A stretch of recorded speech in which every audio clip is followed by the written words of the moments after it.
The BBC presents Jet Morgan in Journey into Space.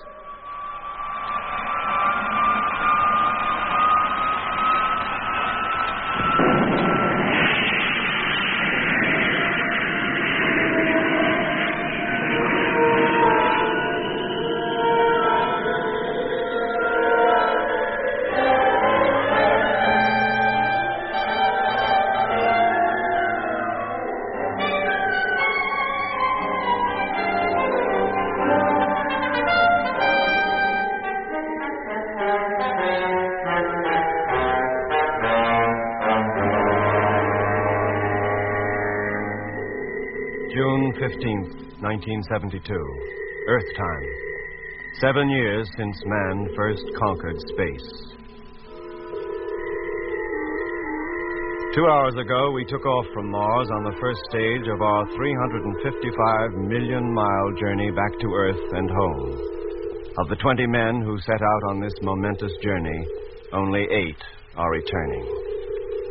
Of the ships which formed our Martian space fleet, 6 have had to be abandoned. 2 of them total wrecks, their debris destined to drift in space forever. And the rest, for want of crews to man them, have been left behind. It was intended that we should remain on the red planet for a year. In fact, it was little more than 3 months. To have stayed longer would have meant staying for good. When I think back on the last few months, I can hardly believe that such fantastic events could have taken place. And yet, as I look about me, see our 2 companion ships limping home, one each side of us, I know them to be all too true. And during the long, dreary weeks of our return, we shall have time enough to ponder on the wisdom of man's ever venturing further into space than to his own moon. Even now, it is by no means sure that we, the survivors, will reach Earth and home safely. However, I write a full account of what has taken place while it's still fresh in my mind, in the hope that when the next expedition sets out for Mars, as it surely will, its crews may profit from our own bitter experience.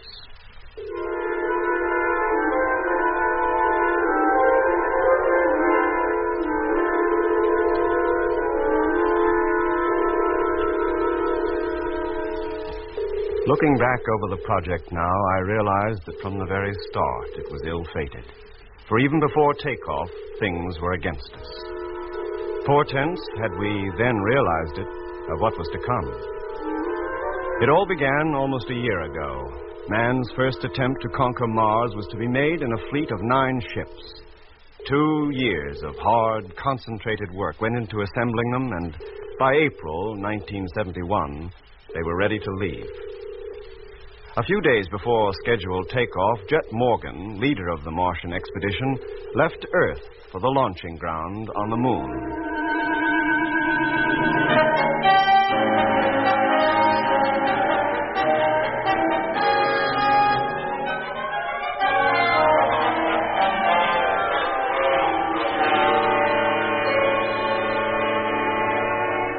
Hello, Luna 142. Earth Control calling. Takeoff imminent. Stand by. Hello, Control. Luna 142. Ready for takeoff. Airlock. Contact.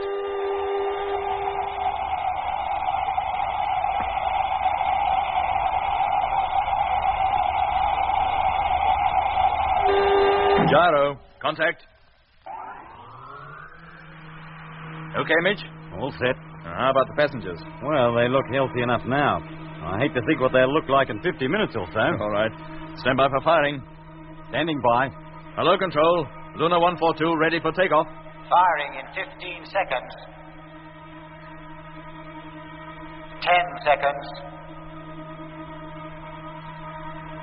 5, 4, 3, 2, 1. Contact.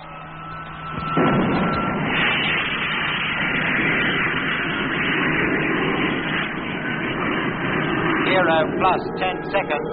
Height 9.2. Velocity 4250. 0 plus 20 seconds. Height 15.1. Velocity 5680.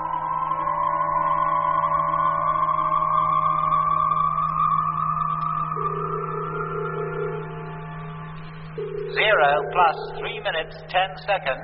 Well, that's that. Dead on course. Cut the gyro, Mitch. Yeah, she's cut. Oh, I wonder how those fellas back there made out. Maybe I'd better go and see. I think you had, but make it quick. Sure, right. Hello, Control. Luna 142, Morgan calling. Check on course and velocity, please. Hello, Luna 142. Velocity 26,000. Course correct. When will you call again? A routine check in 2 hours. Thank you, Luna, and good luck on the big trip. Thank you. Well, Mitch? Yeah, just as I thought. More than half of them sick as dogs. Well, I'm not surprised. None of them has ever made the trip before. If you ask me, none of them should ever have made this one. What the heck does Winchell think he's up to? Well, I don't think even he had any choice. This isn't a private enterprise. It's an international one. And every country that's contributed to the cost has a right to know how the money's being spent. Oh, I suppose so, but why couldn't they watch by remote control? The whole thing's being relayed to Earth, isn't it? Well, they're with us now, so there's no sense in worrying about it. You better check that motor, Mitch. Meanwhile, I'll get the steward to hand out a few pills.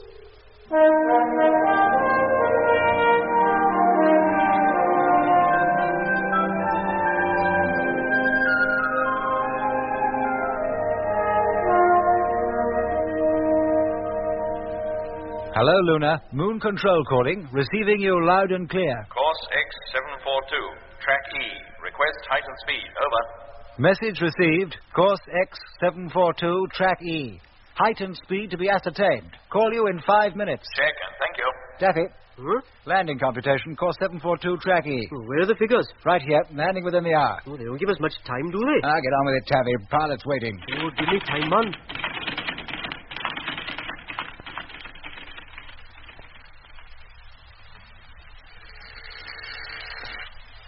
Phone, dear. Passenger ship Luna 142 just checked in. So what do I do? Burst into tears? Dr. Matthews asked to be informed. Oh, that's jet ship, isn't it? Just a minute, I'll inform the doc. Hey, Doc! Yeah? Luna 142, just coming in to land. Oh, thanks. Let me talk to him, Lemmy. Hello. Yes, sir? What time will she touch down? Well, computing landing time now, sir. Well, when they're through, would it be possible for me to talk to Captain Morgan? Fine, thanks, sir. Where will you take it? We'll come up to the control room. Very good, sir. So they've decided to come back at last. About time and all. Well, you know how it is back at base, Lemmy. Endless meetings, last-minute checks. Come on, let's go. Do we need suits? No, we're not going outside. Oh, right, I'm ready. And open the door. Oh, yes.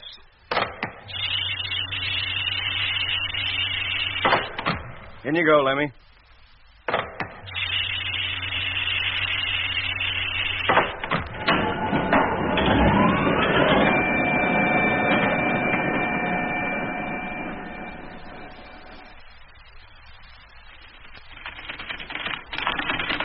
Morning, Taffy boy. How's the gazintas? Good morning, he says. And sunrise still 3 days away. It's morning to me. I've not long been up. Excuse me a minute. The facts and figures. Well, how long before they land, Taffy? 50 minutes, 30 seconds from now. I'll give them their information. Then I want to talk to Captain Morgan. Yes, sir. Hello, Luna 142. Landing control calling. Come in, please. Hello, Control. Receiving you loud and clear. Here are the final computations. They indicate normal landing procedure. Are you ready to take them? Go ahead. Your height is 4,000 miles. Speed as per schedule. Can give you full figures for checking if you want them. No thanks, Control. If it's normal procedure, we can manage. And thanks for your trouble. Not at all, sir. Dr. Matthews is here and like to talk to you. Okay, put him on. Hello, Jed. Hello, Doc. How's it going down there? All okay this end, except number 2 is giving us trouble. She was down 5% on thrust during last test. Oh, I'll tell Mitch. You've no idea what the trouble is. Well, engineers are still trying to trace it. Last report seemed to suggest the pumps. Okay. Oh, and while you're on, Doc, you might tell welfare we need accommodation for 3 extra personnel. 3 extra. Launching crew, you mean? No, journalists. What? Yes, Doc. Winchell insisted we bring them.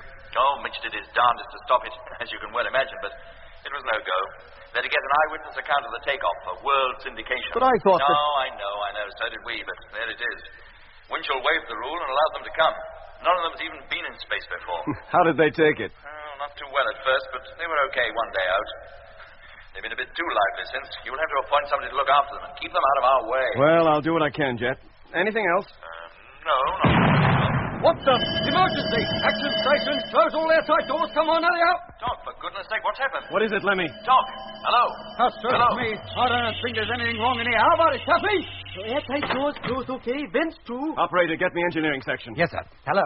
Control here. Hello. Landing control calling. Have Dr. Matthews here. Hello, landing control. Put Dr. Matthews on, please. Hello, engineering. What happened? I'm not sure yet. Seems there was an explosion in the living quarters. Air pressure went down to zero immediately. You better get over here, Doctor. Is it safe for me to leave this block? I've no spacesuit.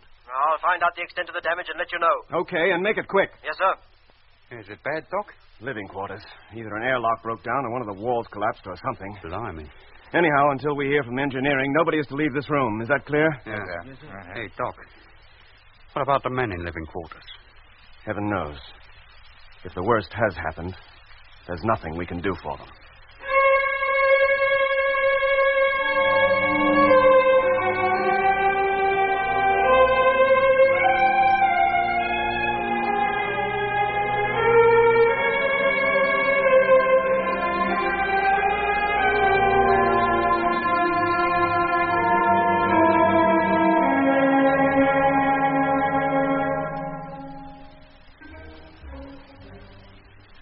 That was the first blow. For 2 years, an army of men had worked hard to build the moon colony.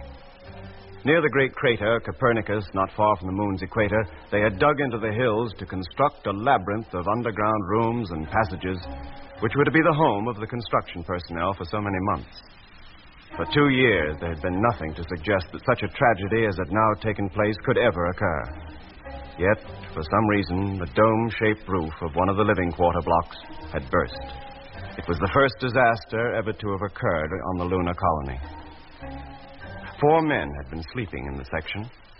One moment they were lying peacefully, breathing the specially manufactured air.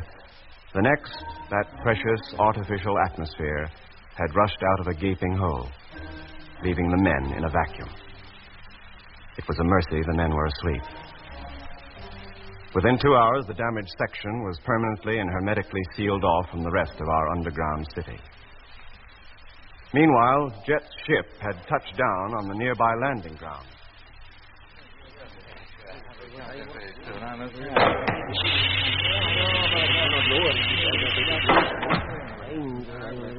Here he comes now. Good afternoon, gentlemen. Good afternoon, sir. I'm sorry your first visit to the lunar colony should have been marred by such an unfortunate catastrophe. We understand, Captain Morgan. What happened? Well, as far as we can tell, a section of the living quarters was struck by a large meteor. That's a hazard against which up here we have no protection. I'm afraid 4 men lost their lives. Were any of them crew members? Yes, 2, but we will still take off according to schedule. Without them? We have reserve crews standing by. Gentlemen, what you write to Earth is, of course, your own affair, but I should be grateful if you made no mention of this tragedy until the expedition has left. Meanwhile, if there are any specific questions you'd like to ask about the project, now's the time to do it. During the next 3 days, I'm afraid I'm going to be too busy to see much of you. When do we get a look at the ships? Oh, that's already arranged. And you'll be able to watch the takeoff from our observing tower. I will also have you shown around the colony, where I'm sure you'll find much to interest you. How long will the trip to Mars take? 6 months each way and a year on the planet itself. Doesn't that present a great supply problem? Oh, yes. All the ships except one are freighters. They carry equal amounts of water, fuel, food, oxygen, and scientific equipment. We're taking supplies enough for 3 years. We hope to be back within 2. So you're leaving quite a wide safety margin. Well, from our previous experience of traveling into the unknown regions of space, we feel that's essential. The history of our first trip to the moon is well known. We were stuck up here 14 days longer than was intended and got back to Earth only by the skin of our teeth. We were lucky to escape with our lives. Why does the Martian expedition have to start from the moon? Why not the Earth? Surely ferrying the materials to build the ships all this way must have put up the cost beyond imagination. The low gravitational pull of the moon enables us to take larger ships and propel them with far less fuel than be needed to take off from Earth. Taking off from here, in fact, actually lowers the cost. Will all the members of the expedition be landing on Mars? Oh, no. Only 8 of us. The remaining crews will stay within the freighters in orbit about 1,000 miles above the planet's surface. For a whole year? I'm afraid so. But won't those men feel cheated to have gone so far and yet never actually touched down? Believe me, sir, the freight crews are fully aware of their position, but they'd rather do without landing than not go at all. On what part of the planet will you land? On the northern ice cap. Won't you find it rather cold? Oh, probably, but only on the ice caps can we be sure to find a surface smooth enough. Once we've landed safely, we'll unload the tractors and make our way down towards the Martian equator, exploring as we go. How about living accommodation? Oh, we shall live in inflatable pressurized spheres. There'll be ample protection against the Martian weather. From the books I have read, I gather that people who are well up in these things believe that Mars is one planet on which one might find some form of life. Yes? Supposing that life is intelligent and hostile, how do you protect yourselves? Well, the most advanced form of life we expect to meet is a primitive plant life. What about the canals? Well, what about them? Well, aren't they supposed to be irrigation channels dug by the Martians to water their deserts? That was a popular belief of the 19th century. It's not held now? By some, yes. Can you see the canals? Are they really there? Well, what are known as canals certainly exist, but whether they contain water or are merely discolorations on the planet's surface, I cannot say. I'll let you know in 6 months. Will it be possible for us to look at Mars while we're here? Oh, I'm sure the observatory staff will be glad to accommodate you. If any of you have looked at the planet before, from the bottom of the vast sea of air which envelops the Earth, then you have a very pleasant surprise coming. Our telescope is not large, but because of the perfect viewing conditions up here on the Moon, it's possible to see details of the planet's surface which would be invisible down on Earth, even through their largest telescopes. And, well, now, gentlemen, if you have no further questions, I would like to take you to the welfare officer who will show you to your quarters.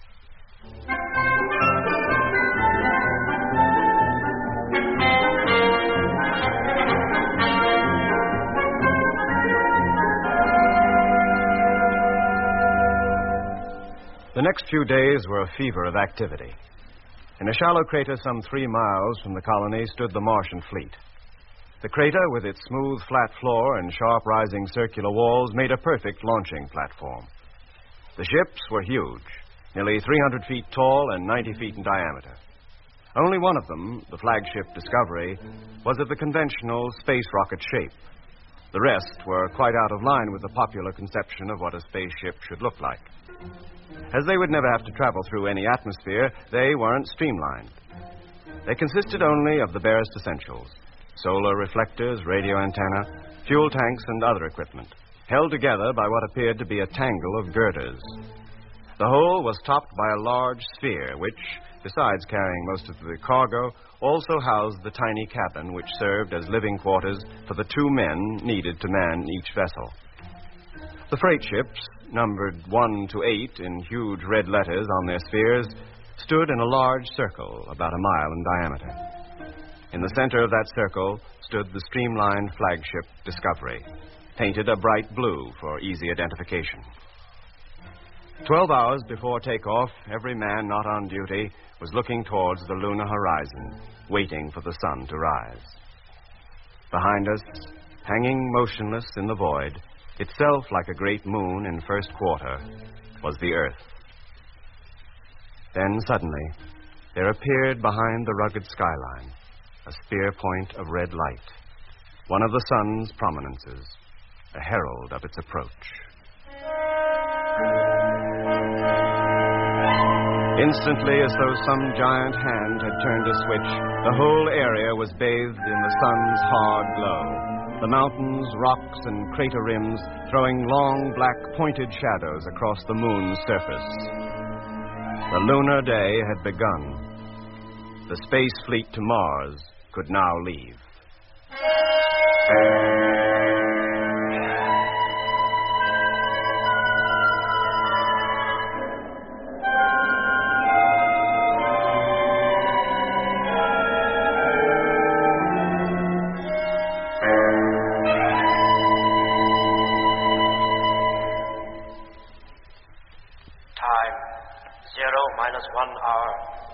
Oh, Doc, this is it. All aboard the Skylark, a trip round the sun and back. In time for dinner. All right. Fasten your helmets and regard the ships. Okay, Jeff. Now, keep your radios on and do nothing till ordered. Hello, Control. Morgan calling. Crew assembled, ready to leave in a few moments. Check. Now, remember, gentlemen, when you pass through the airlock, you will board the truck that bears the number of your ship. When the launching ground is reached, you'll climb aboard your craft, close the airlock, carry out pre-takeoff checks, and, in numerical order, ask Control to remove your elevator gantry. Now, stand by. Okay, Control. We're all set. You may let us out now. Airlock opening.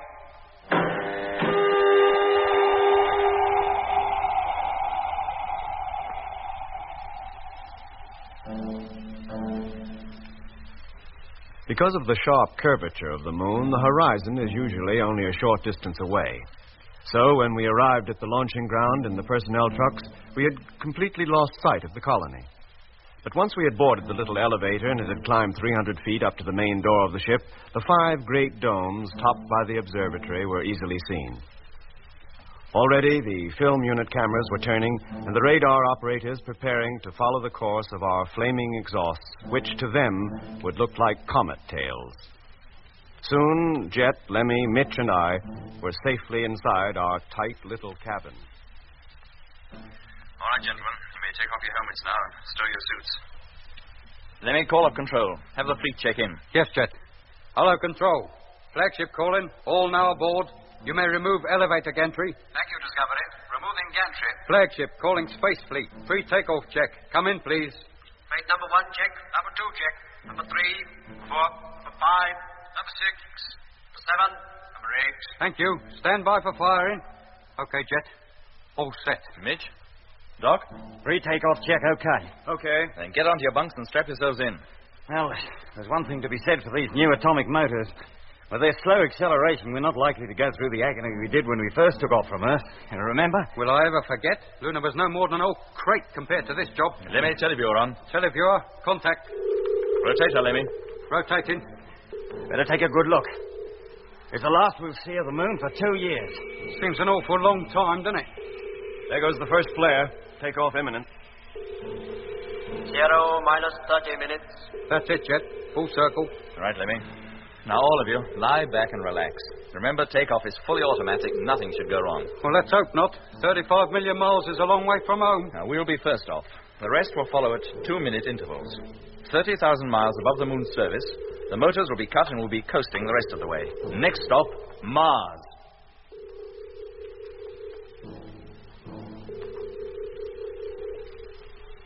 Zero minus 5 minutes. Hello, Control calling Flagship Discovery. Hello, Control. Discovery calling. Takeoff time is less than 5 minutes away. Are you ready? All set. Lemmy, televiewer, stern view. Televiewer, stern view, contact.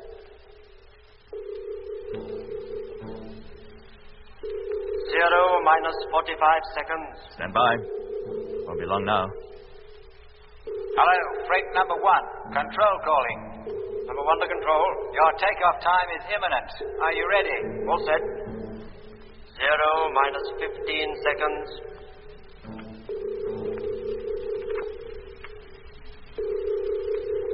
0 minus 10 seconds. 0 minus 5, 4, 3, 2, 1. Here we go.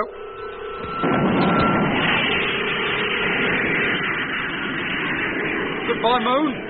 I'll send you a postcard.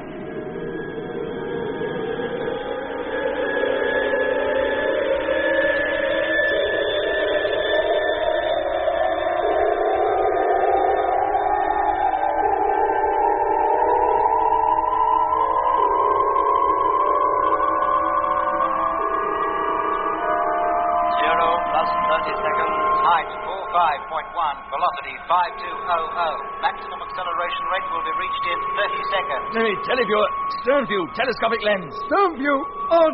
Telescopic lens. Motor, Mitch. Doing fine. All gauge is spot on. Doc? All okay in my section? First-class takeoff. Let's hope the rest of the fleet do as well. Control calling Discovery. Maximum acceleration rate has now been reached. Motors will be cut in 1 hour. Message received. Thank you.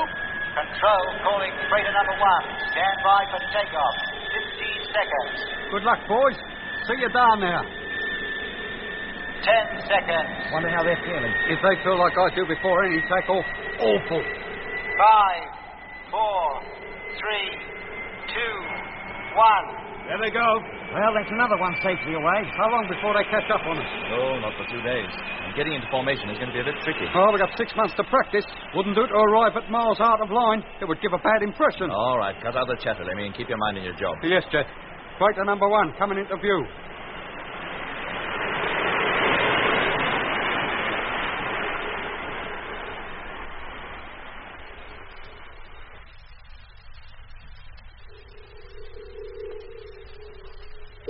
One, 3, 4, 6, 7, and 8 dead in line. 2 and 5 still lagging behind a bit, but moving up slowly. Shall I tell them to give their motors a short burst? No, Lemmy, we don't want them wasting fuel on fancy flying formations. They'll probably drift into place during the next few hours anyway. Well, if the line's pretty enough for you now, Jet, do you think I could call in the motor reports? Go ahead. Let him get the radio, Lemmy. Hey, Mitch, it's all yours. Hello, Space Fleet. Chief Engineer, calling freighters 1 to 8. Will you pass your motor reports, please? Freighter number 1 calling Discovery. Reactor normal. Fuel consumption, tank 1, 379.842. Tank 2, 379.836. Thanks, Pete.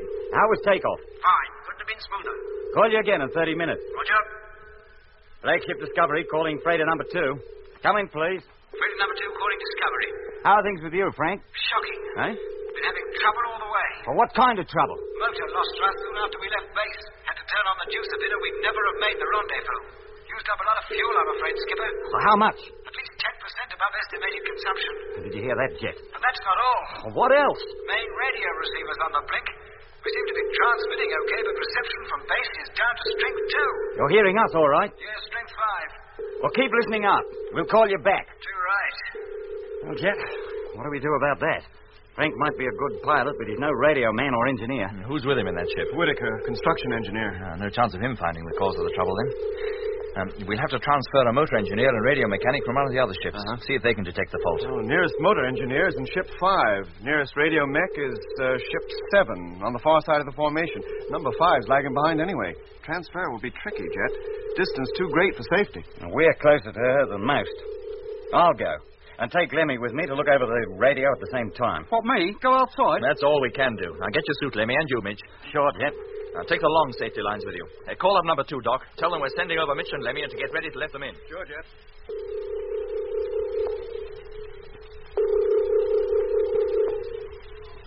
Helmet fastened. Mine too.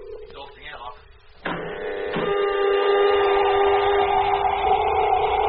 Suit inflated. Suit inflating.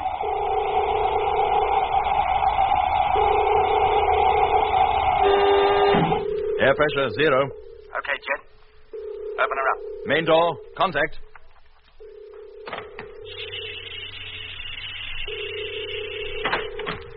Who's going first?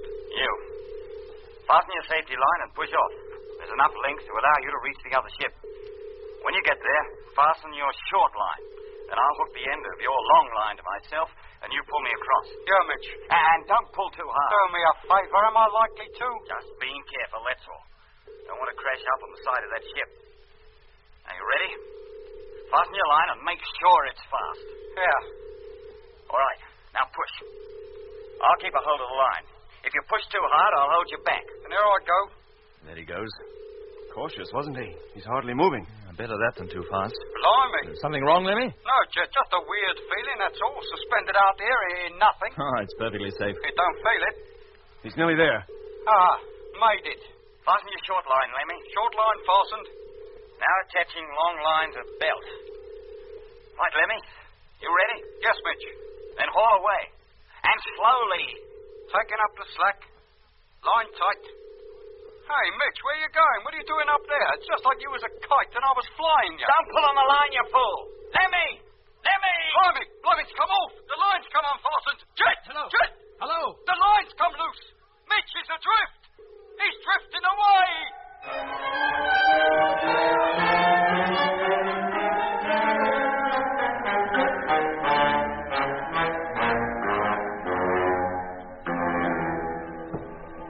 You've been listening to the first episode in the new series of Journey into Space, with Andrew Foles as Jet Morgan, David Kossoff as Lemmy, Guy Kingsley Pointer as Doc, Bruce Beebe as Mitch, and with David Jacobs and Anthony Marius. The orchestra was conducted by Van Phillips, who also composed the music.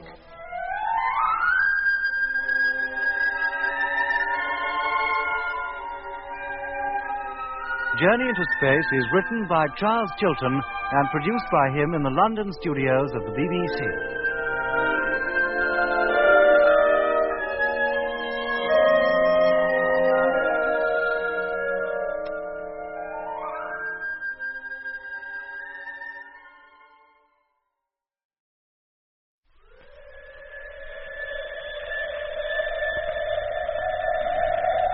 The BBC presents Jet Morgan in Journey into Space.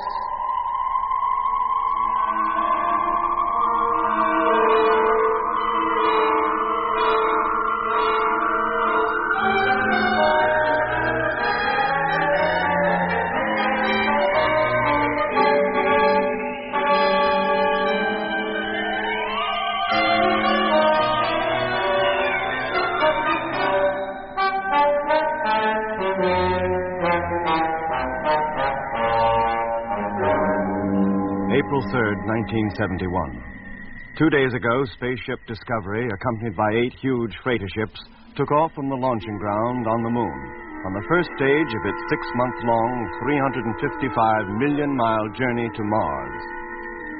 51 hours later, the Mars fleet was coasting out from the sun toward the red planet's orbit in a prearranged formation.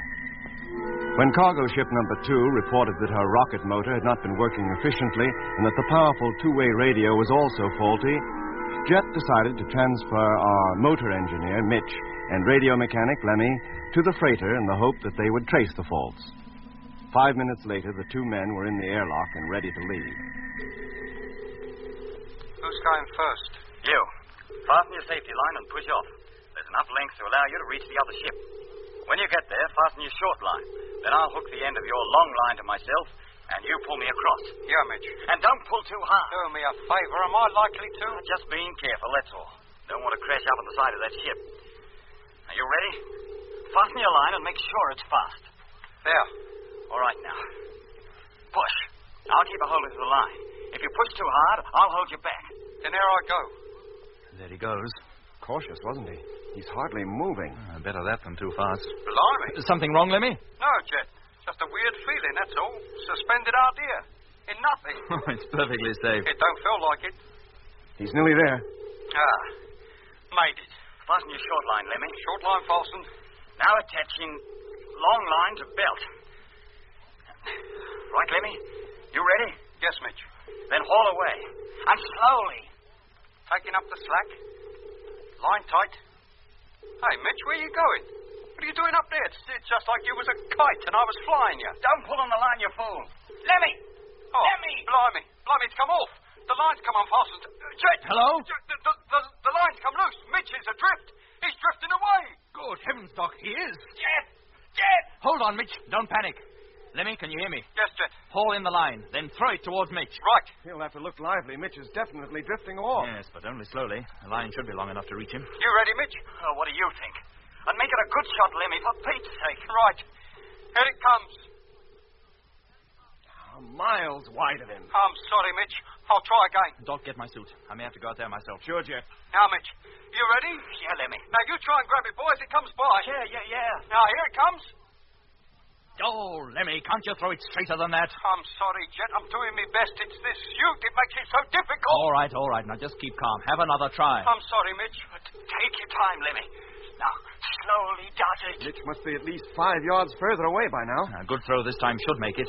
And if it doesn't? Call up the pilot of freighter number 2, will you, Doc? Sure. Right, Mitch. I'll do it this time if it kills me. Now, you ready? Yeah, Lemmy. And if you want me to be with you at the end of this trip, make it good. Hello, freighter number 2. Flagship calling. Hello, flagship. Number 2 calling. Stand by. Captain Morgan wants you. Okay. Now, get ready, Mitch. Here it comes. Oh, good shot, Lemmy. Doc, he made... Oh, no. What now? A dead straight throw, but Mitch can't reach it. What? He's drifted too far. Get the airlock ready to let me out. You bet. Stretch for it, Mitch, mate. You might just make it. I can't. It's 6 inches too short. Hello, Mitch?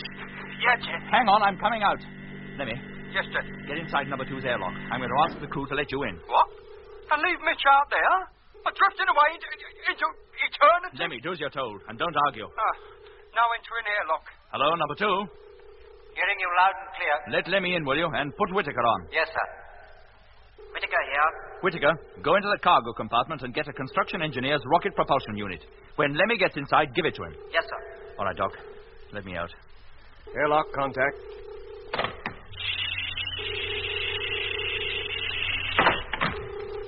Helmet fastened. Exhaust the airlock. Contact.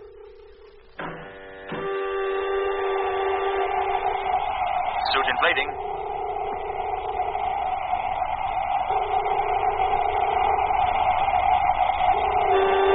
Air pressure 0. Open the door, Doc. Hello, Jet. Can you hear me? Yes, Lemmy. I'll be in number 2's cabin any minute. Now, what do I do when I get there? Whittaker will give you a propulsion unit. Take it.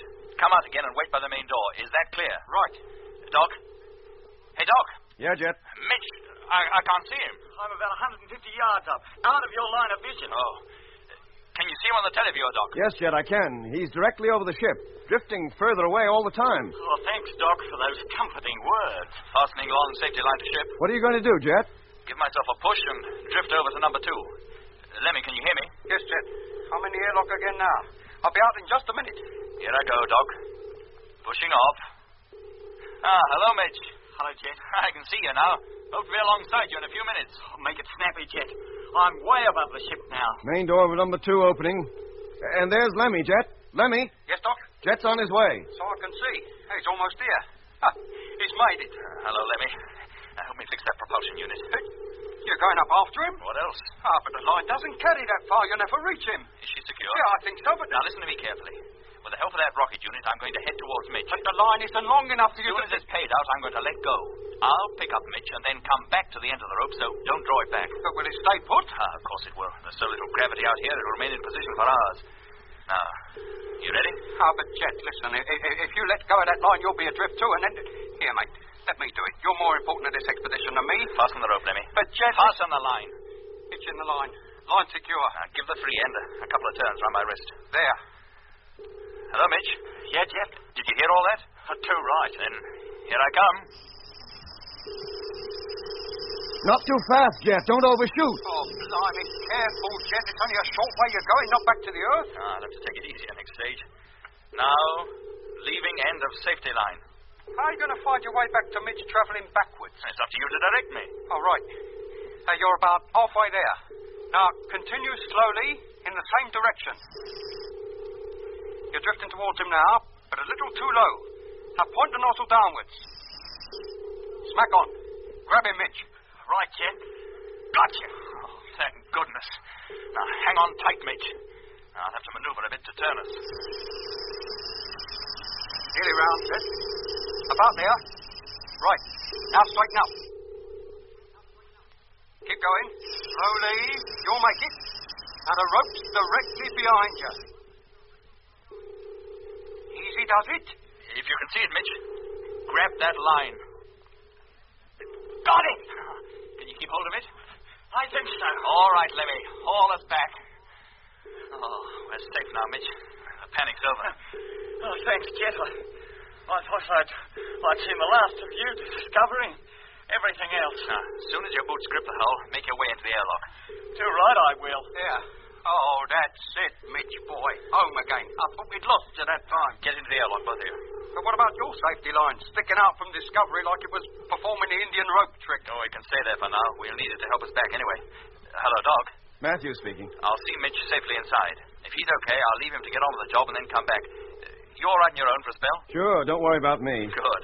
And I'll call you again from number 2 in a few minutes. Yes, Jet. And nice work. What do you say, Mitch? Too right.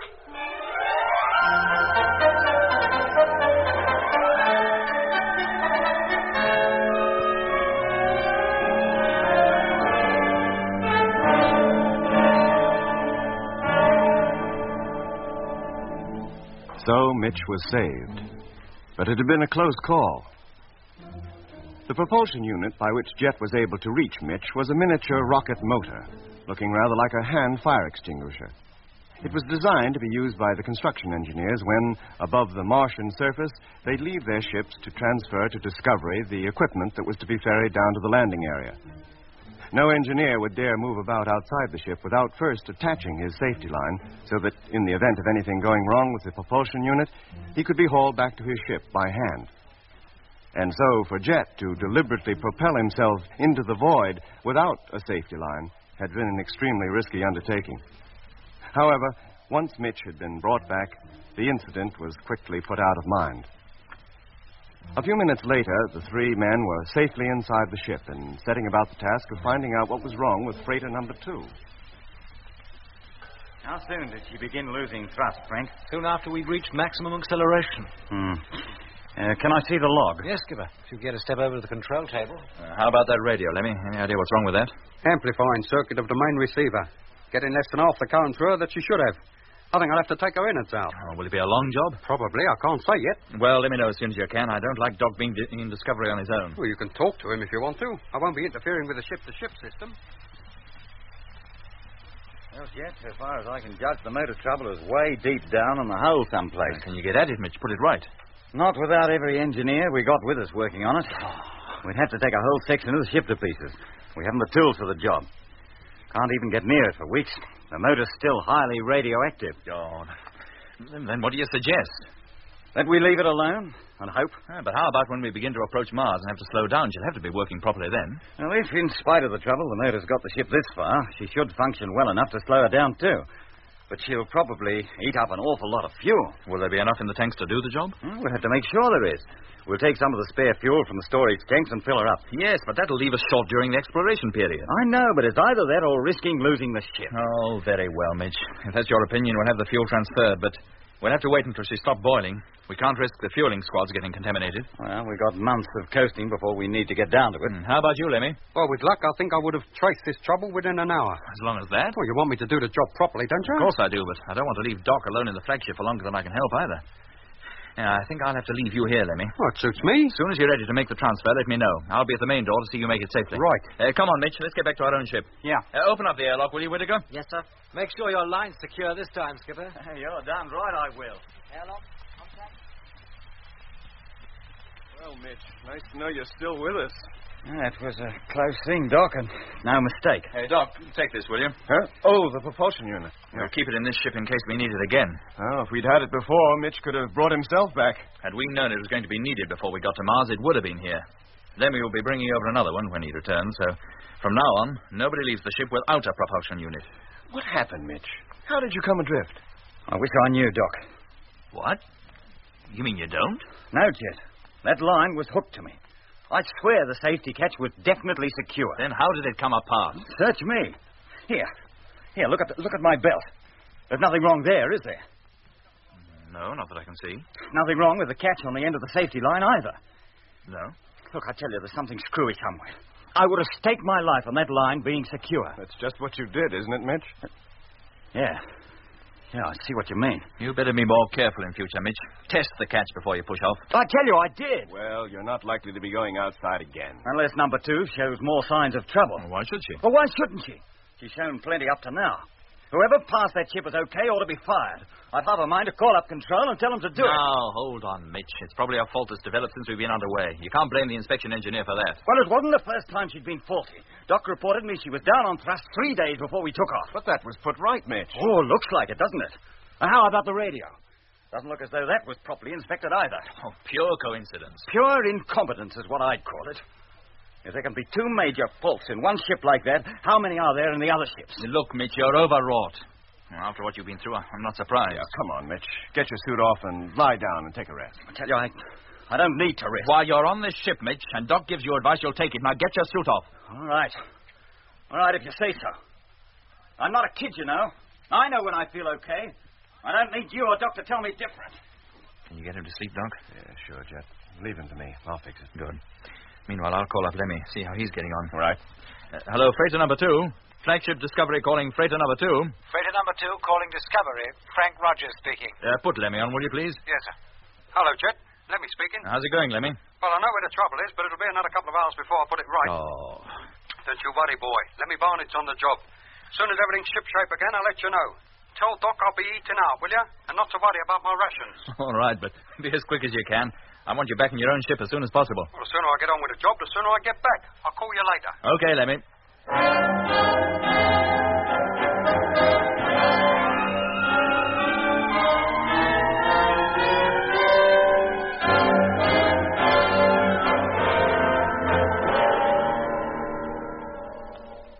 Screw this home, and here we are. Now, if you don't get a good reception now, Frank, I'll eat my helmet. Switch on, will you, mate? Right. Hello, Discovery. Freighter number 2 calling Discovery. Hello, Lemmy. Discovery calling. I'll finish that radio job now. I request permission to contact base for reception test. Go ahead. And let me know the result. Right. Main transmitter, Frank. Main transmitter on. Hello, Earth. Space Fleet, freighter number 2 calling for reception test. Come in, please. Hello, freighter number 2. Receiving you loud and clear. And the same to you. Well, it seems we're okay now, but give us a little more, will you, just to make sure? Twinkle, twinkle, little star, how I wonder what you are. You might well ask. A star is about what the Earth is beginning to look like. Well, thanks a lot, Control. Thank you, number 2. Well, there you are, Frank. That's that little job jobbed. If you don't get control at full possible strength after this, you can return the goods and you get your money back. I suppose you'll be going over to Discovery now. Yep. Just as soon as Whittaker comes back with a propulsion unit for me. Oh. You almost sound disappointed. You sure you wouldn't like a little more to eat before you go? What's the matter, Frank? I don't owe you any money, do I? How do you mean?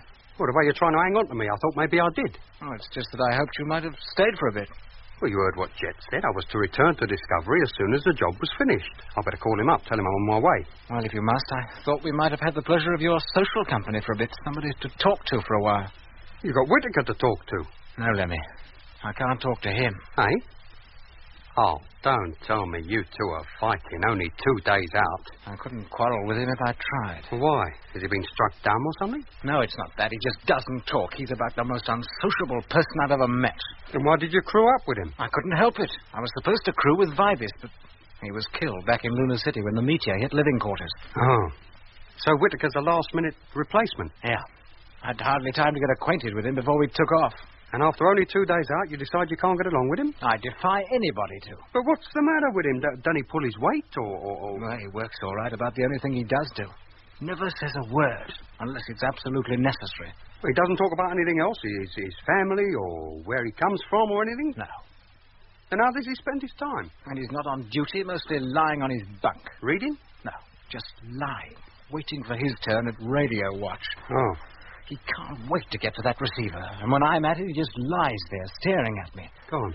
Sometimes when I sit there, feeling his eyes boring through my back, I feel like throwing the logbook at him. Frank, you sure you haven't upset him in any way? Well, if trying to be nice to a fellow who half the time acts as though you're not here is upsetting, then yes, I have. Maybe that's the trouble. Huh?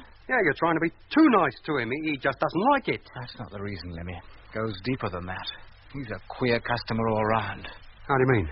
24 hours out from Earth, I was on watch, sitting at the radio, and he was asleep on his bunk as usual. I was waiting for a velocity check from control. It was late in coming. And? I thought maybe the receiver had drifted off frequency and began to fiddle with the controls. And I happened to turn round and found Whittaker standing right behind me. Gave me quite a shock. I don't know how long he'd been there. What did you say to him? I asked him what he wanted and if he couldn't sleep. But he didn't reply. Just stood there, listening. And then? Mitch came through on the ship-to-ship system asking for routine checks, and Whittaker went back to his bunk and lay down. He wasn't sleepwalking? With his eyes open? I've heard that's possible. No, Lemmy. I don't think he was sleepwalking. You sure you hadn't hypnotized him or anything? I'm not joking, Lemmy. No, mate. Sometimes I think he must be in a trance. Doesn't even know I'm here. Well, if he were, how could he carry out his work? Oh, he does that all right, as well as the next. In fact, he doesn't miss a thing where work is concerned, only sometimes... Well? You don't think I'm crazy, do you, Lemmy? As if I'd think a thing like that. Well, sometimes it's as though he's not the only one here. Yeah, well... Hey? Well, he is, but... Well, it's not him, if you know what I mean. Yeah, I tell you, Lemmy, if I have 6 months of this all the way to Mars, I'll go crackers. Look, Frank. Why don't you tell Jet about all this? Oh, he's got enough on his mind without having to shoulder my troubles, too. Yeah, but we all know that living for weeks in a confined space with somebody you can't get on with is not too easy. You begin to see something wrong in everything they do, the way they eat, the way they walk, the way they hold their cigarettes if they smoke, the way they watch you smoking yours if they don't. All maddening, irritating little things. But they could drive you off your rocker in no time. You might even start getting violent. I might have that. Yeah. Look, if Jet thinks you've got a good case, he'll get either you or Whittaker transferred to another ship before any real trouble starts. Hold it. Here he comes. Oh. Well, you treat her gently, Frank, and she'll treat you kindly. Why, the way she's behaving now, she'll pick up a signal from Jupiter if there's anybody up there to send one, which there ain't. So if you find you're getting nothing, you know just where you're getting it from. Your propulsion unit, Mr. Bonnet. Oh, thank you, Mr. Whittaker. Look, the men on this trip usually call me Lemmy. There's no need for you to be formal, you know. Shall I help you on with it? Yeah. Yes, thank you. Not that I'll be needing it. When I push off from this ship, my line will be fast. You won't find me drifting off, as Mitch did. I'm sure he thought the same thing before his line disconnected. You're a little comfort, ain't you? It's fixed now, Mr. Bonnet. I'll call Captain Morgan. Tell him you're ready. Yes, you do that. And thank you. See what I mean? Don't you worry, Frank, boy. I'll tell Jet about this. I'll see what he thinks of it. Thanks, Lemmy. I'll be grateful.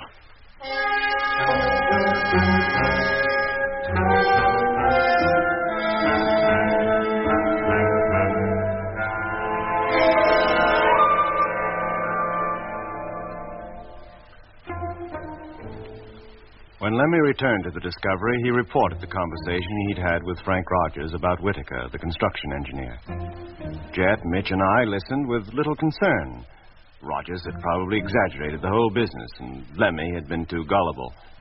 Men were bound to be upset by space conditions, particularly during the first day or so after takeoff, before their bodies were fully attuned to the strange sensations brought about by the lack of gravity and the closely confined living quarters.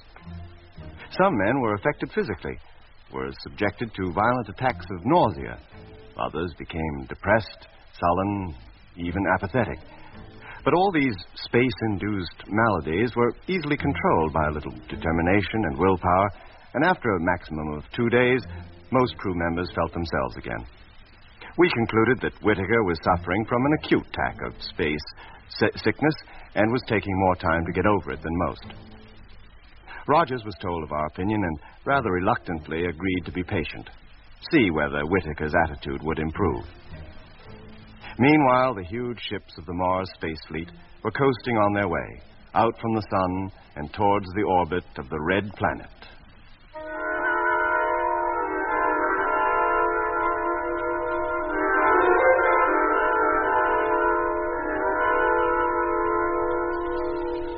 Although we'd left the Earth's orbit, it was still continuing its own course round the sun and was, as it were, pursuing us.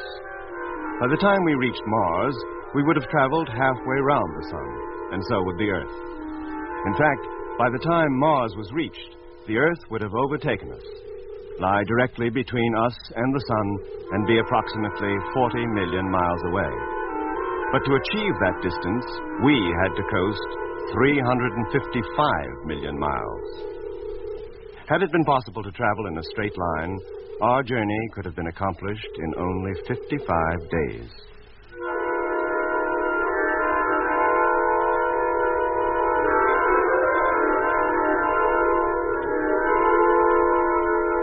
The next 2 weeks were uneventful. All was well with the fleet. Personnel in all ships, except number 2, seemed happy enough. Rogers was told that if his relationship with Whitaker did not improve, one or the other of them would be transferred to another ship. That seemed to cheer Frank considerably, and for a few days we forgot the affair. Hello, Control. Flagship Discovery calling Control. Come in, please.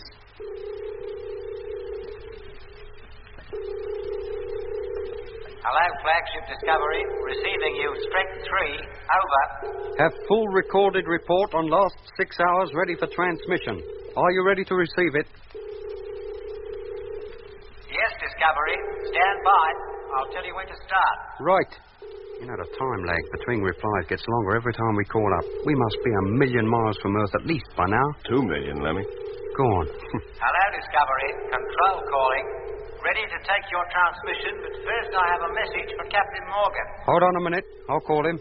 Hey, Jet. Yes, Lemmy? Control. Got a message for you. What's it about? They didn't say. Hello, Control. Morgan here. Ready for your message. Is the recorder on, Lemmy? Yes, mate. Hello, Captain Morgan. Message for you, urgent, concerning Whitaker, crew member of freighter ship number 2. What? Whitaker, did you say? Yes, James E. Whitaker, construction engineer, freighter ship number 2. Information needed on him by Personnel Records Office. Date of birth, place of birth, nationality. Full personal description, including height, color of hair and eyes, and any special identification marks. Full account of space flight training and experience. Date of entering Astro Engineering College with full details of all engineering qualifications and where obtained. End of message. Hello, Control. Message received. What on earth do you want all that for? Records must have it already. What do they think we are, an information bureau? Sorry, Captain. I don't write these messages. I only pass them on. Then here's one for you to pass on to Records from me. That's it, Jet. You tell them. Ready to receive your message. From Captain Morgan aboard Discovery to Personnel Records Office. Cannot understand reason for your request. Is information really necessary? Taking no action until reply received. End of message. Maybe they made a mistake. It's the police they want. Message received. We'll call you later. Thank you, Control. All right, Lemmy. Keep listening out. Let me know as soon as you get a reply. Well, Jet, what was all that about? Oh, I'm darned if I know. Want me to check up on Whittaker, something they must have done themselves a year ago. Whittaker? Yeah. Maybe they've lost their information on him and want to keep the records straight. Well, this is a fine time to choose to do it. 3 weeks out from takeoff. Well, besides, there's a duplicate copy of everybody's personal dossier down on Earth. Why not ask them for it?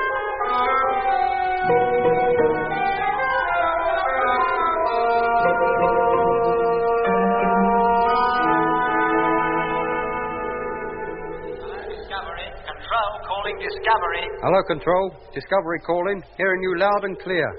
Hey, Jet. Control calling. You're coming, Lemmy. Message from Captain Morgan from Control. Urgent. Repeat, urgent. Information on Whittaker required as soon as possible. Please take immediate action on previous signal. End of message. Blimey. Persistent, ain't they? Hello, Control. Morgan speaking. Message received and understood. We'll call again as soon as information has been obtained. Well, Lemmy, seems there's nothing for it but to carry out the order. Haven't they got nothing better to do down there than expect us to carry out records work for them? Call off number 2, Lemmy. Get Whittaker for me, will you? Yes, Jet. Hello, Space Fleet. Discovery calling freighter number 2. Come in, please. Number 2 calling Discovery. Morgan here. Is that Whittaker? Yes, Captain. Look, Whittaker, I'm sorry about this, but I've had a message from Control about you. Yes? I have to ask you a number of questions about yourself for personnel records. All information about me can be found in my personal dossier. Yes, I realize that, but for some reason Control insists on having it again. Are you ready? Yes. Your name? James Edward Whittaker. Date of birth? 12th September 1940. Uh-huh. Nationality? British. Place of birth? 12th September 1940. No, place of birth. British. What's he talking about? Hello, Whittaker. James Edward Whittaker. Blimey. What's happening over there? Hello? Hello? 12th September 1893. 1893? Whittaker! Whittaker! 12th September 1893. He must be crackers. Listen, Whittaker. Put Rogers on. Rogers is asleep. Then wake him up.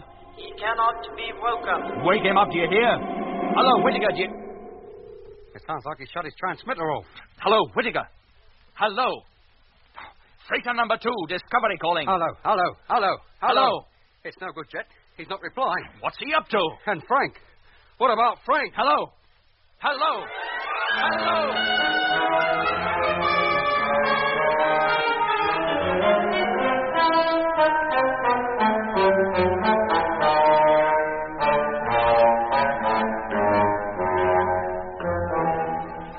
You've been listening to Episode 2 of Journey into Space with Andrew Foles as Jet Morgan, David Kossoff as Lemmy, Guy Kingsley Pointer as Doc, Bruce Beebe as Mitch, and with David Jacobs and Anthony Marriott. The orchestra was conducted by Van Phillips, who also composed the music.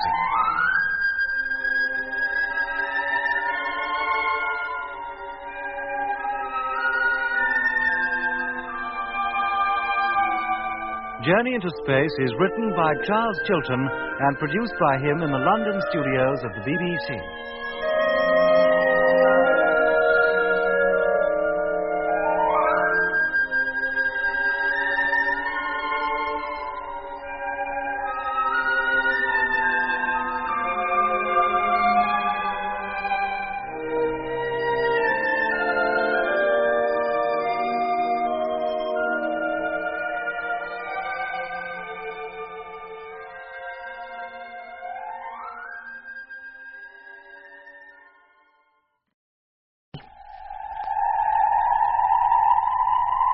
The BBC presents Jet Morgan in Journey into Space.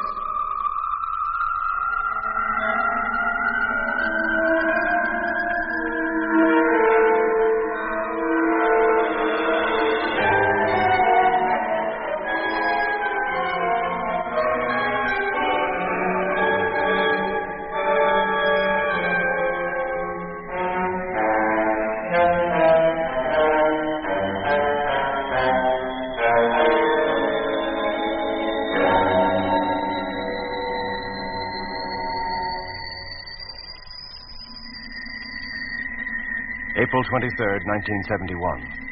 3 weeks since the Mars fleet of 9 ships left Earth on the first stage of its 355-million-mile journey to the Red Planet. Takeoff had been perfect, but 2 days out, freighter ship number 2 gave us trouble. The motor was behaving badly, and so was the radio. Then, Frank Rogers, the pilot of freighter number 2, complained of the curious behavior of his crewmate, James Whittaker. We didn't attach much importance to this, as we thought Whittaker was probably suffering from an acute attack of space sickness and would soon recover. When Control requested certain information regarding Whittaker, we began to have our doubts. Morgan here. Is that Whittaker? Yes, Captain? Look, Whittaker, I'm sorry about this, but I've had a message from Control about you. Yes? I have to ask you a number of questions about yourself for personnel records. All information about me can be found in my personal dossier. Yes, I realize that, but for some reason, Control insists on having it again. You ready? Yes? Name? James Edward Whittaker. Date of birth? 12th September 1940. Uh-huh. Nationality? British. Place of birth? 12th September 1940. No, place of birth. British. What's he talking about? Hello, Whittaker. James Edward Whittaker. Blimey. What's happening over there? Hello, hello. 12th September 1893. Hello, Whittaker. 12th September 1893. He must be cracking. Listen, Whittaker, put Rogers on. Rogers is asleep. Then wake him up. He cannot be woken. Wake him up, do you hear? It sounds like he's shut his transmitter off. Hello, Whittaker. Hello, freighter number 2, Discovery calling. Hello. Hello. It's no good, Jet. He's not replying. What's he up to? And Frank, what about Frank? Hello. What's up, Jet? I wish I knew. Well, you don't think number 2's radio's gone wrong again, do you? The ship-to-ship system never was wrong, Mitch. Then you're quite sure it isn't us. Oh, we'll soon see. Hello, Space Fleet. Flagship calling Space Fleet. Number 1, come in, please. Hello, flagship. Freighter number 1 calling. Hearing you loud and clear. Thank you, number 1. Just testing, that's all. Hello, number 1. Morgan here. Yes, sir? Did you hear me talking to number 2 just now? Yes, sir. And you heard him reply? I certainly did. Thank you, number 1. That's all for now. Yes, sir.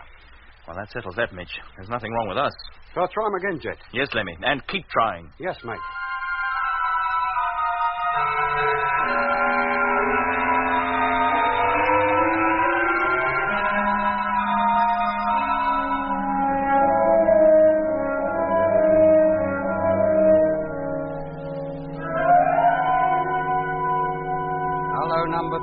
Flagship calling freighter number 2. Come in, please. Still no luck, Lemmy? No, Jet. I don't believe he's even listening. 15 minutes I've been calling now. No, switch on the teleview, will you, Doc? Let's take a look at her. Sure, Jet. Rotate her, Doc. Rotating. Hold it. There she is. Still in formation. Nothing about it to suggest what's wrong. I'd give anything to know what's going on in there. Well, why don't we go across and see? Oh, fair go, mate. How do we get inside? We can't even ask them to open the door. If one of us went over there and banged on it with a wrench, they should hear that all right. Oh, you big galah. You think they'd realise it was one of us wanting to be let in? Well, I certainly wouldn't think it was a milkman, would they? I think it's worth a try, Jet. We have no other way of contacting them. Very well. Let me get my suit. Shall I get mine and all? And what for? Well, you're not going out there alone, are you? Are we going across alone? Well, supposing their radio is out of gear, you'll need me to put it right. I thought you said that was unlikely. Well, it is. Well, you stay here, Lemmy. Keep trying to contact them. Doc will see me across. All right, Jet. And get those suits and the propulsion unit.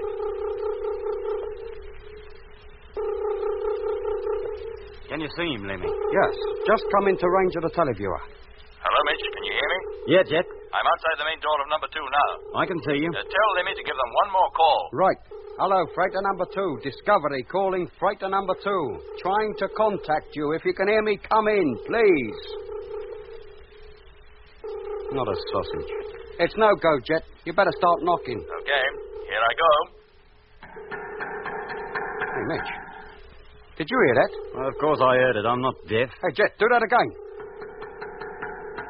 Hey, Jet, we can hear you knocking. Very faintly, but we can hear it. Well, of course. What? That's impossible. Oh, Jet, we must be hearing it over their mic from inside the ship. Then if their radio's alive, why haven't they answered us? I don't know. Yeah, I don't think there's any point in your carrying on knocking, Jet.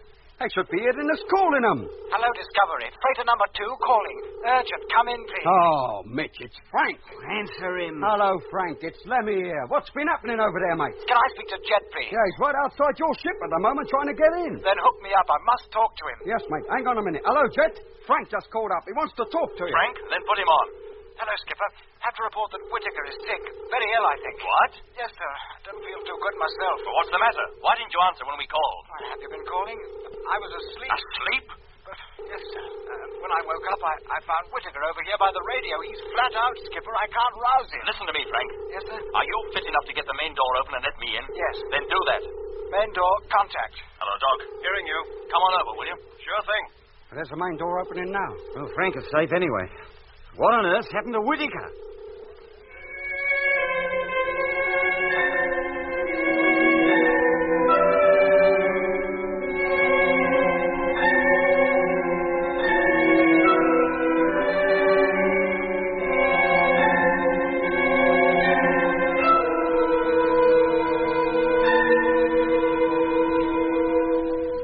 Filling airlock.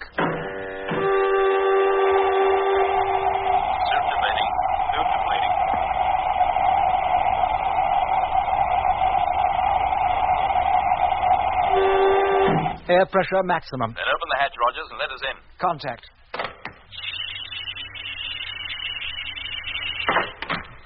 Now, Frank, what's the trouble? And where's Good grief, he's standing up. Did you have to leave him like that, Frank, leaning over at that angle? It's the lack of gravity, sir. He was standing upright when I found him.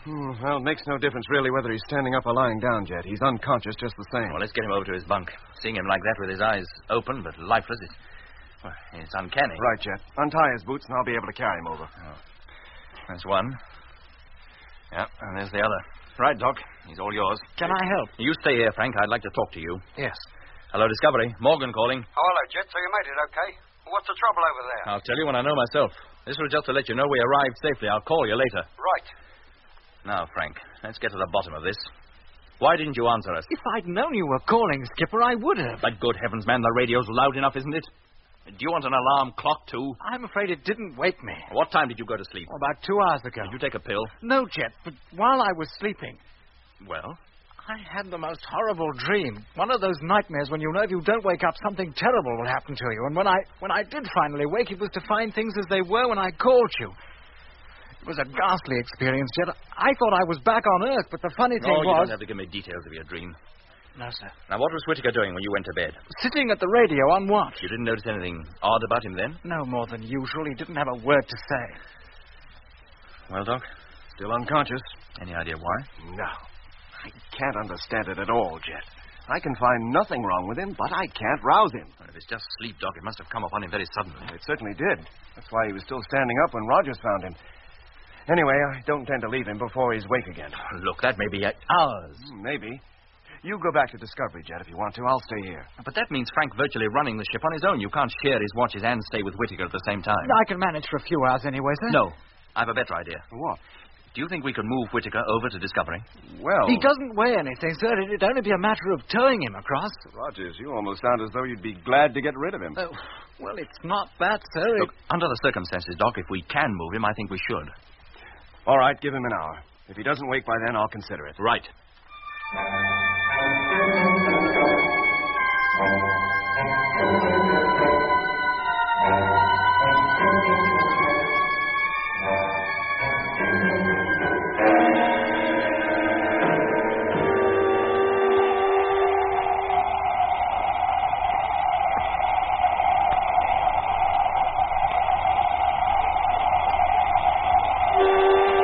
Air pressure maximum.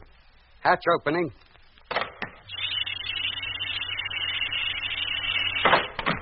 Can I help, Doc? If you don't mind, Lemmy, put him on Mitch's bunk, will you? Hand him up, then. Hello, freighter number 2. Flagship calling. Hi, Flagship. Mitchell speaking. You made it safely, Mitch? Yeah, Jet, thanks. Let me know as soon as it's okay for me to come back. These freighter cabins are a bit too cramped for my liking. Well, that all depends on Whittaker and how soon he's fit to return. I'll call you later. Righto. Hey, Jet. No? He's waking up. Coming.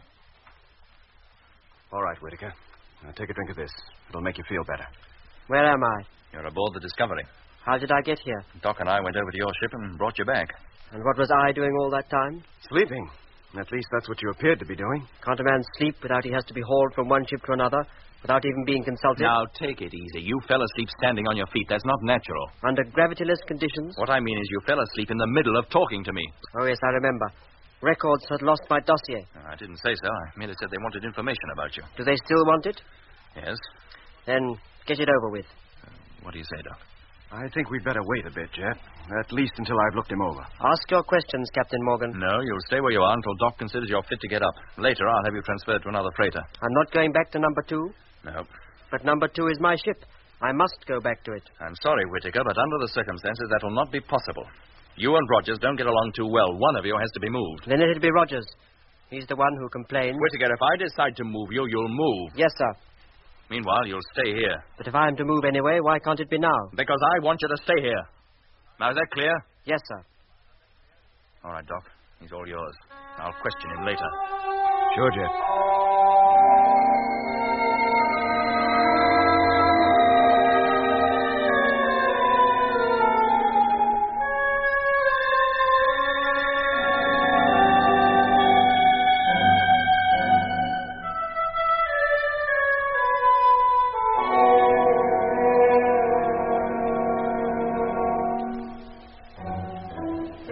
Whittaker rested, much against his will, for 6 hours.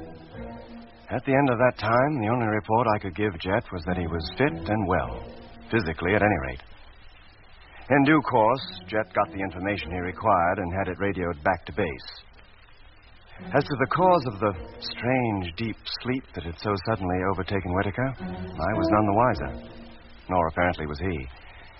But if I learned nothing else, after spending an hour or so with Whittaker, I could appreciate how difficult Frank Rogers had found him.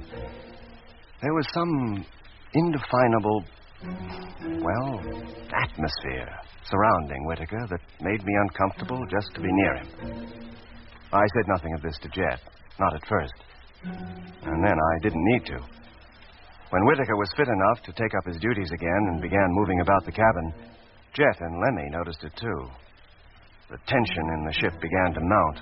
And then, less than 24 hours after Whittaker had joined us, something happened that drove all thoughts of his behavior from our minds.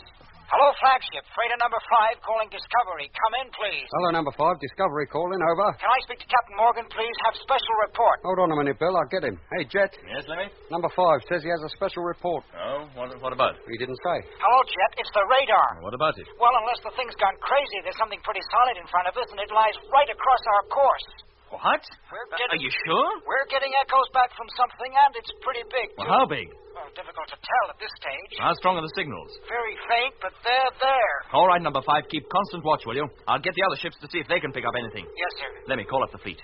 Tell them to sweep the area directly before us, see if they can confirm number 5's report. Yes, Jet. Hello, Space Fleet. Flagship calling Space Fleet. Have special message for all ships. Come in, please. Doc. Number 1 calling. Yes, Jet. Open up the radar, will you? We might as well join in the search ourselves. Right. Number 5. What do you think it can be, Jet? Well, I think it's number 5's radar going haywire, that's what, but we'd better check to make sure.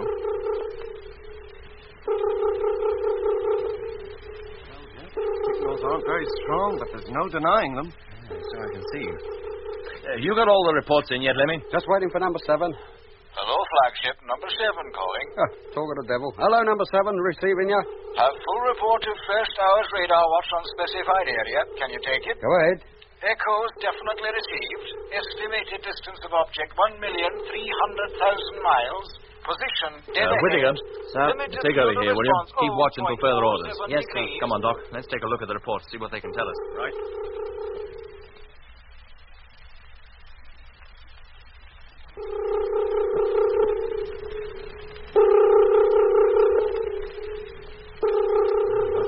There, all right, but what it is, I haven't a clue. It seems to be about 1,000,000 miles away, some 6,000 or 7,000 miles in width and the same in height. And depth? I wish I knew.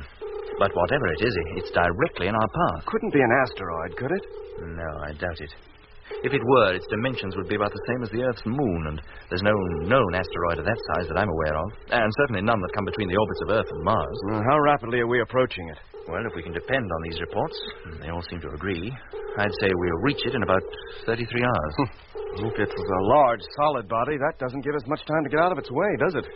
No, it might, of course, get out of ours. Yeah, but it hasn't moved since number 5 first reported it. No, that's true. Look, I'll have to notify Control, Doc. See what ideas they have about it. Let's hope they're good, that they can tell us how to avoid it, if we have to.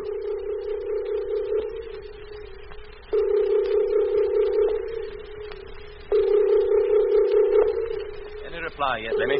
No, Jet. Well, how much longer are they going to be? It's 4 hours since we told them. Here we are, getting closer to it all the time.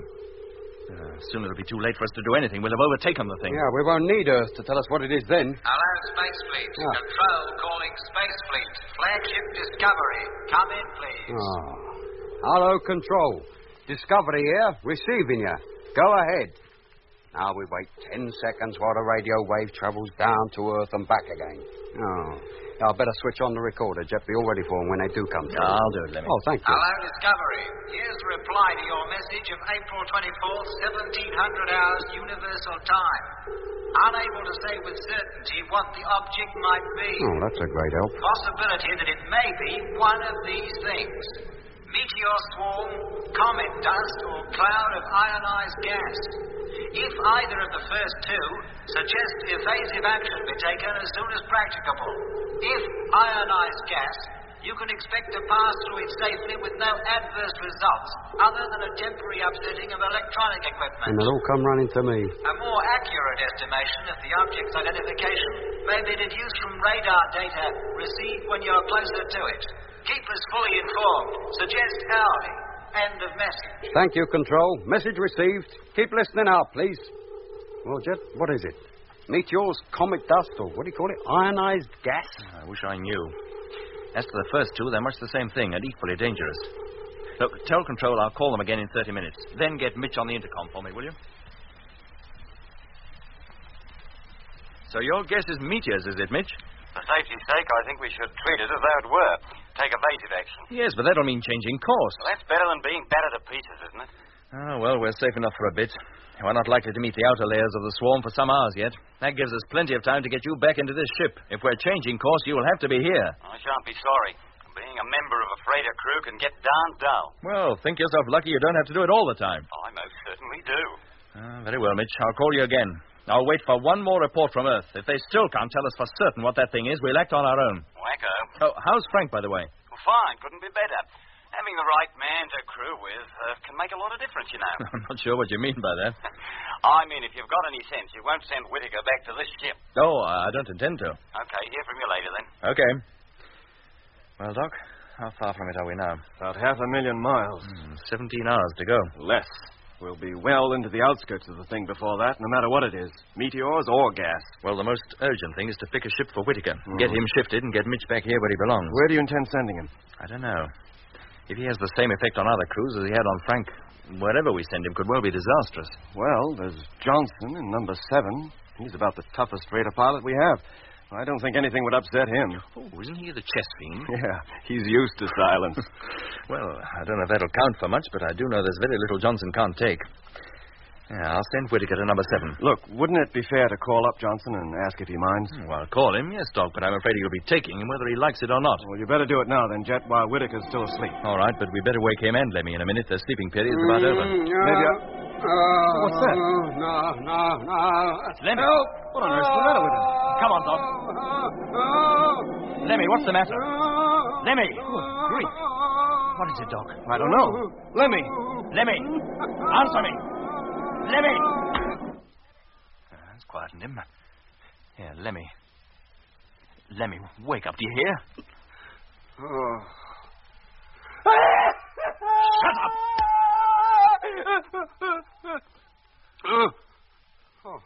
Oh, it's you, Jet. Where are we? What are you talking about? Calm down, Lemmy. You're in the Discovery. Discovery? But Jet and I, we're... On the way to Mars. Mars? Mars. Oh, yeah. That's right. Oh, it's you, Doc, isn't it? Who else?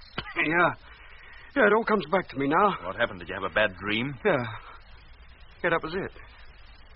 A dream. That's what it was, wasn't it, Doc? It didn't really happen, did it? I couldn't have left this ship, could I? I mean... No, Lemmy, no.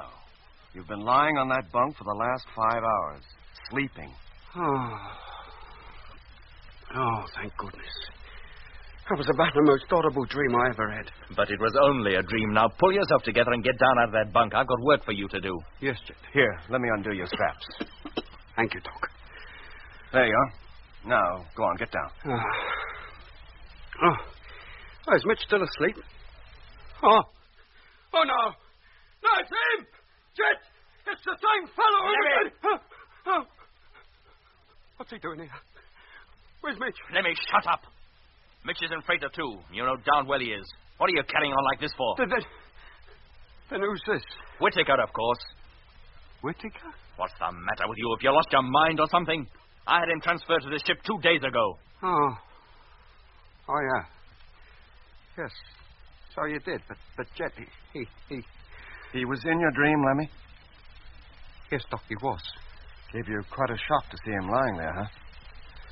Yes, it did. Me, too. How do you mean, Doc? In spite of all the commotion, Jet, Whittaker hasn't even stirred.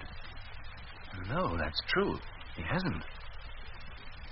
I'll tell you, Jet, there's something about that bloke. He's a jinx. He's putting the mockers on the old fleet. Hey, Whittaker. Whittaker! Yes, Captain? You're awake? Yes, sir. Well, didn't you hear all that row just now? No, sir. Then you must be deaf. No, sir. Just waiting for you to wake me. I have to transfer to freighter number 7. That's right. Hey, wait a minute. How do you know? Isn't it true, then? Yes, it is, but you were asleep when I decided which ship you'd go to. Now, how did you know that? It was a foregone conclusion. Johnson's the only person in this whole fleet who will put up with my company, unlike Mr. Barnett here. I don't want to be rude, mate, but you're right. The sooner you leave this ship, the better I'll like it. Now, Lemmy. And if they transferred you to number 9, you'd still be too close for me. Lemmy, shut up, do you hear? And listen to me, both of you. Yes, sir. As soon as you've eaten, you'll put on your suits, attach your propulsion units, and get ready to go outside. Yes, Jet. You'll make your way from ship to ship until you reach number 7. Johnson will let you in. Whittaker will stay there. Lemmy, you'll escort Simmons, second crew member of number 7, to number 2. Leave him there, and then escort Mitch to this ship. Now, is that all clear? Yes, Jet. Right. Now, when you're ready, Doc will open up the airlock for you.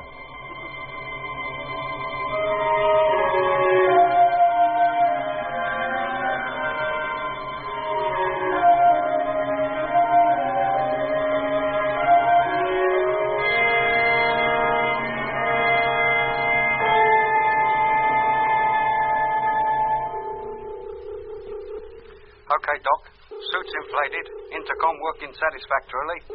You can let us out. Main door, contact.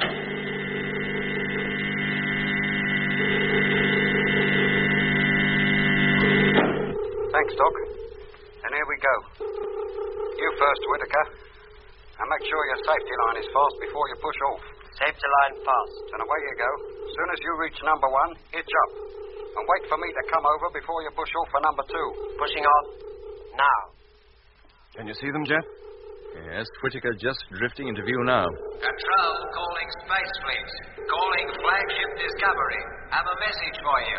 Come in, please. I'll get it, Jet. Oh, let's hope there's something definite for us at last. Hello, Control. Flagship calling. Receiving you. Ready for your message. Over. Whittaker's made it, Doc. Lemmy's just following him across to number 1. Good. They have a long way to go yet, though. Number 7 is on the far side of the formation. Hello, Discovery. Barney, dear. I've made number 1 safely. Now preparing to cross to number 2. Okay, Lemmy. I have you in full view. Watch your step. Hello, Discovery. Receiving you loud and clear. Message is for Captain Morgan. Can he take it, please? They want you, Jet. No, I can't leave the televiewer. If it's not urgent, take it down on the recorder and I'll play it back later. Right. There goes Whittaker, heading for the next ship. Hello, Discovery. Control calling. Message concerns James E. Whittaker. Oh, Whittaker. Haven't records given us enough trouble over him already? Shall I take it, Jet? No, either put it on the tape or ask them to let me call in a few minutes. Hello, Control. Captain Morgan can accept the message in a few minutes. Hello, Jet. Now hitch to number 2. Preparing to take off for number 3. Have you in full view? Go ahead, Lemmy. Hello, Discovery. We'll wait for Captain Morgan. Thank you. We'll call you. What's up with Whittaker now? Control certainly started something when they began to get interested in him. Well, whatever it is, Doc, it can wait. I must say the atmosphere in the ship is a lot easier now he's gone. He's begun to get on my nerves. Did he, Doc? I hate to admit it, but I'm afraid he did. There's something peculiar about him, Jet. The way he walks, the way he looks at you. I know. I felt it myself. But why should he affect us like that? Everybody he comes into contact with seems to find something they don't like about him. It goes deeper than that, Doc. What? Lemmy's dream. What about it? Well, one of the things Rogers complained of was that all the time Whittaker was in his ship, he hardly dared sleep for fear of the frightening dreams he'd have. And then, when Whittaker comes over to our ship, almost the first day he's here, exactly the same thing happens to Lemmy. He wakes up hysterical, sweating all over and yelling his head off. And Whittaker calmly sleeps through it all. Frank had nightmares, too. So he said. But since Whittaker left number 2 and Mitch took his place, he hasn't had one. Why didn't you mention this before? Well, I didn't think it was necessary. Hello, Jet.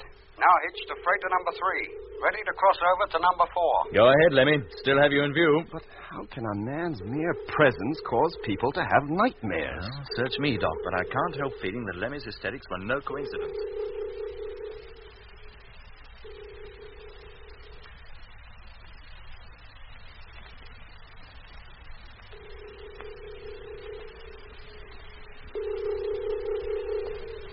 Flagship calling freighter number 7. Come in, please. Johnson calling. Whittaker and Lemmy are now hitched to number 6. I can see them, Skipper. Stand by to let them in, Johnson. Airlock's already exhausted and the main door is open. They can step straight in as soon as they get here. Good. And let me know when they're in the cabin, will you? Yes, sir. All right, Doc. It'll be a few minutes before number 7 calls up again. If you care to take over here, I'll talk to Control. Sure, Jet. Recorder on. Hello, Control. Ready for your message. Come in, please. Hello, Jet. Now hitched to number 7. This is the end of the line. About to enter airlock. Go ahead, Lemmy. Oh, that's Doc, isn't it? Yeah, Lemmy. Jet's talking to Control. He'll be back soon. Hello, Captain Morgan.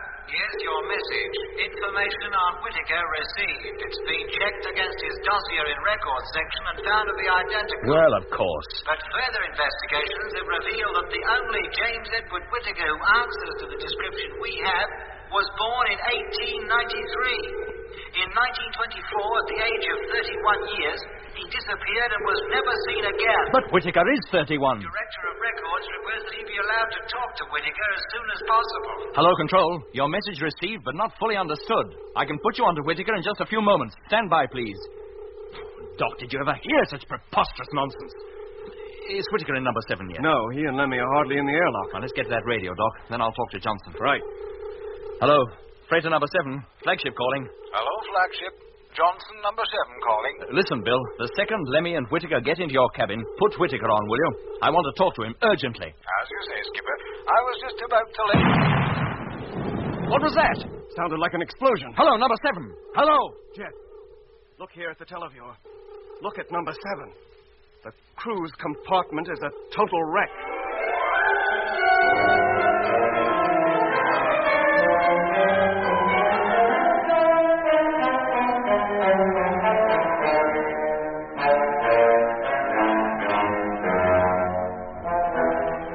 You've been listening to Episode 3 of Journey into Space with Andrew Foles as Jet Morgan, David Kossoff as Lemmy, Guy Kingsley Pointer as Doc, Bruce Beebe as Mitch, and with David Jacobs and Anthony Marriott.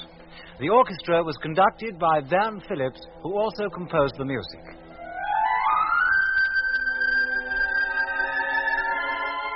Journey into Space is written by Charles Chilton and produced by him in the London studios of the BBC.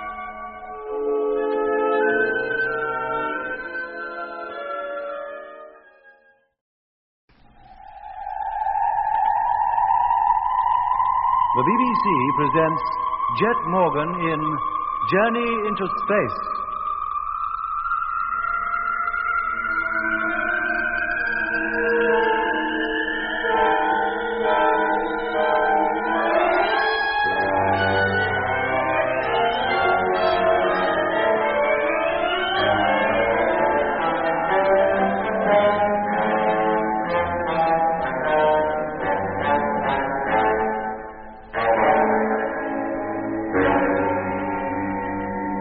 April 25th, 1971. For 22 days, the Mars Space Fleet of 9 ships, in line formation and led by the flagship Discovery, has been coasting towards the Red Planet. And although correct speed and course have been maintained, the flight so far has not been without incident. There was the mystery surrounding James Whittaker, construction engineer of freighter ship number 2. Frank Rogers found his company so objectionable that Jet decided to transfer Whittaker to the Discovery. Then came a strange message from Control on Earth asking for specific information regarding Whittaker. Meanwhile, freighter number 5 reported radar signals from an unidentified object flying directly in our line of flight. The indications were that it was a swarm of meteors, so Jet decided to take evasive action. But first, he wanted to transfer Whitaker to another ship and have Mitch, our engineer, now temporarily traveling in number 2, return to the Discovery. As there was a rule that no crew member should venture outside a ship alone, Lemmy was ordered to accompany Whitaker. The crossing was made in easy stages, from ship to ship. Is Whitaker in number 7 yet? No, Jet. He and Lemmy are hardly in the airlock. Well, let's get that radio, Doc. I'll talk to Johnson. Right. Hello, freighter number 7, flagship calling. Hello, flagship. Johnson, number 7 calling. Listen, Bill. The second Lemmy and Whitaker get into your cabin, put Whitaker on, will you? I want to talk to him, urgently. As you say, Skipper. I was just about to let them in. That sounded like an explosion. Hello, number 7. Hello. Jet, look at the televiewer. Look at number 7. The crew's compartment is a total wreck. What? Can't you see, Jet?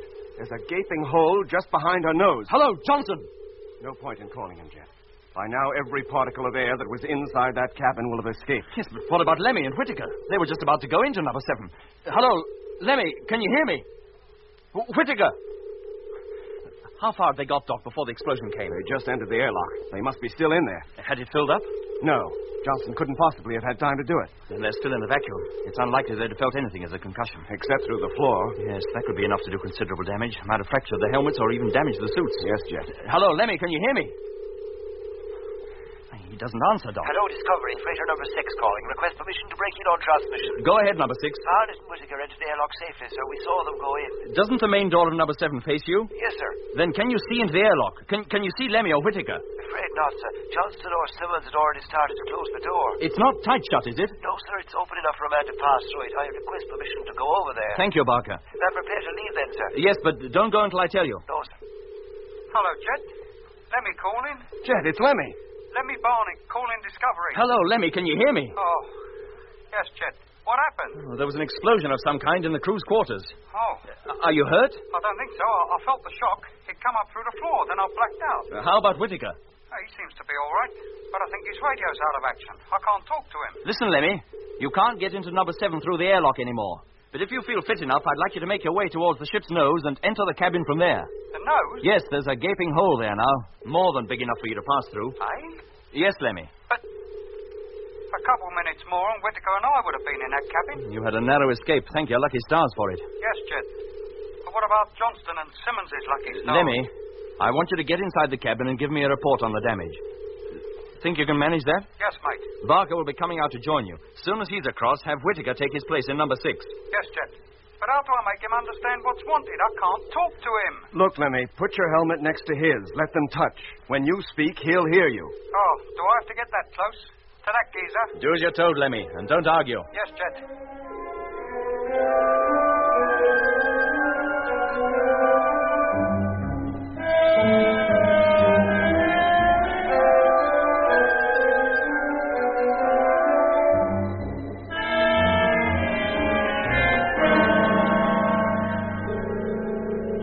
Discovery, Barker calling. I've reached number 7 and now hitching safety line. Have you in full view? Now walking up side of ship. Toward nose. Put in the telescopic lens, Doc. Let's get a closer look. Telescopic lens in. That's better. Nearing ship's nose. Blimey. What is it, Lemmy? There's a hole here. Big enough to drive a bus through. Which way was the force of impact? Inwards. Any vaporization? I'll say.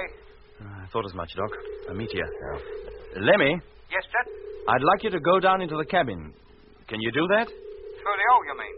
Yes, Lemmy. You'd better take the flashlight, Lemmy. You'll need it. Yes, mate. Are you all set? Yes. Then here I go. Touching bottom. Now. I want to know if there's any chance of our saving the ship. Yes, Jet. Oh, blimey. What is it? There's another great hole on the opposite side of the cabin. That meteor must have been a colossal size. It swept right through the cabin clean as a whistle and took most of the main control panel with it. That puts paid to any chance of using the motor. Yeah. Apart from that, Jet, everything else seems to be intact. Can you reach the cargo hatch, Lemmy? I'll try. Go carefully. Yeah. Oh. Jet, let me get out of here. What is it? Barker, you pull me up. Quick, mate, pull me up, please. Stand by, Lemmy. Haul it now. Oh, thanks, mate. Oh, I wouldn't go Back in there again for all the rice in China. Oh, what was it? What did you see? Johnston. Or Simmons. I don't know which. Lemmy, Yes, Jet? get back to the Discovery, quick as you can. I'll never do it quicker. And bring Barker with you, as far as number 2. Don't I go back to my old ship, Captain? No, you'll relieve Chief Engineer Mitchell in number 2. Lemmy will leave you there and escort Mitch back here. Whittaker will stay in number 6. Yes, sir.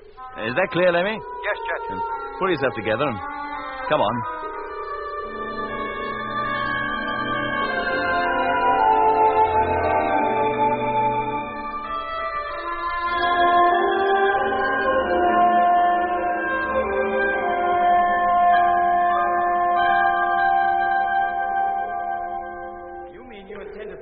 And leave number 7 behind?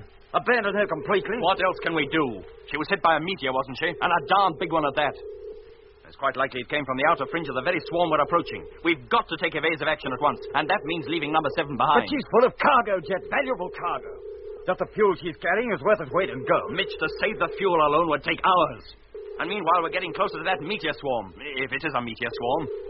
We've hardly time enough to avoid it ourselves, let alone attempt any salvage operations. Okay, Jet. You're the boss. If you say abandon her, we abandon her. Does that go for Johnston and Simmons and all? Yes, Lemmy. I'm afraid it does. You mean we leave them there? Alone? In that wreck? Lemmy, what else can we do? Well, if anybody dies at sea, at least they're given a decent burial. We're not at sea. If we gave them a decent burial, as you call it, all they'd do would be keep going with the ship. They'd merely be outside it instead of inside. That's all. Oh. Jet, if we're going to take evasive action, we better take it. According to my latest calculations, that object is less than 15 hours away. Right, Doc. Onto your safety couches and strap yourselves in. All right, Jet. As soon as you're set, Lemmy, call up the fleet. Have them all listening out. Yes, Jet. Okay, I'm all set. Me too. Positioning control panels. Hello, Space Fleet. Flagship Discovery calling. Stand by for Captain Morgan. Thanks, Lemmy. Hello, Space Fleet. We're going to change course. When I give the word, all ships will tilt their noses 25 degrees upwards from line of flight. When we turn on the motors, the ships will take the new course and be carried high above the meteor swarm. In that way, we may avoid it. Stand by. Okay, Doc. Switch in the main gyro. Gyro, contact. Number 1, standing by. Number 2, standing by. Number 3. Number 4. Number 5. Number 6. Number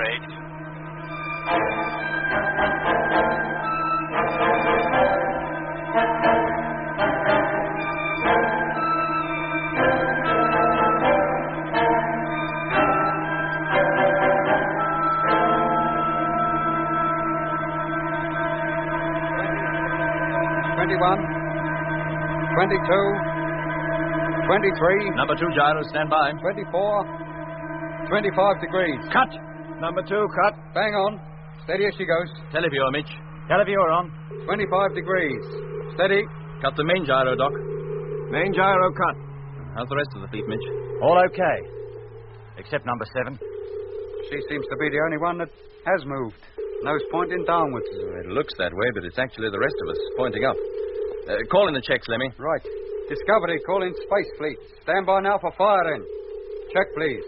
Number 1, okay. Ready for firing. Number 2, All right, check. Mitch. As soon as they've checked in, Number take 3. over, will you?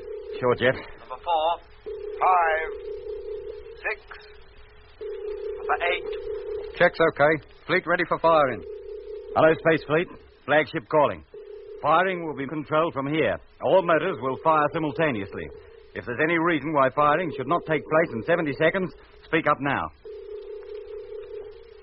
Then I assume it's okay. Stand by. Firing in 1 minute. Doc. What'll happen to number 7 when we leave her? She'll just go coasting on, Lemmy. Just as we'd do if we weren't changing course. On to Mars? Yeah. But being out of action and with no crew to control her, she won't be slowing down as we will. 45 seconds. Will she just go shooting past then? Oh, no. No, she's not traveling fast enough for that. She's bound to be affected by Mars' gravitational pull. Oh. She'll almost certainly go into an orbit round her until finally she crashes on the Martian surface. We might see her again then. Possibly. It all depends on how passing through that swarm affects her. Oh, yes. I forgot about that. She'll still be heading straight for it, won't she? with Johnston and Simmons inside her. Yes, Lemmy. What was that, Lemmy? Nothing, Jet. 10 seconds. Firing imminent. 5, 4, 3, 2, 1. Contact!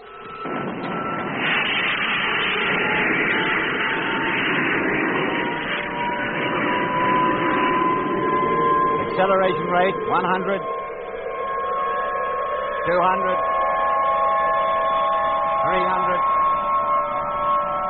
400, 500.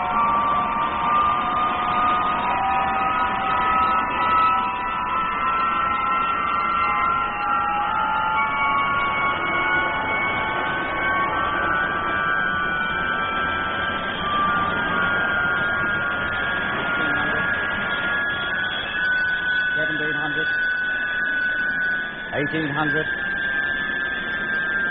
1,900, 2,000. Cut the motor. Televiewer, Lemmy. Televiewer on. They're all there, Jet. Number 5 lagging behind a bit, but the rest still in formation. Right. Get the radar, Doc. That object should be beginning to drop below us. Right. Lemmy, call up the fleet. See if all crews are okay. And then have them get to work with their radar, too. Yes, mate. And when you finish, give me control. I'll give them a full report on number 7 and tell them we've changed course.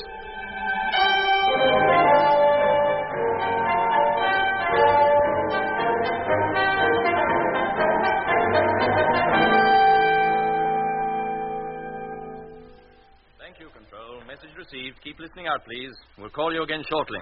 Well, Jet, what did they have to say? What could they say? They're just as sorry about losing number 7 as we are, but they consider we did the right thing in abandoning her. They think the meteor came from the swarm we're approaching, and we might run close to a few more stray ones before we're through. Well, that's a nice, cheerful thought. What are the latest reports on the swarm's position? We're climbing well above it, Jet. Good. As soon as we've passed over it and down the other side, we'll have to increase speed slightly to make up for lost time. Otherwise, we're going to be late for our rendezvous with Mars. Now, I'll get to work on the new computations right away. Yes, please, Mitch. What about Whitaker?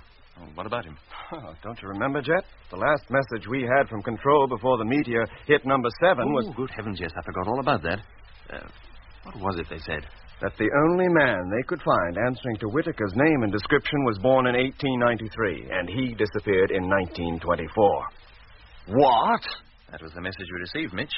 Did you ever hear anything so preposterous? The Director of Personnel Records wanted to talk to Whitaker. Yes, he did, didn't he? Well, I can hook the main transmitter to the intercom system, Jet. No, Lemmy, I want to talk to Earth about this whole business first.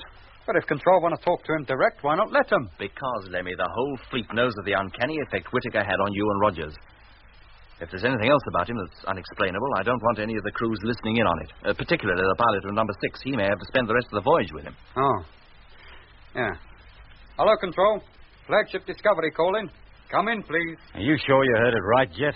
How could they seriously say Whitaker was born in 1893? They didn't. All they said was the only man they could trace who answered to Whitaker's description was born in 1893. Hello, Discovery. Control calling. Hearing you loud and clear. Got him, Jet. Thanks, Lemmy. Coming. This doesn't make sense to me, Doc. Me neither, Mitch. When does Whitaker say he was born? 1940. If you ask me, that's just about right. That'd make him 31, and that's about the age he looked. Yeah, but don't you see, Mitch, the strange thing about it is that 31 is just the age at which the other Whitaker disappeared, in 1924. Yes, but didn't they check up on him before he joined the crew during his training period or anything? Well, they must have done. Well, if they were going to find anything as fantastic as this, wouldn't they have found it by now? I would have thought so. You know, record section must be crazy as coots. A whole dang lot of them. Well, I agree with you, Mitch, but for one thing. And what's that? Whitaker's odd behavior. You took his place in number 2, Mitch, so you can't know what I'm talking about. But all the while Whitaker was in this ship, I had a strange feeling of foreboding. Jet, too. Well, I reckon you're all jumping to hasty conclusions. Do you? And what about the inquiries from Control? Mere routine. Well, that's what started you off. If they'd asked for information about other members of the fleet, you would have imagined the same things about them, too. Maybe, Mitch. And I hope you're right. Anyway, we'll see what Jet's talk with Control produces.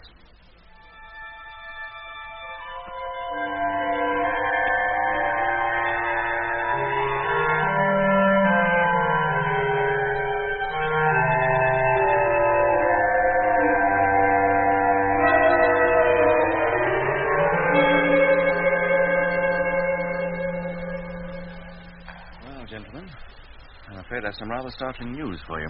About Whittaker? Yes. What is it, Jet? You remember the journalists who came up to the moon to watch the takeoff? Uh-huh. Well, it seems when they returned to Earth, one of them hit on the idea of a personal angle for a series of articles for one of the national papers. Oh? For what? Well, he thought he'd visit the relatives, wives, mothers, so on, and collect first-hand material on what it's like to be the wife of a spaceman. You know the sort of thing. He'd have a job with me. I'm a bachelor. He'd thought of all that, too. Any of the men who didn't have wives had their parents supply the story. How their sons had always been crazy on space travel since they were kids, always dreamed of going to Mars. Well, he ran 4 separate articles on us, giving our whole life histories. And apparently he left nothing out. Go on. When I get back, I'll sue him for defamation of character. Oh, come to the point, Jet. Where does Whittaker fit into all this? That is the point.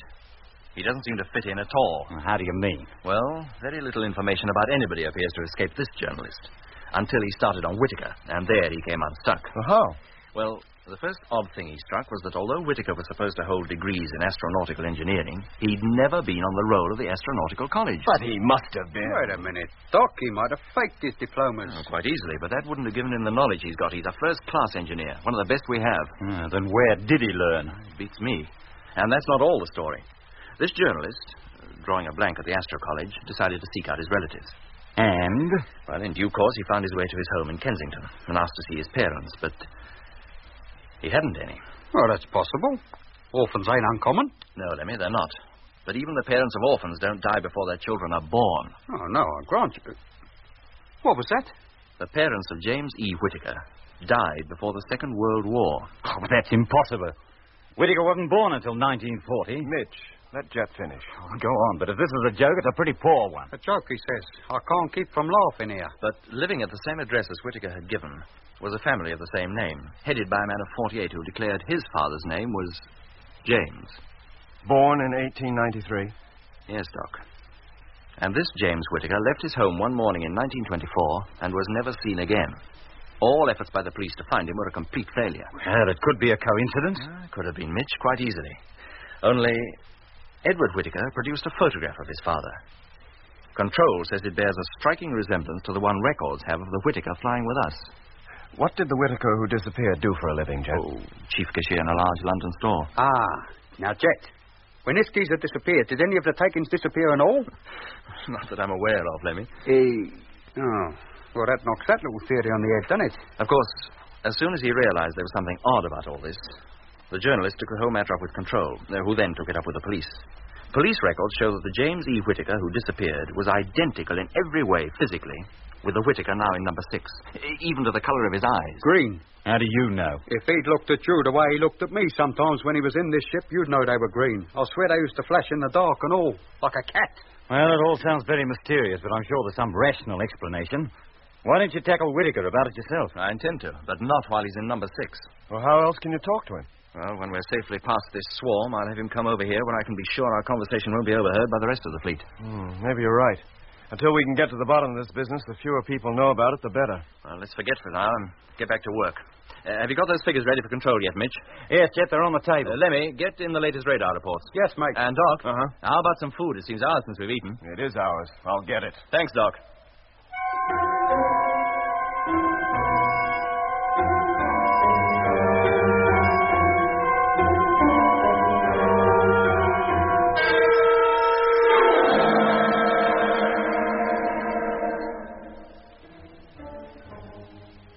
So, on the surface at any rate, the affair of James Edward Whittaker was forgotten.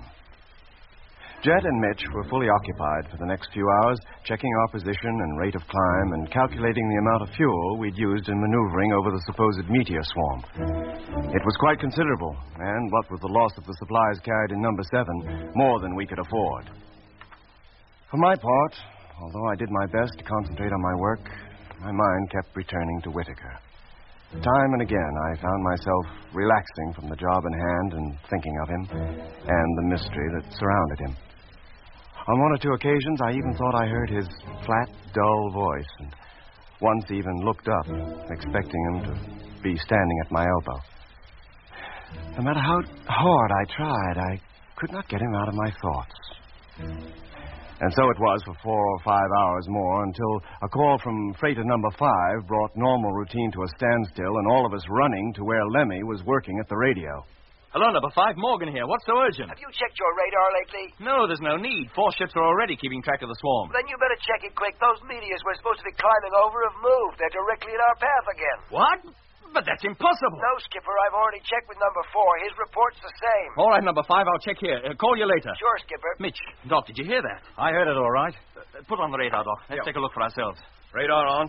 No object that size could change its position so quickly. It's ridiculous. Maybe, Jet. But there is something in front of us just the same.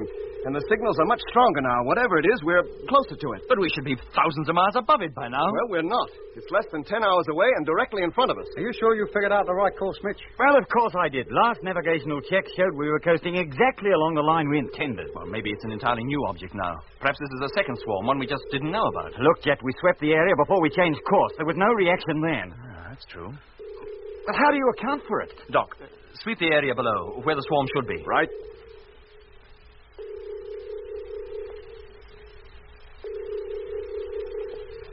No, Jet, nothing. Either we've changed our course or that thing's moved. I tell you, we haven't changed course. Then we'd better, and quick. If that thing's solid and we hit If it was solid, we'd see it. It would be at least as large as the moon and be reflecting the sunlight. Well, it could have its dark side towards us. In that case, the sun being where it is, it couldn't be directly in front of us. Oh, no, it couldn't, could it? Well, what do we do? Alter course again? Unless it proves to be moving out of our path as quickly as it moved in, yes. But if we go on at that rate, we'll have no fuel left. We'll reach Mars all right, but we won't be able to make a landing. Keep an eye on that thing, Doc. Right. And Lemmy, call up the rest of the fleet. Tell all ships to watch it. Get a report from each ship in turn every 10 minutes. Right.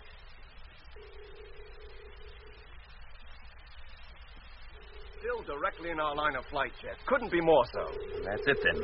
We'll alter course again. Go under it this time, back to our original course. If we make it successfully, we'll keep on it. Call up the fleet, Lemmy. Tell them what we're doing. Right.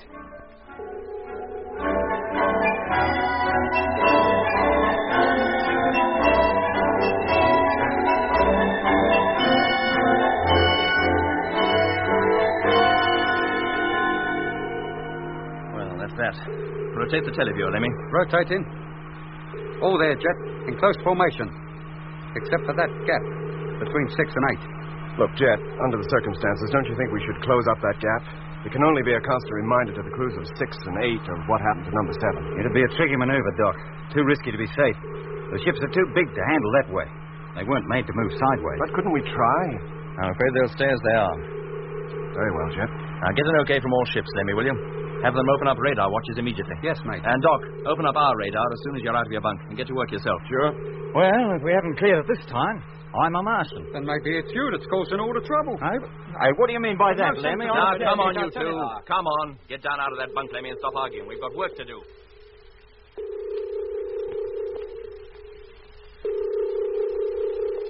Hey, Jet. Come over here, for Pete's sake. Now what? That object, that meteor swarm, whatever it is, it's coming back. What? Yes, Jet. Look for yourself. It is, too. What on earth is going on? It's been gradually moving back ever since we changed course. It's as though it's trying to block our way. Well, maybe that's just what it is doing. Don't be absurd, Lemmy. How could it? Well, why not? Twice we've altered course, and each time it's moved with us. That's ridiculous. It would be breaking all known physical laws. And how about the unknown ones? It may not be breaking those. I don't know what to think. There's only one possible answer. There are 2 swarms situated at different heights. And for some reason, whenever we're in front of one of them, we're unable to see the other. Oh, no, Mitch. It must be the same swarm. Well, the same or different. We're approaching it fast. What do we do? Try to avoid it again? We can't, Doc. We'll have no fuel left at all soon. There's only one thing we can do now. What? Go straight on. Plow right through it. Oh, wait a minute. Go through it. You mean the whole fleet? Well, I certainly don't intend leaving anybody behind. But look what happened to number 7, when it met only one meteor. But that must have been of exceptional size. We're not likely to meet another of that caliber in 100 years. But, Jet, if we deliberately go through a whole swarm of them, even small ones, at least one ship is likely to be hit. Not necessarily, Doc. In fact, the chances are against it. And in any case, small meteors will do us no harm. The meteor bumper will take care of them. Then why go to all that bother to dodge them in the first place? Why couldn't we have just coasted on and chanced it? Because, Lemmy, we don't take chances if we can possibly avoid it. But this is different. Well, you'll never get the fleet to back you, Jet. It's too risky. Well, it's that or turn back. Oh, no, we're not turning back. There wouldn't really be much point in trying. It'd take us so long to turn the whole fleet round that by the time we were ready to fire, the motors would be as good as on the thing anyway. How far off is it now? Less than 4 hours. Well, how about it? Do we keep going? Or do we rush around in space playing tag with something that's nebulous, that we can't even see in spite of its colossal size? Whatever you say, Jet. I'm with you. Me too. Wherever you go, Jet, I go and all. Good. Then call up the fleet, Lemmy. I'll talk to them. Yes, mate.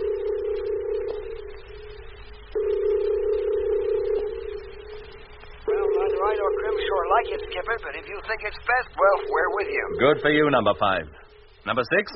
Freighter number 6 calling. That's Whitaker. Is the pilot there, Whitaker? Yes, sir. I'm listening, Skipper.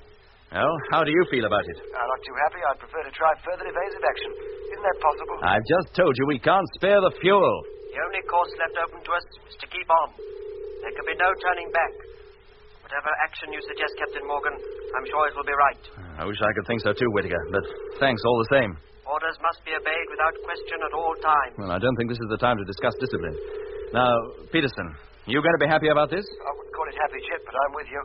Whatever you say goes, so far as I'm concerned. Good. Number 8, how about you? Well, as I'm the last to be consulted and everybody else has been already agreed to plough on, well, all I can say is, okay. I don't like it, Jet. I think the risk is greater than you care to admit. Well, that's settled. Now, listen carefully, all of you. As a safeguard, suits will be worn from now until further notice. In the unlikely event of your ship being holed, you'll be safe until you can be transferred to another ship. If the Discovery is hit and put out of action, command will be taken by number 1. Now, that's all for now, but keep listening out. Keep your radios on at all times.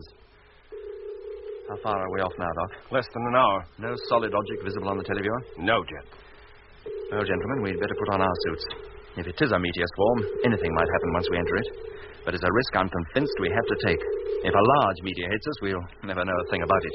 Now, stay at your post from now until further orders, and good luck. A nice, cheerful prospect, isn't it?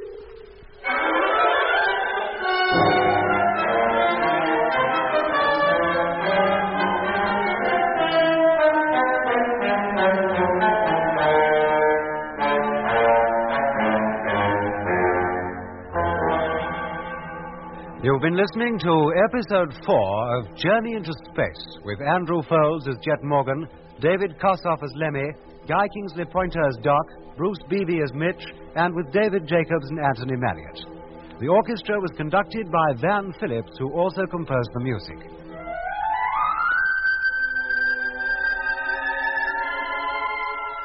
Journey into Space is written by Charles Chilton and produced by him in the London studios of the BBC.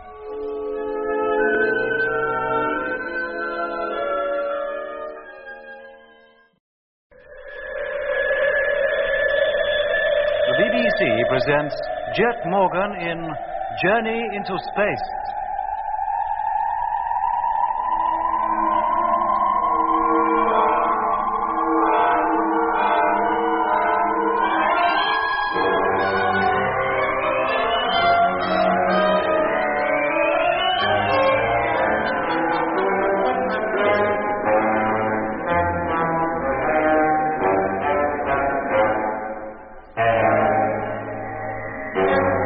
For more than 3 weeks since it left the moon, the Mars Space Fleet, led by Jet Morgan, has been coasting towards the Red Planet.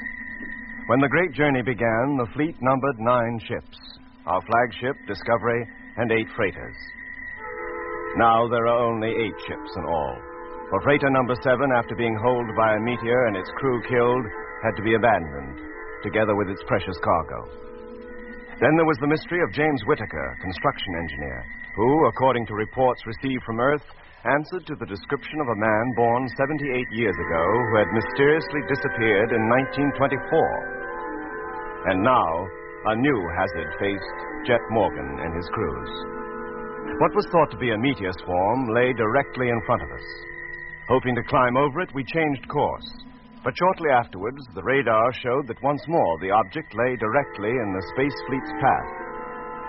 The tricky maneuver was carried out again, but with the same startling result.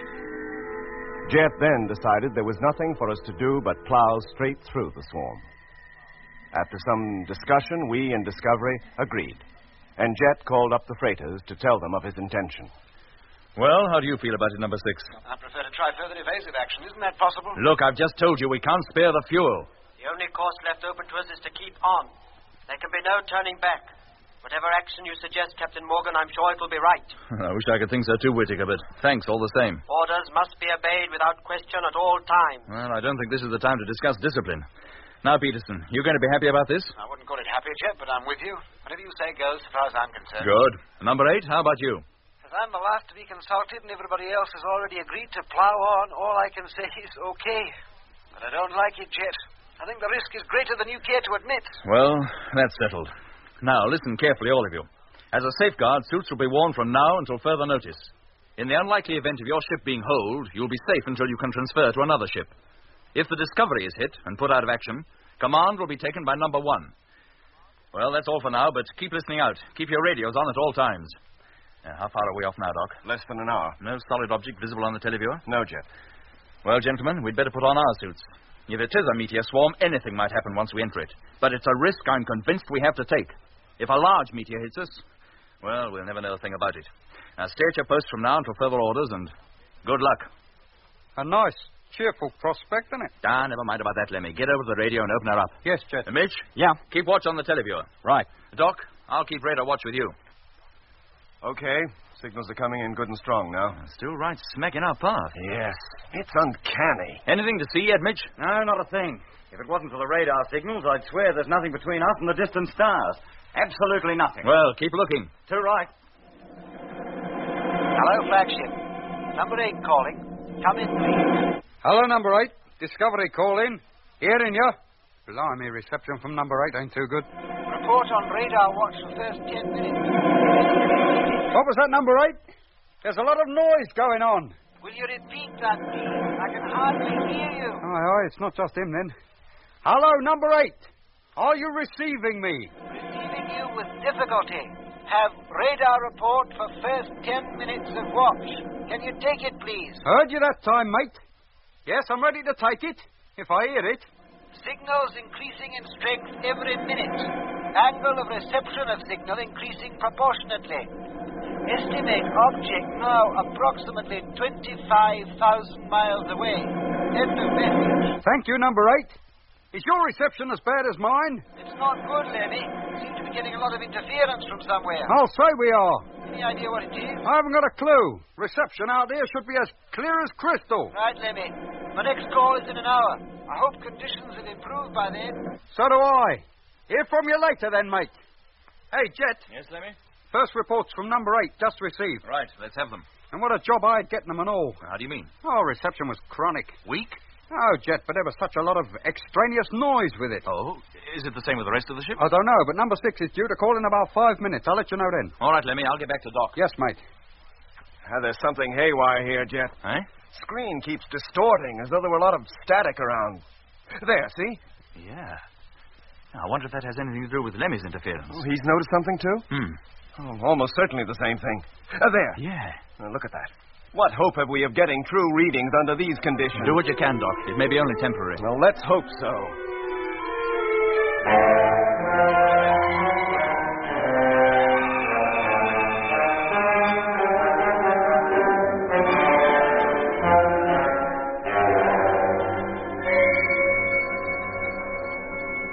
Jet, reception is becoming impossible. It's pointless trying to calculate anything while these conditions last. What on earth can be causing it? If you ask me, it's something to do with that object we're approaching. The closer we get to it, the worse the distortion gets. Hey, Jet. Yes, Mitch? Oh, the televiewer, it's hopeless. Oh, not that, too. It's like trying to see through a blinding snowstorm. What is going on? Hello, number 6.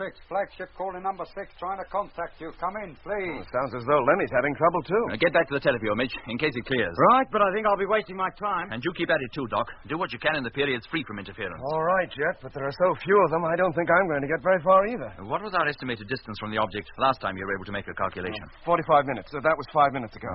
But it was only based on my own deductions. I've had no further check reports from the fleet. Well, I'll have a word with Lemmy, see what's happening. Hello, number 6. Trying to contact you. Can you hear me? Now, what's your trouble, Lemmy? Number 6 is 5 minutes late with his report. 10 times I've tried to raise him, but I get no reply. Apart from that, everything in the garden's lovely. Do any of the other ships reply? I don't know. I haven't called them. Well, do it now. Yes, mate. Hello, Space Fleet. Flagship calling Space Fleet. Come in, please. Now. Listen to it. How can we be expected to hear anything through this lot? Hello. Quiet, Lemmy. Huh? thought I heard something. Then you must have ears like a cat. Hello, flagship. Hello, number 6 calling. Need to hear from you urgently. That's number 6. Emergency. Come in, please. Emergency, he says. Hello, number 6. Morgan here. Go ahead with your message. He's gone again. It's no good, Jet. With all that row going on, how can you expect to... Hello, flagship. Hello. For Pete's sake, answer me. Do you hear? Answer me. Blimey, what's happening to him? Hello, number 6. We can hear you. What's the trouble? Over. There, he's gone again.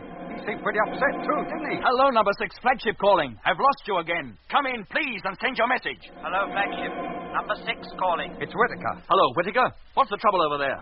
Hello, Captain Morgan. There is no trouble.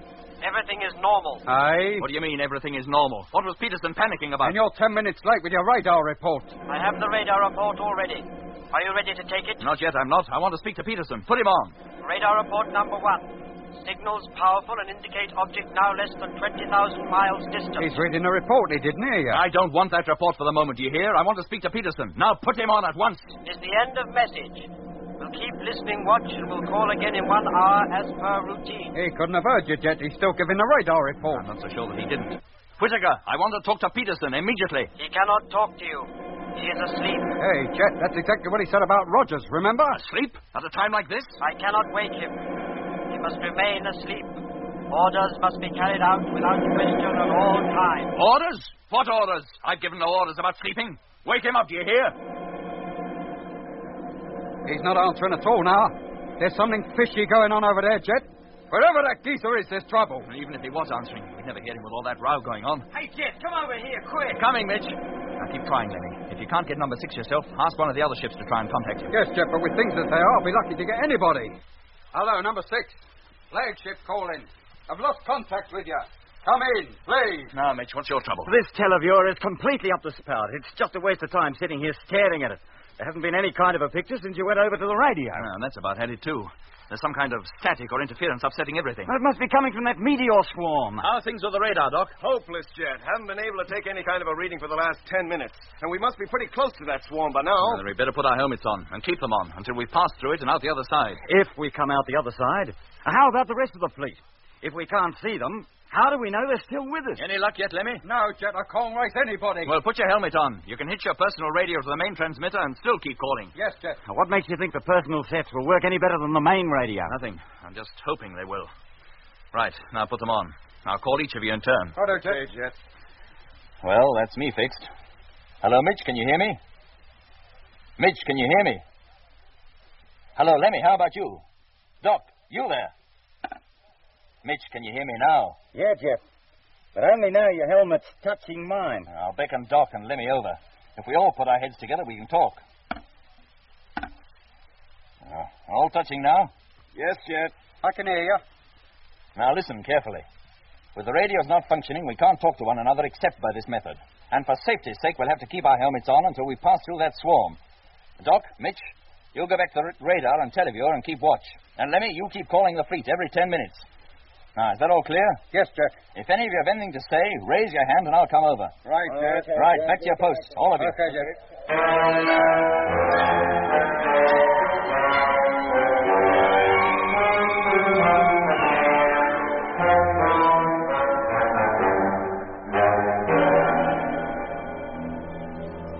We must have entered the swarm, or whatever it was, half an hour later.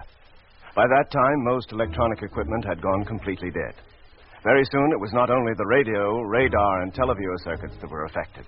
The oxygen, fuel tank, air conditioning, humidity, air pressure, speed, and navigational indicators all were jumping wildly about, almost as if they were alive. This went on for nearly 7 hours. It was like a bad dream, a nightmare. The only way we could communicate with one another was by talking with our helmets touching and picking up the sound vibrations. Of course, during this time, we couldn't contact freighter number 6 any more than we could any other ship, and so we were still no nearer solving the reason for Peterson's panicky call, nor for the almost rebellious tone of Whitaker's replies to Jet. In fact, cut off completely as we were from all things outside the ship, we could not even be sure that the rest of the fleet was still with us. And we would not know until the electronic equipment ceased its eccentric behavior and returned to normal again. Not only were we and Discovery a little world apart, but each man was himself enclosed in his own smaller world, confined within the narrow limits of his tightly fitting spacesuit. Hello, Space Fleet. Flagship, call in Space Fleet. If you can hear Lemmy! me, Huh? Lemmy, I can hear you calling. Can you hear me? Yes, Jet, I can. Can you hear him, Mitch? You, Doc? Yeah, Jet. Me too. We must have made it. Passed through the swarm, you mean? Yes, Lemmy. And about time, too. It must have been thousands of miles deep. If our speed's been constant about 200,000, I'd say, And no meteor hit us. We came through safely. Don't speak too soon, Lemmy. There's the rest of the fleet to consider. Yes. And, Lemmy, now that the personal radios are working, there's a good chance of your being able to contact them. Have a try, will you? Well, that's exactly what I was doing when you heard me, just Then keep at it. Can you call them without our hearing you? It'll be chaotic if we're all talking at once. I've already thought of that. I'll feed my personal radio straight into the ship's transmitter and you won't hear a thing. Good. Now, Mitch, how about the televiewer? Well, she's not showing any picture yet, but she's alive, all right. I've got the snowstorm back. Well, as soon as you can get a picture, check up on the fleet. Make sure it's still with us. Too right, I will. Jet, when do you propose letting us remove these helmets? Well, not until everything in the ship is in good working order again, and we can be sure there's no further danger of being hit. Right.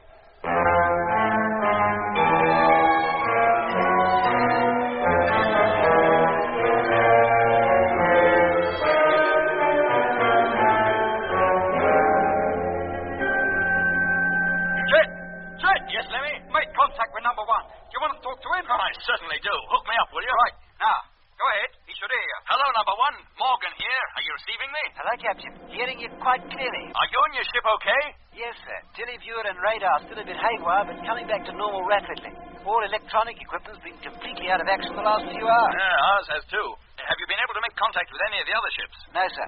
Lemmy came through before I had a chance. Very well, number one. As soon as your radar's working again, see if you can calculate our distance from that swarm, and the rate at which it's dropping behind, if it is. Very good, sir. How soon will we take our suits off? Not until I tell you. As soon as you've anything to report, give us a call. That's all. Thank you, Discovery. All right, Lemmy. Now see if you can contact the rest of the fleet. Yes, mate. Mitch, is that televiewer working yet? Yeah, it's getting better, but I still can't get a picture. Then keep at it. You will before long, I'm sure. How about you, Doc? Well, if there's anything in front of us, Jet, I believe I could detect it. You mean the radar's working now? Yes, enough for me to get some sort of a signal. Good. Well, sweep the area astern. See if you find anything there. Sure. Yes, Jet, there you are. As strong as you like. That thing is behind us. We must have passed through it. Good, Doc. Do you think it was meteors, Jet? I wouldn't like to say for sure, but I doubt it. So do I. No ordinary meteor swarm would have upset the equipment like that.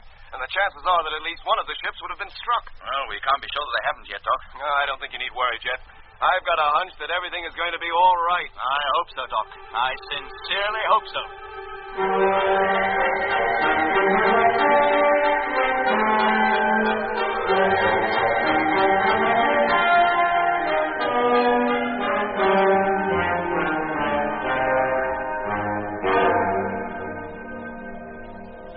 Contact now made with freighter ships numbers 1, 2, 3, 4, 5, and 8. All crews safe and almost all equipment back to full working order. Still no reply from number 6, Lemmy? No, Jet.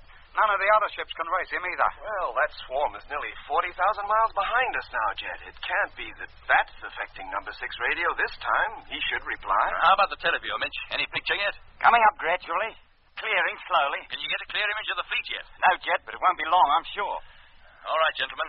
I think it's safe to remove the helmets now. You can take them off. Oh, thank goodness. I was beginning to feel like a goldfish.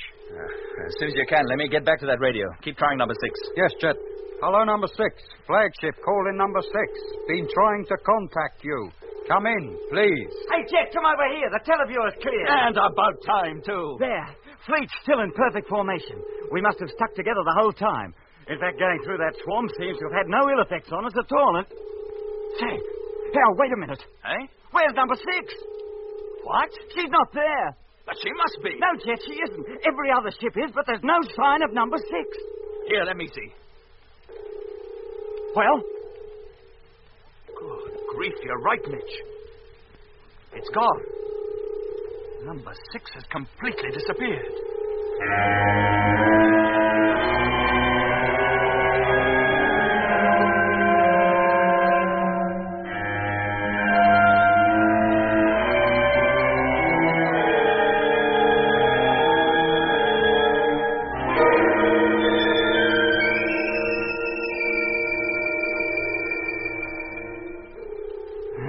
No good, Jet. There's no sign of it. Either behind us, in front of us, on either side of us, up or down. But our whole ship couldn't disappear just like that without trace. Well, if you think you can find it, you're welcome to try. It's fantastic. Unbelievable. After passing through a swarm of meteors, look what happened to number 7. That's no explanation, Lemmy.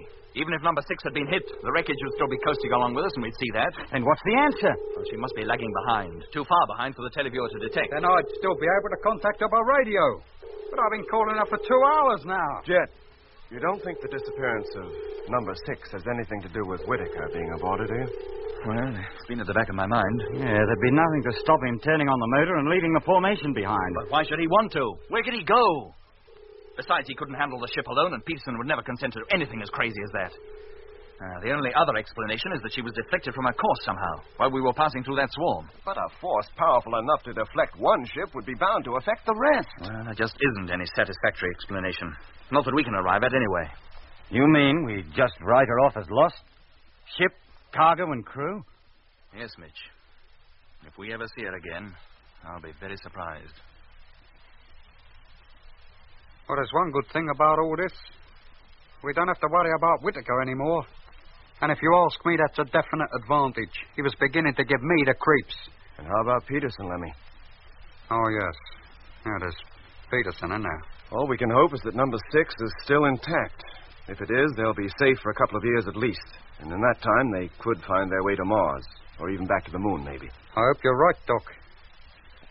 I didn't really mean it when I said I was glad to be rid of Whitaker. I'm sure you didn't, Lemmy. I forgot he had Peterson with him. Lemmy, get back to that radio. Call up control. Yes, Jet. Well, Mitch, Doc, if we go on at this rate, by the time we get to Mars, we'll have no fleet at all. Hello, control. The loss of number 7 was just sheer bad luck, Jep. We wouldn't lose another ship by meteor collision in 100 years. But what are our chances of losing him the way we lost number 6? If we knew how we lost her, Doc, I'd tell you. Well, unless we find her again, we'll never know what happened. No. We'll never clear up that Whitaker business either. And that's something I'd like to get to the bottom of. His having been born in 1893, you mean? Yeah, Jeff. And the weird effect he had on the crews of whatever ship he happened to be in. There was something very odd about him. Well, maybe by now Control will have solved the mystery and have a rational explanation for everything. Yeah, there's no point in my trying to call up Control. It's a complete waste of time. What are you talking about? The radio's working, isn't it? Yes, Jet. There's no more interference, is there? No, Jet. Then get back to it once and get Control. Oh, I'm sorry, Jet, but I'm afraid you're still talking through your helmet. Look, come to the point, Lemmy. All right, that meteor swarm, ionized gas or whatever it was we came through. Well, while we were in it, it completely ruined any kind of intership communication, didn't it? It's not exactly news. Which means that it formed a block to all electromagnetic waves. It must have done. Well, that gas now lies between us and Earth. If no radio wave can penetrate it, then Earth can't receive us, nor can we receive them. What? Well, can we? No, of course we can't. That cloud cuts us off from home completely. At least until the Earth has moved sufficiently in our orbit to be clear of it. And how long will that take? Oh, a rough guess, I'd say 2 months. You mean we'll be out of touch with Control all that time? Looks that way, Doc. They'll give us up for lost. The last message we sent them was that we were about to enter a supposed meteor swarm. Well, gentlemen, this loss of contact with base, while serious enough, needn't be fatal. They won't give up trying to contact us for weeks, months, in fact. And we should be talking to them again long before we reach Mars. Meanwhile, let's keep going. We'll have a lot more work to do now we're on our own, particularly in the navigational field, but we'll get by. Then we'd better start right away. The first thing is to work out the necessary increase in speed to make up for the time we lost taking evasive actions. Yes, Mitch.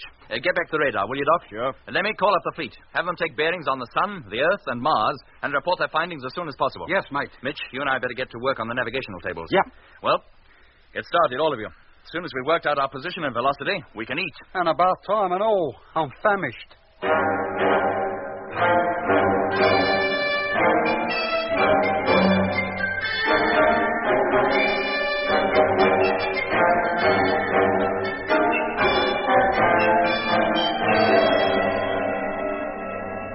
And so now 2 ships had gone, together with their crews and cargo.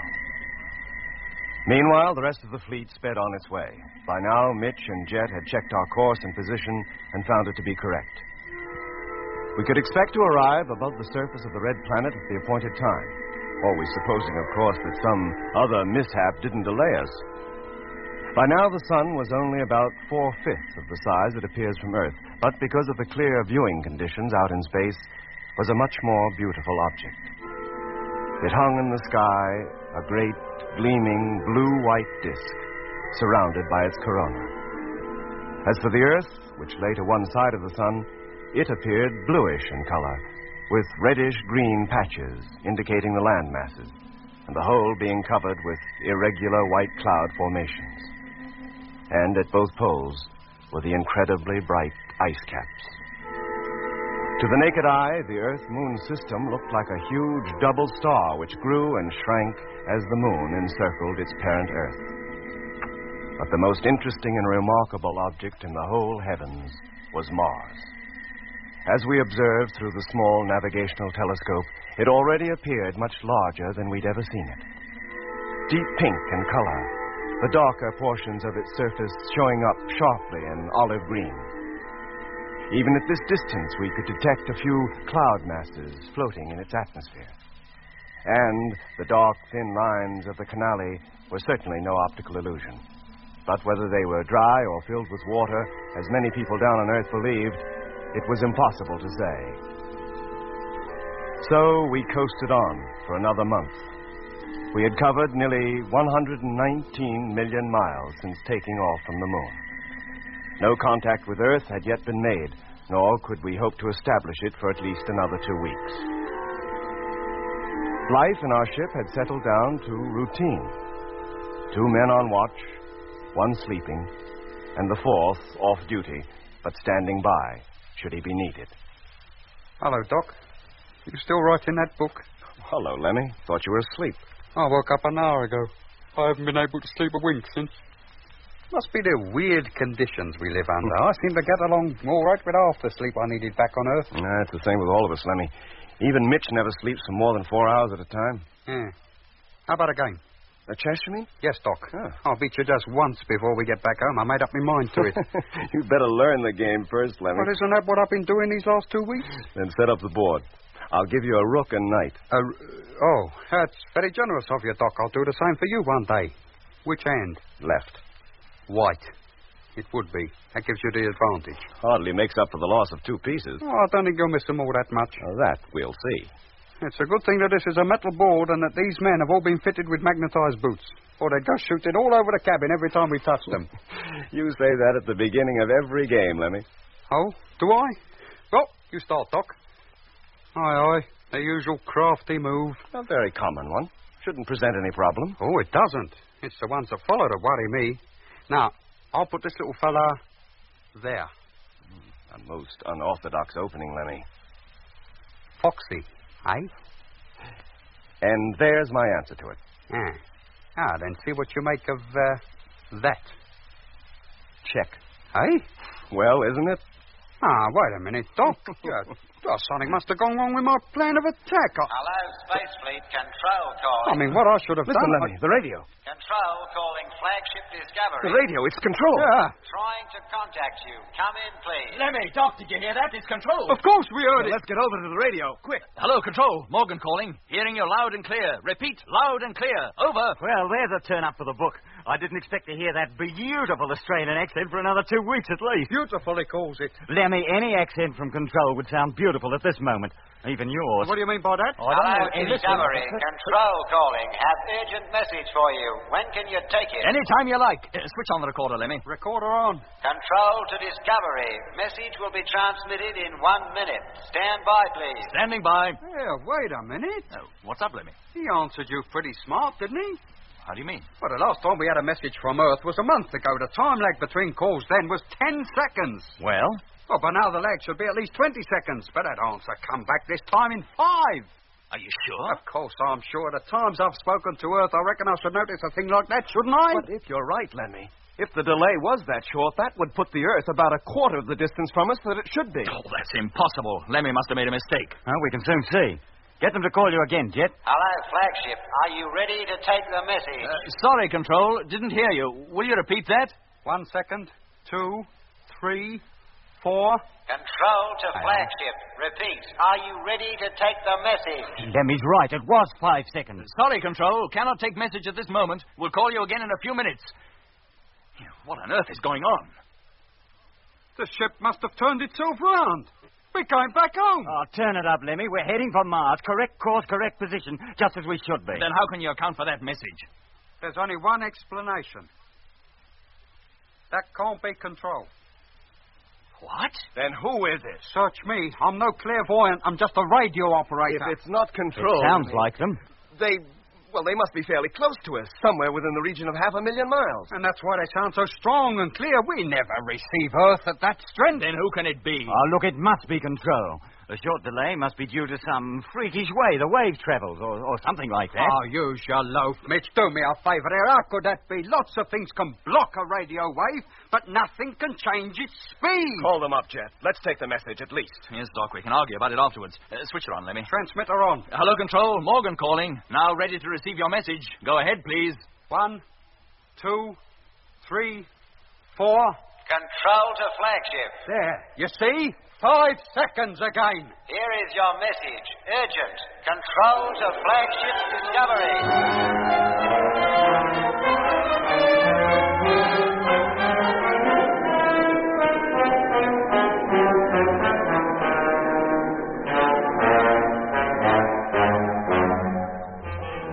You've been listening to Episode 5 of Journey into Space with Andrew Foles as Jet Morgan, David Kossoff as Lemmy, Guy Kingsley Pointer as Doc, Bruce Beebe as Mitch, and with David Jacobs and Anthony Marriott. The orchestra was conducted by Van Phillips, who also composed the music.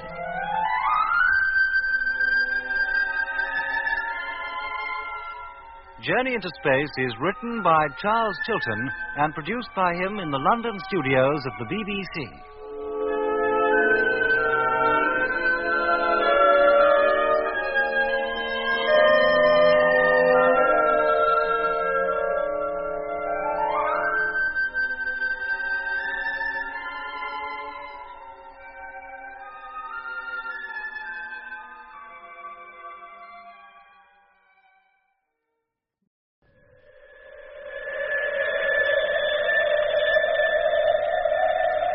The BBC presents Jet Morgan in Journey into Space.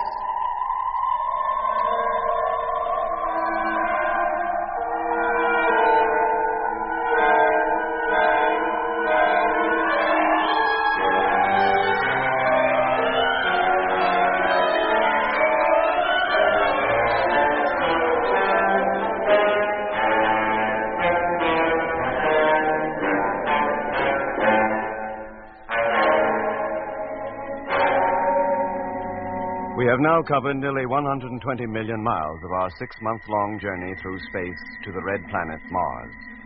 A month ago, we passed through a cloud of space debris. Whether it was comet dust, meteors, or merely ionized gas, we don't know. But for 7 hours, all electronic equipment within our ship was completely upset, causing us to lose contact with the rest of the fleet. When at last we were clear, we discovered to our horror that freighter number 6 had disappeared. All efforts to contact her by radio were fruitless, and finally there was nothing for it but to give her up as lost. So now, 2 ships had gone, for freighter number 7 had already been wrecked by a meteor and abandoned. And yet our troubles were not over. The cloud of gas, or whatever it was, now lay behind us, and as it formed an impassable barrier to all electromagnetic waves, communication with Earth control was impossible. We expected it to remain so for at least another month, or until the Earth had moved sufficiently in our orbit to be clear of the gas cloud. And then one day, while Lemmy and I were passing an off-duty hour with a game of chess, control was suddenly heard. But after only a few preliminary exchanges, Lemmy declared that the 5-second delay between replies was considerably less than it should be in relation to our position from Earth. Are you sure? Of course I'm sure. At the times I've spoken to Earth, I reckon I should notice a thing like that, shouldn't I? If you're right, Lemmy, if the delay was that short, that would put the Earth about a quarter of the distance from us that it should be. That's impossible. Lemmy must have made a mistake. We can soon see. Get them to call you again, Jet. Hello, flagship. Are you ready to take the message? Sorry, Control. Didn't hear you. Will you repeat that? 1 second. 2, 3, 4. Control to flagship. Repeat, are you ready to take the message? Lemmy's right. It was 5 seconds. Sorry, Control. Cannot take message at this moment. We'll call you again in a few minutes. What on earth is going on? The ship must have turned itself round. We're going back home. Oh, turn it up, Lemmy. We're heading for Mars. Correct course, correct position. Just as we should be. Then how can you account for that message? There's only one explanation. That can't be Control. What? Then who is it? Search me. I'm no clairvoyant. I'm just a radio operator. If it's not Control, It then sounds like it. They must be fairly close to us, somewhere within the region of 500,000 miles. And that's why they sound so strong and clear. We never receive Earth at that strength. Then who can it be? It must be Control. A short delay must be due to some freakish way the wave travels, or something like that. You loaf, Mitch. Do me a favour. How could that be? Lots of things can block a radio wave, but nothing can change its speed. Call them up, Jet. Let's take the message at least. Yes, Doc, we can argue about it afterwards. Switch her on, Lemmy. Transmitter on. Hello, Control. Morgan calling. Now ready to receive your message. Go ahead, please. 1, 2, 3, 4. Control to flagship.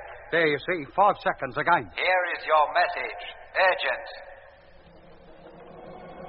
From Control to Space Fleet for immediate action, by order of Supreme Council, flagship Discovery and remaining 6 freighters are to abandon all attempts to reach Mars and return to Moon Base immediately.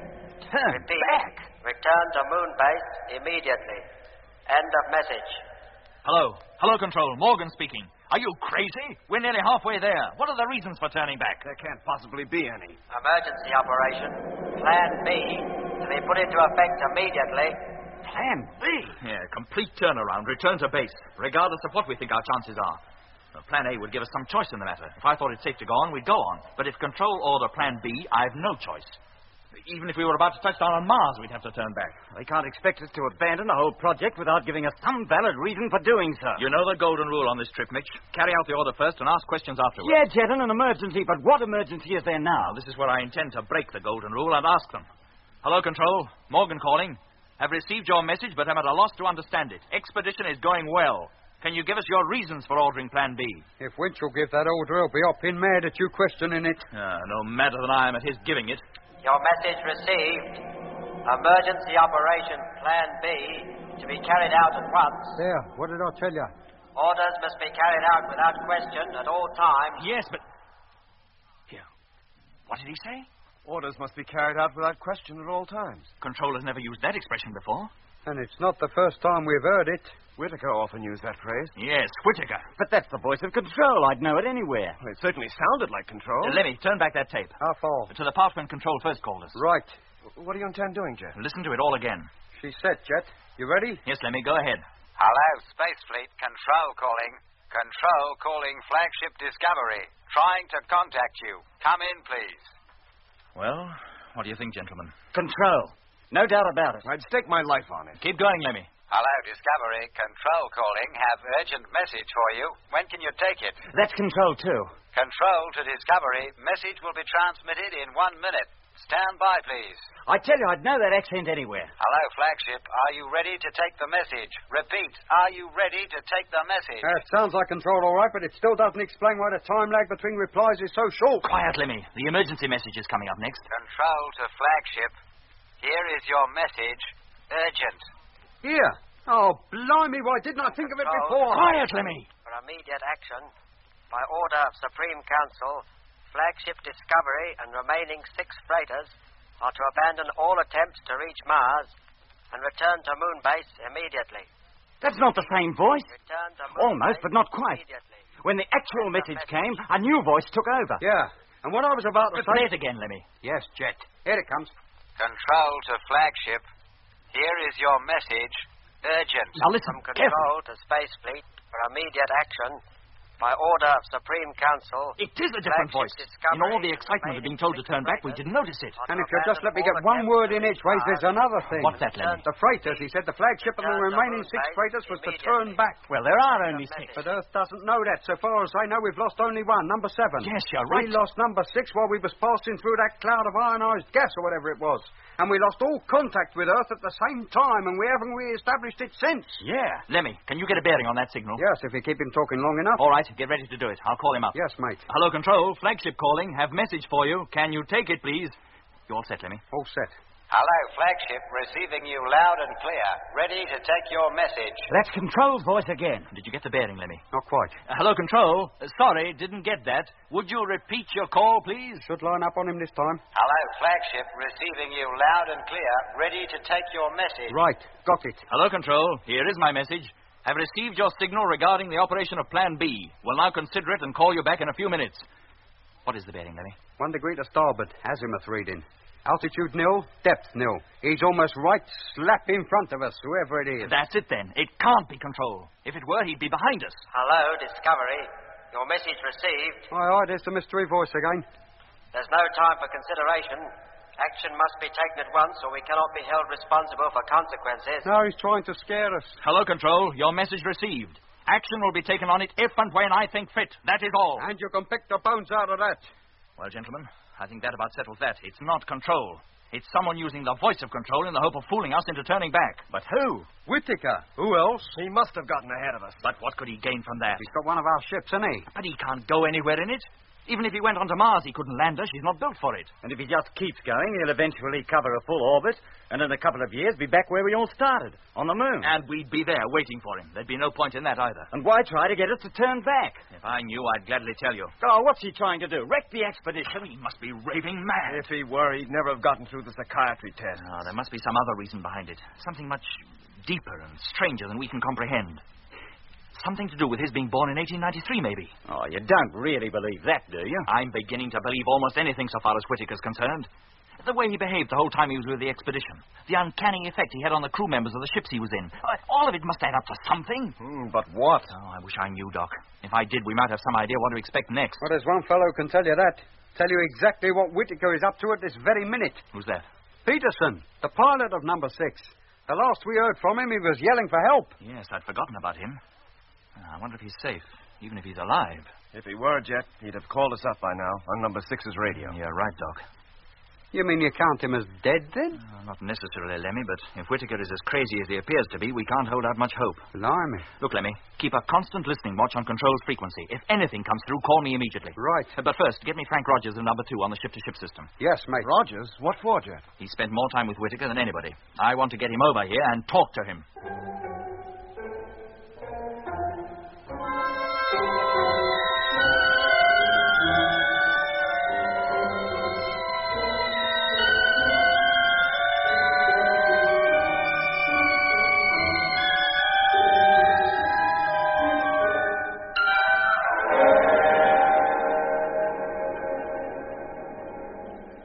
Airlock, contact.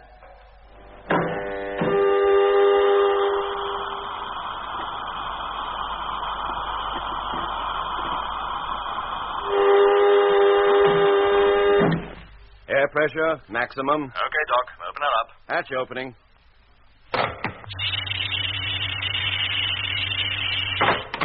All right, Jet, give me your helmet. Thanks, Doc. How are you, Frank? Fine, Doc, and thanks for the invitation over. First time I've been out of my ship since we took off 8 weeks ago. I'm afraid it's no party you've been invited to, Frank. Huh? You better get your suit off. Then come on over to the control table. We'll talk over there. Yes, sir. Lemmy heard anything more? No, Jet, not a sound. Well, they must realize we've seen through that little game and have given up trying to fool us. With the radio, maybe, but what will they try next? Here, give me a suit, Jet. I'll put it away for you. Oh, thanks, Doc. Captain, here I am. What's the trouble? It's about Whittaker. Oh?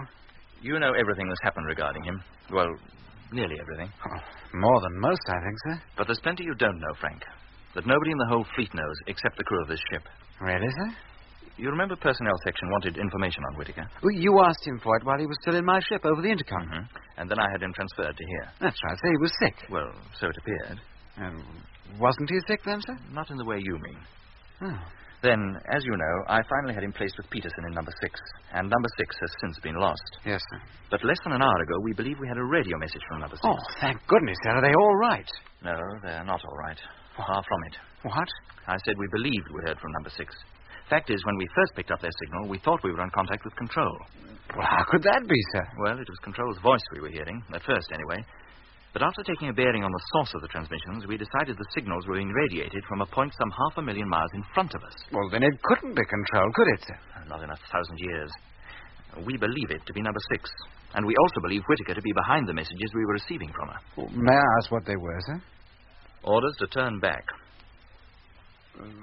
This isn't a joke, is it? It's no joke. Far from it. Listen, Frank. We've no way of discovering the reason for Whittaker's odd behavior, except by finding out all we possibly can about him. Now, you spent a month alone with him. Well, about the most uncomfortable 4 weeks I've ever spent with anybody, sir. I complained to Lemmy about him. Yes, he told us, but we thought Whittaker merely had a bad dose of space sickness and would soon get over it. The little time he spent in this ship proved it was something more serious than that. How did you stick it as long as you did? It was a case of having to. Tell me, Frank, just what did Whittaker do that upset you so much? Nothing. Nothing? I mean, it was his doing nothing that upset me. He wouldn't talk unless it was necessary. But what did he do in his spare time? Oh, just lay on his bunk. That all? Well, unless anything came through on the radio, then he'd be up on his feet in a flash, listening, as though the message were for him personally. Oh, that doesn't give us much to go on, Frank. Was there nothing else? Well, if there was, it must have happened while I was asleep. And that wasn't often. Oh, why not? I was scared to. Why? Well, I had such fantastic, horrible dreams. What about? I can't remember. I seemed to forget them as soon as I woke up. And believe me, Jet, I woke up in a cold sweat at least a dozen times. But as soon as Whittaker left the ship, you slept soundly. Yes. I can't tell you how grateful I was when you decided to have him transferred. He affected Lemmy in the same way, but not so strongly. Had Lemmy been alone with him, it might have been a different story. It might have that. Look, Frank, you really haven't told me anything I don't know already. There really isn't anything more to tell. Oh, except one thing. Yes? He was always asking if he could take my radio watch. Oh, and did you let him? No, it's against regulations, except for emergency. Quite right. It was rather an odd request from a fellow who was always telling me that orders should be obeyed without question at all times. This would be his favorite phrase. And when he did get to the radio, was there anything odd about the way he carried on then? Only once that I'm aware of. What happened? Well, I came out of the cargo hatch after a routine check and found him tuned into control and listening into the messages being passed between this ship and base. Oh? Had he been ordered to listen on control's frequency? No, we were supposed to be on the ship-to-ship wavelength. And the other odd thing about it was that he'd recorded everything Control had said. Only Control's transmissions, not ours? No, Jet, Control's only. Did you tackle him about it? Yes. What did he say? Well, he said you'd called him up and asked him to keep a check watch on Control as reception wasn't too good and you didn't want to risk not hearing anything vital. How long ago was this, Frank? Well, about 2 weeks out from takeoff. Well, it is possible. One ship is often detailed to keep a double watch on Control. We'll check up. Can you let me have the actual date? Oh, when I get back to the ship I can. Or we could call Grimshaw and ask him. No, I'll wait until you get back. Look, Frank, I don't want a word of this mentioned to the rest of the fleet. Is that clear? Yes, sir. Meanwhile, if you think of anything else that might have a bearing on all this, call me up, will you? I will, sir. Well, that's all. Oh, have you eaten? Oh, yes, just before I came over, thank you. Very well. I think you'd better get back. We don't want to leave Grimshaw alone in number 2 any longer than we can help. And thanks for the chat, Frank. What you just told me may well prove very useful. Thank you, sir.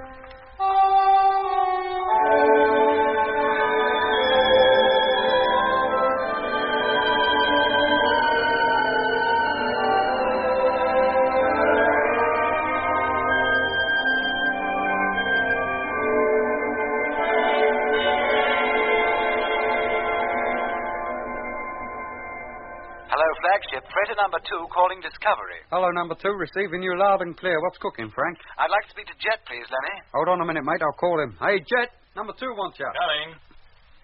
Hello, number 2. Morgan here. Oh, Rogers here, sir. I've checked back in the log to the date in question. It was April 22nd, 13 hours, Universal Time. Oh, good. Hold on a minute. Lemmy, look up the handwritten log, will you? April the 22nd, 1300 hours. Right. April. 6, 8. Here we are, April 22nd. Were we in contact with base then? Yes, Jet, for 20 minutes. Who was keeping check watch? Freighter number 4. Thanks, Lemmy, that's all. Hello, Frank. Can you hear me? Yes, sir. We've just checked with the log. Check watch was kept by number 4. I thought that might be the case, and I took the matter a little further. Oh, how? I checked back on the recorder to that date, too. Well? The recordings of Control's messages during that transmission are missing. You mean he didn't record them after all? Oh, yes, he did, sir. But the tape has been cut, and that particular section removed. Has it? Well, that proves a lot. Nice work, Frank, and thanks. Thank you, sir. Hey, Doc, Mitch. What's up? Just as we thought. That was the voice of Control we heard at first. Whittaker was relaying it from number 6. He did take the tapes with him then? Yeah. He must have kept them in the pocket of his crew suit. He probably had a good deal more stuff open in number 2 as well, that he had to leave behind, and that's why he was so upset when I told him he wouldn't be going back there. If he had, it'd have been number 2 that would be missing now. Yes. When I transferred him, he had to change his plans. Still, One ship serves as well as another. He was in number 6, so he took number 6. And when he got far enough ahead of us, he played the tapes over the transmitter, trying to kid us into thinking it was control, and then gave us that phony message about our having to turn back. Well, it didn't come off, did it? No, it did not. Yeah. I wonder what other crafty schemes he's got up his sleeve. Goodness knows. But we'd better be on the lookout. Anything might happen. I'm going to tell the entire fleet the whole story of Whittaker as we know it, from start to finish. Warn them to be ready for anything. Are you sure that's wise, Jet? Yes, Doc, I am. We've kept back most of the information we have on Whittaker because it seemed too fantastic to be true, but... now I'm not so sure. You don't mean you believe that stuff Earth told us about him? The way he's carrying on, Mitch, I'd believe anything. I wouldn't even be surprised if he had something to do with that meteor swarm or whatever it was we passed through. Oh, now, Jet, that's carrying things a bit too far. Well, he certainly seemed keen enough to plow through it, remember? He was the only one who was. Of course he was keen. It was only when we got into the thick of it and lost all contact with him that he was able to make off with number 6.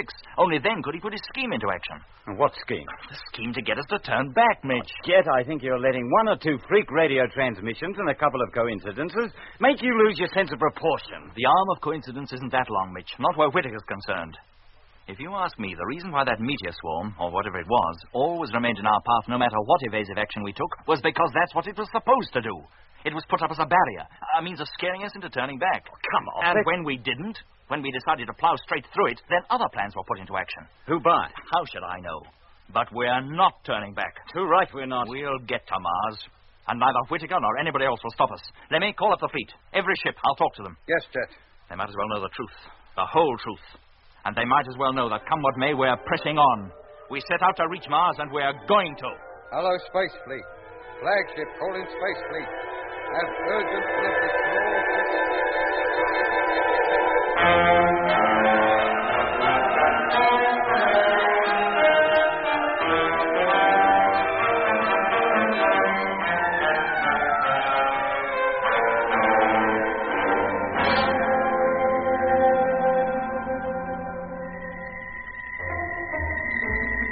Not one man protested when told that, in spite of everything, we would continue our journey towards the Red Planet according to schedule. In fact, I'm pretty sure the protest would have come had Jet told them otherwise. Every ship was now put on a rota to keep watch on Control's frequency, to report to Discovery the moment anything was heard, whether the call was thought to be a spurious one from the missing number 6 or a genuine one from Control itself. But, in spite of the constant watches, no contact was made with anybody outside the fleet. Another 2 weeks went by, 2 uneventful weeks, during which time we covered another 10 million miles, bringing our total since takeoff to 129 million. We were rapidly approaching the halfway mark. The fleet still kept perfect formation, and still there was the large gap between freighter ships 5 and 8, marking the places that should have been occupied by the ill-fated numbers 6 and 7. We were traveling at something over 30,000 miles an hour, but to all appearances, the fleet hung motionless in the star-studded, velvet black sky. Occasionally, we took a look at Mars, which was getting close enough for us to be able to identify it as a disk, even with the naked eye. The Earth, on the other hand, was ever decreasing in size, and it became more and more difficult to pick out the familiar features of its surface, even with the little navigational telescope. For 19 days, nothing untoward was noted in the log, and then Lemmy, who, for the sake of a change, had taken over radar watch for a spell, had something to report. What is it, Lemmy? Something's out in front of us, getting a signal on the screen. What? There. Can you see it? Yeah, I can. Well, what is it? How should I know? It isn't very large. Minute sizes go out here. Hey, Jet! Coming. Now, what's the trouble? The radar, it's detected something straight ahead. How far ahead? I don't know. I haven't calculated. Then you'd better. Find out its distance from us and its size. No, look, on second thought, you better get over to the radio. Oh, do me a favor. Don't you trust me with this thing? Yes, Lemmy, but I want you to call up freighters 2 and 4. Tell them to keep watch, too. And let me have the reports on the object as soon as possible. Yes, Jet. What do you think it is, Mitch? Haven't the least idea. Not at this stage. But it's not another meteor swarm. That's certain. Object's still too far off to estimate size. Thank you, number 2. Be glad of another report as soon as you can manage it. Jet? Yes, Lemmy? 3rd report from number 2. I'll get it, Jet. Thanks, Doc. Is this the only one, Lemmy? For the moment, Doc, yes. Expecting a further report from number 4 in 10 minutes. Right. Here you are, Jet. And what's it say? Estimated distance 4,000 miles. 4,000? Then we're still overtaking it at the same speed, at roughly 1,000 miles an hour. That'd put the object's speed at approximately 29,000. 1,000 miles an hour slower than ours. Get over to the telescope, Mitch. See if you can detect that thing yet. Sure. How about the televiewer, Jet? Shall I try to get it on that? If you like, Doc, but I think it's too small for you to pick up at this distance. Well, no harm in trying anyway. I'll give you a call if I see anything.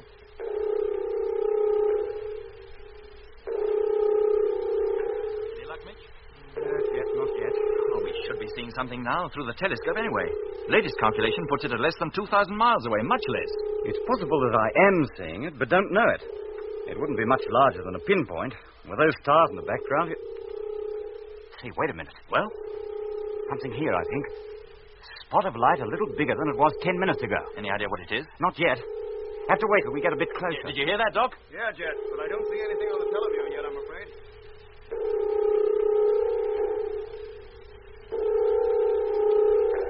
No doubt about it now, Jet. It's there, all right.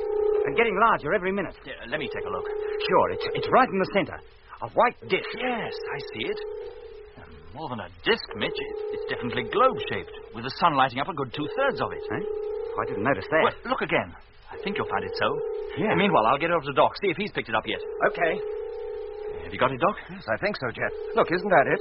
I've been watching it closely the last quarter of an hour or so. It's certainly increasing in size. Yes. Through the telescope, it's globe-shaped. Huh? Well, then, what on earth can it be? I wish I knew. I could then decide whether it would be necessary to take evasive action.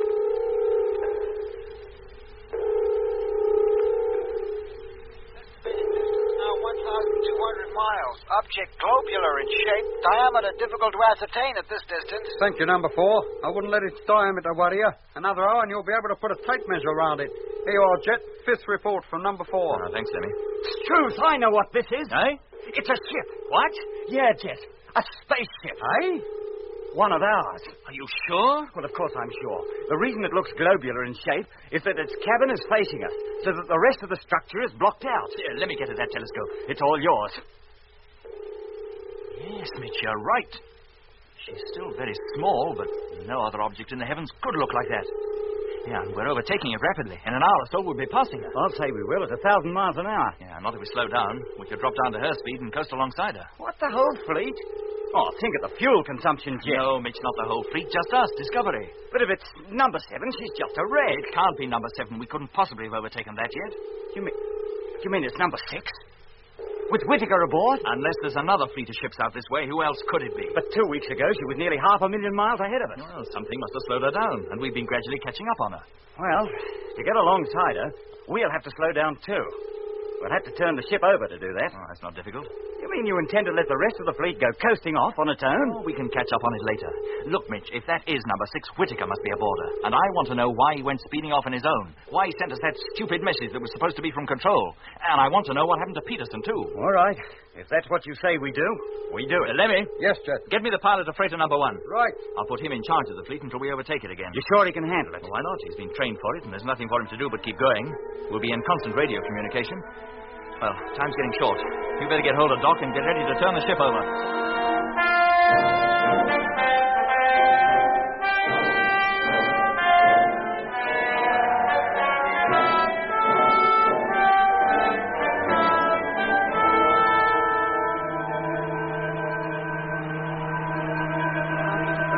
Degrees. 176. 177. 178. Gyro number 1, stand by. Standing by. 179. 180. Cut, gyro.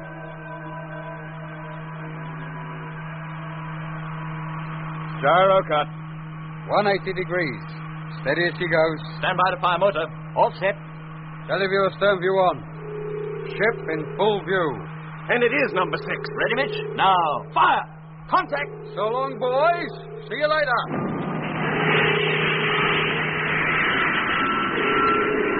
Deceleration, 100, 200,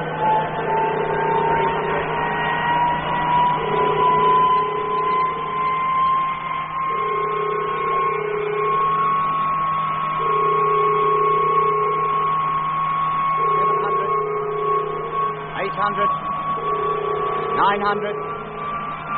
1,000. Cut the motor. Motor cut. Oh, nice work, Mitch. Right alongside her. Cut the gyro, Doc. Gyro cut. Unfasten your safety straps. Right. Now, Lemmy, as soon as you're ready, open up the radio. Tell number 1, maneuver successfully carried out. Then call up number 6. See if you can raise them. Yes, sir. Hello, number 6. Hello. For the last time, this is Flagship Discovery calling. Come in, please. It's no good, Jet. Either he don't hear us or he doesn't intend to answer. He can hear us all right. If he's in there. Where else could he be? All right, Doc. Put your suit on. Hey? Oh, wait a minute, Jet. You don't intend going over there, do you? Not before you know everything's all right in that ship. What other choice have we? But the door isn't even on this side. Before you reach it, you'll have to pass out of our sight. The radios will be on. You can talk to us. Well, if you say so, but I'll tell you, mate, I don't like it. Might be a trap, a trick to get you in there. That's a chance we'll have to take. All right, Doc. Let's go. Hatch opening.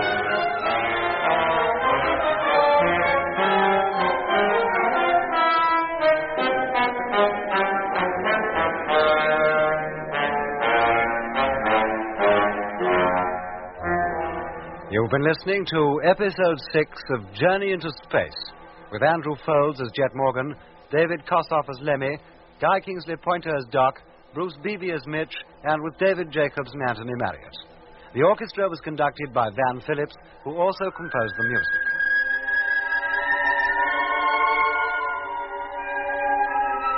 Journey into Space is written by Charles Chilton and produced by him in the London studios of the BBC.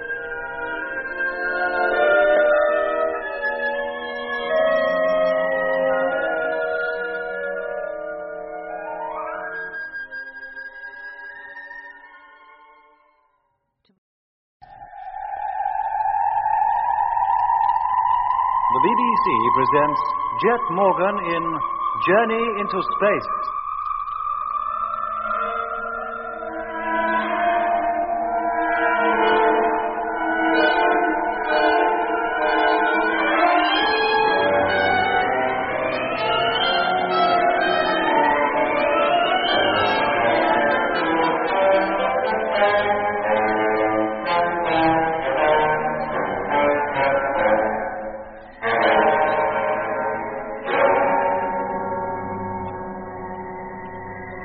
Months since takeoff. Freighter number 7 lost, a wreck which had to be abandoned when our course was changed. Freighter number 6 also lost, or so we thought, with James Whittaker and Peterson aboard. Then came the mysterious radio call which identified itself as control, ordering us to abandon our project and return to the advanced base on the moon. And finally, the detection of an object on the radar and televiewer screens which proved to be the missing freighter number 6. Still dead on course for Mars, but traveling 1,000 miles an hour slower than the rest of the fleet, which was rapidly overtaking it. Jet had the Discovery slowed down until we were coasting alongside the wayward ship. And then, when only 100 yards separated us, had Lemmy call her on the ship-to-ship radio. Hello, number 6. Hello. For the last time, this is Flagship Discovery calling. Come in, please. It's no good, Jet. Either he doesn't hear us or he doesn't intend to answer. He can hear us all right, if he's in there. Where else could he be? All right, Doc, put your suit on. Hey? Yeah, now, wait a minute, Jet. You don't intend going over there, do you? Not before you know everything's all right in that ship. What other choice have we? But the door isn't even on this side. Before you reach it, you'll have to pass out of our sight. The radios will be on. You can talk to us. Oh, if you say so. But I tell you, mate, I don't like it. It might be a trap, a trick to get you in there. That's a chance we'll have to take. All right, Doc, let's go. Hatch opening. Can you see him yet, Mitch? Yeah, Lemmy. Jet's drifting across now. Hello, Discovery. I've now reached number 6. Have you in full view? I'm going round to the other side of the ship, to the main door. Right. You wait here, Doc. Sure. Here I go. Now walking upside of ship. Still in full view. Let me know when I'm about to pass out of your range, Mitch. Any minute now. That's it. All right, Doc. Come up alongside, will you? Coming. I can see the main door from here. It's just below me. And it's open. What? Okay, Jet. Now alongside you. You stay here, Doc, where Mitch can see you. I'll carry on as far as the door. Watch your step, Jet. Here I go. I've lost him now, Doc. Can you still see him? Yes, Mitch. He's almost there. Everything looks quite normal. I'm going in. Alone? No, Jet. I'm going with you. Yeah, okay, Doc. Come on, then. Doc, now out of sight. Now alongside Jet, Mitch. That main door. Can you find the remote control switches? Yeah, I got them. Hello, Mitch. Did you hear that? We're in the airlock and closing main door. Yeah, I heard. Let's hope it opens again just as easy. Thank you, Lemmy. Door now closed. Well, at least the power packs of the ship are still in good order. Then why do we stand here in the dark, Jet? Shouldn't the lights be working, too? Of course they should. Hang on a minute, Doc. There, that's better. Now, let's see. Airlock, contact. As she begins to fill up, we should hear it. I think I can, Jet. Yes, and the gauge is rising, too. Air pressure maximum. Now for it. Open the hatch, will you? Contact. Cabin lights are on. If that means anything. Hello, Mitch. Hearing it, Jet? We're still in the airlock, but we've opened the hatch. The lights in the crew's quarters are burning, but nobody's come to greet us. Eh? The place is as quiet as the grave. If there is anybody in here, they must have heard us coming in. As soon as we've taken our helmets off, we'll be climbing the ladder. Keep listening out, will you? I'm all ears. Watch your step, cobber. All right, Doc. Remove your helmet. Removing helmet. That's better. Okay, Doc? Okay. Then let's get up there. I'll lead the way. I'm right behind you. What? The cabin's empty. Can't be. They must be here, somewhere. Not necessarily, Jet. The main door was open. They could have abandoned ship. But why? Unless they wanted to commit suicide. Having Whittaker as a crewmate might well have driven Peterson to just that. Then where is Whittaker? He should be here at least. Yeah, I guess so. Hello, look at this. Huh? Empty food containers, strewn all over the table, some still floating in midair. Oh, what a mess. There are the remains of at least 6 meals here, and not one of them been cleared up afterwards. Something very strange has been going on here. Look, check up on the oxygen supply and air conditioning, Doc. I'll check the main control panel. Right. No, Jet, nothing wrong here. How about you? Okay, here as well. Good deal of fuel gone, though. Main tanks are empty. Must have used that when they put on that spurt to get away from the rest of the fleet. And to slow the ship down again. Huh? Somebody must have turned her over and slowed her down, Doc. And I'd say that somebody was Whittaker. Well, what was Peterson doing meanwhile? I don't know, Doc. Let's get over to the radio panel. Right. Hey, what's all this? Recording tape all over the floor. But a great part of it is still in the machine. Yeah, it's just as though somebody had been tearing it out of the recorder and was interrupted. Try and get it back on the spool, Doc. Later, I'll play it over, see if there's anything on it. Right. I wonder if the radio works. Hello, number 6. Discovery calling. Come in, please. Right, Dad, that's Mitch. Hello, Discovery. Morgan speaking. What's going on over there, Jet? You tell me to keep listening out and then leave me hanging on here. Sorry, Mitch. I forgot about you. It's a good thing we didn't forget about you. Well, what have you found? The cabin's in chaos. Half-eaten meals on the table, recording tape all over the floor, no sign of the crew. No wonder we got no reply to our calls. What was that? I said no sign of the crew. You mean they're missing? Yeah. We think they must have abandoned ship. Then they must have been stark raving mad, both of them. I'll call you every 10 minutes, Mitch, okay? Okay, and don't forget this time. I won't. All right, Doc. Let's continue the search. Well, how about the cargo compartment? Well, let's look in the personal lockers first. See if they hold any clues. Huh? Whose locker is this? Peterson's. And his crew suit's gone. Oh, maybe they had some trouble outside. Went out to fix it and drifted off. Both of them? Well, why not? But that would more or less put Peterson in league with Whittaker. They'd have to be working together. Yes, it would. The last we heard from Peterson, he was yelling for help. No, Doc. I don't think that can be the explanation. Well, maybe not, but everything points to their having gone outside for some reason or other. The main door open, the suit missing. Yeah, that still doesn't explain the empty food containers and the mess this place is in. Let's take a look in the second locker. Right. Well, Just as I thought. Whittaker's suit is still here. You're sure it's his? Well, there's the construction engineer's flash on the shoulders, Doc. Who else's could it be? Well, then he couldn't have left the ship. Unless he went out without his suit. Look, I'm going down to the cargo hold. One of them, even both of them, might be there. Meanwhile, you keep searching the cabin. Right. Make sure the air pressure's up to full rate before you open the cargo hatch. I'll watch it, Doc. Don't you worry. I'll start over at the motor panel. And don't miss a thing, Doc. I won't. In fact... Hey, wait a minute. Hey, what's the matter? The inspection hatch. It's partly open. The inspection hatch, you say? Yeah. The light's on down there, too. I wonder we didn't notice it before. Open her up, Doc. Where's the switch? I'm not familiar with the controls in these freighters. On the main control panel. Bottom left, blue section. I've got it. Hey, there's somebody down there. What? Well, who is it? He's all of a heap. It's difficult to say. Come on, let's get down there. Hello, number 6, Discovery calling. Come in, please. Blast, that's Mitch. You go down, Doc. I'll follow you in a couple of minutes. Right. Hello, Discovery. Morgan here. Your 10 minutes is up. You were going to call me, remember? I'm sorry, Mitch. I've got other things on my mind. Well, what do you think goes through through my mind when I think of you and Doc stuck over there in the Mare Celeste and me not knowing what's happening because you don't call up and tell me. Look, Mitch, Doc and I are quite okay. But we just found something that needs our immediate attention. I'll call you again later. 10 minutes? 10 minutes. And if you don't want me and Lemmy to go grey with worry, make it 10 minutes, will you, Jet? Hey, Jet. You better come down here and take a look at this. On my way. Look who it is. Whittaker? Yeah, and out cold. Badly beaten up about the head, too. But Whittaker, he was the last person I expected to... Where's Peterson? Your guess is as good as mine. You were going to look for him in the cargo compartment, remember? I'll get up there right away. How about you, Doc? I'll get Whittaker up onto one of the bunks in the cabin. By the time you get back, I should know just what shape he's in. Okay, Doc.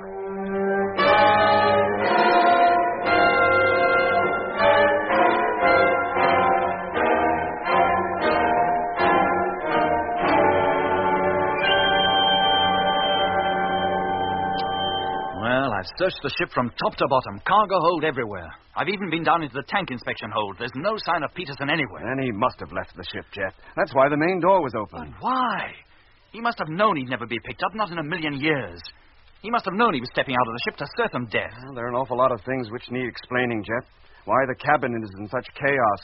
How Whittaker came to be lying down in the inspection hatch with multiple head injuries. How is he, Doc? In a bad way, a very bad way. How did it happen? It looks to me as though he were attacked, and pretty brutally. By Peterson? I can't see who else. The base of the skull is badly fractured, and there's a considerable amount of hemorrhage. Is he still unconscious? Yes, and if he ever regains it, I'll be very surprised. As bad as that? He'll need constant watching, Jet. Shouldn't be left for a moment. And if I'm to give him the treatment he needs, I need supplies. Well, how about the medical locker, Doc? Oh, it doesn't amount to much more than a first aid outfit. I'll have to have one of my kits brought over from the Discovery. Or take Whittaker over there. No, Jet. No, he's too ill. To move him that far might well prove fatal. I see. Well, in that case, Doc, I'll have Mitch bring across all you need. I was going to ask him to come over anyway. Oh, what for? Well, so far as I can tell, the ship's in full working order. But only Mitch can tell us if the motor's still usable. And if it is, we can salvage the ship. And with number 7 gone, we ought to. Well, when you finish talking to Mitch, maybe I could have a word with him. Sure, Doc. And incidentally, he's getting a little agitated. He called up twice while you were gone. Oh, did you tell him about Whittaker? Yeah. Thank our lucky stars the radio still works. Hello, Discovery, number 6 calling. Come in, please. Hello, number 6. Barney, dear. Hello, Lemmy. Put Mitch on, will you? Yes, mate. Hang on a minute. Hey, Mitch. Jet wants you. Oh, so you decided to call up at last, Jet. Don't you realize the fleet is now 7,000 miles ahead of us? If we don't catch them up soon, they'll get to Mars without us. That's just what I'm calling you about. Listen, the crew's quarters over here are in a shocking state, but the power packs are working and so's the air supply and radio. The motor's okay so far as I can tell, but I need you to give it a thorough inspection to make sure. So you want me to come over there? Yes, please, Mitch. All right. Who'll be coming back, you or Doc? Neither. I've got to tidy the place. Well, couldn't Doc do that? He's too busy with Whittaker. Well, bring Whittaker over here, then. Doc says he's too sick to be moved. You mean you intend leaving Lemmy here alone? Maybe for hours? Hey? Oh, it won't hurt him. No, wait a minute. Well, Jet, if you say so, Jet. Oh, don't I get a say-so in this conversation? Lemmy, stop interrupting. Yeah, but Jet, wait a Lemmy, minute. if you've anything to say it and get it over with. Well, you said you wanted me to stay here alone. That's right. Have you any objection? Yes. Why can't you bring Whittaker over here like we did before? Because to move him might kill him, Lemmy. Oh.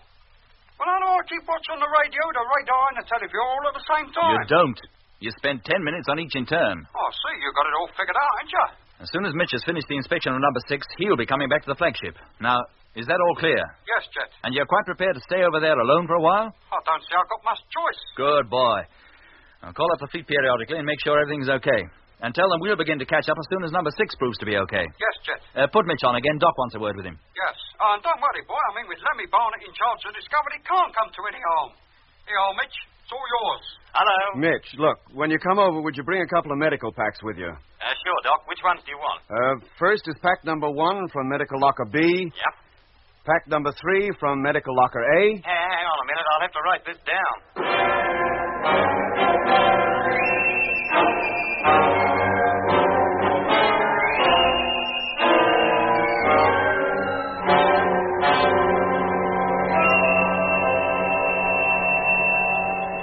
Here you are, Doc.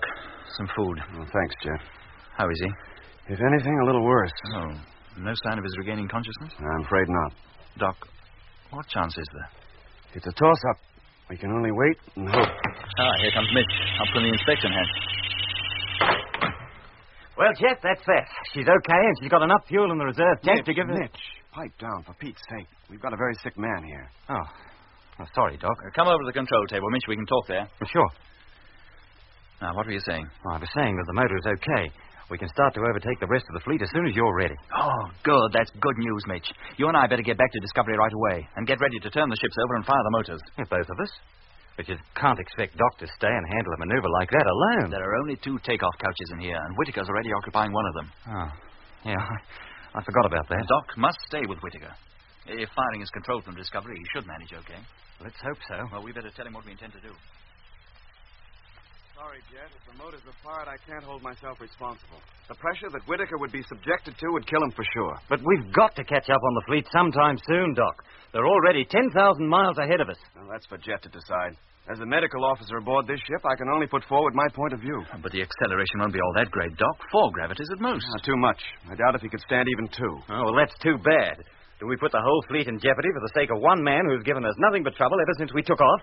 Who tried to get us to abandon the trip and go back and killed one of his crewmates into the bargain? No, we've no proof that he killed Peterson. You want to bet on it? No. And don't shout, Mitch. While Whittaker's in the state he is, I insist on absolute quiet. Well, how about it, Jet? Do we rejoin the fleet or don't we? How long do you think, Doc, before it would be safe to turn the motors on? I can't say, Jet. Maybe a few hours, maybe a few days. A few days? Oh, now let's be reasonable You about argue this. it out between you gentlemen. I have to get back to my patient. Now, Jet, look, let's face the facts. I am facing them, Mitch. If Doc says Whittaker is too ill to stand the pressure, then I take his word for it. We wait. Either until Whittaker is fit again or until time compels us to overtake the fleet and leaves us no choice. Oh, but and Jet... meanwhile, you can figure what that time is. Okay. Where do they keep the navigational tables on this ship? Same place as in any other. In the locker under the control table. Good. Yeah, come over here, quick. What is it? I think he's coming round. He was trying to say something a moment ago. What? Oh, I didn't catch it, I'm afraid. Leave me alone. What did he say? Leave me alone, I think. But nobody's touching him. Whittaker. Whittaker, can you hear me? This is Captain Morgan. Turn back. Turn back. Whittaker. You must turn back. I can fight them, but you can't. What's he talking about? I wouldn't try to make sense of it, Jet. He's delirious. You do not know the power they have. He must be. I don't think he even realizes I was talking to him. I defy you. Do you hear? I defy you. Whittaker. I must go back. Whittaker. Back to my wife and my children. Has he a wife and children? If he has, I should think this is the first time he's ever mentioned them. They've gone to the exhibition. Everybody's going.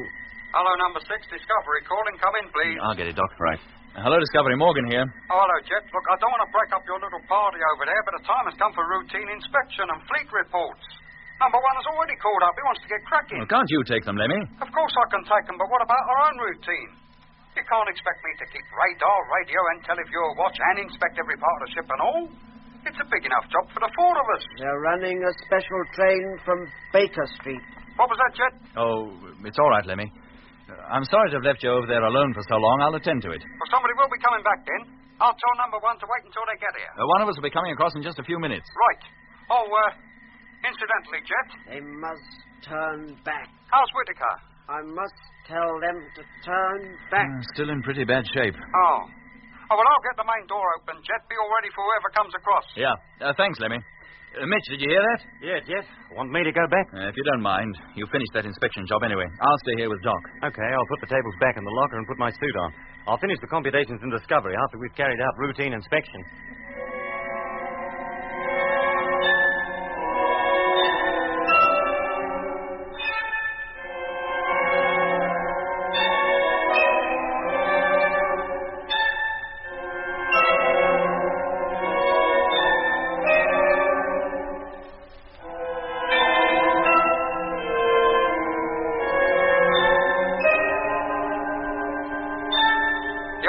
Checked in and everything's normal, except for number 2, who still needs to replace the extra fuel she used up during takeoff. We'll get round to that in good time. Thanks for the report, Lemmy. Will you call again in an hour? Well, Mitch will. I'll be getting some sleep. You sound as though you could do with some yourself, boy. Do I? I'll think about it. Good night, Lemmy. Good night, mate. Lemmy's right, Jet. You pretty well put this ship in order yourself. You must be completely exhausted. A little tired, Doc, but how about you? You've had no more sleep than the rest of us. I haven't been doing any work. Just sitting here, keeping my eye on Whittaker. I wonder what did happen between him and Peterson. If only he'd come out of that coma, he might be able to tell us. I wouldn't bank on that just yet. He's been too quiet for my liking for a long time. How about you turning in and getting a little sleep, Doc? No, not now, Jet. Later, maybe. But you go ahead. I'll wake you in 4 hours. Okay. If Mitch calls, I'll take it. Oh, and if it's anything important, wake me up. Right. Now lie down. I'll fasten your straps. James Edward Whittaker. Eh? Don't worry about him, Jet. He'll probably go on that way for hours. All right, Doc. Good night to you. Night. James Edward Whittaker.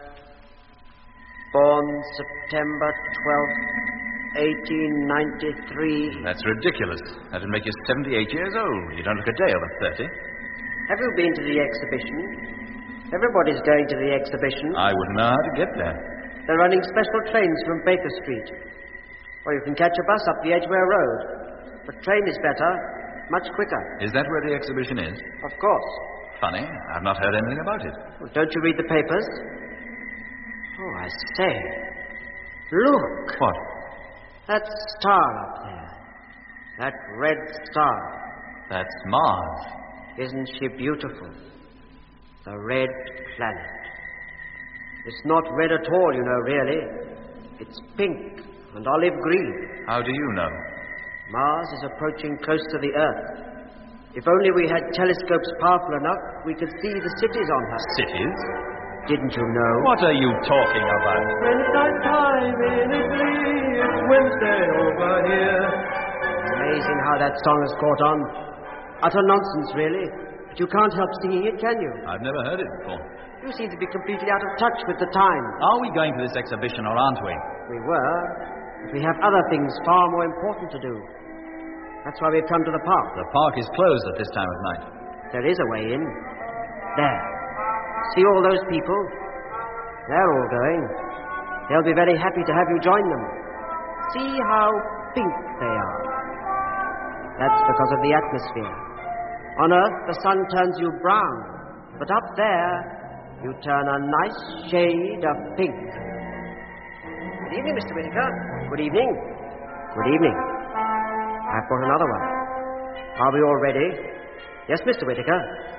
Then you get in, Mr. Morgan. This will be the finest exhibition you've ever seen. Where are you taking me? In you get, Mr. Morgan, or do I have to force you? Take your hands off me. Take them off. You hear? Hold him. Hold him down. Let go. You're choking me. Don't let him get away. Let go. Do you hear? Let go. Let go. Let go.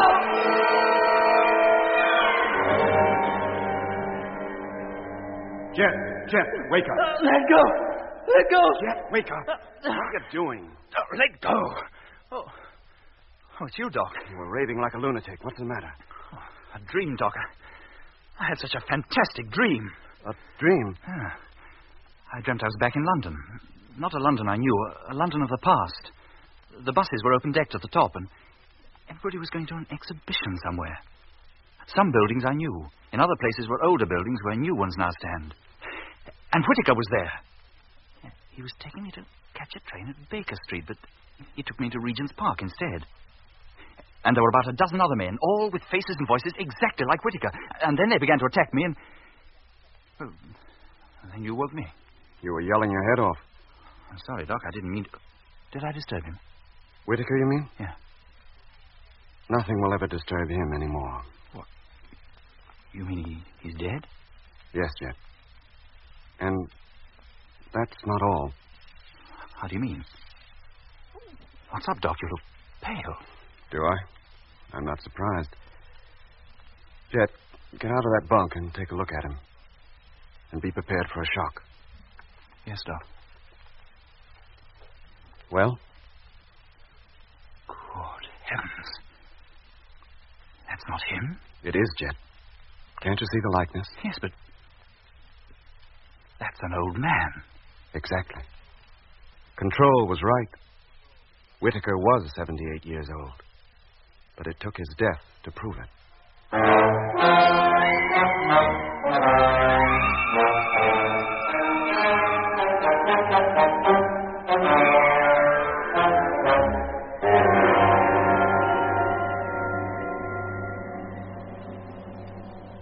The death of Whittaker and the subsequent change of his physical form from that of a young man to an old man was the most severe shock we'd received since starting out for the Red Planet. What did this strange, fantastic transformation mean? How had Whittaker managed to retain his youth for so long? Where had he been between 1924 and the time he joined the expedition as a reserve crew member more than a year ago? And if Peterson, normally cool and calm under almost any emergency, had murdered Whittaker, why did he do it? And then commit suicide by letting himself out into space when the easiest thing in the world would have been for him to call up the flagship and explain his plight.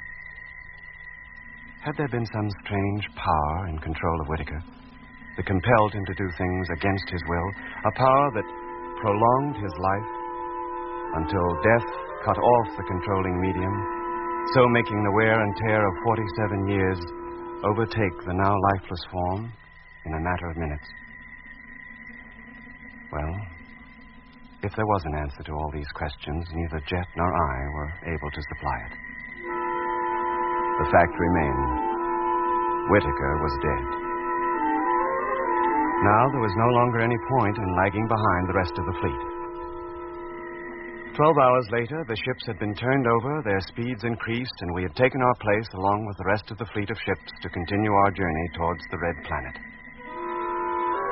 With Mitch and I now running freighter number 6, extra work was placed on Jet and Lemmy, who now constituted the crew of the Discovery. In addition, Jet had also set himself the task of sorting through Whittaker's effects, which he had had transferred to the Discovery. From control to flagship, have a message for you. Can you take it, please? From control to flagship, here is your message. Urgent. And that's the finish of that reel. That's merely the recorded voice of control. Would these be the same tapes that Whittaker used to try and bluff us he was control? No, they must be. Why else would he have had them in the ship with him? Well, there's only this reel now, Jet. This is the one that Doc found under the control table. But it doesn't look to me as though it's been used. I might as well put this straight back into store. No, play it, Lemmy, just in case there's something on it. We don't want to miss it if there is. All right, mate, if you say so. There. She's all set. You can switch her on. Right. On. Not a sausage. That is the new tape. But what was it doing under the control table? What was anything doing anywhere in that ship? It's just another of those unsolved mysteries, like what happened to Peterson. Why did Whittaker try and get us to turn back? Or why had number 6 already been turned round when we overtook her? I'd give anything to know the answer to just one of those questions. Oh, well, we can forget these tapes, Lemmy. They obviously can't tell us anything we don't know already. Give me a hand with the minor inspection, will you? Then it'll be time to get the reports in from the rest of the fleet. Yes, mate. Then grab hold of the logbook and we'll begin. Logbook grabbed. Air pressure, 10.5. Air pressure, 10.5. Say, Jet. Yes, Lemmy? I was thinking about Whittaker. What about him? Well, he was originally second crewman of number 2, wasn't he? Oxygen, tank 1, 18.760. 18.760. As I was saying, he was first in number 2 with Frank Rogers. Lemmy, let's concentrate on the job in hand, eh? We can discuss Whittaker later. Yes, mate. Let's get over to the main control board now. Yes, mate. When it's night time. Power pack number 1, blue section. Over here. Lemmy. When it's eh? What were you singing? It's just I said, what were you singing? It's just a song. Sing it again. An encore, you mean? Sing it again, Lemmy. Go on. Yes. When it's night time in Italy, it's Wednesday over here. When it's midnight in Germany, you can't get a... That's it! It's the same one. The song Whittaker sang in my dream just before he died. Hey? Where did you learn it, Lemmy? Tell me, where did you hear that? I don't know. It's been running through my head for an hour or more. I don't remember learning it anywhere. Did you know it before you came on this trip? Can you remember ever learning it down on Earth? Oh, no, I can't. Think, Lemmy. Think hard. It's very important. All I know, Jet, it's been running through my mind. Hello, flagship. Freighter number 6 calling flagship. Well, there's the radio. I better answer. Want to hear from you urgently. Come in, please. No, Lemmy, wait. Hey? He said he was calling from number 6. Hello, flagship. Number 6 calling. For God's sake, answer me. Number 6? But, Doc, and Mitch are in number 6. But that voice ain't either of them. No, Lemmy. That's the voice of Peterson.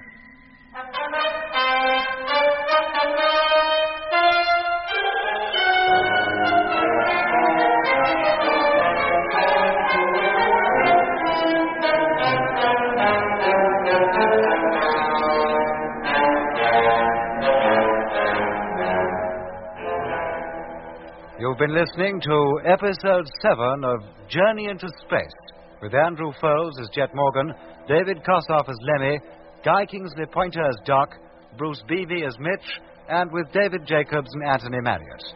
The orchestra was conducted by Van Phillips, who also composed the music. Journey into Space is written by Charles Chilton and produced by him in the London studios of the BBC.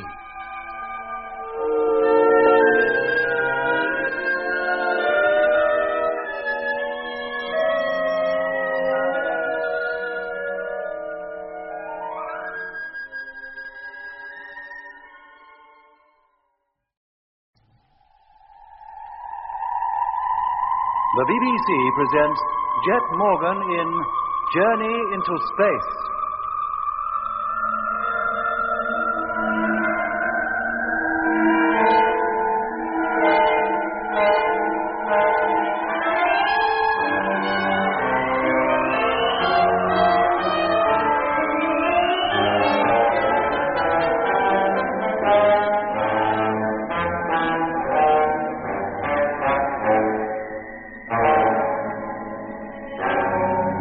Whittaker was dead. Jet, asleep in the bunk above Whittaker's, awoke from a frightening dream to find that death had transformed Whittaker from a young man to an old one. There was no longer any need to lag behind the rest of the fleet, and a few hours later we had once again taken our place in the formation. Both Mitch and I were needed to handle freighter number 6, so Jet and Lemmy had their work cut out running the Discovery between them. However, in between watch and inspection, Jet had Lemmy play back the recording tapes we had found strewn over the floor when Jet and I had first entered number 6. But the tapes gave no clue to what had happened to Peterson, nor why he had so brutally attacked Whittaker. And then... Hello, flagship. Freighter number 6 calling flagship. That's the radio. I'd better answer. Want to hear from you urgently. Come in, please. No, Lemmy, wait. Why? He said he was calling from number 6. Hello, flagship. Number 6 calling. For Pete's sake, answer me. Number 6? But Doc and Mitch are in number 6, and that voice ain't either of them. No, Lemmy. That's the voice of Peterson. Hey? Let's get the radio, quick. Yes, mate. Hello, number 6. Flagship Discovery here. Hearing you loud and clear. Hello, number 6. Hearing you. Come in, please. Hello, Discovery. Number 6 calling. Is that you, Mitch? Well, who else? Oh, what's the panic, Jet? We haven't been calling. I know you haven't. What's the idea? We just received a call from Peterson. What? Yes, Mitch. Both Lemmy and I heard it. He said he was calling from number 6. But only Doc and I are here, Jet. You know that. Of course I know it, but we just heard Peterson call. Jet. As clear as I'm hearing you now. Jet. And he distinctly said he was calling from number 6. What did he say? Jet. Oh, hang on a minute, Mitch. What is it, Lemmy? The recording machine. It's still running. What? I put the last spool into it just before we began the inspection, remember? You mean that voice, Peterson was... It's his recorded voice. Are you sure? Yes, mate.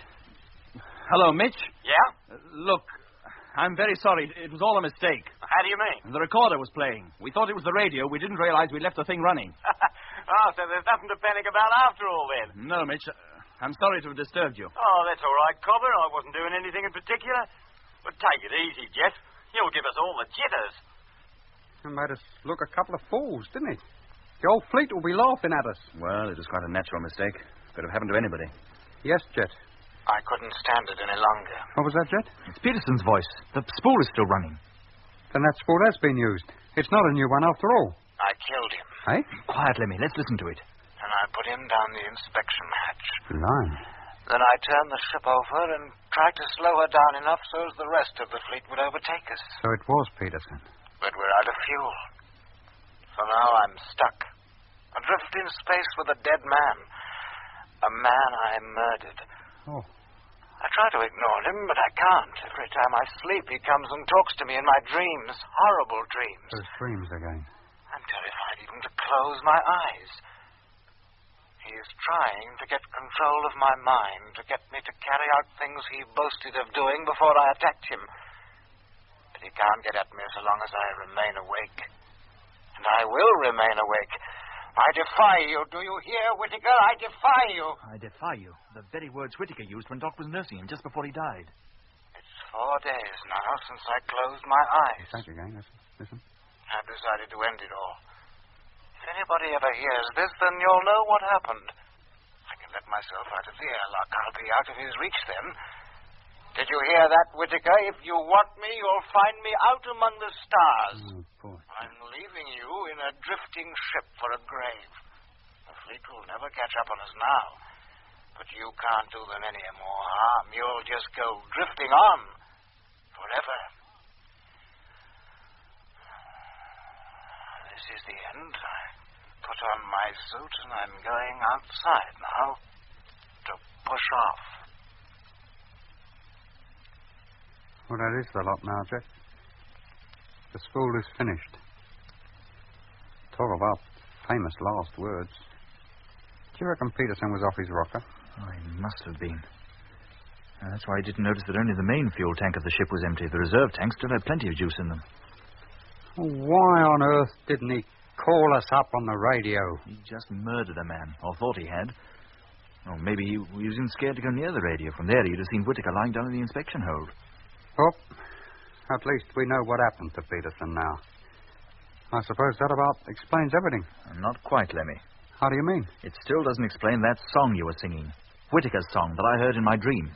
I told you, Jet, it was just running through my mind. I don't remember hearing it anywhere. In fact, until I heard myself singing it, I'd never heard it before. Look, Lemmy, think hard. Nobody can sing a song they've never heard before. You must have heard it somewhere. Now, think, where was it? I don't know, mate. Sing it over again. Maybe that'll jog your memory. Do I have to? Yes, please. Right.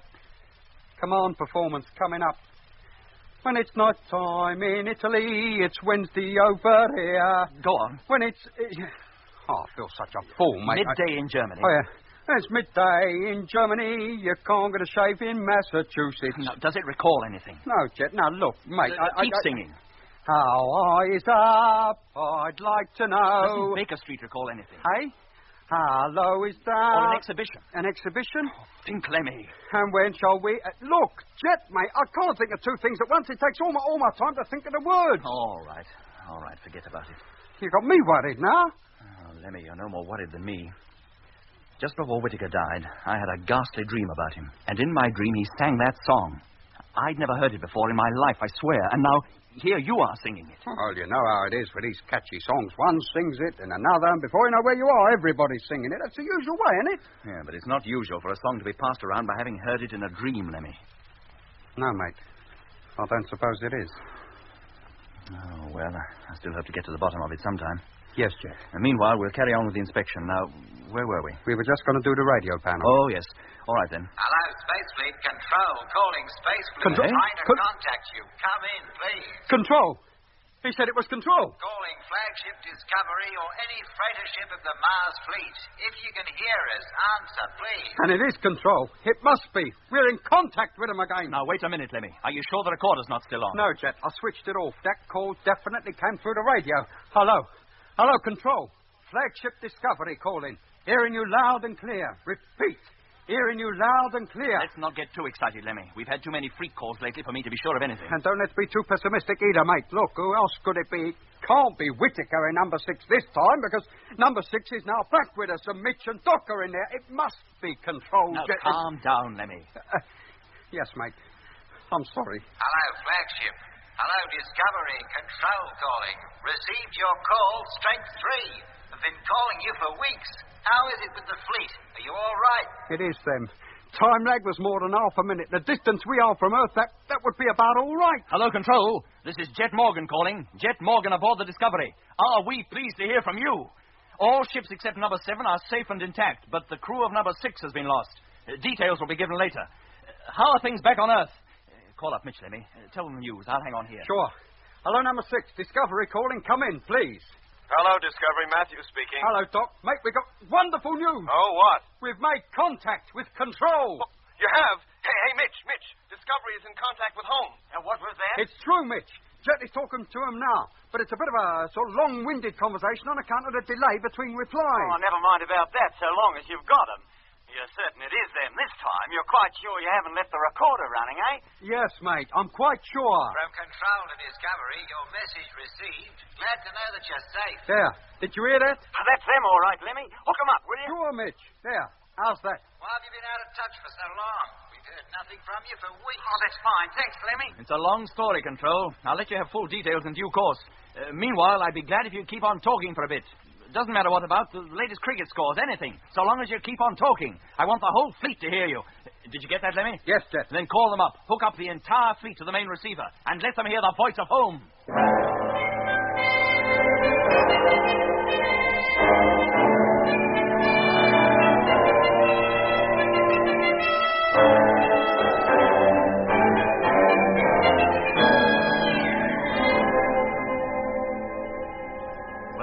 think? It's indisputable, Jet. They're there, as clear as anything. And the closer we approach, the clearer they get. It almost seems as if the theory that the polar caps are ice that turns to water in the summer is the correct one after all. And that the dark lines are canals. Maybe, Mitch, but it could still be a natural phenomenon. The canals, as you call them, aren't necessarily artificial. Oh, I'm not saying they are, any more than the rivers down on Earth are artificial. See how the colors of the dark surface are changing?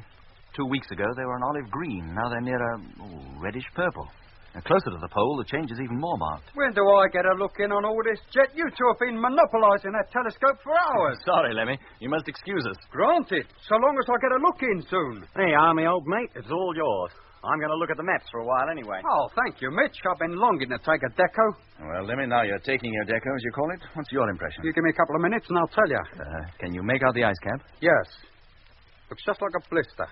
Like it's much higher than the rest of the surface. Well, that's an optical illusion. If we're to believe what they told us down on Earth, that ice is no more than 2 inches thick. Oh? Can you make out the canals, Lemmy? There's no mistake in them, is there? And what are those dark, round blobs where the canals cross each other? Moisture of some kind, but whether it's water or something quite different, we shan't know until we actually get down there. And how soon before we touch down? Well, that depends. On what? On what we see while we're travelling round her in free orbit. If only we had a telescope powerful enough, we could see the cities on her. Cities? Didn't you know? What are you talking about? When it's night time in Italy, it's Wednesday over. Lemmy! Oh, sorry, Jet. It just slipped out. I didn't mean to sing it again, mate. It wasn't just the song, Lemmy. It's what you said about there being cities on Mars.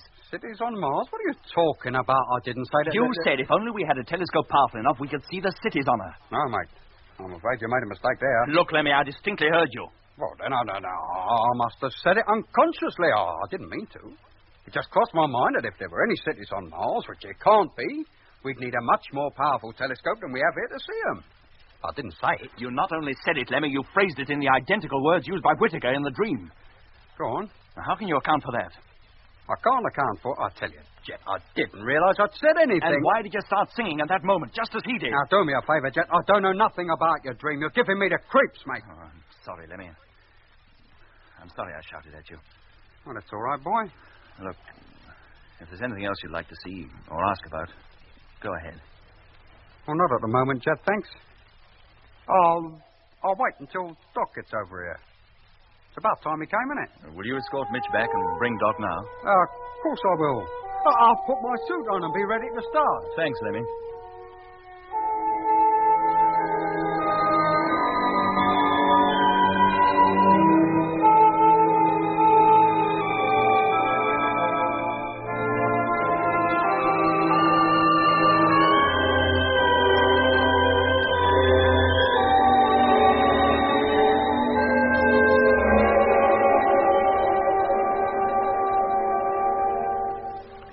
Well, Doc, it's beautiful. Really beautiful. Now, don't go getting too ecstatic, Doc, or every member of every crew of every freighter will be wanting to come over here and take a look and all. 2 weeks from now, every ship will be less than 1,000 miles above the Martian surface. They'll all be able to see it, better than we can now. I can hardly believe we're that close. The nearer we get, Doc, the stranger I feel. You, Jet? After 27 trips to the moon. I can't explain it, Doc. When we set out, I was looking forward to 6 months of uneventful, perhaps even dull routine while coasting here. Well, this trip has been anything but that. And I have a feeling that our exploration of Mars is not quite going to be what we expected either. In what way? I wish I could tell you. I can hardly wait to set foot on Mars, and yet, at the same time, I'm full of apprehension about it. Hey, Jet, what's the big dark patch? Looks a bit like India in shape. Has it got a long, curving prominence running towards the north? Yes. That's the Syrtis Major. Oh, is it? Let's get over to the map table, Doc. Yeah, sure, Jet. Sorry about that, but there's something I want to tell you. What is it? Something very odd happened just now. I was over at the telescope with Lemmy when he suddenly came out with a remark about there being cities on Mars. Well, that's the question that must have passed through the mind of every man in the fleet at some time or other. Yes, but that's not the point, Doc. Whittaker said the same thing in my dream, and Lemmy used the identical words. Huh? And then the whole conversation I'd had with Whittaker in that dream came back to me. I remembered what I'd said to him and repeated it to Lemmy. And again he came back with the identical replies. But, Jet... And to crown the whole thing, he suddenly broke out into that song again, at exactly the same point in the conversation as Whittaker had done. What? You know, it's almost as though Whittaker was still with us. But He's dead, Jet, and whatever influence he had must have died with him. Yes, but whatever it was that influenced Whittaker is not necessarily dead. You mean we might still be subject to it? You, me, everyone in the fleet? I don't know what to think, Doc. Have you told Earth about this? Well, I told them Whittaker was dead. Did you tell them about his transformation? No, I did intend to, but I checked up on a few other things first, and, well, then I decided against telling Control anything but the bare essentials. Well, what did you check up on, exactly? You remember I told you that in that dream, Whittaker kept talking about an exhibition? Yeah. From the impression I got of the London I was dreaming about, I guessed the period to be sometime in the 1920s. Uh-huh. So I asked Control to find out if an exhibition had taken place during that decade, and whether it was possible to reach it by train from Baker Street. And had there? Yes. The Empire exhibition of 1924-25, held at Wembley. Good grief. I'd no idea such an exhibition had ever been held. Well, it was a little before your time, wasn't it? After that, I asked them to check up on the song. You know, the one that Lemmy keeps singing. Well, apparently it was a popular song of the same year, 1924, the year Whittaker disappeared. But that's fantastic. What did Control say about it? Oh, I didn't tell them. But weren't they curious to know why you wanted the information? Oh, I told them I needed it to settle an argument. Look, Jet, do you think it wise not to tell Control everything? Yes, I do, Doc. But why? Look, suppose I did tell them about that meteor swarm apparently trying to block our path, about Whittaker making that bogus call and trying to get us to turn back. Well? Isn't there a chance that Control might tell us the same thing? To turn back, you mean? Why not? On the face of it, somebody, or something, using Whittaker as a go-between, maybe, seems to have been trying to get us to do just that. Yes, it would seem that way, but... Well, somebody down on Earth might consider that the risk of carrying on is too great and order us to return. Well, they're more likely to scoff at the whole thing and put it down to imagination. That, Doc, is a polite way of saying I'm unstable, mentally unbalanced. Oh, I wouldn't go that far. I'm not so sure that Control wouldn't, nor the rest of the fleet. Now, surely, Jet, you don't think the crews imagine that you... Why shouldn't they? Only 3 of us have been really seriously affected by Whittaker. Frank Rogers in number 2, Lemmy, and myself. And both Lemmy and Rogers seem to have got over it long since. And you haven't? Well, I'd have thought no more about it, Doc, but for the information I got from Earth and the conversation I had with Lemmy not 2 hours ago. What are you going to do, Jet? Press on. And what if there is something in it after all? And then we'll fight it. And risk the lives of maybe the whole fleet? Do you think they'd want to turn back after coming this far? No, Jet, I don't. What are you thinking, Doc? Of Whittaker, in his delirium. What about him? Pity I didn't record everything he said. Why? Well, it might have been very useful. He talked of an exhibition then, just as he did in your dream. Did he? Yeah. There were a few other things he said, too. You don't know the power they have was one of them. Now, as his exhibition references certainly had some foundation, those words could have, too. But who was he referring to? And what is the power they have? Who are they? You tell me. I don't care if we find that Mars is inhabited by a whole race of Whittakers. We can't turn back now. All right, Jet, calm down. Nobody's suggesting we turn back. You almost talked yourself into it. Nobody else did. I'm sorry, Doctor. I didn't mean to get so excited. Look, Jet, may I suggest that I stay here in the Discovery and that Lemmy goes over to number 6 with Mitch? No, thank you, Doc, but no, I'll be all right. Okay. Well, it won't be long now, and I won't be sorry. Oh, what won't be long, Lemmy? Well, the landing on Mars. I can't wait to get my feet on terra firma again. It's a pity about the atmosphere down there, Doc. I'd give anything to have a good, deep breath of fresh air. You'll have to do without that, Lemmy. The oxygen content of the Martian atmosphere is far too low. One breath would probably kill you. Is it too low to support life of any kind, Doc? Almost certainly. Yeah. Well, I'll lay you 6 to 4. There's a couple of Martians sitting down here looking at the Earth, and one is telling the other that there couldn't possibly be any life on our planet because the oxygen content of its atmosphere is too high. Lemmy. Yes, Jet. Would you mind seeing Doc safely across to his ship? In a couple of hours, we'll be turning the whole fleet over. Yes, mate. Well, if you'd like to get your suit on, Doc, I'll see you to your own front door. Thanks, Lemmy. And thanks for a pleasant evening. Not at all, Doc. Glad to have you. You must come again sometime.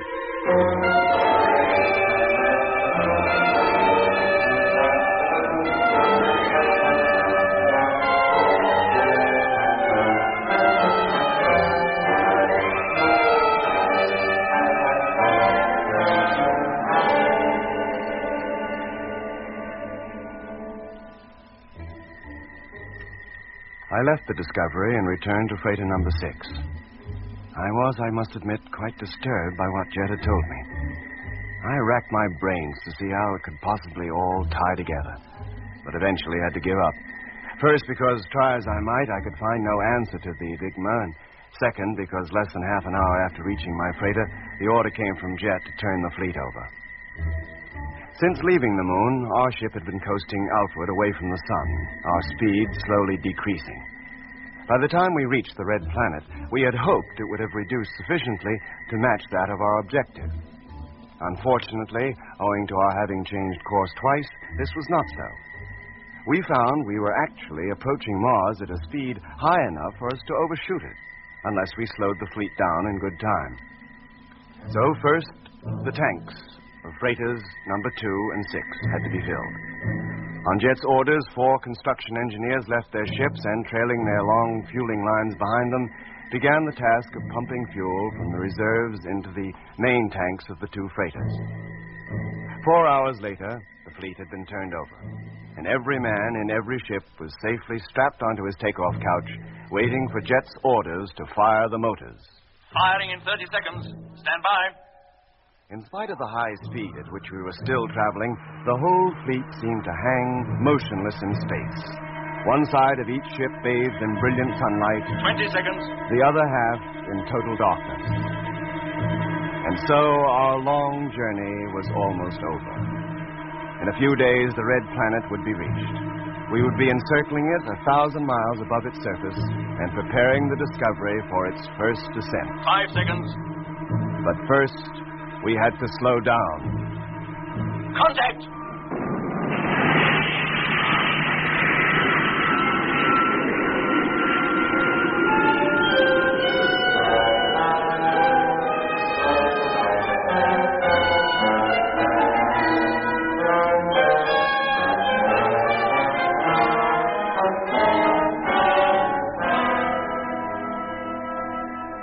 Well, Lemmy, you can open her up. Hatch opening. Contact.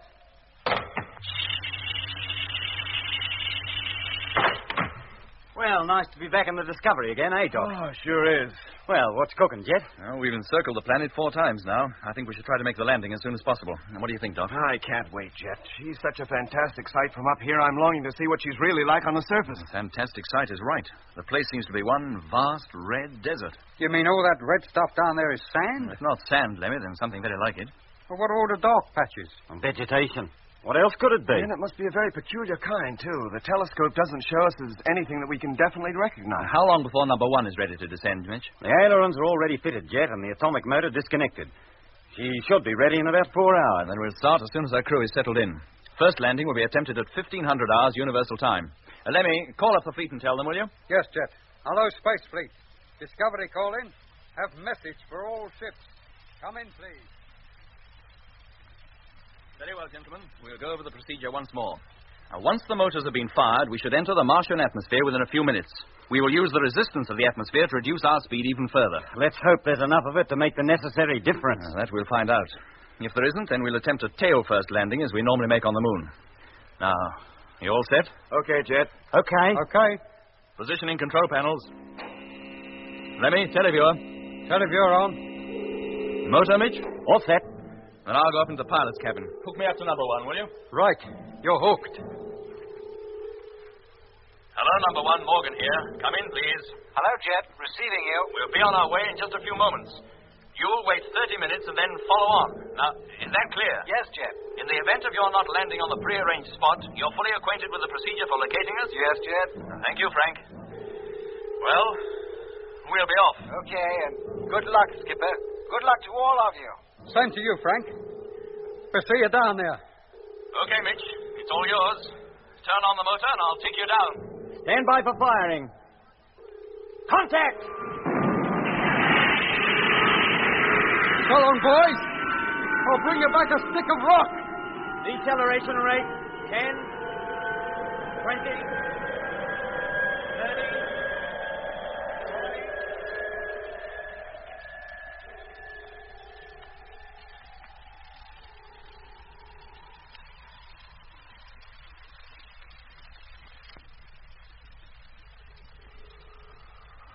How we doing, Jet? Fine, Mitch, fine. Check airspeed, will you? 350. Right. Now on the last lap and approaching the pole fast. I can see the snow shining in the sun, if it is snow. Aren't we going a bit fast? Yeah, just a little. I'll put out another parachute brake. That should about put things right. Hello, flagship. Number 1 calling. Hello, Frank. Flagship here. Receiving you. Landing procedure still going according to plan. How is it with you? We're doing all right, mate. Where are you now? We're just about to pass over the northern hemisphere. Still out of your sight. Well, we expect to make a landing soon. Approaching the ice cap now. We'll keep a lookout for you. Seen any Martians yet? No, Frank. Jack keeps me so busy with the radio I don't get time to even get near the televiewer.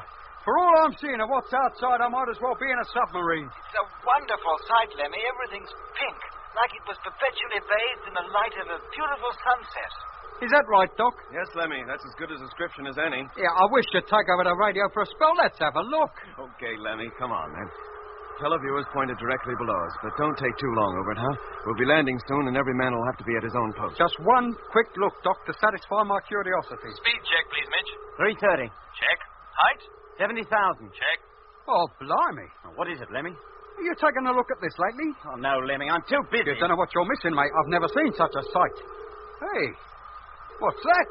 Hey, Mitch, come here, look. I tell you, Lemmy, I haven't time. But there's something down here, a light. What? It's like a reflection from a huge mirror. Oh, it's gone now. Yeah, show me. Where did you see it? Well, look, you see where those two dark green lines cross? Mm-hmm. Where the big purple patch is? Yeah? Well, there. Maybe water, reflecting the sunlight. Is that what it was? Well, that's all I can think of. But it was so sudden, bright. Well, what did you think it was then? A Martian? Signaling landing instructions? But there's no need to be sarky, mate. It might be important. I think it's more important that you get back to the radio and let Doc carry on with the observing as he's supposed to do. Yes, mate. Where are we now, Doc? Just about over the ice cap, Lemmy. Should be landing soon. Is it ice? Oh, don't see what else it can be. I knew I should have packed my skis. Hello back there. Yes, Jet. Landing is imminent. You better convert your couches to chair position and strap yourselves in. Right. Okay, Jet. You hear that, Mitch? Not only did I hear it, I'm doing it. Let me know when you're all set. I'm fixed. Me too. Okay. Height, 5,000 feet. Speed, 220. Think you can get her to stay upright, Jet? I think so, Mitch. She's behaved herself up to now. Then put her down gently, chum. I'd hate to pile up after coming all this way. Oh, do me a favor, Mitch. Can't you think of anything more cheerful to say than that? Hey, what's that noise? What noise? Well, it's like well, can't describe it. But it's plain enough. Don't you hear it, Doc? Yes, Lemmy, I can. Starting the run-in now. Putting her nose down. Ground looks flat and firm. Must be frozen solid. Well, let's hope so. If we sink into it, we'll tip up for certain. Mitch, do you hear anything? A peculiar noise. Lemmy just asked me that. Well, can't you, Mitch? I can, and so can Doc. It's getting more than I can stand. It's like it's right inside my... Oh, Lord! Yeah, what's it, Jet? What are you trying to do? We bounced. Sorry, I'll try again. What's the matter with him? What's the matter with the ship? He's all over the place. Jet, what's happening up front there? I don't know. The ship doesn't seem to respond. No, Mitch, don't get out of your seat. Stay where you are. But there's something wrong up front. Jet's in trouble. Unless I land her now, we'll never make it. Take her up again, Jet. Switch on the motor. I can't. I haven't the time. Stand by for crash landing. Oh, blimey. Jet, for Pete's sake, give her power. Take her up. I can't, I tell you. Hold on. Here it comes.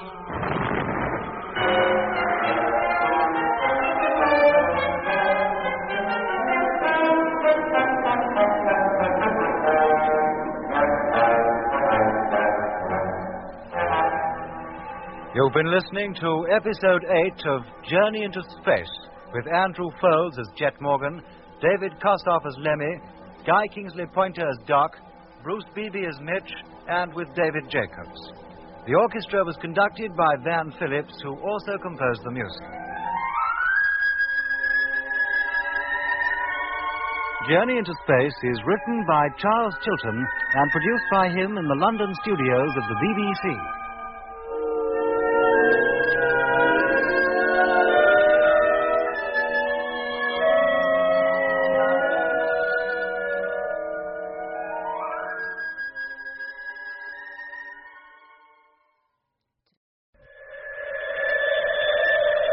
The BBC presents Jet Morgan in Journey into Space.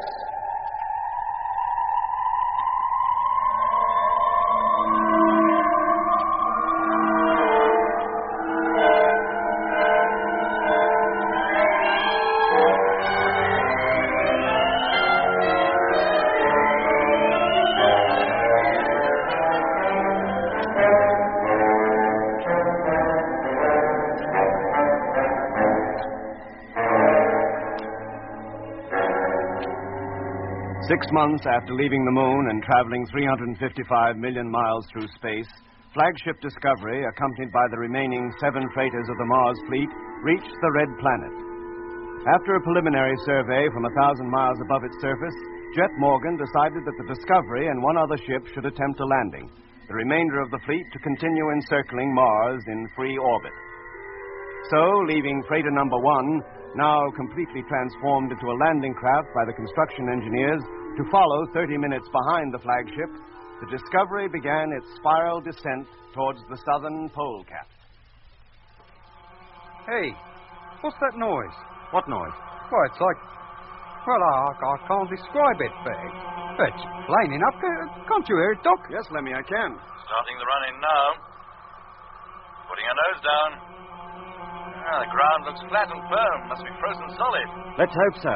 If not, we'll sink into it and tip up for certain. Mitch, do you hear anything? A peculiar noise. Lemmy just asked me that. Well, can't you, Mitch? I can, and so can Doc. It's getting more than I can stand. It's like it's right inside my body.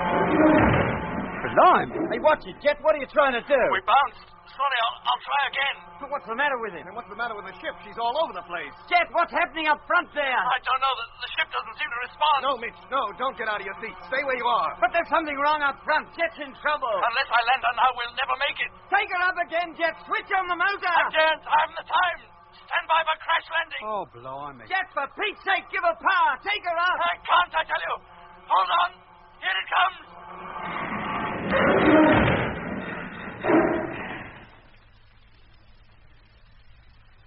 Oh. Are you all right, Lemmy? Yes. I think so. You sounded as though you'd been hurt. No, Doc. That was a sigh of relief at finding I was still in one piece. Well, it wasn't all that much of a bump. Yeah, we seemed to hit the ground tail first, then skewed round. Now, how about you, Jet? You okay? Jet, are you okay? He don't answer. Perhaps he's hurt. Undo your straps. We'll go up front and see. Yeah, there. That's mine. Oh, blimey. Hey, Lemmy, what are you doing down there on your knees? I don't know, Mitch. I seem to have lost the use of my legs. My legs? What's happened to my legs, Doc? Lemmy, for the last 6 months, we've been living under gravityless conditions. Now, for the first time gravity returns, you try to run. Your legs just aren't used to it. Oh. Is that all? For a minute, I thought I must have been injured in that crash. Look, get up, slowly. Then take your magnetized boots off, and when you start walking, take it easy. Yes, Doc. I'm all set. Then go on up to Jet. I'll follow as soon as I'm ready. I'm on my way. Hey, Jet. Jet. He's out cold, Doc. Be right with you. Hey, what happened to him, Mitch? Oh, look at that bump on his bonds. Must have struck his head on the instrument panel. Here, help me undo his straps, will you, Lemmy? Yeah. Oh, blimey, look out there. Christmas on Mars. Oh, never mind that. Give me a hand to lift him out. Yes, Mitch. Oh, he seems heavy. Yeah. No weightless objects anymore, Lemmy. Not now we've landed. Can you manage, Mitch? Yeah, thanks, Doc. You'd better reconvert one of the chairs into a bed. Right. There. Now, put him on that, and I'll take a look at him. Yeah, lower him gently, Lemmy. Yes. Now, that's it. Can I get you anything out of the medical locker, Doc? Yes, please, Lemmy. A number 4 dressing. Righto, mate. Is he badly hurt? I don't think so. Bruise on his forehead seems to be the only injury. He's coming round. Here you are, Doc. Thanks. Hello, Jet. How are you feeling? What happened? We made a crash landing. You bumped your head and were knocked cold. Did we get down safely? What do you think? We're all here, aren't we? Now, hold your head back. I'm going to put something on that bruise for you. None of you were hurt. No, mate. We didn't bump all that much, and the chair saved us. What was wrong, Jet? Why the crash landing? I couldn't help it. I was blacking out. What? I nearly lost control of the ship completely. I've no recollection of anything after we touched down. You mean you were unconscious by then? Well, of course he was. He hit his head, didn't he? Must have happened the second we hit the deck. Do you remember striking your head, Jet? No, Doc, I don't. All I remember was that fearful noise. And the louder it got, the hazier everything became. Didn't any of you hear it? Yes, we all did, but it didn't seem to bother us all that much. Never bothered me at all. In fact, I don't think I would have even heard it if you hadn't drawn my attention to it, Doc. Well, that must have been because of where you were sitting, Mitch. Aye? Well, Jet obviously heard it louder than any of us, and he was in the pilot's cabin. Nearest chair to that is Lemmy's, and of us 3, he heard it first. It was loud to me, too. It was like it was right inside me. Oh. I sat behind Lemmy, and although I heard the noise, it wasn't strong enough to worry me. finally, Mitch, comes your place, farthest away from Jet. And you heard it hardly at all. No, the sound, whatever it was, must have centered round the pilot's cabin. But what's in there that could make that kind of noise? Well, nothing. And it wasn't the noise itself so much, Doc. It was the way it seemed to affect me. And I was powerless to do anything about it. But how can just a sound do that to anybody? I know a noise can do a lot of damage if it's strong enough and powerful enough, like breaking wine glasses and smashing windows. But to send anybody off to sleep, to knock them out, that I've never heard of. Well, we have no proof that it was responsible for Jet's blacking out, Lemmy. The two things coming together might be pure coincidence. Possibly, Doc, but I'd still like to know what that noise was. How does it matter, boy? You landed us safely in spite of it, and you got nothing worse than a bump on your head. And there's certainly nothing bothering us now. No, Lemmy. But supposing that noise did cause the trouble, isn't number one likely to be affected by it too? Look, when did we first notice it? Well, just as we was coming into land. We weren't more than 4,000 feet up. But then if they do hear it, it'll be when they're only a few minutes off touching down. Here, let me get over to that radio. No, Jet. Stay where you are, will you? Mitch, you do it. Yeah, Doc. Hello, number one. Flagship calling. Come in, please. Number one to flagship, receiving you. How's it going, Frank? Oh, fine, thanks, Mitch. We'll be alongside you in about 25 minutes. I'll call you before I make the run in. No trouble? No, everything going smoothly and according to plan. Wacko, we'll be listening for you. Well, you heard that. Nothing has affected them up till now, and it'll be another 25 minutes before they attempt a landing. Let's hope it's better than the one I made. There, Jet. How's that? Feels fine, thank you, Doc. Good. Now drink this and lie back for a few minutes. Thanks, Doc.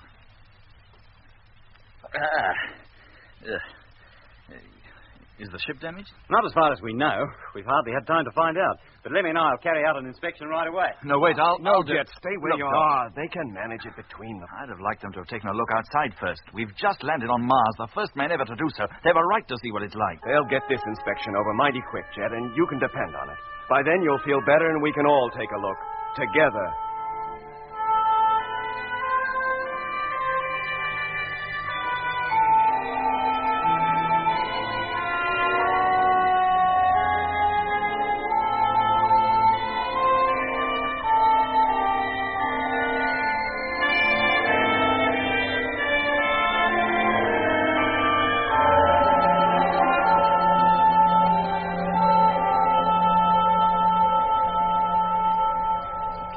Get up, Jet. It's not easy to walk at first.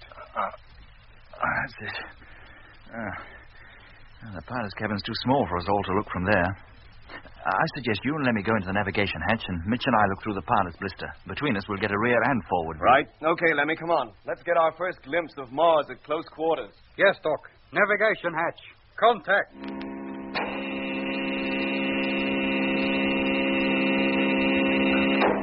Okay, Lemmy, after you. Thank you, Doc. But I've already had one glimpse when I pulled Jet out the pilot's cabin. It's nothing but a white, flat plane, and it... Hey. What's over there? What, Lemmy?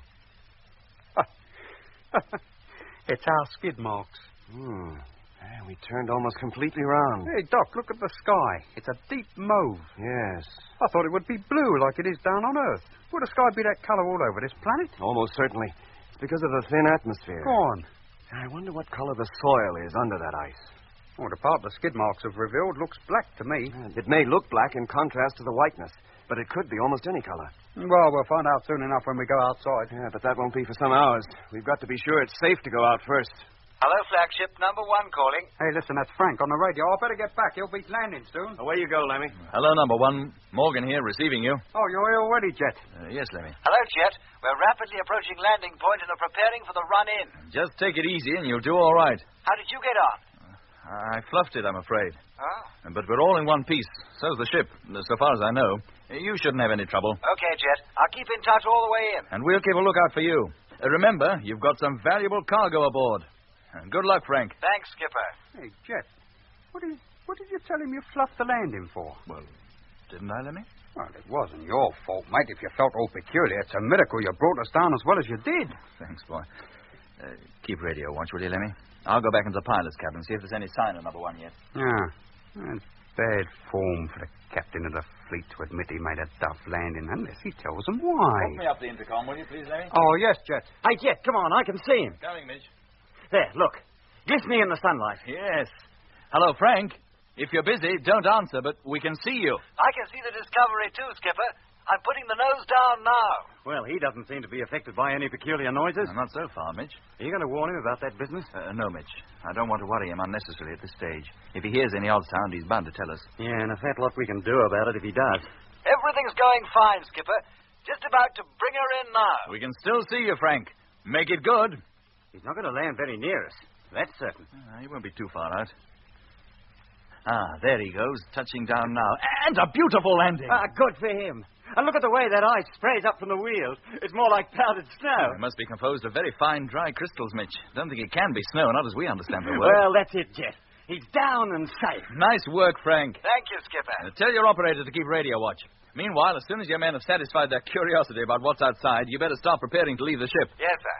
Now, Mitch, let's get to work ourselves. Prepare to go outside, you mean? Of course. You don't think we came all this way to sit inside and twiddle our thumbs, do you? Oh, good on you, mate. You're sounding better already. I feel it. Come on, Mitch, let's get started. I can't wait to get my feet on Martian soil.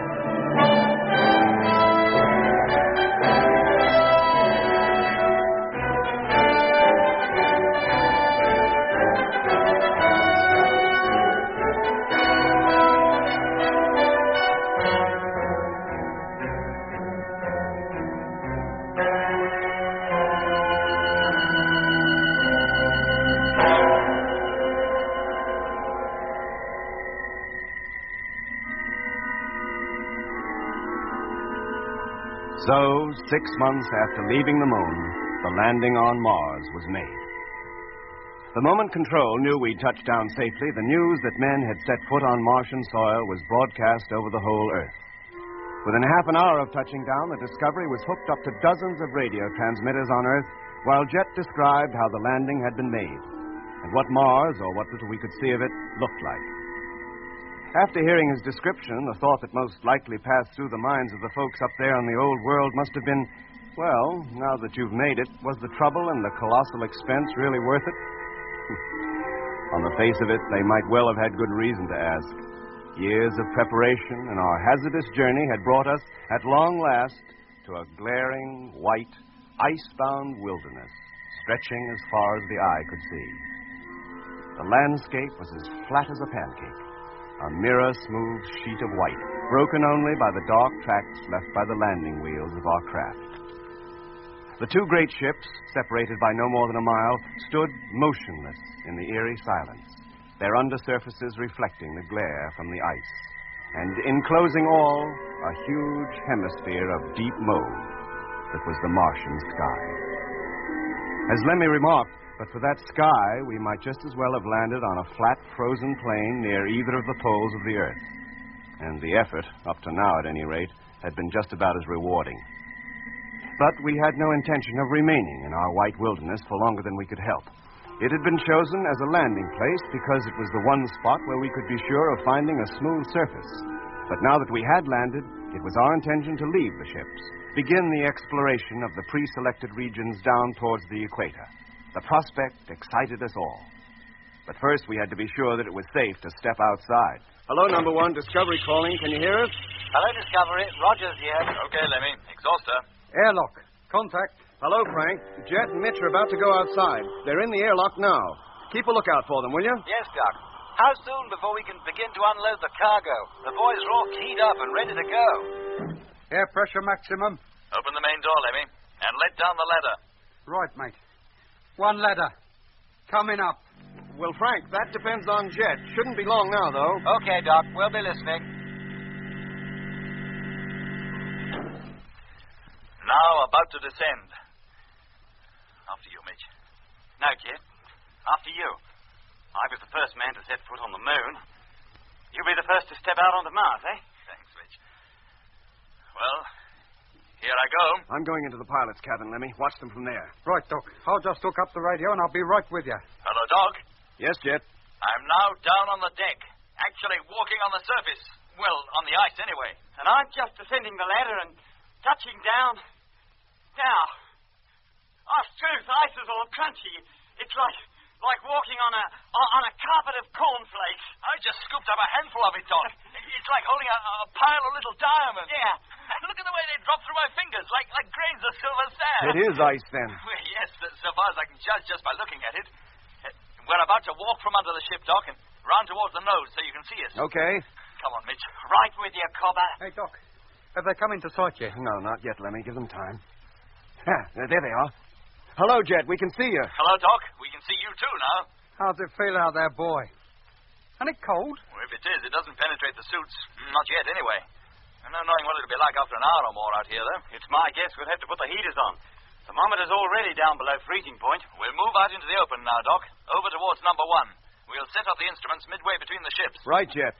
Can you hear us, number 1? Yes, Skipper. And I can see you, too. I wish I was out there with you. Don't be too impatient, Frank. Tomorrow, if this survey shows all is well, you can start unloading. Hello, Doc. Morgan calling. Oh, hello, Jet. Here are the first reports of our findings up to now. You ready to take them? Yep. Switch on the recorder, will you, Lemmy? Recorder on. Okay, Jet. All set. Right. First temperature and atmospheric readings coming up. Surface temperature is 22 degrees Fahrenheit. Atmospheric pressure at ground level, 3.5 inches. Just about what was expected. We've had to put the suit heaters on now, Doc, but we're warm and comfortable and have no difficulty in moving around. Uh-huh. We're going to send the balloon up. As soon as we have some readings on the upper atmosphere, I'll give you a call. Right. How long will that be, Doc? Oh, not for an hour at least, Lemmy. It'll take them some time to get that balloon launched and back on the ground again. Then how about some tea? Good idea. I'll ask Frank if he'll keep watch. Hello, Frank. Doc calling. Yes, Doc. Would you keep an eye on Jet and Mitch for a spell while Lemmy and I take a bite to eat? Of course, Doc. Thanks. Okay, Lemmy. Oh, we'd better get Jet and Mitch's ready, too. Right. By the time they've got the balloon soundings over, night will be approaching and they'll have to be coming in.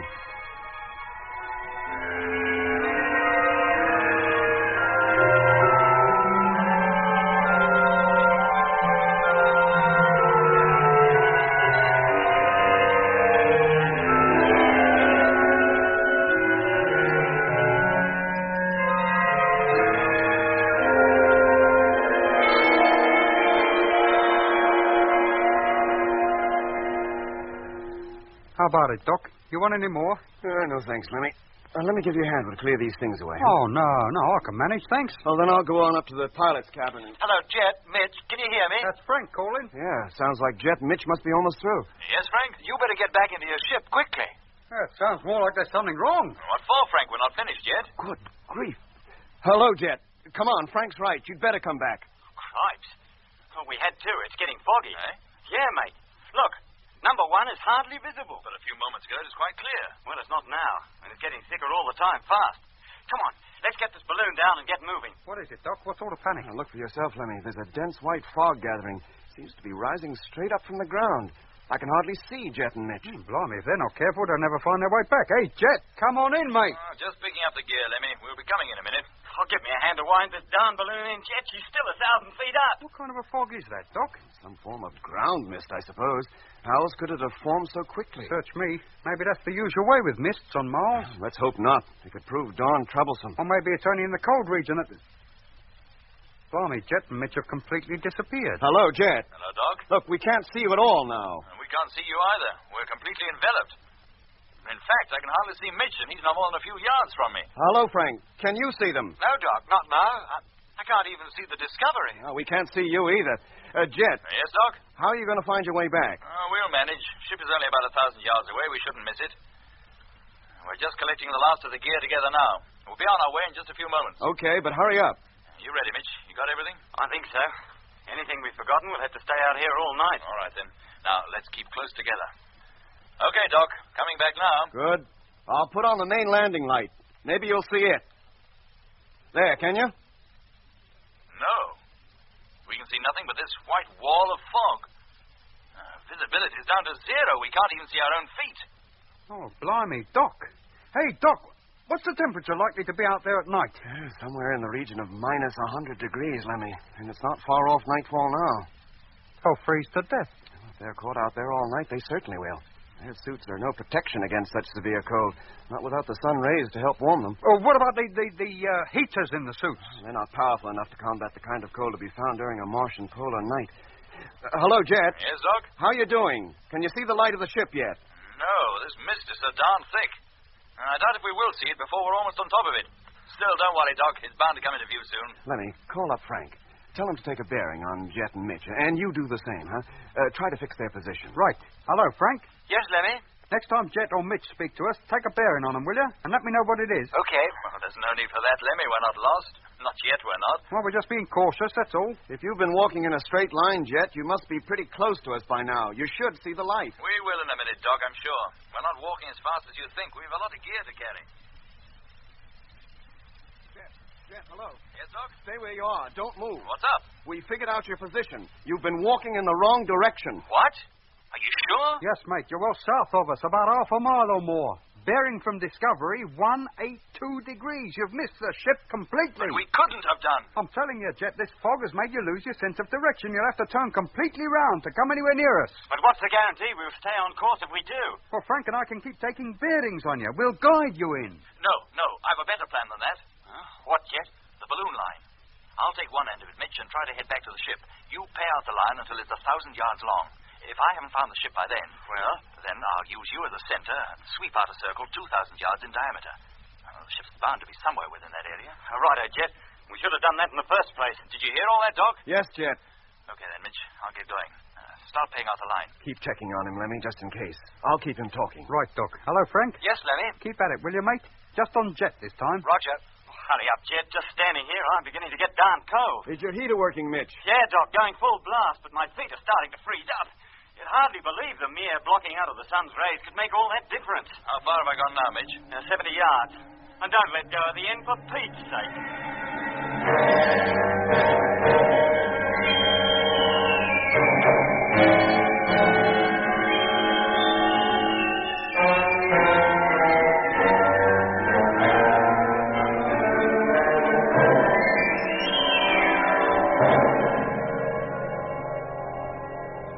480 yards. What's the matter with Jet? He doesn't seem to have any sense of direction. This new fix puts him southwest of us now. 500. His sense of direction can't be that wrong, Lemmy, even in a fog. You're sure you figured it out, right? Are you casting aspersions on my prowess as an operator? 510. No, Lemmy, merely asking if you're sure you figured it out correctly. I checked it twice. I tell you, Doc, he's walking away from it. 520. Hello, Jet. Yes, Doc? Look, according to Lemmy's latest fix, you're still walking in the wrong direction. Am I, Doc? Maybe you can explain why I can see the ship's headlight. Hey? Can you see it, Jet? Yes, Mitch, just shining through the fog. Well, thank goodness. Are you sure, Jet? Are you telling me, Lemmy, I can't believe my own eyes? Oh, no, mate. But according to the last fix that we took... You'd better check it again, Lemmy. Yes, Doc, but I could have Keep a sworn... tight hold on the line, Mitch, and I'll tug you to where I am. From here on, it's plain sailing. Haul away. You'd better get ready to let him in, Lemmy. They'll be wanting to enter the airlock in just a few minutes. Yes, Doc. And while I'm doing that, maybe you'd like to check this fix yourself. Look, Okay. here's Frank's bearing, and that's mine. According to them, Jet can't be where he says he is. Then how can you account for his seeing the landing lights? Oh, the fog must be lifting, and he's seeing it from a distance. Take a look out of the pilot's cabin, Lemmy. The fog's as thick as pea soup. Well, then something must be wrong with the direction No, finder. we'll argue about it later, Lemmy. Now go on, get to the airlock, and don't let's have any more fuss. Yes, Doc.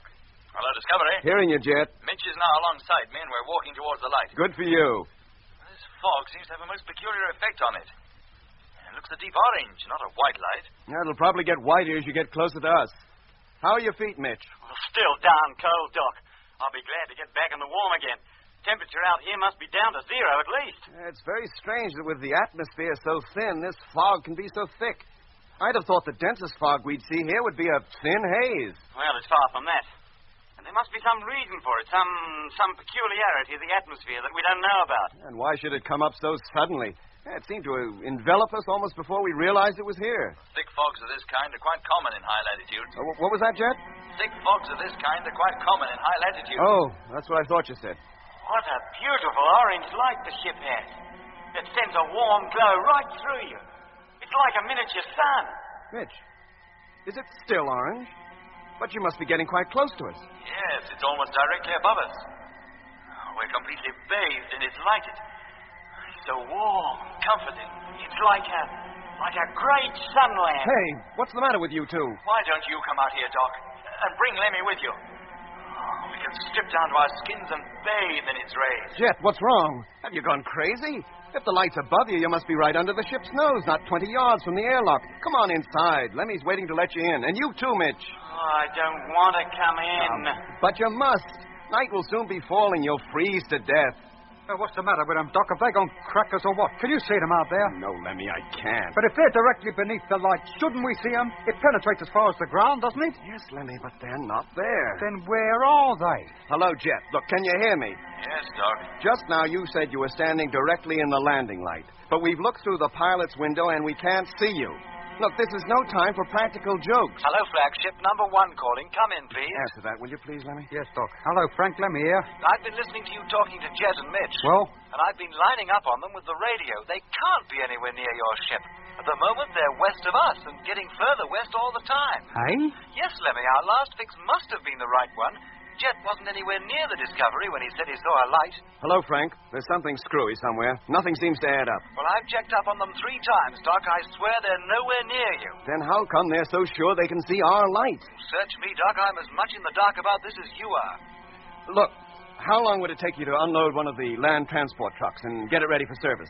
Well, if we work fast, with all the men on the job, about 45 minutes. Right. Then do it, Frank, will you? And when you've unloaded it, turn the heaters on and get inside. Stand by to drive it over here. Okay, Doc. I'll get started right away and call you when I'm ready. What's your idea, Doc? Maybe your fix wasn't so wrong, Lemmy. If Jet and Mitch are walking away, as they seem to be, we may have to go out after them. What? In this Scotch mist? We'll never find them. There's a chance it'll lift as rapidly as it descended. Maybe after the sun has set. And how long will that be? Roughly about half an hour. It'll be dark by then. How will they keep warm? Lemmy, listen. Huh? That noise. Can't you hear it? Yes. That's the same noise we heard just as we was coming into land. The noise Jet said caused him to... Jet, can you hear me? Jet! Leave me alone, Doc. Can't you see I'm tired? Tired? What do you mean? I want to sleep, but it's warm. Jet, listen. It's not the tiredness that makes you sleepy. It's the cold. I must lie down. I must lie down. No, Jet, don't. For heaven's sakes, don't lie down. Oh, sleep. It is a gentle thing. Beloved from pole to pole. Hey, if you ask me, you're up the pole. Jet, do you hear me? Don't go to sleep. And Mitch, what about Mitch? Is he asleep and all? Sleep. That knits up the raveled sleeve of care. A nice time to start knitting. What's he talking about? Jet, listen to me. You're nowhere near the ship. There is no orange light. You must find your way back. Do you hear? Jet, do you hear me? He's not answering. He must be asleep already. They both must be. If they are, Lemmy, out there in that bitter cold, it'll be the end of both of them.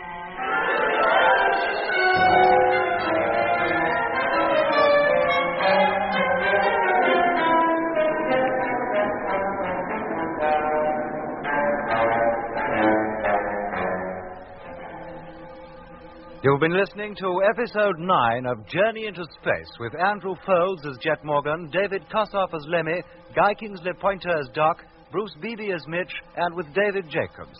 The orchestra was conducted by Van Phillips, who also composed the music.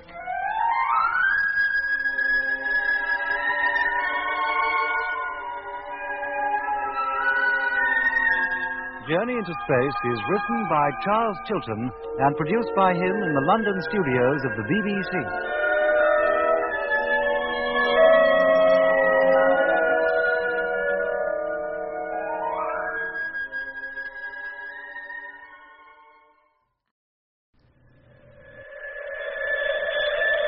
The BBC presents Jet Morgan in Journey into Space.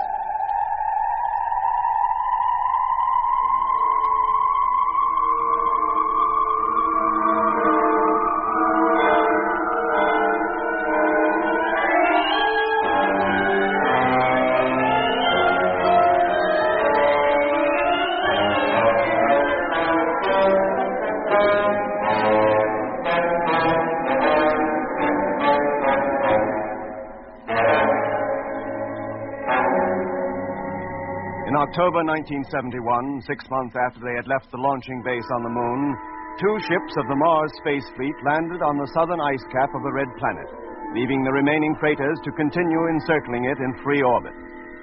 That same afternoon, Jet, our captain, and Mitch, chief engineer, stepped onto the surface of Mars for the first time. Then, without warning, when the 2 men were more than 1,000 yards from the Discovery, a thick fog enveloped them.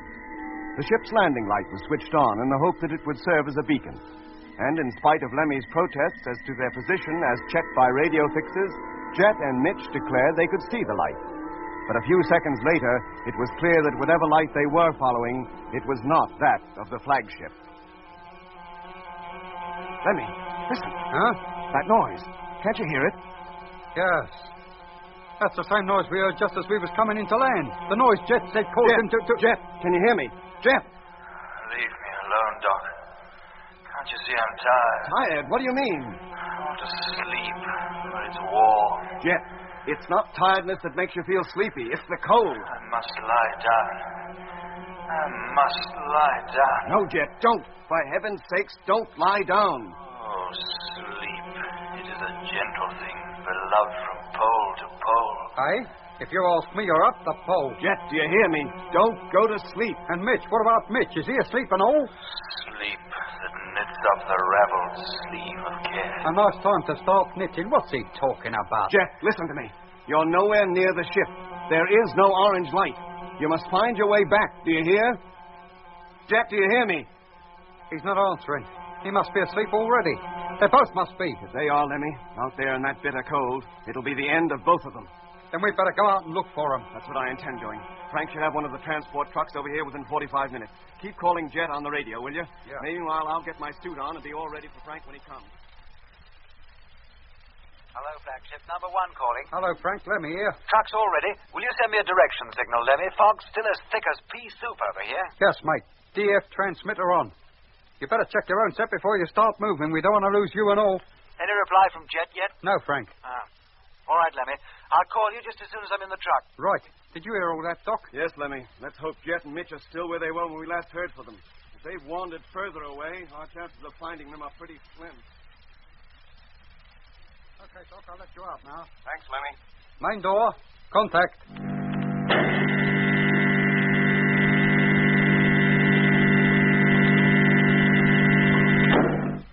Can you see the truck, Doc? No, not the truck, but I can see its headlight. Now, wait a minute. You're sure it is its light? Jet and Mitch thought they were seeing our light, but they weren't. Frank, switch it off, will you? It's off. Now switch on again. There you are. That's it, all right.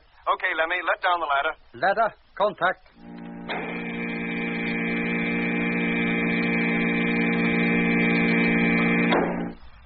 About to descend to ground. Touching down now. Now making my way over to the truck. The airlock's open, Doc. You can step straight in. Thanks, Frank, but I'll ride outside. Start her up and let's get going. Right. Here we go. Good luck, boys. Thanks, Lemmy. We'll need it. Hello, Lemmy. Yes, Doc. How are we doing? Well, the latest fix puts you half a mile northwest of number 1, bearing 226 degrees. Then we must be pretty close to where they were when we last heard from them. And slow down, Frank. We don't want to risk running over them. What's visibility like out there? About 10 yards, Lemmy. The fog seems to be a lot thinner over here. Well, it's still as thick as it ever was over here. And it seems to be getting dark. And hey, Doc, hadn't you better get inside that truck? I'm not cold yet, Lemmy. Well, you watch it, boy. We don't want you to freeze. If it gets too cold, I'll slip into the airlock and warm up. I say, Doc, the fog's definitely thinning. Headlights shining way ahead now. So I can see. Hey, Frank, hold it. Stop. Stop the truck. Project the light down a little. Right. That's it. See, there, directly in front of us. Yes, it's them. All in a heap on the ground. I'll go on ahead, Frank. You come as quickly as you can make it. Hey, Lemmy, are you listening? We found them. Yes, Doc. I heard you. Nearly up to them now. Hey, Jet, Mitch, can you hear me? This is Matthews. Jet. Well, Doc. They don't reply, Lemmy. They just lie here, motionless. Frank, come on out. Be right with you, Doc. Just leaving the airlock. Doc, do you think they're frozen? I don't think the temperature has dropped far enough for that yet. Right, Doc. Here I am. Good. Help me get them into the truck, Frank. There's room in the cargo section. They'll be comfortable enough there until we can get them back to the ship. Yes. So we'll take Mitch first. And go easy, Frank. We mustn't damage his suit.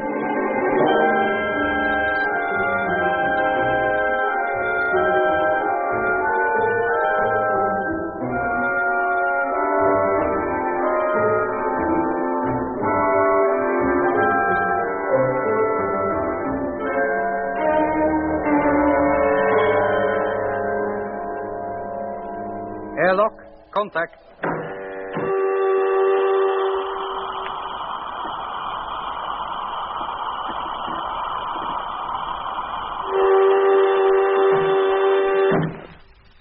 Thanks, Lemmy. Now give me a hand with Jet, will you? Help me get him over to his bunk. Sure, Doc. That's it. Now, lay him down gently. Yeah. Fine. I'll get his suit off while you give Frank a hand with Mitch. Yes, Doc. All right, Frank, boy. Over here. Blimey, these suits feel chilly, don't they? And look at the condensation on them. It's cold out there, Lemmy. Darn cold, and it'll stay that way until the sun rises again. Easy does it. That's it. Now, will you take his suit off, or will I? You got those hot drinks Doc told you to have ready? Of course I have. Oh, then you better get them, Lemmy. I'll deal with Jet's suit. Right. I expect you could do with a drink yourself, couldn't you? I certainly could, but let's tend to Jet and Mitch first.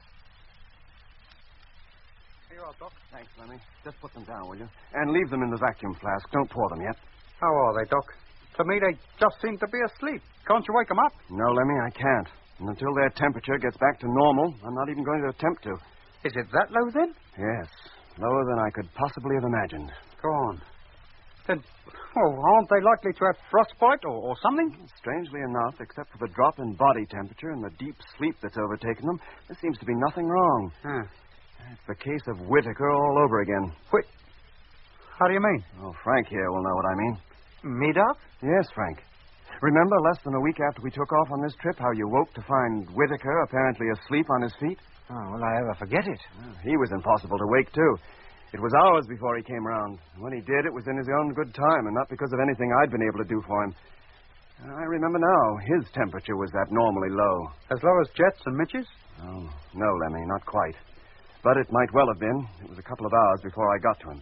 And by then, his temperature could have well started to arise again. And it continued to do so until it reached normal, and he woke up. Just as though he'd had nothing more than a good night's sleep. Yeah. And Jet and Mitch seem to be behaving in just the same way. Doc, they've been out in the cold. People's temperatures do drop, and they do get sleepy when they've been exposed to severe cold. Yes, Lemmy, but it wasn't that severe. Then why did they go into that stupor? Why did they collapse out there on the ice? If I knew the answers to those questions, Lemmy, I'd be glad to give them to you. But only Jet and Mitch know exactly what happened out there, and until they wake up, we can only guess at the truth.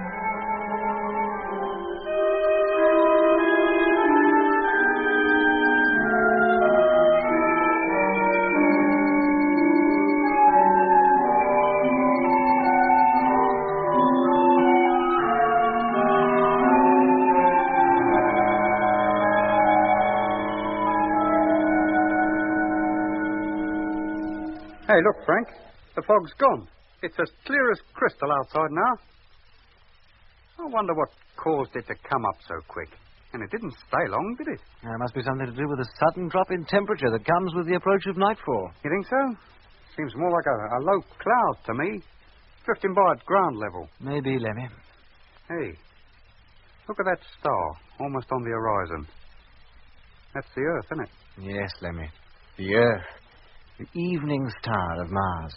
I wonder if anybody up there is looking at us right now. I expect so. But this part of the planet will soon be in total darkness and no longer visible to the people up there. It'll be the other side they'll be concentrating on. Yeah, it don't seem possible that little disk of light could be covered with cities.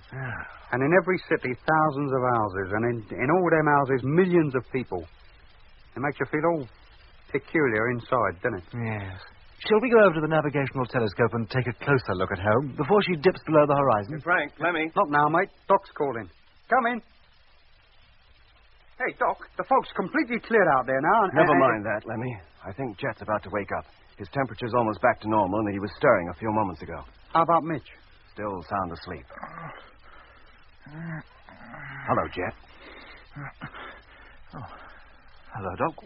Where am I? In the Discovery, lying on your own bunk. Well, how did I get here? Frank and I went out and brought you in. Mitch, too. What was I doing meanwhile?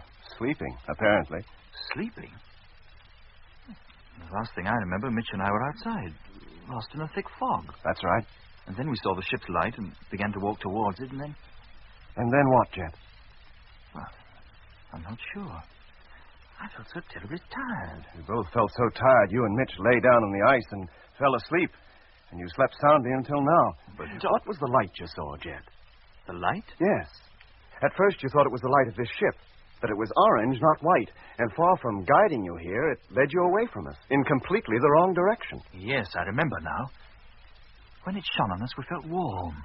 And it was that made us so sleepy. Didn't you hear Lemmy and I calling you over the radio? In a vague kind of way, yes, I did. And why didn't you answer us instead of giving us a list of quotations about sleep? Did I? What were they?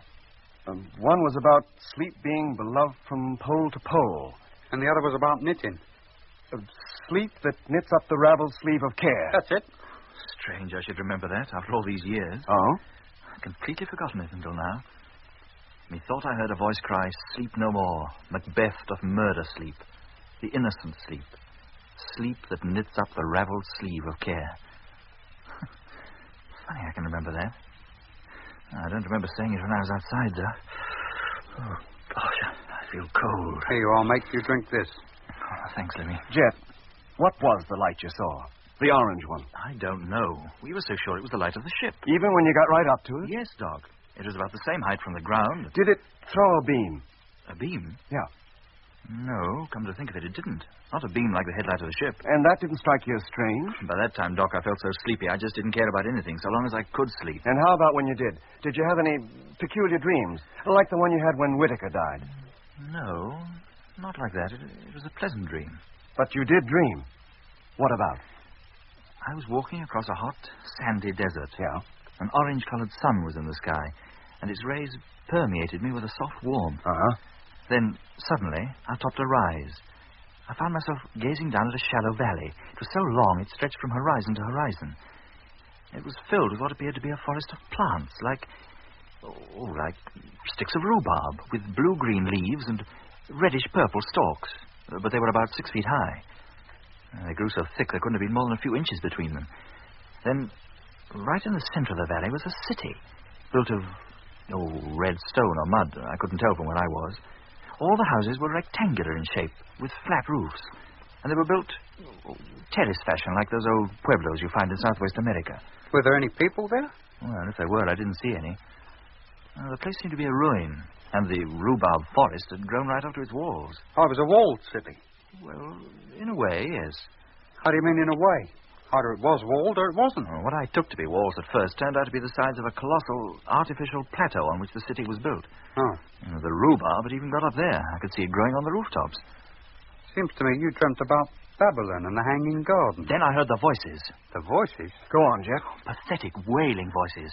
Oh, they were dreadful to hear. It was as though they were crying out for help, for me to help them. What help did they want? Well, they wanted me to take them somewhere. Home, they said. But you didn't see anybody? No, Doc. Only the city.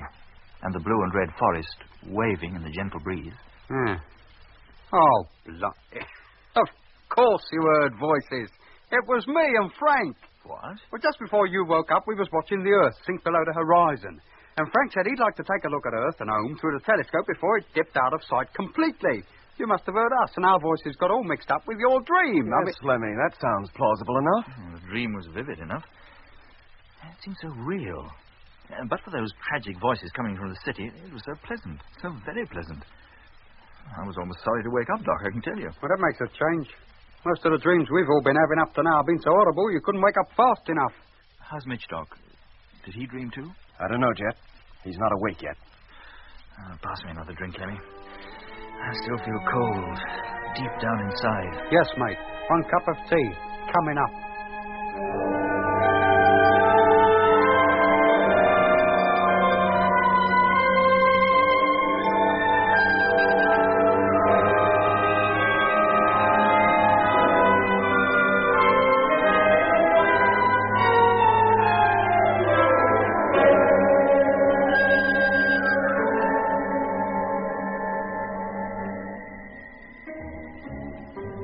Awoke from a dreamless sleep half an hour later, and, as with Jet, seemed none the worse from his experience, except to complain of how cold his legs and feet were.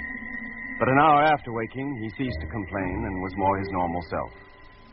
Frank, rather than risk venturing into the bitter cold of the Martian polar night, even to go the short distance between the airlock and the transport truck parked outside, spent the night with us.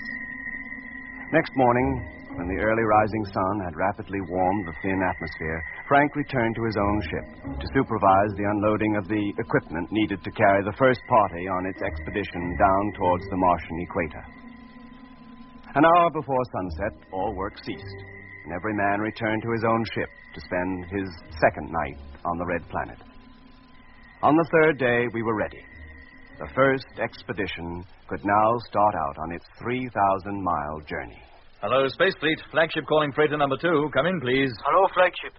Space Fleet freighter number 2 here. Receiving you loud and clear. Hello, number 2. How are things with you up there? Fine, thanks, Skipper. Oh, listen, number 2. Yes, sir? Tomorrow morning, the first party will be on its way. It's time to bring the third ship down. Well, she's all ready. Just waiting for the word. You can descend as soon as your position in free orbit is favorable for making the landing. The boys can hardly wait. And by the time you get down, Doc, Lemmy, and I will be on our way in the land transport machines. Frank will be in charge while we're gone. Yes, sir. As soon as you've unloaded your cargo, you'll return to free orbit for another load and bring that down, too. Then Frank will start out after us with the second caravan, and you'll remain on the deck. Your ship will then become the main relay station between the land expedition and the rest of the fleet. I quite understand, Skipper. Pity we won't be down there in time to give you a send-off. Thanks, number 2. And good luck with the landing. And good luck to you, too, sir. Thank you. Well, Mitch, I think it's about time we started. Well, we're all ready, Jeff. Doc and Lemmy are out there aboard the trucks. Grimshaw. Sir. We're off. And we leave you in charge of the Discovery. When number 2 gets down, one of his men will take over. And you can get back to number 1 and get ready to follow in our tracks with Frank's expedition in 4 or 5 days. Yes, sir. And good luck. Take care of yourselves. We will. We'll keep in touch. Now, let us out, will you? Airlock. Contact.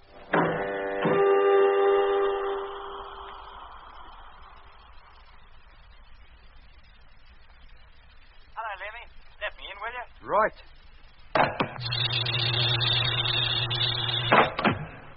Here you are, Cobber. I thought Jet would be riding in this truck. No, Lemmy. I'm afraid you'll have to put up with me for the first couple of 100 miles anyway. And then we'll change round. Now, shove over, mate, and let me get into the driving seat. Yeah, sure. I'll call up Jet, will you? See if he's ready to move off. Hello, Jet. You settled in yet? Hello, Lemmy. Ready to go whenever you are. You lead the way. Okay, Mitch. Start her up. Now, let's take it slowly.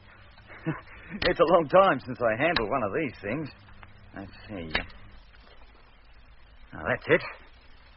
Now, power. Well, all okay in the motor department. Indicators all working. Brake off. Away we go. And Jet's on his way, too. Look, he's falling in behind us. Wacko. Well, Lemmy, this is it. Man's first exploration of Mars is about to begin. And take your last look at the Discovery. You won't be seeing her for some months. How many miles are we going to cover on this trip? Oh, roughly about 7,000. Well, let's hope the trucks stand up to it. What do we do if we get a breakdown? We can't ring up a garage and ask them to tow us in, can we? Oh, Frank and his mechanics will only be a couple of days behind us. We just sit tight until he rolls up. And how far do we go before we leave this ice behind and get down to where the climate is warmer? Oh, about 400 miles.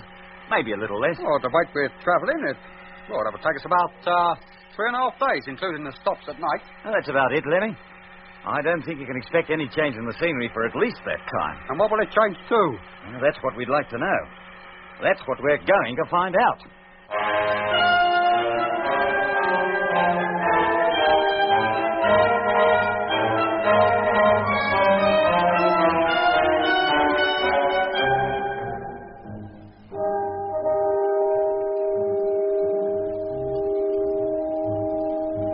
And so we set out across the glaring white wastelands of the South Polar ice cap towards the warmer climes of the temperate zone nearer the equator. The gray transport trucks, looking almost black against the gleaming white of the ice, resembled 2 lines of beetles, slowly wending their way across a barrel of flour.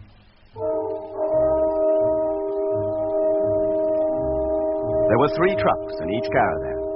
First came the tractor, with its roomy, airtight cabin, in which sat its crew of 2 men, one to drive, the other to navigate. In tow was the living quarters vehicle, a huge tank-like machine which, in its base, carried the food, water, surveying tools, spare clothing, and other personal equipment essential for the trip. On the upper deck, hermetically sealed to the circular platform, were the living quarters themselves, looking like transportable Eskimo igloos. And finally came the cargo truck, carrying the necessary fuel, oxygen tanks, and other equipment too bulky to be stored beneath the living quarters.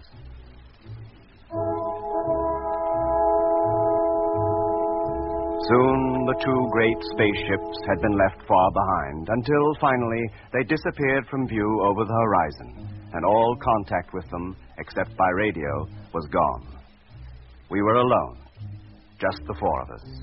two in each caravan, slowly plowing our way across the great white desert. That first day, we covered 160 miles. At sunset, we stopped the trucks and prepared to bed down for the night. Darkness fell, and with it came the bitter cold of the Martian night.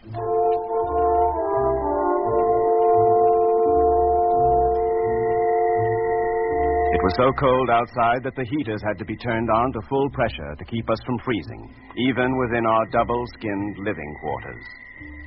All night, the two caravans stood under the black, diamond-studded sky while we slept.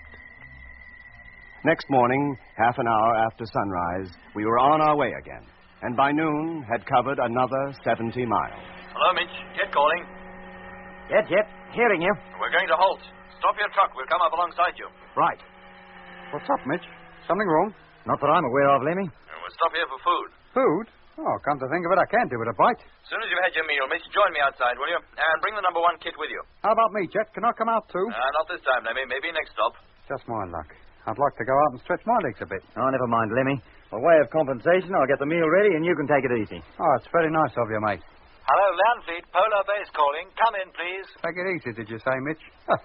Hello, Frank. Barnett here. What can I do for you? Number 2's on its way. Present line of flight indicates she'll pass right over you. You should see her. Oh? How high is she? 2,000 feet. Oh, then we could hardly miss her, could we? Thanks for the news, Frank. We'll keep a lookout.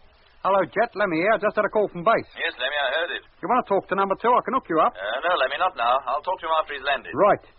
Yeah, wait a minute. That's number 2 approaching already. Yeah, Lemmy. Oh, she's traveling pretty fast, isn't she? That's just what I was thinking.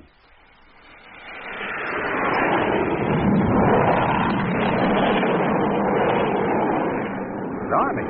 Oh, over us like a streak of lightning. Happy landings, boys, and keep your noses in at night. It's perishing cold down here. Hello, Jet. Number 2 was pretty low and traveling fast, too. Yes, Mitch. I suppose she's all right. Oh, they got plenty of time to slow down to landing speed before they get to base. Tell Lemmy to keep in contact and let me know when number 2 touches down. Right. Okay, Lemmy, let me in, will you? Yes, mate.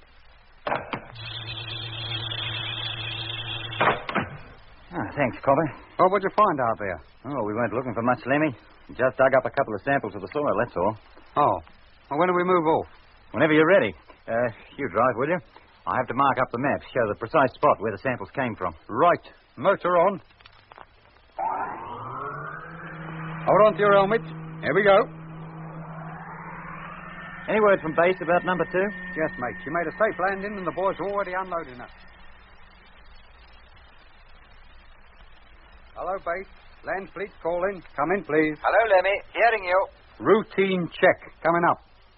I've now been travelling 2.5 days and have covered 327 miles. Have now stopped for midday meal. Will continue journey northwards within 1 hour. Check. How about you? You got anything to report? Number 2 is on his way down with the second load of supplies. Should be landing within 2 hours, and the ship should pass right over you again. When do you start out after us, Frank? Shouldn't be long now. Pretty well everything we need is already loaded in our trucks, and the tractor's all hooked up. As soon as number 2 gets down again, we'll transfer the final load, and with luck, we'll start out at dawn tomorrow. Good show, mate. We'll keep a lookout for number 2. And let you know as soon as we sight her. Thanks, Lemmy. Hear from you later, then. Yes, mate. Put Mitch on, will you, please? Hello, Jet. Mitch, have you looked towards the north recently? No, why? A few minutes ago, Doc noticed what we think to be a cloud bank on the horizon. Would you take a look out of the cabin window, see if you can see it? Yeah, sure. Hold on, will you? Where did he say it was? To the north. Oh, it looks pretty clear to me. The ice stretches clear to the horizon, as flat as a pancake, and... Hey, wait a minute. I think I do see it. There's a lighter tinge of mauve, like a thin, wavy line. Can you see it? Yeah. Hello, Jet. Yes, we can see it. Is it a cloud bank? How should I know? That's why we wanted your opinion. Or maybe it's another of them fogs coming up. That's what we thought, and it's lying directly in our path. You mean we'll have to pass through it? Well, not necessarily. It may disperse as rapidly as the other did, and be gone long before we reach it. Have you finished your meal? Yes, Jet. Just before I called up Frank. Then switch on your motor and let's get going. I want to get as close to that, whatever it is, as we can before nightfall. Should reach it by then, Jet. It can't be more than 40 miles away. If we do, all the better. Then at least we'll know exactly what we may have to face tomorrow. Now, let's get going, Mitch. Cruising speed will be 50 miles an hour. Hello, Landry. Polar base calling. Come in, please. Hello, Frank. What's the panic? Hook me up to Jet, Lemmy. There's trouble. Hang on a minute, boy. Hello, Jet. Frank's calling. There's something wrong up at base. Hello, Frank. Jet here. What's up? It's number 2, Skipper. She's in difficulties. We were thinking it was about time she passed over us. What's wrong? I wish I knew. I was in radio contact with her on the ship-to-ship system until 5 minutes ago, but now I can't get any reply to my calls. What was her position when you last heard from her? 50 miles directly north of you. Well, keep calling her, Frank. Meanwhile, I'll get Lemmy to tune into the ship-to-ship frequency. See if we can pick her up. Okay, Skipper. Switching over now. Did you hear all that, Lemmy? Yes, Jet. Just hooking you up. Hello, number 2. Polar base calling. I've lost contact with you. Come in, please. And there's Frank calling now. Can you hear him? Yes, Lemmy. Thank you. Hello, base. Number 2 calling. Trying to contact you. And there's number 2. He is answering. But he's very faint, Lemmy. Too faint for Frank to pick up. Hello, number 2. Base calling. I've not heard from you for 7 minutes. Come in, please. He's not hearing him either. Lemmy. Yes, Jet? Hook me up to the transmitter. Let's see if he can hear us. Right. Transmitter on. Hello, number 2. Land fleet calling. We are receiving your strength 2. Can you hear us? Hello, land fleet. The ship, I can't control it. I'll have to make a forced landing. What's the matter with the ship? What's wrong? I don't know. I was circling to investigate a mysterious orange light. An orange light? And there's a noise. A noise? Like we heard when we made the first landing. I'll have to put it down. I'll never make base. It's the only way I can hope to save the ship. I'm so sleepy. Sleepy? Oh, blimey. Hello, number 2. You must not go to sleep. You must stay awake. Do you hear? We're almost on the deck now. About to land. She's difficult to control. Oh, my God. Hello, number 2. Hello. He must have crashed. How far north of us did Frank say she was? 50 miles. If we increase speed to 20 miles an hour, we could cover that distance before sunset. That doesn't mean we'll find her. Not before dark, anyway. But there's a chance. Yeah, and there's a chance of burning up the motors, too, with the load we're dragging behind us. That's a risk we'll have to take. If that ship is wrecked, her crew will be in dire need of help. Okay, Jet. All right, Lemmy. Turn on the juice. It's a race against time.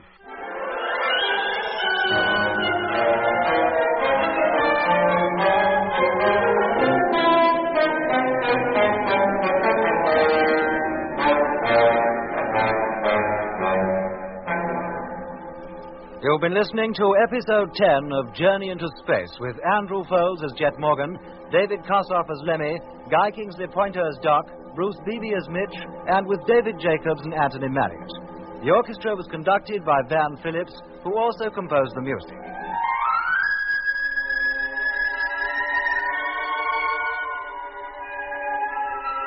Journey into Space is written by Charles Chilton and produced by him in the London studios of the BBC.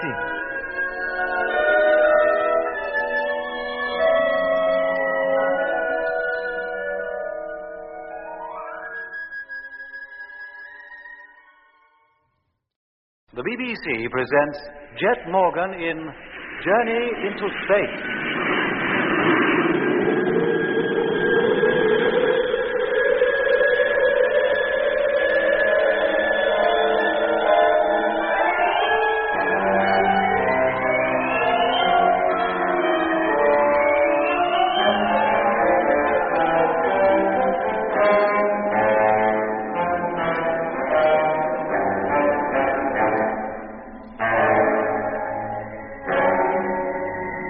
The exploration of Mars had begun. After the landing of the Discovery and the converted freighter ship number 1, the first land fleet, led by Jet Morgan, headed northwards for the more temperate climate near the equator.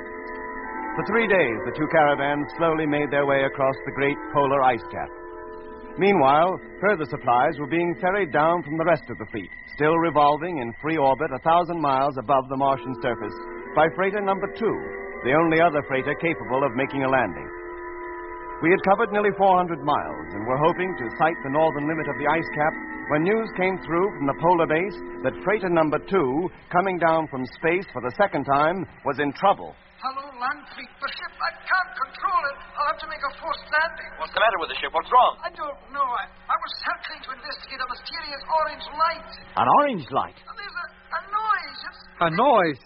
Like we heard when we made the first landing. I'll have to put her down. I'll never make peace. It's the only way I can hope to save the ship. I'm so sleepy. Sleepy? Oh, blimey. Hello, number 2. You must not go to sleep. You must stay awake. Do you hear? We're almost on the deck now. About to land. She's difficult to control. Blow back up. Hello, number 2. Hello. She must have crashed. How far north of us did Frank say she was? 50 miles. If we increase speed to 20 miles an hour, we could cover that distance before sunset. Well, that doesn't mean we'll find her. Not before dark, anyway. But there's a chance. Yes, and there's a chance of burning up the motors, too, with the load we're dragging behind. That's a risk we'll have to take. If that ship is wrecked, her crew will be in dire need of help. Okay, Jet. All right, Lemmy. Turn on the juice. It's a race against time. Right. Hello, Frank. Morgan calling. Can you hear me? Yes, Jet. We picked up number 2's calls, but they were very faint. I heard you talking to them. Are they all right, sir? I'm afraid not, Frank. We think they must have crashed. Oh, no. We're heading in the direction you gave us as fast as we can, hoping to find the ship before sunset. If only there was something we could do up here. We feel so helpless. I understand from Levy that your caravan is almost ready to leave. Almost. There were a few things we needed to unload from number 2 before we were complete. But you could start out at a pinch? Yes, we could. We've got enough supplies to last us at least a month. Good. Then I want you to start out right away.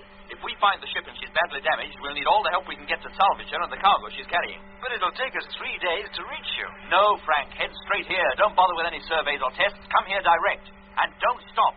Keep going night and day. While one drives, the other can sleep. Now, follow our tracks. How soon can you start? Within the hour, sir. Good. Then we hope to see you sometime tomorrow. Keep in radio contact all the way, and good luck. And to you, sir, in finding the ship. Thank you, Frank.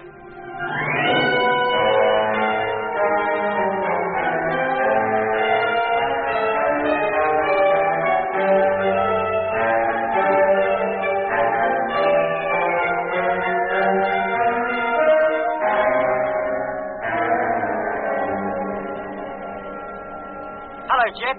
Mitch calling. Yes, Mitch? Do my eyes deceive me, or do I see hills ahead? Hills? It's not a fog bank, after all, nor a cloud bank. It's a range of hills, and all covered with ice. Yes, I think that's just what they are. What's your opinion, Doc? Could be, Jet, but I thought the ice cap would be flat all the way. We were told to expect some high ground, but not at this latitude. Not until we reach the southernmost limits of the Mare Australis, at least. Well, maybe those are the southernmost limits. Perhaps there's no ice on the other side of them. Well, maybe, Doc. But a more important point at the moment is whether that range is climbable. Mitch? Jet. What do you estimate the height of those hills to be? At a rough guess, I'd say around 2,000 feet. And they must be 100 miles wide at least. 100 miles? Hey, what do we do, Jet? Climb over them or go around them? Oh, it may take hours to find a way round. We'll go over them if we can. And what if we can't? What if the load's too heavy? We'll cross that bridge, Mitch, when we come to it. Meanwhile, we press on and hope for the best. Hello, Landfleet. Rogers calling. Hello, Frank. Jet here. We've left the base now and on our way. Good for you. How are you doing? Had any luck yet? No, Frank. We've barely covered 30 miles since we last spoke to you, and we're now approaching a range of hills. Hills? We're going to attempt to climb over them. In fact, we're already on the lower slopes. Are you going to make it? I can't say yet. Have you kept a constant listening watch on number 2's frequency? Yes, Skipper, but we haven't heard a thing. Neither have we. Oh, let's hope the reason for the silence is nothing more serious than that the radio's been put out of action by the forced landing. Well, keep listening, Frank, and call us again in an hour. Okay, Skipper. Well, we're certainly getting up this part, all right, Jet. The gradient's no more than 1 in 3, Mitch. How high have we come? Oh, about 1,000 feet. Oh, the worst part is still in front of us. Let's hope we make it. And let's hope we make it before darkness falls. The sun's almost touching the horizon. And let's hope when we do get to the top that we can get down the other side. It'd be just our luck to find ourselves poised above a precipice. Looks as though we might do it, Doc. There's only a few hundred yards to go. Hello, Jet. Jet! And what is it, Mitch? Our treads are not gripping. We're beginning to slip. Well, take it easy. We're nearly there. It's no good, Jet. You better go on without us. We'll catch you up if we can. All right. When we get to the top, Hey, it's happening to us now, Jet. The treads are losing their grip. Nurse the motor, Doc. Treat her gently. No, it's no use, Jet. The slope's too steep for her to take it. We're carrying too much weight. Oh, well, wait a minute. She's okay now. Yeah, we're climbing again. Yeah, but Mitch isn't. He's stopped. Hello, Mitch. It's no go, Jet. If I keep racing the motor, she's liable to burn herself out. You go on, and we'll go back a little and try again. Okay, Mitch. Here we go again, Jet. She's losing it. Stop the motor, Doc. Switch off. Mitch, uncouple your tractor. Leave the other 2 trucks behind. What? Abandon them, you mean? Just temporarily. Without their weight to hold us back, we should make the summit easily. Then we'll be able to get a look at what's on the other side before it gets dark. We might even see number 2. Okay. I'll see you upstairs then. Uncouple our trailers, Doc. We'll come back and pick them up later. Okay. I'll disconnect the linking section between us and living quarters and seal it off. To reconnect it will mean going outside, Jet. By the time we get back, it'll be too dark and too cold even to put our noses out there. We'll have to spend the night sitting up in the driving seats. It won't hurt us.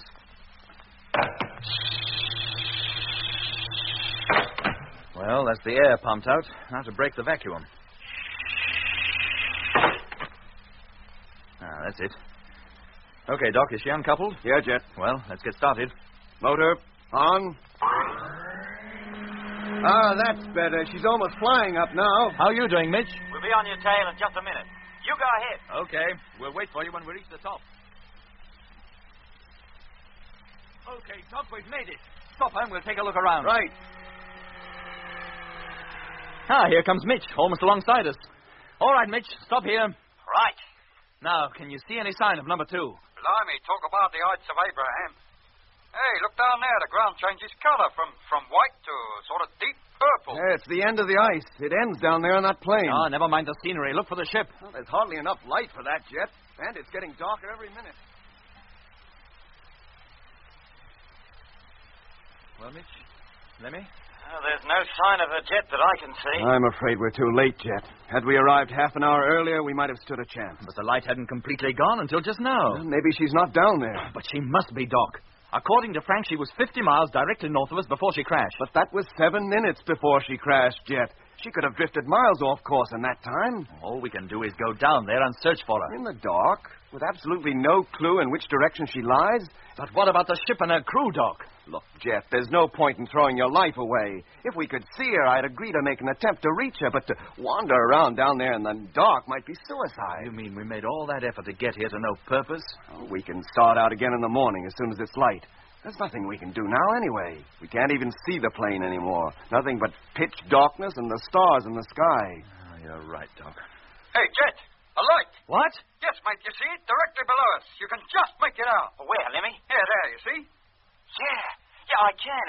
It's hardly more than a pinpoint. Yes, I can see it now. It must be them. Huh? Of course it is, Doc.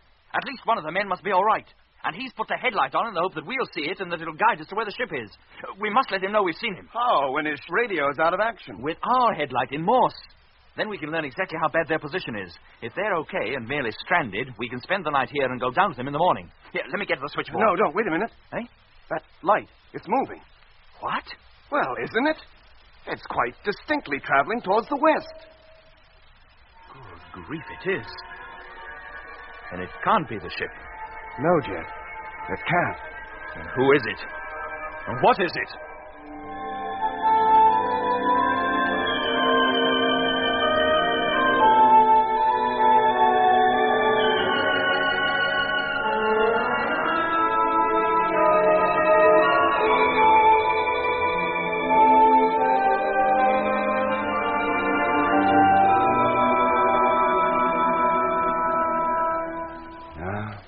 Seems to have gone now, Jet. What could it have been? Oh, goodness knows, Doc. If only we knew how far away it was, we could have calculated its speed. That might have given us some clue to its identity. Do you think it saw us? Assuming it's capable of seeing. I wish I knew, Doc. I think we'd better play safe, Jet, and not put the cabin lights on. You mean sit here in the dark all night? Well, it's the only way we can be certain of avoiding detection, visually at any rate. Well, we could go back down the hill a little way. The rise would block us from the view of anything down there on the plain. And what if it can fly and passes overhead? Oh, well, it'll have to be a night without lights as well as beds. I'll call up Lemmy and Mitch and tell them not to put their lights on. And we'll draw up a rota to keep one of us watching the plane while the rest sleep, in case that light appears again. Hello, Lemmy. Doc calling. Can you hear me? Hello, Lemmy. Wake up, you hear? Hello, Doc. It's Mitch here. Oh, my 2 hours are up, Mitch. It's Lemmy's turn for watch. Okay, Doc. Leave him to me. I'll wake him. Right. Meanwhile, I'll try to get some sleep myself. What time is it? It needs 3 hours to sunrise. Did you or Jet see any sign of the light again during your watches? No, Mitch, not a flicker. But don't relax. Keep a sharp lookout and call us immediately if you see it. The intercom speaker is right near my ear. I'm bound to wake. Okay, Doc. And good night. What's left of it, anyway? Night, Mitch. Oh, so stiff. Hey, Lemmy, wake up. Now, wake up, do you hear? And take your foot out of my stomach. No wonder I can't sleep. What's up, Mitch? What's up? What's up? Time to wake up. That's what's up. It's your turn for a watch. Oh, I've never been so uncomfortable. These driving seats were never made to sleep in. And it's stupid. What? Oh, down the hill, not 100 yards behind us, are the sleeping quarters with 2 comfortable, warm beds going begging. And here we are, trying to stretch out on 1 square foot of sitting space. I wonder I'm stepped all over. Cold and all. What are heaters on, Mitch? Yeah, they're going full blast. Any coffee left? Maybe. You put your mind on that plane. I'll feel in the locker for the flask. Wouldn't mind a hot drink myself. Yes, Mitch. Oh, it's black as ink out there, isn't it? Except for the stars in the sky. I got it. And the mugs, too. Good show, mate. What was that? It's a stopper. I dropped it. Will you be able to find it again? Oh, it can wait till morning. There won't be any drink left after this anyway. We won't need it till then. Here, Lemmy, can you take it? Yes, mate. Tar. Oh, this will put new life into me.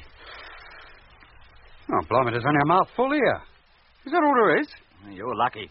There's even less for me. Well, it looks like we've had coffee until we get into living quarters in the morning.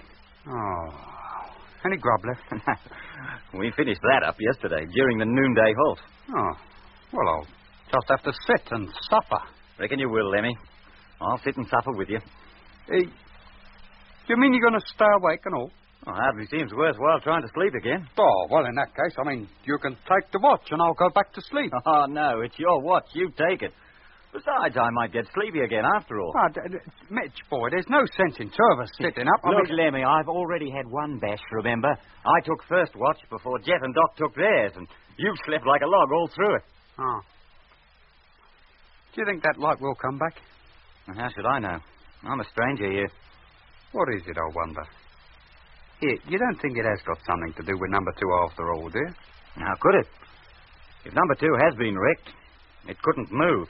Oh, but maybe one of the boys left the wreck and came out onto the surface with a flashlight. Well, he'd have more sense than to come outside at night in this latitude. Besides, that light was moving far too quickly and smoothly for a man to have been carrying it. Yeah, I suppose it was. Yeah. Perhaps it was some animal or an insect, like a firefly or something. Maybe, but unlikely. Well, maybe unlikely, but not impossible. Well, I wouldn't say that an insect was completely out of the question, but an animal, no. Or maybe nocturnal animals down here on Mars carry lights at night, like some insects do up on Earth. Why not? No reason at all, Lemmy. If animals could exist up here, but they can't. Not what we mean by animals. Oh, do me a favour, Mitch. I'm not talking about Earth animals. Martian animals could be quite different. Would have to be, or how could they exist? So far as we know, Lemmy, they don't. No form of animal life could survive the kind of cold you meet up here at night. It'll be frozen right out of existence. Well, somebody or something must be connected with that light. It couldn't get up and walk, could it? And Oh, blimey. Well, what's the matter? It's here. It's come back. What? Oh, where do you see it? There, look. Directly in front of us. Down there. Cripes, yes, it is, too. Traveling across from the west, back from where it went. Hello, Doc. Mitch calling. Wake up. Hello? It's come back. It's there, moving across from the west. Here, yes, I can see it. I'll wake Jet. Call you again later. Right. There it goes. And now it's stopped. And at the place we first saw it. It's not an orange light, is it? No, Lemmy. That's definitely white. It looks as though it's made up its mind to stop there for a bit. Where are you going? Into the observation hatch. To take a bearing on it. With the astro compass. Can you read it in the dark? Now, don't go putting any lights on, Mitch. No, Lemmy. I'll just set it and read it off in the morning. There must be some reason why it came back to the same spot, and an examination of that place tomorrow might tell us what. He's off again. Making off towards the west again. I wonder if it'll be back for a third time. Not if it only travels at night, it won't. Sun will be up in any minute. Yeah. There. It's gone. And he didn't travel so far that time before he disappeared. It was though the light was switched off. Hello, Mitch. Jet calling. Yeah, Jet. Can you still see it? It's completely disappeared so far as we're concerned. We've lost it too, Jet. Oh, well, it'll be getting light soon. As soon as it's light enough, get up into the astro hatch and see if you can see anything through the navigational telescope. I'll do the same here. Meanwhile, Lemmy and Doc can search the plane with binoculars. Jet, I've located it. Down there on the plane. Eh? What, the light? No, Lemmy, the ship, number 2. Jet, do you hear me? Yes, Mitch. Where is she? Bearing 325 degrees. Declination -5. Where is she, Mitch? I can't see her. Look, you see where the plane lightens towards the horizon? Yeah. And see that dark streak running towards the east? Yes. A little to the north of where the streak begins. I've got her now, Mitch. I can see her, too. And so can I. Oh, it's all right. She's tilted on her nose and one wing is touching the deck. We'll get down there as soon as possible, but we'll have to take the trailers with us. We may well need some of the supplies in them. And how do we drag them up to the top of this hill? We'll couple both tractors together and pull each caravan up separately. With a double pulling power, we should manage it easily. Now, move over to me and hook up. We've no time to waste. Now, wait a minute, Jeff. Is that wise? How do you mean, Mitch? Well, that light we saw. What about it? It's gone, hasn't it? Yes, it has. But the place where we first saw it, and where it's headed for in the night... Well? I figure it to be exactly where number 2 is now.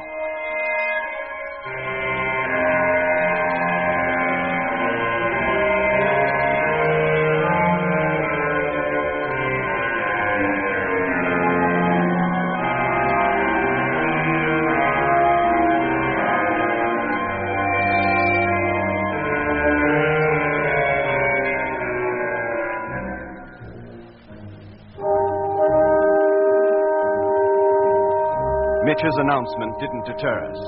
As quickly as was humanly possible, we hooked the 2 tractors together and dragged up first one caravan from the hillside and then the other. Once the trailers had been hauled up to the summit, the tractors were reconnected, each to its appropriate train, and the long descent down towards the purple plain began. We reached the bottom in about 30 minutes, and when we were once again on level ground, increased our speed to maximum. Now the ice began to thin out, and patches of the purple soil showed through the frozen sheet. An hour later, we had left the ice behind altogether and were traveling across a moist, almost marshy expanse of country stretching as far as the eye could see.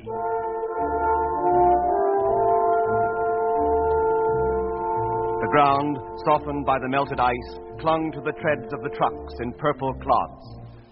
For the first time since we'd arrived on the planet, we saw, high in the sky, a thin, pink, feathery cloud formation. It was probably one of the most colorful scenes we had ever witnessed, but we had little thought for the glorious view. Somewhere out there on the purple plain was the wreck of number 2. Our aim was to reach her as quickly as possible. From the top of the hillside, she had been invisible, except through navigational telescope and binoculars. But now, nearly 2 hours after leaving the vantage point, number 2, no more than a speck on the vast plain before us, became visible to the naked eye.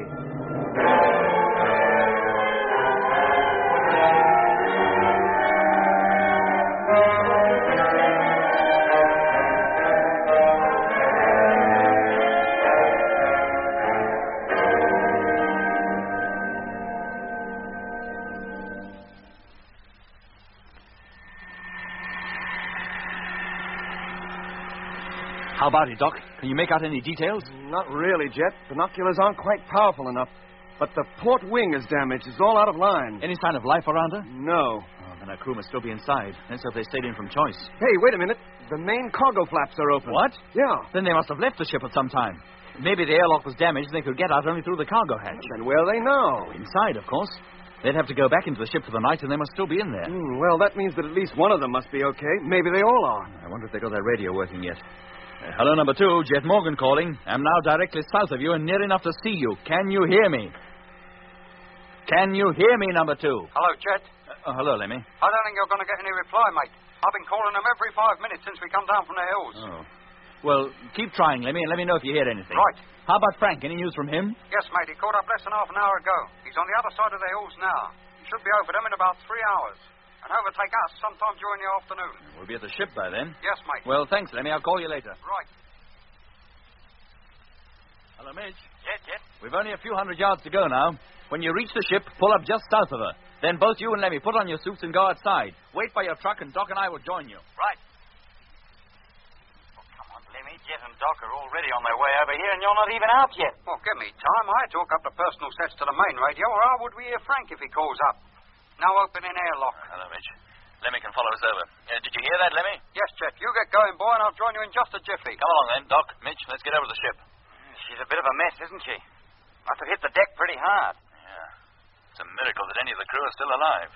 What makes you so sure they are? There's been no sign of life since we first sighted her. How else can you account for the cargo flaps being open? Impact might have done it. Might have set the mechanism off and they opened automatically. Chance in 1,000 of that happening.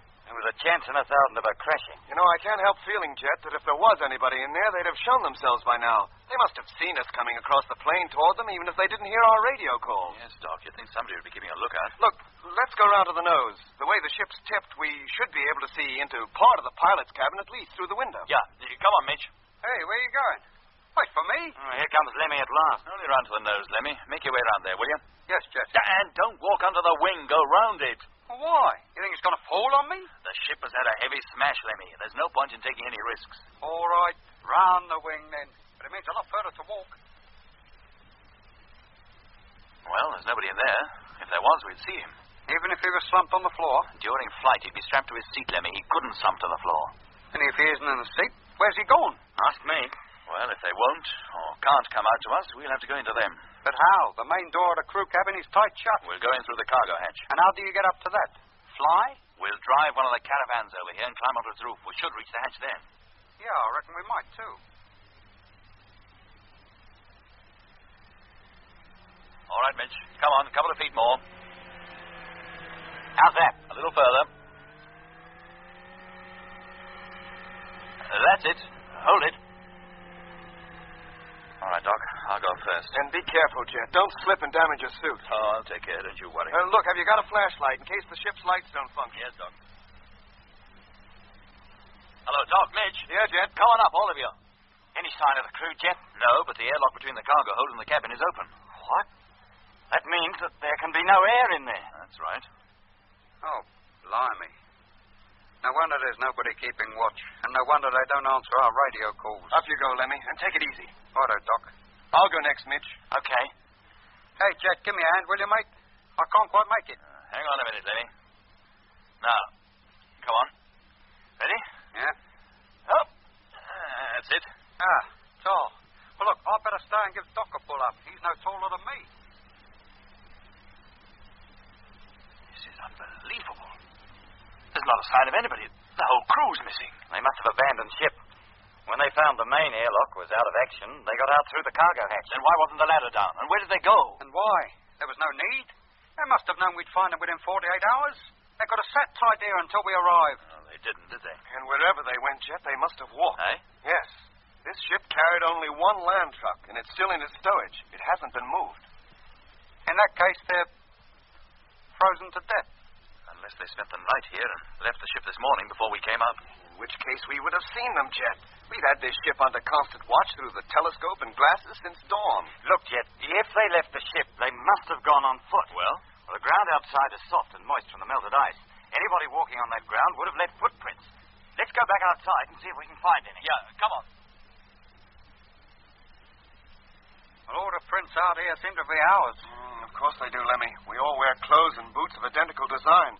And except for their size, these prints are barely distinguishable from one another. No, we don't look here, Lemmy, directly under the cargo flaps. We look over parts of the ground we know we haven't walked on. If we find any prints there, we know they can't be ours. Oh, yes, mate, I didn't think of that. Now, let's see. We left the trucks over there, walked round to the front of the ship, and then back here over the same route. Doc, you better take the area towards the ship's stern. Right. Mitch, you take the starboard side of her. Roger. And Lemmy and I'll cover the port side. Hey, Jet, over here. What is it, Lemmy? I found them. You have? Yes. Come on. But there's something fishy somewhere. What? How do you mean? When you get here, you'll see for yourself. Well, Lemmy? Are they footprints? Or ain't they? Yes, they are, But they're not the same type as ours, are they? Whoever made them marks wasn't wearing regulation boots, spaceman for the use of Mark III, was they? Good gracious. Hey, Doc, Mitch, come on over here. I'm already on my way. Me too, Jet. Whoever left these prints behind must have had 2 left feet. Or 2 right ones. And flat feet at that. That's certainly not the regular boot shape, I must say. What do you think, Doc? No, not a pattern I'm familiar with. Well, why doesn't somebody say it? Say what, Lemmy? Martians. These are their footprints. Who else could they be? Now, don't let's go jumping to any hasty conclusions, Look, Lemmy. do these prints lead right back under the cargo hatch? They seem to. Let's follow them. Now, what's all this about peculiar footprints? Well, you take a look at them, Mitch, and you'll see. There, right under the hatch. Now, we might have noticed them before if we hadn't driven the caravan right over them. How far away from the ship do they lead? Well, we can soon find out. Come on. Here we go again. If people back on Earth could see us now, they'd think we were playing at Boy Scouts. This is where they stopped, nearly half a mile from the ship. But there must be some more of them. They can't just disappear into thin air like that. Hey, look at this. What, Mitch? A deep circular depression. Here, about 3 feet wide. Yes. Now, what could have made that? And here's another one over here, exactly the same. And there's one more, Jet. That's 3 of them all together, like the corners of a triangle. An equilateral triangle, sides about 20 feet long. I know what this is. It's the light. The light? Yes. Or whatever was carrying the light. It must have come here to investigate the ship after it had crashed. Maybe it even caused it to crash. Hey? What else could it be? You mean some machine or other's been here, been messing around with our ship? Possibly. Then those footprints must have been made by somebody or something coming out of it. Exactly. And what about our crew? What's happened to our crew? Well, it's pretty certain that they, or their bodies, if they were dead, had been taken from our ship and transferred into something else. But where have they been taken to, and who took them? That's what I intend to find out. That light. The last time we saw it, it was moving directly west from here. Yes, and pretty fast, too. Very well, gentlemen. The exploration route has been changed. From now on, we travel westwards. You mean you're going after that thing? Yes, Lemmy. We'll leave Frank to look over this ship and check up on the salvage possibilities. Now, what if we don't find anything? Then we'll come back and continue our journey towards the equator as originally planned. Now, wait a minute, Jet. We haven't time to wait even a second. Now, come on. Let's get back to the trucks, call up Frank, and get on our way. Yes, Jet.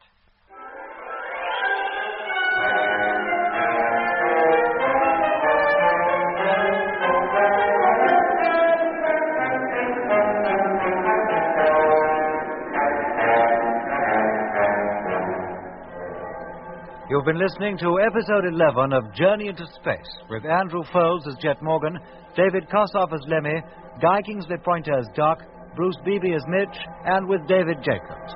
The orchestra was conducted by Van Phillips, who also composed the music.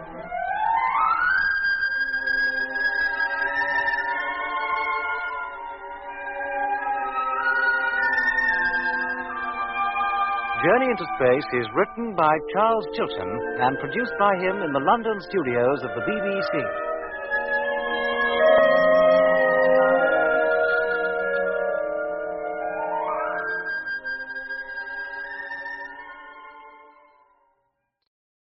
The BBC presents Jet Morgan in Journey into Space.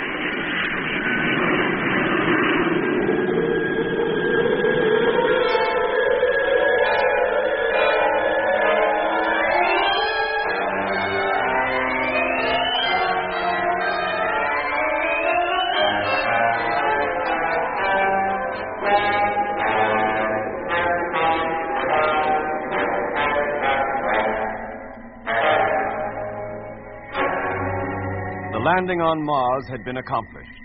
2 ships had touched down safely, and the South Polar Base from which the exploration of the Red Planet was to be made had been established. Jet, together with Mitch, Lemmy, and myself, had already reached the northern limits of the great ice cap when freighter number 2, coming down from free orbit with a second load of supplies, crashed some 60 miles north of where the land fleet was camped. Jet at once set out to find the ship. When it was reached, it was discovered that its crew was missing. Impressions in the soft, damp ground indicated that an as yet unidentified machine had visited the ship. I know what this is. It's the light. The light? Yes, or whatever was carrying the light. It must have come here to investigate the ship after it had crashed. Maybe it even caused it to crash. Hey? What else could it be? You mean some machine or other's been here, been messing around with our ship? Possibly. Then those footprints must have been made by somebody or something coming out of it. Exactly. And what about our crew? What's happened to our crew? Well, it's pretty certain that they, or their bodies if they were dead, have been taken from our ship and transferred into something else. But where have they been taken to? Who took them? That's what I intend to find out. That light, the last time we saw it, it was moving directly west from here. Yes, and pretty fast, too. Very well, gentlemen. The exploration route has been changed. From now on, we travel westwards. You mean you're going after that thing? Yes, Lemmy. We'll leave Frank to look over this ship and check up on the salvage possibilities. And what if we don't find anything? Then we'll come back and continue our journey towards the equator as originally planned. Now, wait a minute. We haven't time to wait even a second. Now, come on. Let's get back to the trucks, call up Frank, and get on our way. Yes, Jet. Well, how far have we come now? 25 miles. Yeah, except for the fact that number 2 is now behind us, you wouldn't know we'd moved at all. Did you ever see such a dull, monotonous landscape? If you got lost out here, you'd never find your way home. Look at the way the ground stretches on and on. Not a change in it. Clear from here to the horizon. Not quite, Lemmy. How do you mean? See there, just on the horizon, to the northwest, a pink tinge. Oh, yeah. Well, what's that, then? One of the bright patches. Either the southernmost tip of the region called Noakis or the southeastern tip of Argeir. Go on. Are they marshy regions like this lot? I doubt it. Probably as dry as the Sahara. The ground here is damp because until a few weeks ago it was ice-covered. That ice has now become moisture. Except at night when it turns to ice again. Look, Jet Boy, I know it's none of my business, and I'm here to obey orders the same as the rest of us. Well, Lemmy? Do you honestly think there's any chance of us finding that ship or whatever it is? Very little, Lemmy. It'll probably find us first. Yeah, well, that's... Eh? Whatever kind of machine it is, it flies, and at a very high speed, too. It must do, to cover the distance it did when we saw its light moving across the plain last night.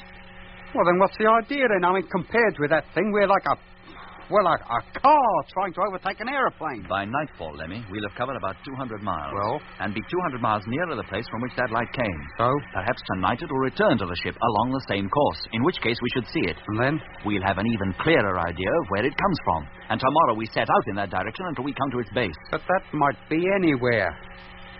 And what if it sees us? Lemmy, whatever it is, it took 4 of our men with it yesterday. We've got to try to get them back. Who knows what might be happening to them? And who knows what'll happen if that thing does see us and decides to come down and investigate us. I almost hope it does. Hey? So far as is known, Lemmy, the highest form of life that Mars can support is vegetable life. You mean the men that fly in that ship are a bunch of carrots? Vegetable men? No, Lemmy. And it's my belief they're not Martians either. Then who are they? You remember the time travelers, Lemmy? On the moon. Will I ever forget them? At first, we thought they were moon men, that they lived on it, but they didn't. Hey, you don't think that ship belongs to the time travelers, do you? I wish it did. I'd have no fear then for the safety of Evans and his crew. No. No, Lemmy, the impressions left by that craft were not those of a time traveler's machine. The point I'm trying to make is that whoever flies that ship is a visitor to this planet, as we are. In which case, they must have a base established somewhere, and I hope the strange machine with the light will lead us to it. And how are we going to approach it without being detected? And once we are detected, how do we know a human turnip isn't going to carry us off like they must have carried off Evans and his lot? We don't know. But so long as Evans, his navigator, and the 2 freighter men are missing, it's up to us to try to find them. But doesn't that mean walking straight into trouble? We don't know what these flat-footed cabbages can do. It might mean the end of us all. It might be safer to keep out of their way, not let them know we're even here. Oh, it's a little late for that. They already know we're here. That orange light Mitch and I saw the first day we landed. The noise we heard that caused me to black out. The fact that after freighter number 2 had crashed, a flying ship of some kind made its way directly to it. All these things show that somebody or something on this planet is fully aware of our presence here. We're bound to meet them face to face before very long. And so far as I'm concerned, the sooner the better. Then at least we'll know what we're up against. Oh, well, I'll say this for you, Jet Boy, you got guts. But it's tough on us weaker types who have to string along with you. Hello, Landfleet. Rogers calling. Oh, that's Frank. Hello, Frank. Barnett here. Hello, Lemmy. This is to report that we've now topped the hill and are about to descend down the other side. Good show, mate. Did you have much trouble getting up? Yes, we did. I had to unhook the caravan and drag it up in 3 parts. We can see number 2 from up here, through the glasses at any rate. Let me talk to him, will you, Lemmy? Yes, mate. There you are. Go ahead. Hello, Frank. Oh, hello, Jet. When you get to number 2, start looking her over straight away. And give me a report on the chances of salvaging her cargo and getting it back to Polar Base. Yes, sir. You can enter her by the cargo hatch. The airlock into the crew's quarters is jammed, so you won't get in that way. Right. We left the ladder extended so you wouldn't have our trouble getting up. We also closed the airlock between the cargo hold and crew's quarters and left the air supply to build up, so you can spend the night in there if you wish. Oh, thank you, sir. Power supply to most of the ship still works, and so does the main transmitter and receiver. So you'll be able to keep in touch with us and the main fleet still in free orbit. Right. Keep in regular radio contact. And Frank... Yes, Jet? Wherever you decide to spend the night, be sure to be inside with all hatches tightly closed at least an hour before sunset. And make no attempt to leave the ship or your trucks between then and sunrise, no matter what happens. Roger. Now, keep a permanent watch throughout the night. If you have any visitors, call us immediately. You're darn right I will. And hide your lights, Frank. Seal the door leading into the pilot's cabin, if you're in there, and keep watch with the aid of the televiewer. Yes, sir. Now, our position at the moment is longitude 11 degrees, 34 minutes approximately, latitude minus 53 degrees, 22 minutes. We're heading directly westwards along the latitudinal line. Call again as soon as you reach the ship, Frank, and good luck to you. Thank you, Skipper. And if you ask me, he'll be needing it.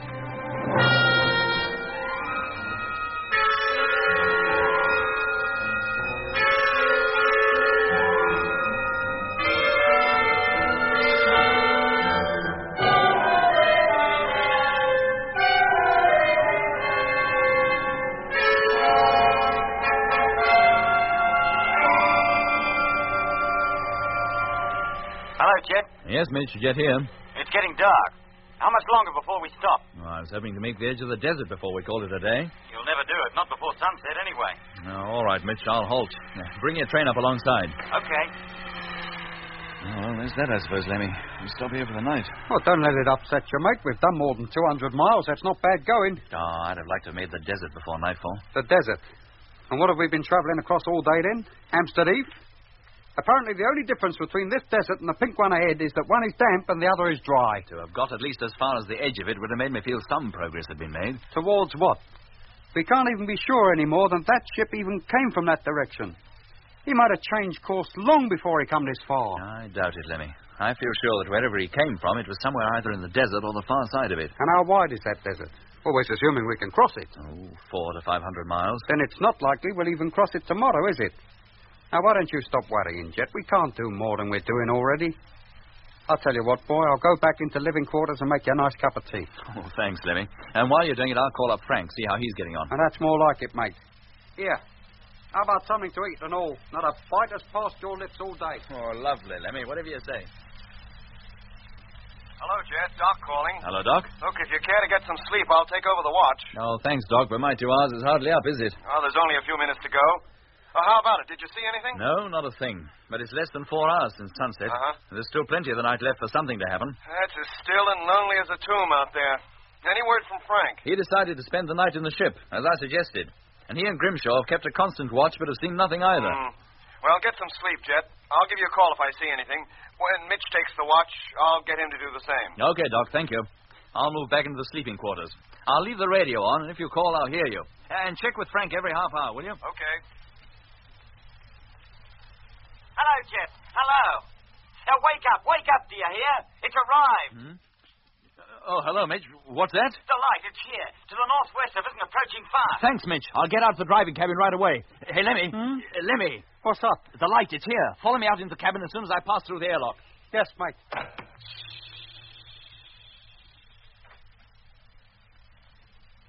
Hello, Mitch. I'm in the driving cabin now. Where's the light? Where is it? To the northwest, coming across the Argier Desert.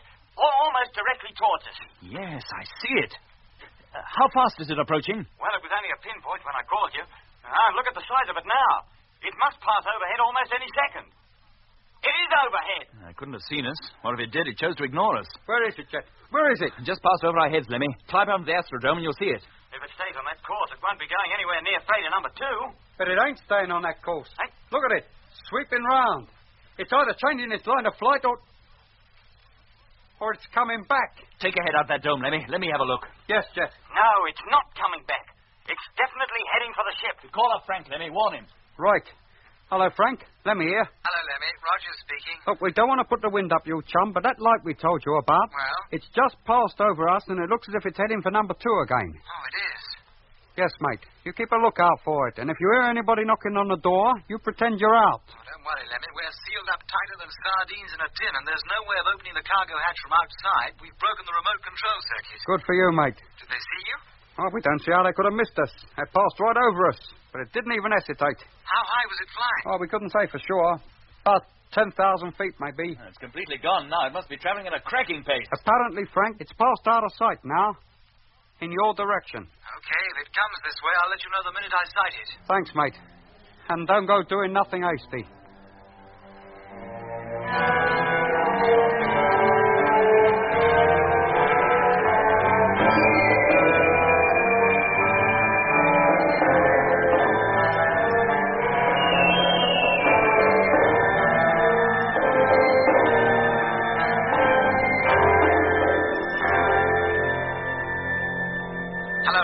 Roger's calling. Yes, Frank. Barnard here. We can see it. It's coming straight at us. Oh, blimey. Let me talk to him, Lemmy. And hook up Doc and Mitch. Let them hear this. Right. Hello, Frank? Yes, Jet. Where are you keeping lookout? From the pilot's window? No, Jet, through the televiewer. Have you a clear view all round? No, Jet, the tilt of the ship doesn't allow it, but we've got a clear view forward and almost 90 degrees either side. Where is the light now? Directly in front of us, height about 45 degrees. It seems to have stopped now. It's just poised up there above the ground. Just hanging there, you mean? Not moving? No, Jet, it's as though it has some anti-gravity device. Now it's descending very gently. It's almost down. Now it's touched the deck and the light's gone out. Can you see a ship of any kind? Not really, Jet. It's so dark out there. There's hardly enough light to activate the camera. All we can see is a dark, almost shapeless patch where the light was. The image might become clearer as your eyes get used to the dark. Have you got the lights on in the cabin? Yes, Jet. Then put them out, Frank. But they can't be seen from outside, sir? I realize that, Frank, but the darker the cabin, the better your chance of seeing things on the televiewer. Oh, yes, sir. We'll put them out. Will you hold on a minute? Yeah. Right, Jet. We're blacked out. Televiewer any better? Stars are visible and the black patch is still there. You can't make out any details. No, sir, but maybe it'll get clearer later when our eyes are adapted to the darkness. All right, Frank. We'll keep listening. Give me a call the moment you've anything to report. Yes, sir. I wouldn't like to be in Frank's shoes right now. Not with that thing sitting on his doorstep. No, Lemmy. I wish it was sitting outside here instead. Hello, Mitch, Doc? Yes, Mitch here. Did you hear all that? Too right. Well, what's that thing up to?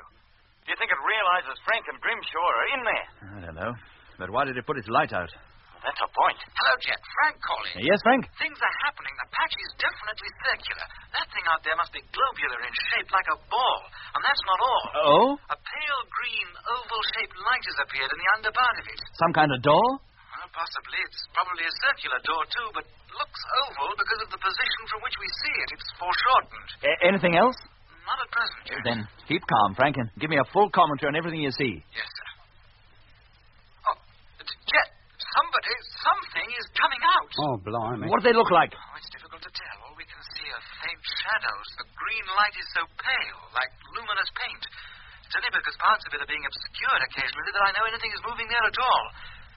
There's 1, 2, 3 shadows passed across it, apparently towards the ground. Listen, Frank. Yes, sir. They must be going to approach the ship. Almost certainly they're not aware that you're even in there. They probably expect to find the cargo flaps still down as they left them yesterday. Oh, then they're going to have a big surprise coming, aren't they, sir? Unless they've something like superhuman powers, they can't possibly get inside, so just sit tight and wait. Yes, yes. So what else can he do? Oh, Frank, where did you leave your land trucks? About half a mile away to the east. The globular craft is directly in front of us to the west. Let's hope they don't see them.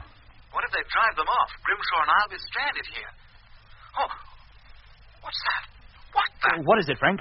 There's a clicking coming from the control board. Sounds like relays of some kind. Are you working or breaking any of the circuits? No, Jet, neither of us have moved. We're just sitting here watching the screen. There it goes again. Can we put the control board lights on, Skipper, to see what's happening? Yes, Frank, if you must. All right, Bill, switch them on. That's it. They're on now. Well? It's the remote control relays from the cargo flaps. Somebody outside is pressing the switch. But they can't get in, can they? I hope not, sir. The switch won't open the doors, that's for certain. I broke the circuit. Oh, they stopped now. They must have given it up. Oh, now what will they do? That remains to be seen. Poor old Frank. I bet right now he wishes he'd stayed at home. Or at least up in free orbit with the rest of the fleet. He must be scared stiff. If he is, he's not the one to show it. Hello, chaps. Yes, Frank? Look, sir, it's so dark outside, it's impossible for the televiewer to show a bright picture. Well? But if I went into the pilot's cabin and looked through the window with my own eyes, I might see much more. May I have permission, sir? Very well, Frank, but be careful. Switch off the televiewer and the control board lights before you go in case they should be seen when you open the pilot's cabin door. Yes, sir.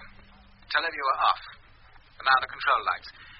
I'll put Bill on the transmitter and get him to hook me up to the pilot's intercom so I can still talk to you. Okay, Frank. And be careful, boy. Don't let them see you. Oh, I'm too much in love with myself not to be, Lemmy. Don't you worry. I'm about to enter the pilot's cabin.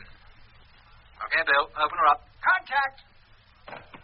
Well, let's hope them Martians or whatever they are don't hear that door opening. Well, if they do, they must have ears like a cat. Maybe cat's ears is just what they have got. I'm in the pilot's cabin now, Skipper. Can you see any better? Yes, a little.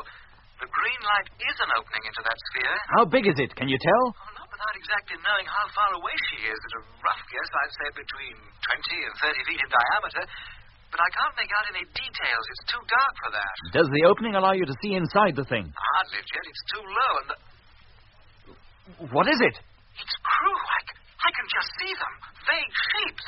They just passed under the port wing and are heading back to the sphere. Frank, what do they look like? How big are they? Well, it's difficult to tell. They're all bunched up together and their silhouettes seem to mingle.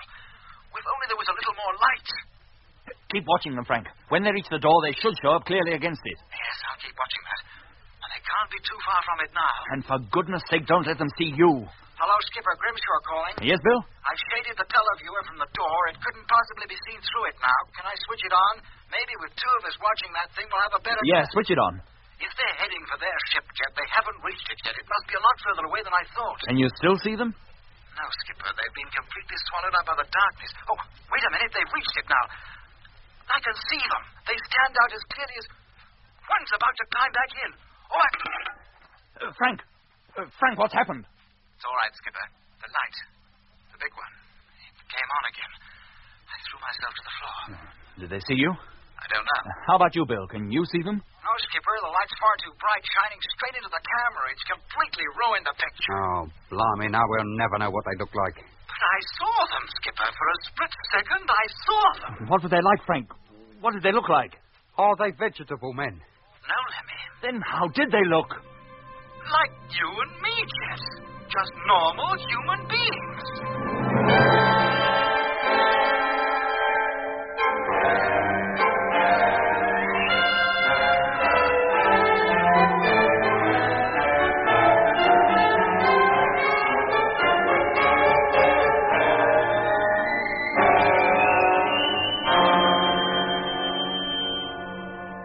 Frank, are you sure? You were straining your eyes to see anything. They could have played your tricks. I'd stake my life on it, Jet. When the big light came on, it showed them up so clearly I couldn't have made a mistake. But Grimshaw didn't see them. How could he? The light shone straight into the camera. The picture was too distorted for him to recognize anything. Did you see the ship take off again? No, Jet. While the light was on, I thought it best to lie low. A couple of minutes later, she was gone. The last I saw of it was a diminishing light in the sky. It passed over us about 10 minutes later, heading northwest across the Argier Desert, in the direction from which it came. Frank?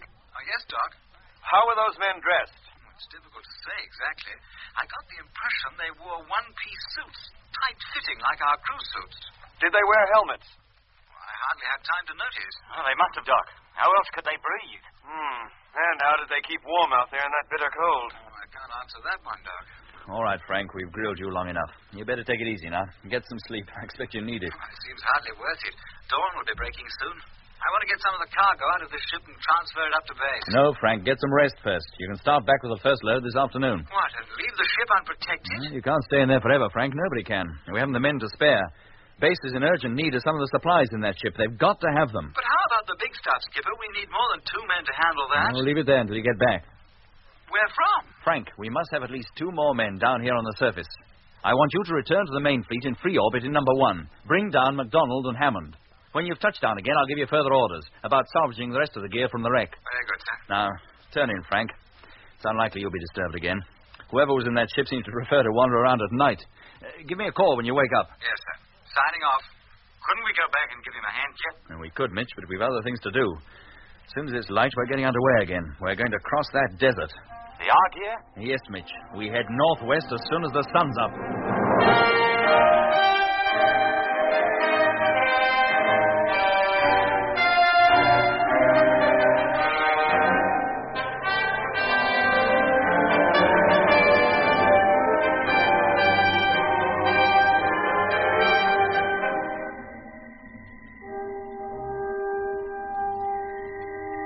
The first rays of the morning sun had hardly lightened the sky when our 2 caravans once more set out on their journey.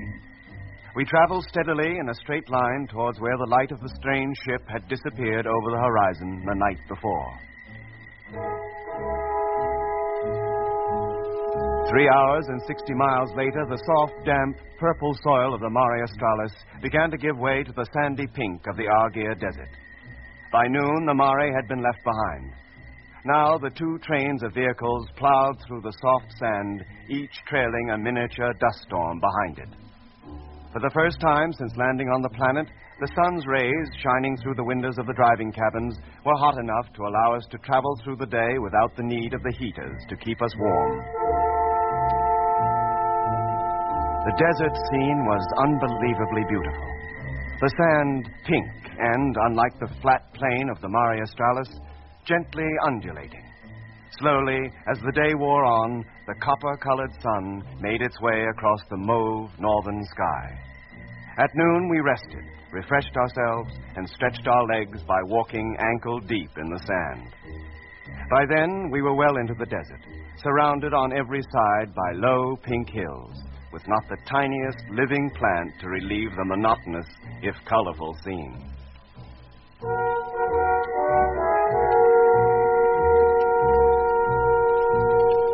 In our first day across the great desert, we covered nearly 250 miles. Then, under canopy of the blackest sky, studded by the brightest of multicolored stars, we settled down to sleep. We kept a constant watch, but no sign of the mysterious ship was seen. Hello, Landfleet. Freighter number 1 calling. Hi, Frank. Mitch here. Sorry to disturb you. Well, that's all right, Frank. I wasn't asleep.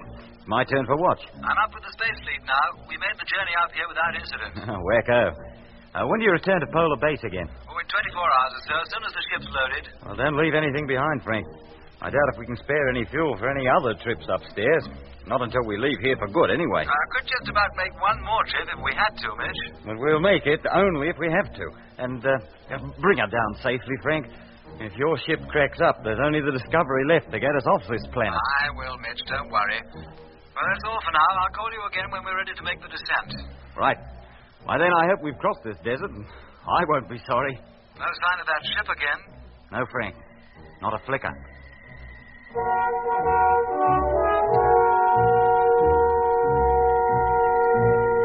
Next morning, we were off again, hoping to make the far side of the desert before nightfall. Jet didn't allow us to let up for a moment. While one man drove the truck, his companion navigated, and in between times scanned the horizon with powerful binoculars in the hope of sighting the strange sphere or some sign that would lead us to its base. But there was none. Nothing but the pink sand stretching endlessly. Then, less than 2 hours before sunset... Hey, Doc. Doc, what's happening? I don't know, Mitch. The motor seems to be giving out. Oh, treat her gently, Doc. You're pushing her too hard. Well, how else do we keep up with Jet and Lemmy? They're already at least a mile or more ahead of us. Oh, we've been traveling too fast for too long. Hasn't Jet got any feeling for the insides of these tractors? Hello, Jet. Yes, Mitch? Oh, can you slow the pace down a bit? Our motor's heating up. Oh? Ours isn't giving any trouble? Oh, well, this is.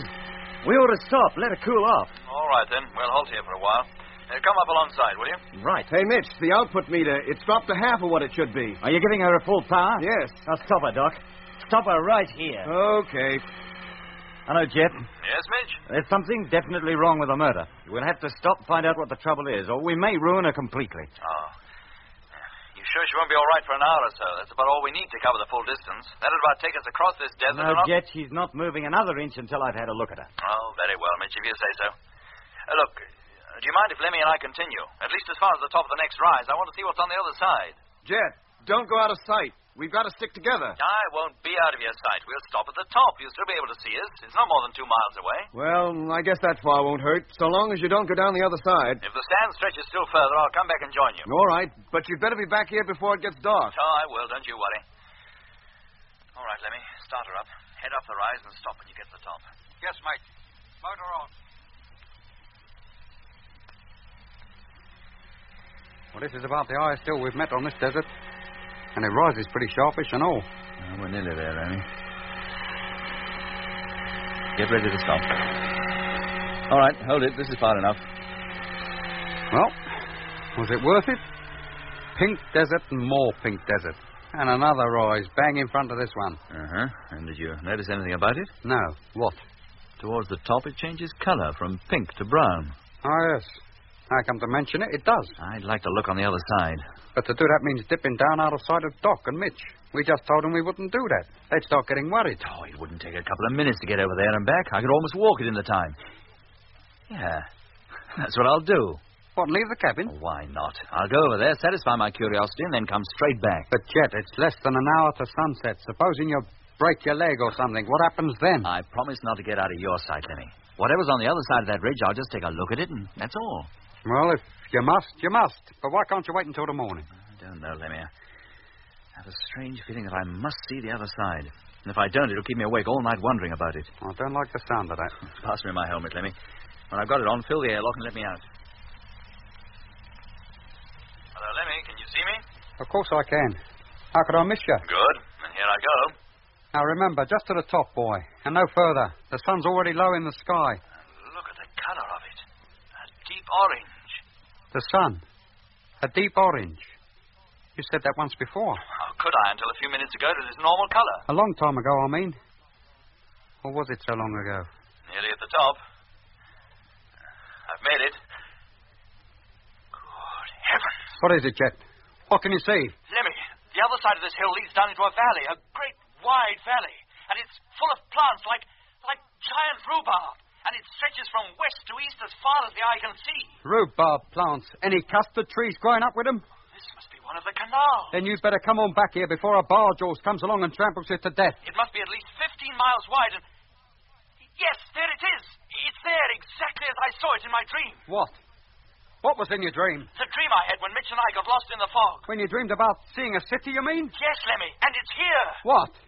The city? Yes, identical in every detail.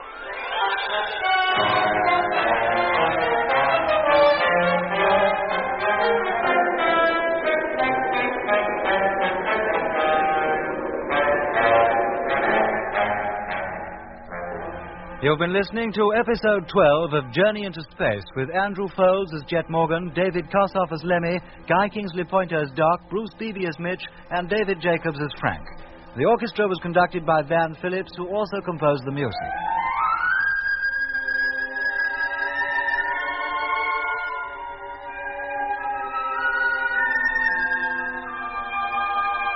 Journey into Space is written by Charles Chilton and produced by him in the London studios of the BBC.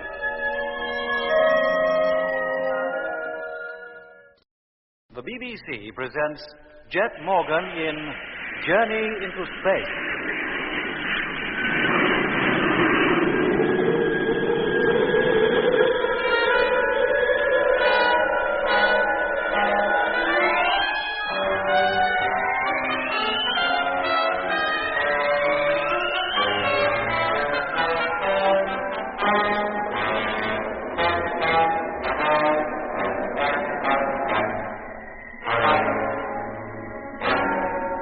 Landing for the second time, freighter number 2, carrying a load of supplies transferred from the rest of the fleet, crashed some 400 miles from the polar base. When Jet, Mitch, Lemmy, and I arrived at the scene of the wreck, it was to find that an unidentified craft had got there before us and carried off the crew. Then Frank Rogers, who'd been inside the disabled ship when the strange craft visited her for the second time, said that a fleeting glimpse he'd had of the crew showed that they were human in shape. The ship then made off across the great Argyre Desert with our land fleet in pursuit. 2 days later, when the desert waste had been almost crossed, the motor of the tractor in which Mitch and I were traveling showed signs of trouble, and we had to stop. But Jet, eager to know what lay beyond the rise 2 miles in front of us, decided to continue at least that far. Hello, Lemmy. Can you see me? Of course I can. How could I miss you? Good. Then here I go.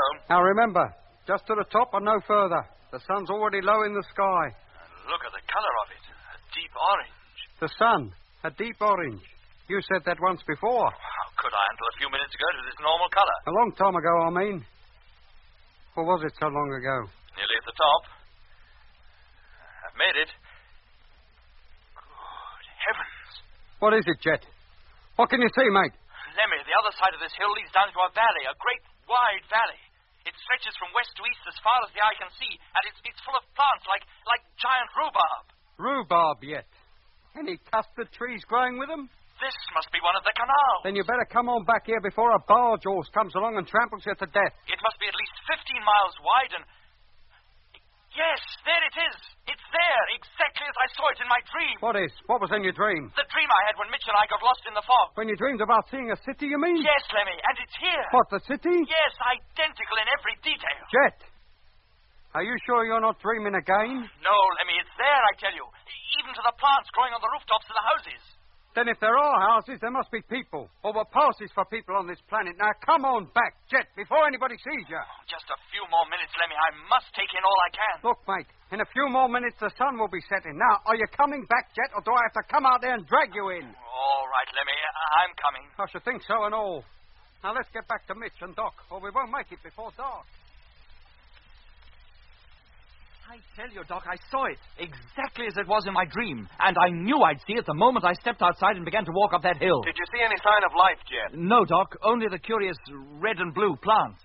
Do you think that city or whatever it is has any connection with the ship we've been following? Well, it certainly led us here, but it might have passed right over and gone beyond it. Oh, Jet, why didn't you ask Lemmy to call us up on the radio? We could have come up there and seen the canal, too. With your motor out of action? Well, we could have walked. It wouldn't have been more than 3 miles. You'd never have made it, Mitch. Not there and back by sunset. Now, how soon before your motor will be in full working order again, Mitch? Oh, a couple of hours, I should think. Fortunately, I can get at the trouble from inside, so I can keep working even though it's dark. She should be right in the morning. Good. Then as soon as it's light, we'll go as far as the rise and see what the chances are of bulldozing our way through that rhubarb forest and reaching that city.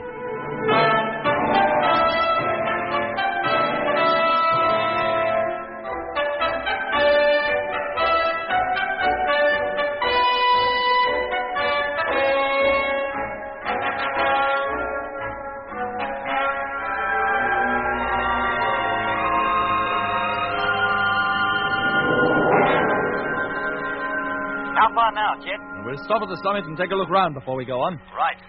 Stand by to stop the motor, Lemmy. Yes, mate. Any moment now. Yeah? Blimey. Is that it?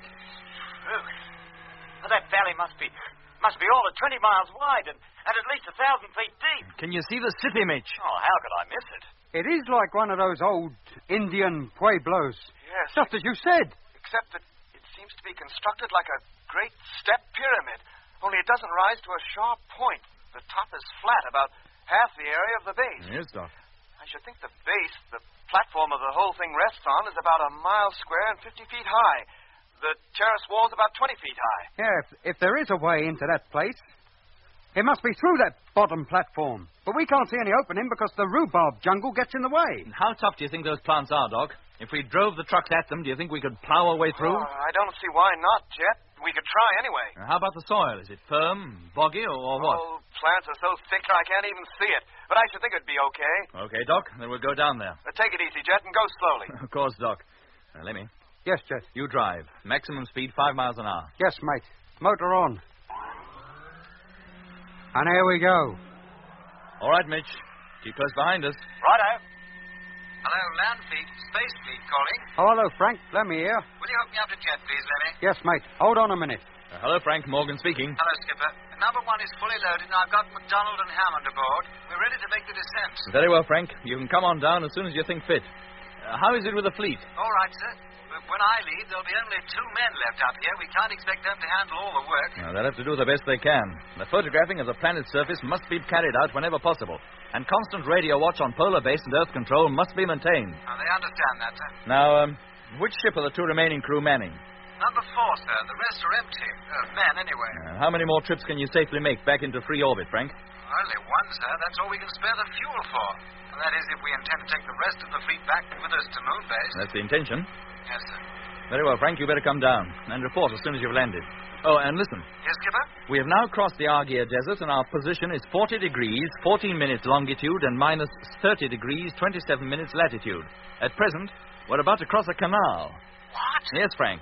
It runs almost directly west to east, and it's full of peculiar plants, some 6 feet high.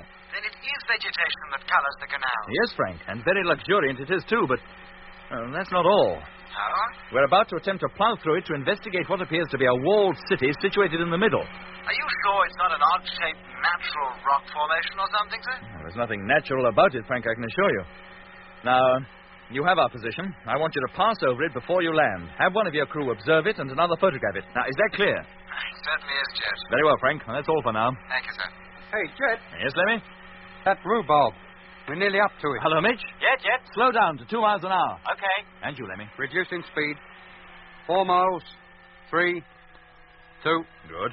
Now head straight for that jungle. Keep a steady course and plow through it if you can. Right. Nearly on it. Just a few yards now. Stand by. Here we go. Blimey. We didn't even feel it. They don't offer any resistance, Lemmy. The tractors are knocking them flat. Well, how about the ground? It's not marshy, is it? No, Lemmy, I don't think so. Hello, Midge? Yeah, Jet. It looks as though we'll get through. So I see. We'll keep going as far as the base of that pyramid and then halt. Right. And increase speed to 5 miles an hour maximum. Roger. Did you hear that, Lemmy? Yes, Jet. Well, at this rate, we should reach it in about 2 hours. And let's hope when we reach it, we don't regret it. How do you mean? I only hope that when we get there, we don't find something that makes us wish we hadn't come.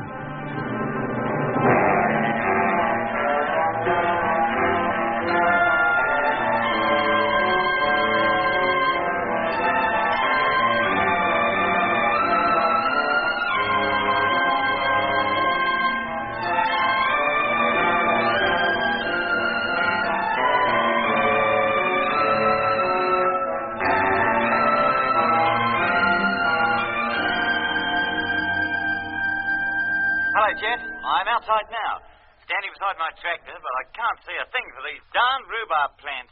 I'm outside, too. And don't worry about these plants. The slightest pressure and they break off like matchsticks. Do they? Go on, try it. All right. Well, I'll be a... And look, they're all hollow inside, like bamboo. Break your way through them, Mitch, and make for the wall. Right. And Lemmy. Yes, mate. Keep us hooked up to Doc, will you? As you say. Well, Jet, how about it? Well, this wall's solid enough, Doc. What's it made of? It's difficult to tell. Is it of a brick formation? If it is, they must be covered with some kind of plaster. The wall's smooth. Is there any way into it, or through it? Not that I can see, but we'll walk right round the base. There may be an entrance in one of the other sides. What? And leave me and Doc here sitting in the trucks? You and Doc follow us round. Drive at a walking pace. Well, wouldn't it be better if you rode on the trucks? You can't go hacking your way through rhubarb all round that city. We don't have to, Lemmy. There's a path, some 3 feet wide, runs the whole length of the wall. Oh. All right, Lemmy, get going. I'll fall in behind you. Right. Motor on. And here we go.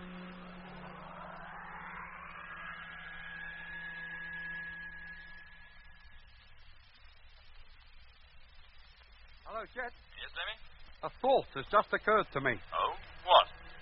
I think we're wasting our time expecting to find a way in from down here. Why? Well, it stands to reason. Anybody approaching this city from the valley would have to fight their way through this jungle, and there would be paths leading through it. But there ain't a sign of a path.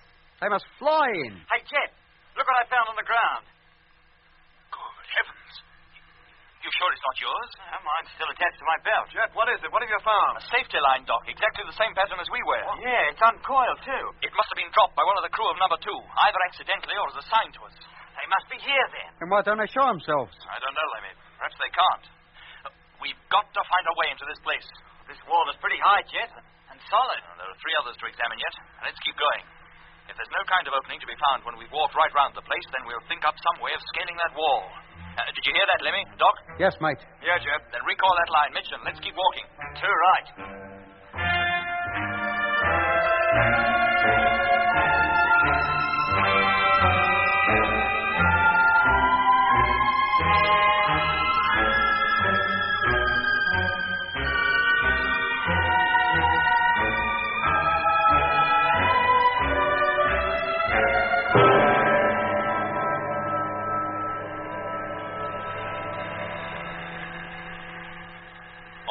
Doc, stop your trucks. Put on your suits and come out. What is it, Jet? Have you found something else? I'll say we have. Right here at the corner of the wall. A flight of steps leading up to the first terrace. What, no lift? Be with you in about 5 minutes, Jet. All right, gentlemen. I'll lead the way. These steps must be old. Look at the way they're worn. Hundreds of feet must have passed up and down these steps thousands of times. And where are these hundreds of people that own these thousands of feet? What kind of feet have they got? Don't ask me, Lemmy. If you ask me, Doc, I'd say there's nobody in there at all. Whoever wore out those steps must have left there years ago, probably thousands of years ago. This is more like a well-preserved tomb than a place to live in. Come on, Doc. Yeah, come on, Lemmy. Jet and Mitch are already at the top. I'm coming as quick as I can. Blimey, what a view. You can see right across the valley and way back across part of the desert. You can even see the tracks of the caravans and the path we cut through the jungle. Oh, never mind the view, Lemmy. Well, how about it, Jeff? Where do we go from here? was at the base of this wall we found the line. If one of our men did drop it, it must have been from somewhere along there. Then that's the way we go. Right, come on. Well, if that line was dropped from up here, this is about where it would have fallen from. And it doesn't tell us anything, Mitch. Let's keep going. All the way round, you mean? Yeah, why not? Maybe there's another flight of steps around the far side that will lead us up to the next level, up to where we saw what looked like houses. But what about our trucks? Are we going to leave them down here in that rhubarb jungle with nobody to look after them? Yeah, that's a point. Maybe we haven't seen anybody, but that doesn't mean that there's nobody around. Exactly. Somebody better stay and keep an eye on them. Of course. The rest of us will continue the exploration. Lemmy, you better stay. Yeah, that's what... Me? If anything happens, or if you see anything, call us up, and if necessary, we'll come back. You're going to walk right round the terrace, then? Yep. There must be a way up to the next one somewhere. We'll let you know if we find it. Well, must you all go? Couldn't one of you stay here with me? It won't take us more than an hour to walk right round, Lemmy. We won't be out of sight all that long. All right, Jet, if you say so. I'll start walking back. Good.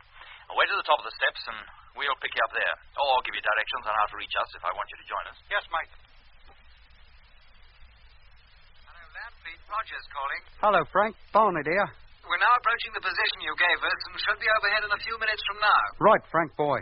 Now, the place we call the city is right smack in the middle of the canal. If you're on the right course, you can't miss us. Right. Have a good look round, Frank. You might see something that we can't. We'll do our best, Lemmy, but we'll be travelling pretty fast. We'll take some photographs, too. Right, boy. Where are you now? In the land trucks? No, Frank. I'm standing guard at top of a long flight of steps that leads up to the lowest terrace of this place. I'll look out for you when we pass overhead. And I'll remember to smile when you take the picture. Okay, Lemmy. See you later. Yes, mate, and best of luck. Hello, Jet. Yes, Lemmy? That was Frank. I heard him. Where are you now? On the opposite side from you. Halfway round, in fact. Any sign of any more stairs or anything yet? No, Lemmy. We'll call you the moment we see anything. And don't leave it too long, Jet boy. I'll get lonely standing here with nothing but a flight of steps and thousands of sticks of rhubarb for company. And there's another thing. Oh, wait a minute.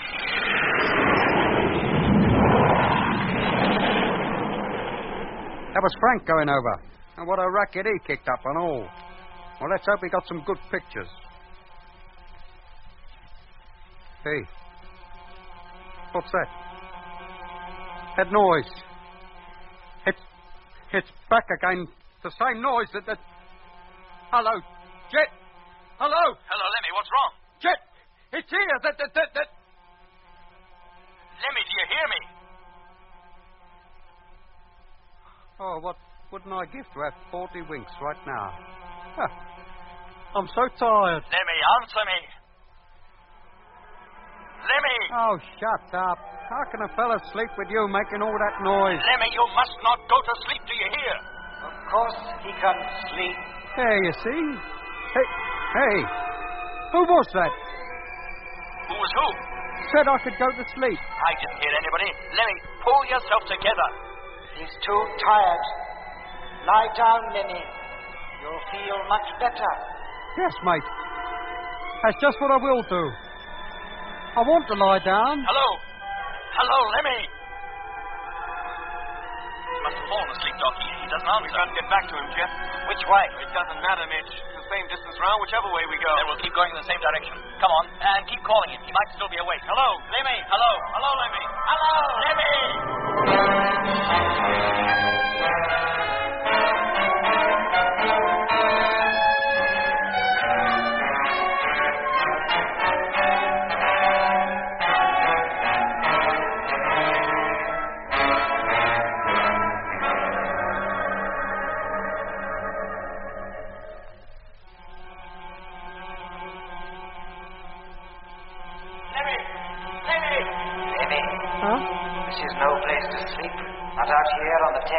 But I feel so tired. And you just said I could lie down. Of course you can. But you can lie down in your own comfortable bed. Hey? Jeff, didn't I hear Lemmy then? Oh, I did too, Doc. Hello, Lemmy. Hello. Where is this bed? That's him again. There's something about a bed. Walk along the terrace, along the inner wall. No, not that way, the other way. Lemmy. Along here? Lemmy, what's the matter with you? That's right. Oh, I'm so tired. And it seems to be getting so cold. You'll feel warmer soon. Now he says he feels cold. This is that business out on the ice all over again. I don't think there's much point in our constantly calling him. Best thing we can do is get back where we left him, and quick. All right, Doc. It sounded as though he was talking to somebody. So far, I think. Now, let's hurry. It'll take at least 10 minutes to get back. That's far enough, Lemmy. Now, go down those steps. Where do they lead to? A place you know well. I don't know any place on this planet. Look, all I want is to get warm and to get some sleep. Then go down the steps. All right. And it's only because I'm tired. I wouldn't do a thing like this normally. On this planet, none of us is normal. What do you mean by that? All right. All right, I'm going. What are you doing to me? I'm going, I'll tell you. What's happening? Lemmy! Lemmy! Good! Help! Lemmy, where are you?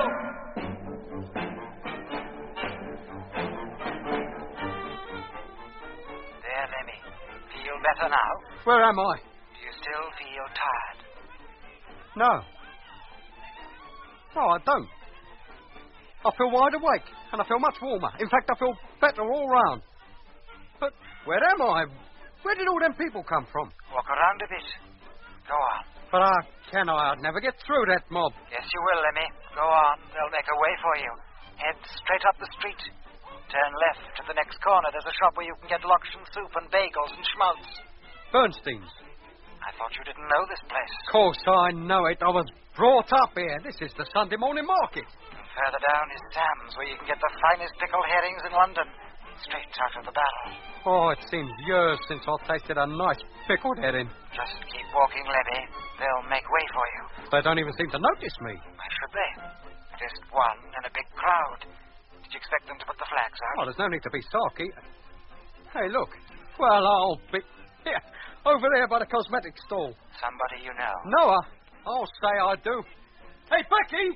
Becky, it's me, Lemmy. Becky... Oh, pardon me, I thought you were somebody else. Well, there's no need to be like that about it. I mean, anybody can make a mistake. Not the person you thought. Did you see that? Well, she acted I might as well not have been there. She completely ignored me. Yes. Come to think of it, everybody seems to ignore me. That's right. Well, what do you mean, that's right? What sort of a welcome home is this? Me. Just back from the other side of the sun. But for all this lot care, I might have just got back from the pictures. Have you forgotten the soup? You were on your way to Bernstein's or to Sam's for a herring. I'll settle for the soup and bagels. Lemmy, where are you? Hey? Who's that? Somebody's calling my name. The Lokshan, Lemmy, the best in town. Never mind the Lokshan. I distinctly heard somebody call my name and it wasn't any of the crowd here because for all they notice they take me, I might as well be invisible. Invisible.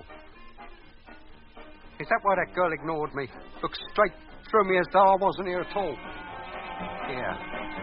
There's something fishy going on around here. Sam stocks the best fish in the market. His herrings can't be beat. And who are you?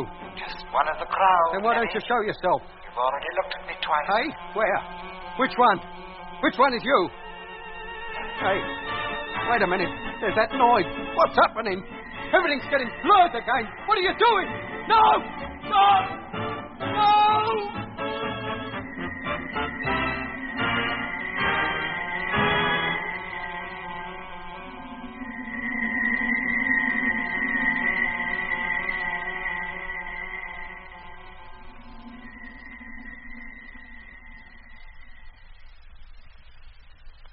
Oh.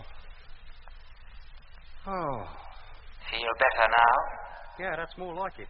The most comfortable bed I ever slept in. Even if it is a bit creaky. There's no place like home. No? Hey? What do you mean, home? Isn't this your home?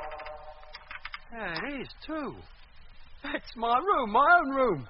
And there are my autographed pictures on the wall. Neville Duke, Charlie Chaplin, and my Uncle Solly on the stage with best wishes. Which day is it? Sunday. I always go over the lane on Sundays. Here, what's the time? Must be getting late.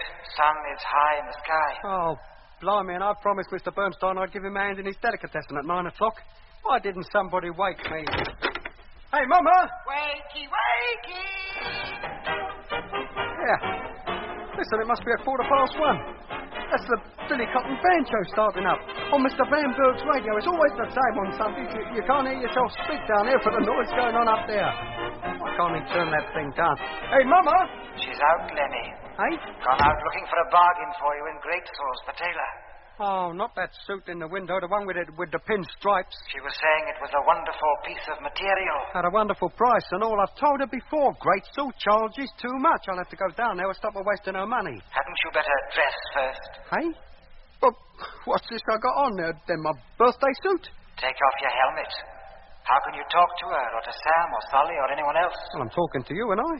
Even though I can't see you. And you can see everybody else, but not talk to them, nor they to you, unless... Unless what?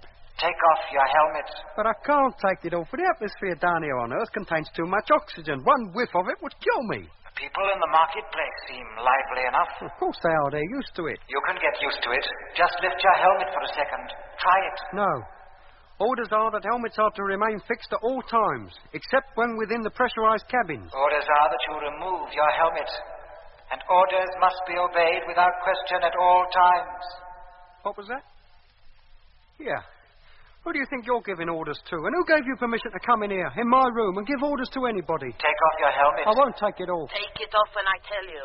My life, did you ever see such a boy talking back to his mama yet? But I don't want to take it off, Mama. This room isn't pressurized. Pressurized. I'll pressurize you if you don't do as you're told. Your papa's waiting down at Gratzel's for you to try that suit on. Now, do me a favor. Are you coming, or do I go and get him? What is going on in here, Orion? How can I hear the program with all that shouting going on? Now you're disturbing the upstairs tenants, Mama. Mr. Vanberg can't hear his radio. With a radio like he's got, who would want to hear it? But it's a good radio, Ma. It's so good he couldn't even get it wholesale. Then more fool him for buying it. Now, do you take that helmet off and come on down to Gratzel's, or do I take it off for you? No, Mama, I can't come yet. I've had no breakfast. And you think to eat it with a fishbowl over your head? No, don't. No, Mama, if you take it over, I'll suffocate. A Martian can't breathe the Earth's atmosphere. Let go. Take your hand away. No. Don't take it off. You don't know what you're doing. What are you trying to do? Murder the boy? You get back upstairs and mind your own business. Don't let her take it off, Mr. Vanberg. She doesn't know what she's doing. Take your hand away, do you hear? Let me be a good boy and do what your mama asks. No, I can't. You don't understand. Oh, she's undone the hook. Mama, please. I always said a spacesuit was not a good thing for a boy. Such ideas it gives them. You should have bought him a good book. Well, don't stand there. Help me get it off. Yes, Mrs. Barnett. I'll hold his arms and you unfix the head. Let go of me. Please, Mama, let go. Now, Lemmy, that's no way to talk to your elders. There, he's coming. Hold him a little longer. No. I shall die. Quiet, Lemmy.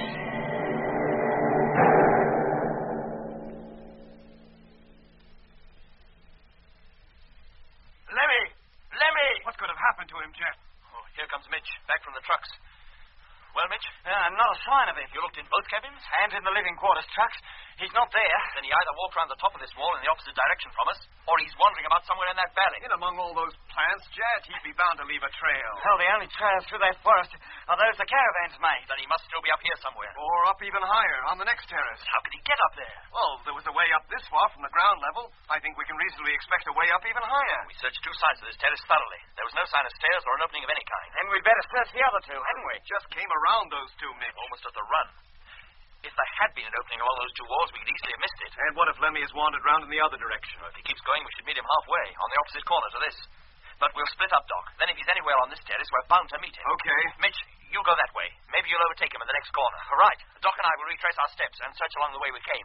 If you find Lemmy, give us a call. If we find anything, we'll call you. That's right. I'm off. Keep talking so I won't get too lonely. All right. And good luck, Mitch. Now, come on, Doc. And keep your eyes open.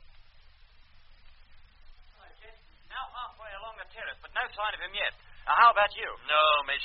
Just the long, blank wall and the forest down below. Wait a minute, Jet. Look at this. Has Doc found something? I'll say I have, Mitch. A narrow staircase cut into the base of the next terrace. Do you think Lemmy went up there? Possibly. We'll go up and see.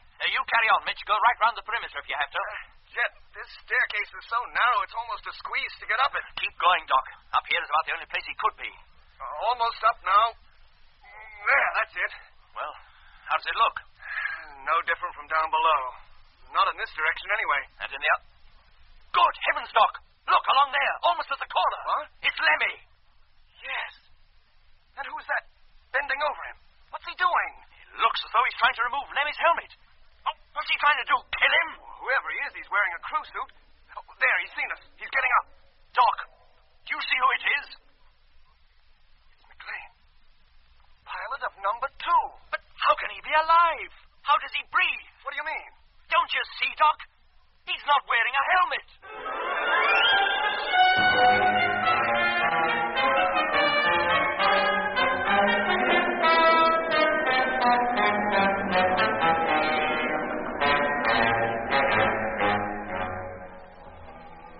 In episode 13 of Journey into Space, you heard Andrew Foles as Jet Morgan, David Kossoff as Lemmy, Guy Kingsley Pointer as Doc, Bruce Beebe as Mitch, and with David Jacobs and Miriam Carlin. The orchestra was conducted by Van Phillips, who also composed the music.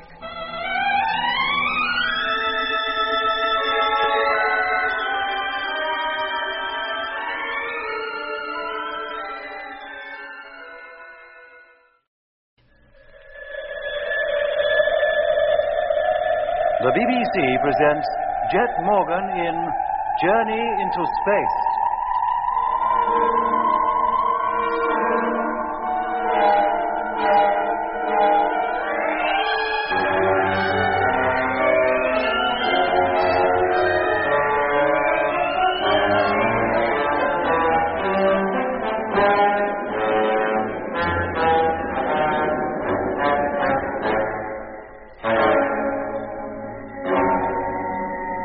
Leaving Lemmy to watch the land transport trucks, Jet, Mitch, and I explored the mysterious pyramid-like city, hoping to find some trace of the crew of the wrecked freighter number 2. But once Lemmy was alone, we heard him calling for help. The base of the pyramid was at least a mile square, and at the time of hearing Lemmy's cries, we were on the far side of it. By the time we returned to where Lemmy had been left, he had disappeared. Then, first sending Mitch to search the lowest terrace, Jet and I found our way up to the next, which was reached by a flight of narrow stairs, almost too narrow to negotiate in our bulky spacesuits. Well, Doc, how does it look? No different from down below. Not in this direction, anyway. Yep. Good heavens, Doc, look! Along there, almost at the corner. Huh? It's Lemmy. Yes. And who's that? Bending over him. What's he doing? It looks as though he's trying to remove Lemmy's helmet. Oh, what's he trying to do? Kill him? Whoever he is, he's wearing a crew suit. There, he's seen us. He's getting up. Doc, do you see who it is? It's McLean. The pilot of number 2. But how can he be alive? How does he breathe? What do you mean? What, don't you see, Doc? He's not wearing a helmet. Come on. Jet, don't run. You'll damage your suit. Slow down. But McLean, he's running away. How else can I catch him? Slow down, Jet. Take it easy, for goodness sake. But if he gets away, we may never find him again. What does it matter? Lemmy is more important. Let's see to him first. All right, Doc. Lemmy, it's Jet. What happened to you? Well, he seems to be out cold. How about his helmet? Is it still in place? Yes, Doc. The catch has been opened, but the helmet's still airtight. Seems we came up here just in time. Hello, Jet. Hello. Hello, Mitch. What's all the commotion? Have you found him? Yes, Mitch. Call off your search and go back to the trucks. How is he? Where did he get to? He was on the upper terrace, and he's out cold. Huh. You must be closer to the trucks than we are, Mitch. Open up the living quarters of number 2, will you? We'll take him in there. Right.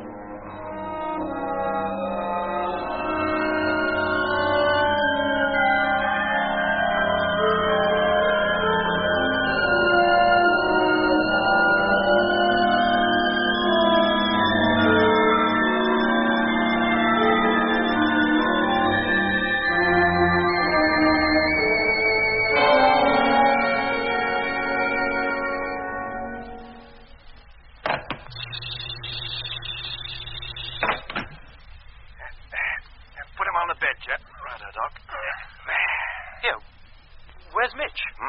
He used to be here before us. He must have been a lot further away than we thought. Hello, Mitch. Where are you? Hello, Jet. I'm still out on the terrace, heading back to the truck. Oh, I thought you'd have been here by now. Be with you in just a couple of shakes. Very well, Mitch.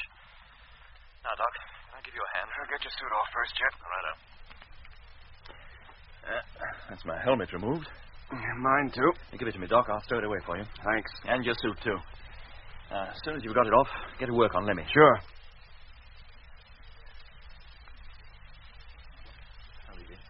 Still unconscious, Jet. Breathing very shallow and temperature subnormal. What does that mean? I wish I knew. It was the same with you and Mitch when Frank and I brought you in from the ice. The same with Whitaker when we found him unconscious in number 6. What is happening, Doc? Lemmy didn't see any orange lights or anything like that, did he? No. He didn't mention any lights anyway, but just before we lost contact with him, he did say he'd heard that peculiar noise. Just as you did before you blacked out during the first landing at the pole. And as McLean did before number 2 packed up. He also saw the light. Yes, McLean.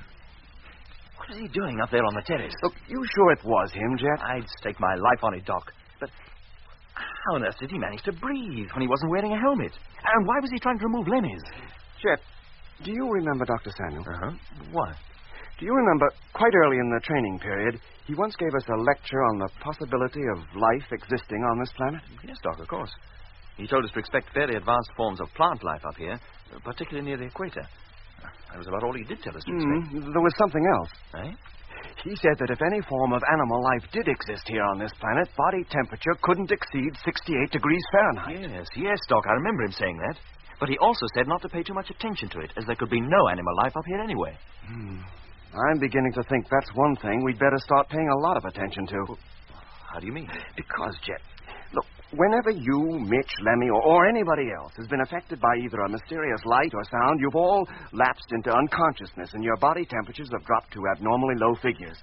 Fortunately, somebody has always been close at hand to drag you back to warmth and safety. You mean but somebody or something might be able to condition our bodies so that we could live quite normally in the Martian atmosphere? That's too fantastic for words, Doc. Yes. It's becoming clearer to me now.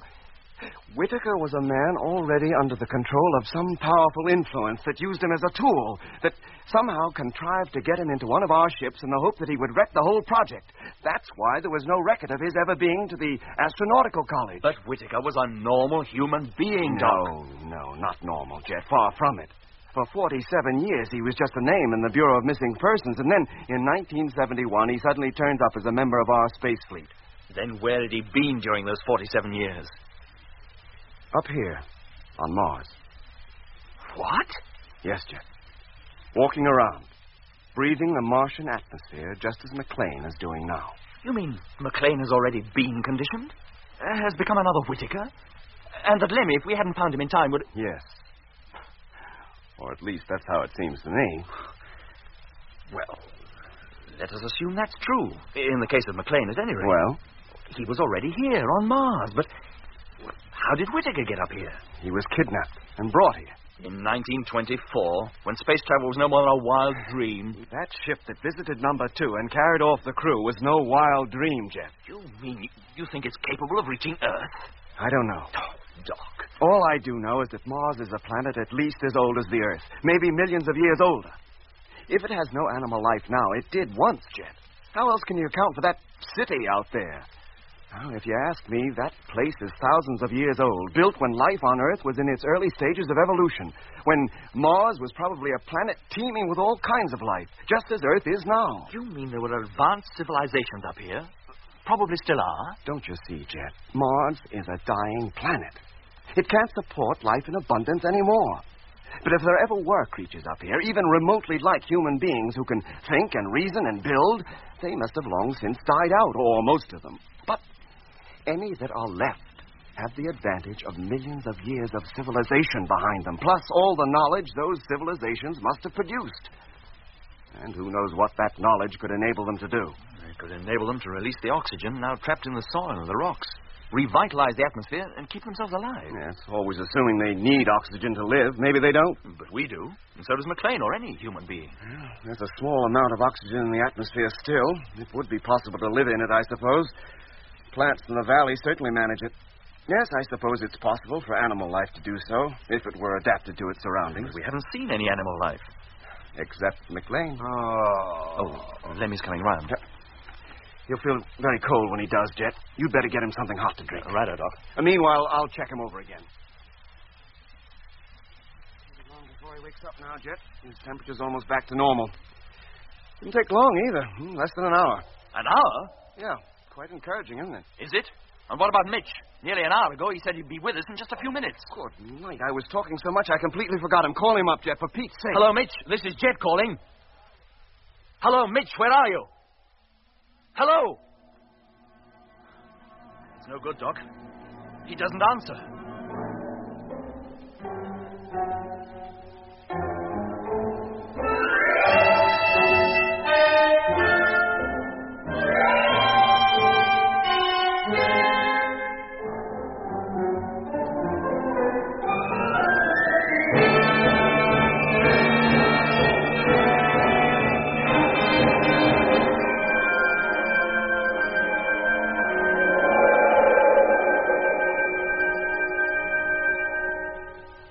I must go out there, Doc. Go out and look for him.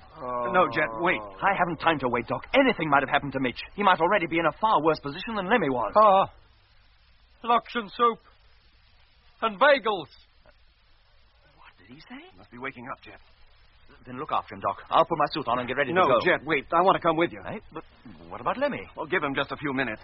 I'm sure he'll be okay once he wakes up. Then we can leave him here while you and I go out and look for Mitch. I can't wait that long, Doc. Mitch has got to be found, and quick. But what if you go out there and get lost? Supposing whatever's happened to Mitch happens to you, I'll too. keep in radio contact. You'll know if I'm okay. Lemmy was in radio contact with us, but he wasn't okay. And Mitch was supposed to be in contact, too, but we haven't heard a peep out of him for an hour. Then go into the driving cabin and watch me through the window. I promise not to get out of your sight. Now, if there's no sign of Mitch, I'll wait for you to come out or come back myself. Let go. I won't take it off. I shall die. You let go of my arm, do you hear? Jet, help me hold him. Crying out loud. He thinks he's in a fight or something. Yes, Doc. Lemmy. Lemmy. Let go of me. Let go. Lemmy. He's awake. His eyes are open. Lemmy. Listen, it's me, Doc. My helmet. Where's my helmet? You give me back my helmet. I shall suffocate. You don't want your helmet, Lemmy. You're in the truck, in the living quarters. You don't need your helmet. Oh, Jet. And Doc. Oh, mate. I thought you was Mr. Vanberg. Who? Vanberg. The fella from upstairs. Look, Lemmy, drink this and take it easy. Hey? Go on. It's nice and hot. Oh, thanks. I'm all cold inside. I need something to warm me. Oh, what wouldn't I give for a nice bowl of Loction soup? Tea is always got that's hot, Lemmy. Now, you drink it. It'll do you good. Yeah. Tar. Where am I, did you say? In one of the trucks, Lemmy. In the caravan. Well, the last thing I remember, I was back on Earth, at home, in my own room, just off the commercial road. You had a bad dream. No, Doc. It was no dream. It was real. So clear in every detail, even to the pictures hanging over my bed. And the radio program, it came on at exactly 1:15. Just as it always did in those days. What days? When I was a kid, before we moved out to Hampstead. And my mother was there. And I was wearing my spacesuit, helmet and all. And she wanted me to take it off and go down to Great Source to be fitted out in a new suit, but I wouldn't. I knew if I took that helmet off, it would be the end of me. It nearly was, Lemmy. When we found you, you were out cold. No, Doc. Leave it there for the moment, anyway. Lemmy, did you dream anything else? Yes, Jet. It was a Sunday morning, and I was back home in London, in the market. It was crowded with people, as it always is on Sundays, but I couldn't talk to them. They couldn't hear me. I don't think they could even see me. But a voice from nowhere kept talking to me, telling me to go on to Bernstein's, where I could get some soup and some bagels and schmaltz, which I'm very fond of. But, Lemmy, if you were dressed in your spacesuit, how could you have eaten it? He told me to take my helmet off, but I wouldn't. And next thing I knew, I was a kid again, and back in my room. And then my mother came in, and she tried to get me to take it off. And then the next thing I knew, I was here. Lemmy, the voice you heard, did you recognize it as belonging to anyone you knew, or see the person it belonged to? No, I didn't see him. But the voice was familiar. Whose was it, Lemmy? Now, think hard. Well, if it was anybody's at all, I'd say it was McLean's. But it wasn't his normal voice. McLean? That's what I thought you'd say. But how could it be? Look, Lemmy, there's some strange power at work here. You were induced to think you were at home, where you'd be happy, somewhere where you'd feel safe and comfortable. And then, having hypnotized you into this state, somebody, using McLean's voice, tried to induce you to remove your helmet. Well, what for? I can't be sure, Lemmy, but I have a good idea. You don't know it, but while you were under that illusion, you somehow found your way up to the next terrace. And that's where we found you, with somebody who looked like McLean bending over you and about to unfasten your helmet and take it off. What? I'm beginning to see how it all ties up now, Doc. When Mitch and I saw that orange light out on the ice, we imagined, and were led to imagine, that it was the sun, and that it warmed us, made us feel safe. So safe that I wanted to remove my suit and bathe in its rays. Now, if you hadn't come up when you did, Doc, I might even have done so. And you would have died, if not for suffocation and from the bitter cold. Maybe that's just what was intended. And in Lemmy's case, too. But what harm have I done anybody? Why should anybody want to kill me? I can think of no reason, Lemmy. But McLean isn't dead, Jet. We saw him up on that terrace as large as life. Now, how about the rest of the crew of number 2? Are they here, too, walking around with no helmets on? And if they are, how can they do it? What makes you so sure it was McLean? How do you know you weren't hypnotized as well? Because, Lemmy, when we got up to you, the catch on your helmet had been unfastened, although the helmet itself hadn't been removed. Had we arrived just a minute or so later, it certainly would have been. But Lemmy's right about one thing. The man we took to be McLean might not have been. He might only have looked like him. If only we knew which. Well, if you ask me, the only way you'll ever know is to find him again and ask him. How do you feel now, Lemmy? All right, Doc. Just all cold inside, that's all. Yeah. Look, we want you to stay here, alone for a while. Huh? Well, where are you going? Mitch should have been back nearly an hour ago, but he hasn't returned yet. Oh, blind. We want to go out and look for him. Doc thinks it's safer for two of us to go, which means you will have to remain here. But what if that noise comes back? What if it starts hypnotizing me again? You must fight it, Lemmy. Just as you fought against taking off your helmet in your dream. Now, when we're gone, seal yourself up tight. Break the airlock circuit so the door cannot be opened from the outside, and open it to nobody but us. Or Mitch, if he should come back before us. We'll keep in constant radio contact. And what if anything happens to you? Well, hoping it won't. Now we're aware of what can happen, maybe we can fight it too. If you ask me, you're heading straight for trouble. We should get away from this place. It's got the mockers on it, and the sooner the better. Maybe we will, Lemmy, but we must find Mitch first. Yes, Jet. All right, Doc. Put on your suit and we'll go. We've got to find him. Right.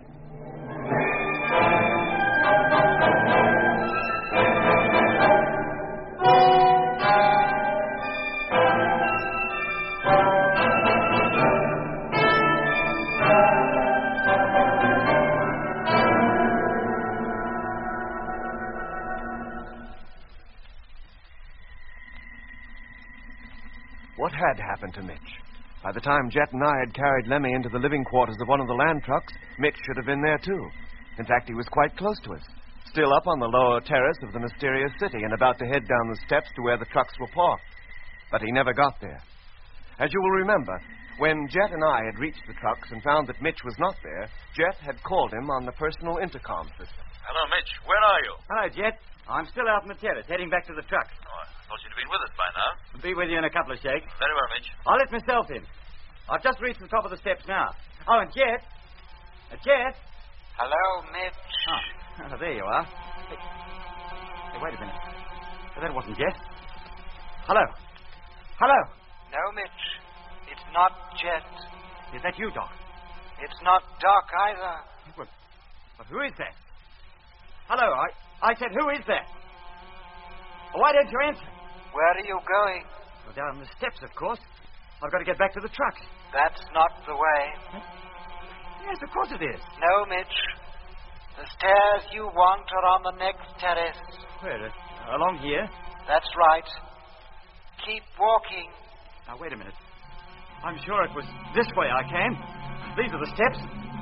Here, what are you doing? They cut it out. Oh, for Pete's sake, what's happening?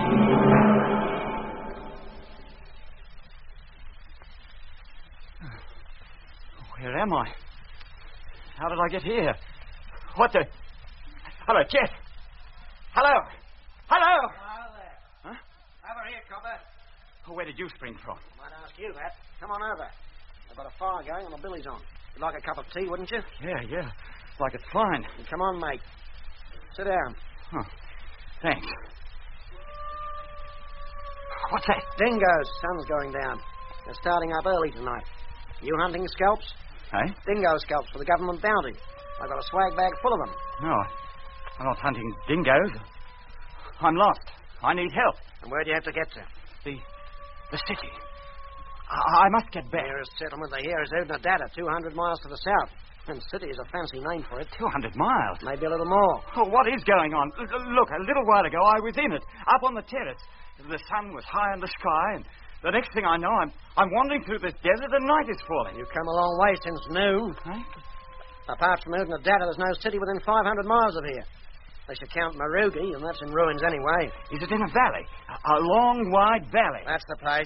Then take me to it, will you? The others will be looking for me, and worried stiff. You got a camp there, then? Yeah, we parked our caravan there. Oh, show me which way to go. You been in this part of the outback before? No, never. Oh, I'll take you, then. Well, how far is it? About a mile, just over the next drive. Oh, come on, then. What are we waiting for? Well, there's the youth down there. Where's your caravan? Oh, this isn't the place. You said a ruined city in the valley. But the city I'm looking for is it's at least a mile square and built up in steps like a great pyramid. And the valley is full of plants, like rhubarb. Look, I tell you brought me to the wrong place. There's no other place to take you. You better come on back to my camp. Look, I must find the valley. I must find Jet and Doc. Hello, Jet. Where are you? Hello, Mitch. Where are you? Hello, Jet. Hello, Jet. Hello. Hello. Nothing but an echo. That valley's full of them. When the dingoes get down there, you'd swear it was a choir singing in the church. Now, come on back to the fire, Digger. It'll be dark directly, and you'll be getting cold. But the city. I must find the city. You can find it tomorrow.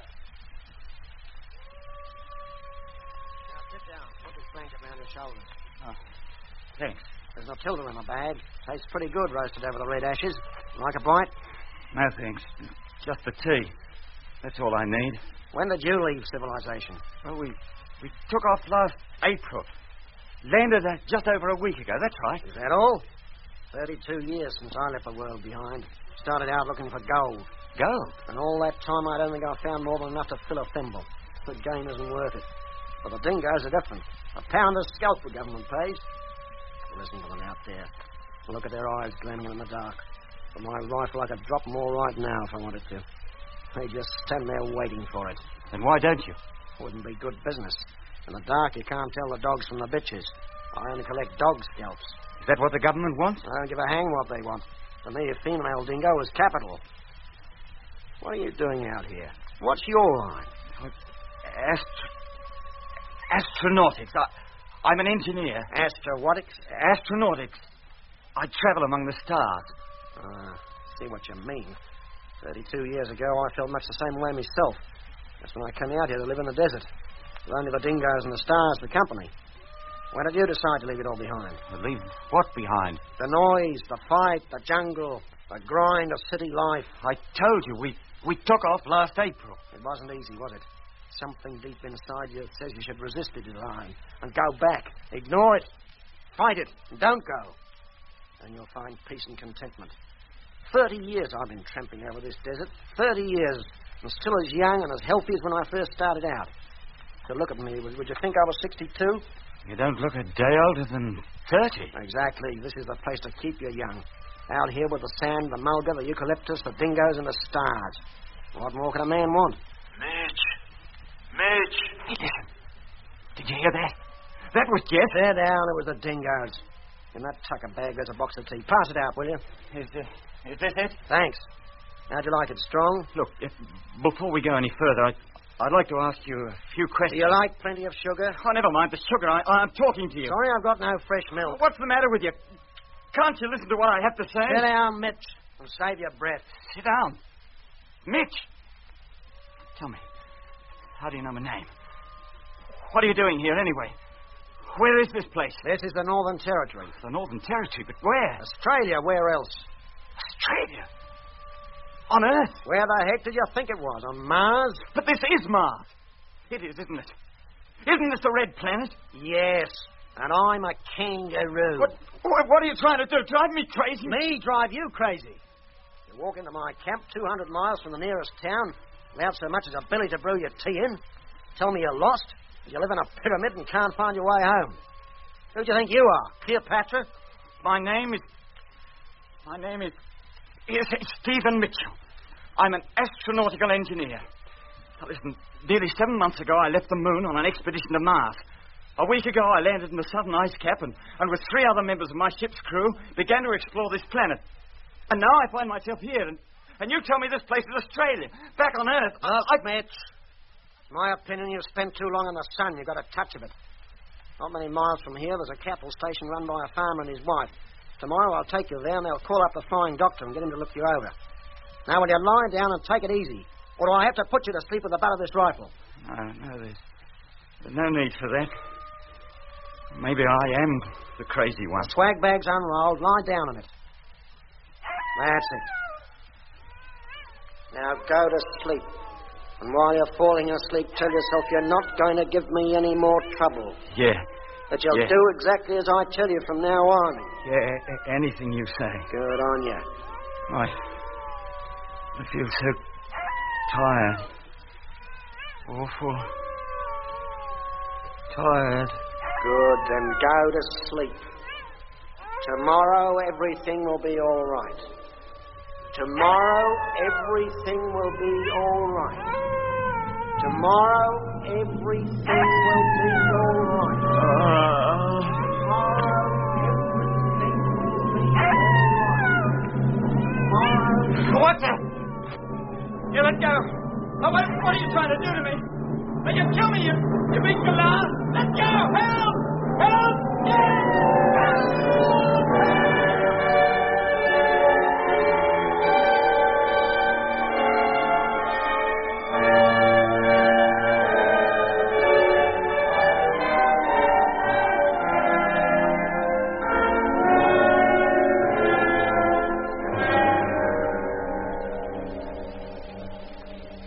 Hello, Jet. Can you hear me? Yes, Lemmy. How you doing? Oh, it's no good. There's not a sign of him anywhere. Look, Jet, how about me coming out there and helping in the search? With three of us looking, No, I mean... Lemmy. You stay where you are. But, Jet, I feel so helpless, just sitting here. If you feel well enough and want to make yourself useful, you can go into the driving cabin and keep watch from the astro hatch. Keep watch on what? On this place, on the jungle, on anything within view. All right, boy. I'll do that. I'll call you again as soon as I'm settled. Righto. Come on, Doc. Right. How many hours of daylight have we left to us? Oh, about 2. Well, if we don't find him by then, he's not safely under cover somewhere. Hello, Jet. Yes, Lemmy? I'm in the driving cabin now. I'm just taking up position in the astro hatch. Good. I can see you and Doc. Climb in the steps. Well, there's no need to watch us, Lemmy. You keep your eye on the places we can't cover. Yes, Doc. And in particular, keep your eye on the upper terraces. Let's get going, Jet. Time is definitely against us now. Let's look at the spot where we found McLean bending over Lemmy. No, Doc. Let's start this way. Hello, Jet. Hello, Lemmy. Jet, he's here. Mitch, I can see him. Where, Lemmy? Walking along the path that runs along the lowest wall. Where are you now? Round on the far side of the second terrace. Are you sure it's Mitch? Well, he's seen me and he's waving at me. Who else could it be? Hello, Mitch. Can you hear me? Hello, Mitch. Why doesn't he answer? Lemmy, have you spoken to him? No, mate, but if his radio's working, he should have heard me call you. Hello, Mitch. Are you receiving me? Hello? He doesn't seem to hear the ship's radio either. How far away is he? Only about a couple of 100 yards. Hey, wait a minute. What's up, Lemmy? He's waving his hands about. Waving? Like he was a tic-tac man at the dogs. How do you mean? Oh, blimey, no wonder he's trying to tell me his radio's out of action. No wonder he doesn't answer our calls. Look, I'd better get back into the main cabin, Jet. Get ready to let him in. Very well, Lemmy. Doc and I'll get back as quickly as we can. Come on, Doc. Right. Well, thank goodness we found him at last. And just in time, too. Another half an hour and the sun would have set in our hopes of finding Mitch with it. Oh. The first thing to do is to reconnect the door circuit so he can let himself in. Yeah, that's it. I wonder where he's been. And what kept him so long?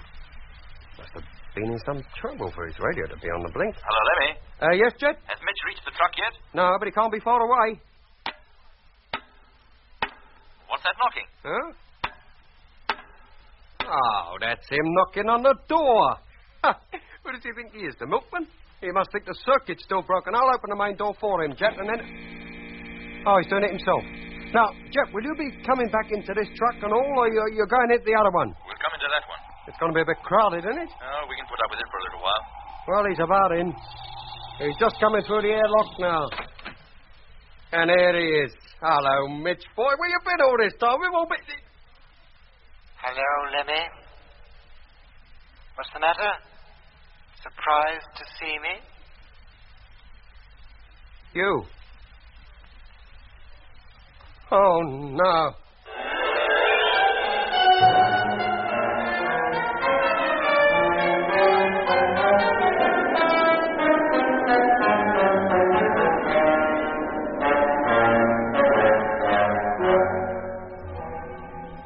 In episode 14 of Journey into Space, you heard Andrew Foles as Jet Morgan, David Kossoff as Lemmy, Guy Kingsley Pointer as Doc, Bruce Beebe as Mitch, and with David Jacobs and John Caspar. The orchestra was conducted by Van Phillips, who also composed the music.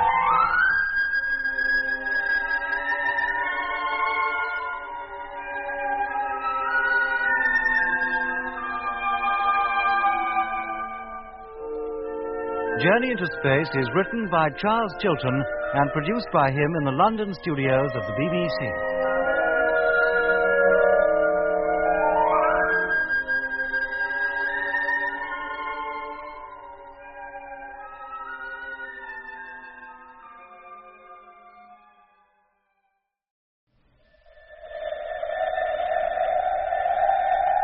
The BBC presents Jet Morgan in Journey into Space.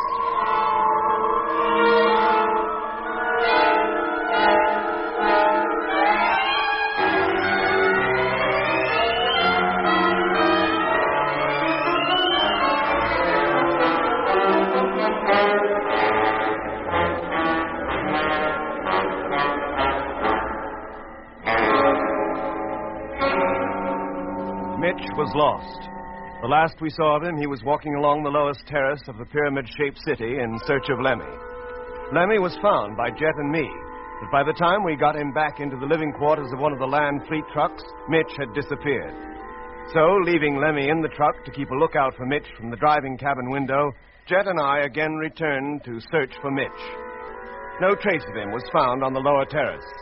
And then, when our search along the next elevation was half completed, Lemmy sighted Mitch on ground level, heading back to the caravan. Hello, Lemmy. Yes, Jet. Has Mitch reached the truck yet? No, but he can't be far away. What's that knocking? I don't know. Ah, that's him knocking on the door. Who does he think he is, the milkman? He must think the circuit's still broken. I'll open the main door for him, Jet. And then, oh, he's doing it himself. Well, will you be coming back into this truck and all, Jet? Or are you going into the other one? We'll come into that one.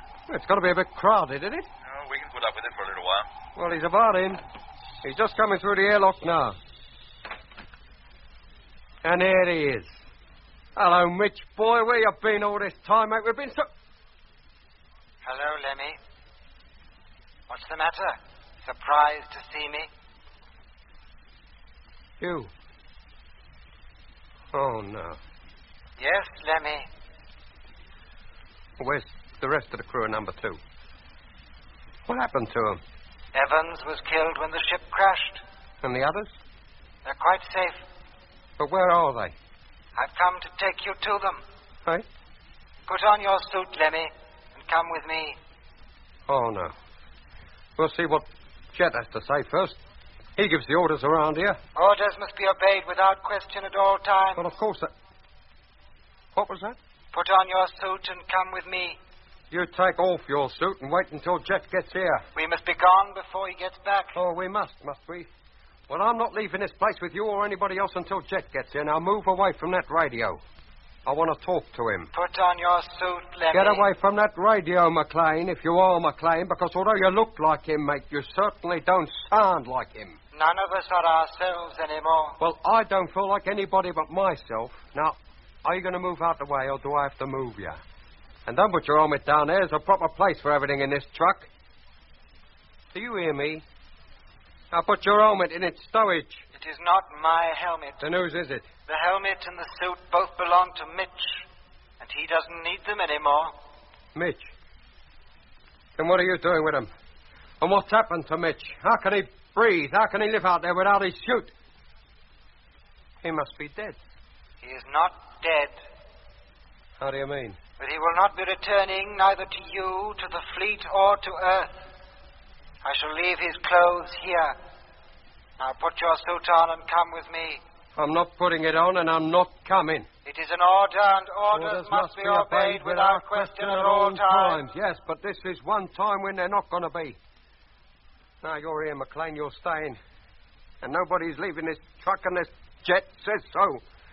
Now, get away from that radio. Do you hear me? Get away. And there's no point in looking at me like that. What are you trying to do? Now, keep away from me. Keep away, do you hear? What? Oh, blimey. Your hands. They're cold. They're stone cold. Hello, Lemmy. Jet calling. Let go of me. Hello, Lemmy. This is Jet. Doc and I are outside. What? Close the airlock, will you? We'll only come in. Oh, no, you don't. You take that. And that. That'll teach you. Oh, blimey, he's up again. Lemmy, do you hear me? We want to come in. Oh. Lemmy. Must get to the control panel. You want to play rough, do you? Right. That settled you. Now, the switch. Sounds like the airlock's closing now, Jet. About time, too. Hello. Jet. Lemmy, what's going on in there? McLean. He... Blimey. Oh, you dirty... Lemmy. Lemmy, answer me. What's happening in there?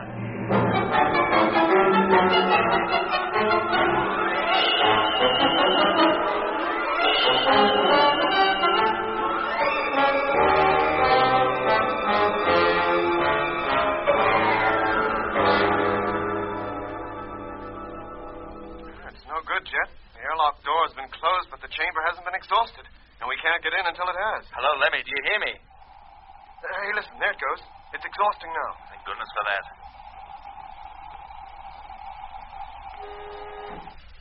All right, Doc. See if it opens now. Yeah, it does.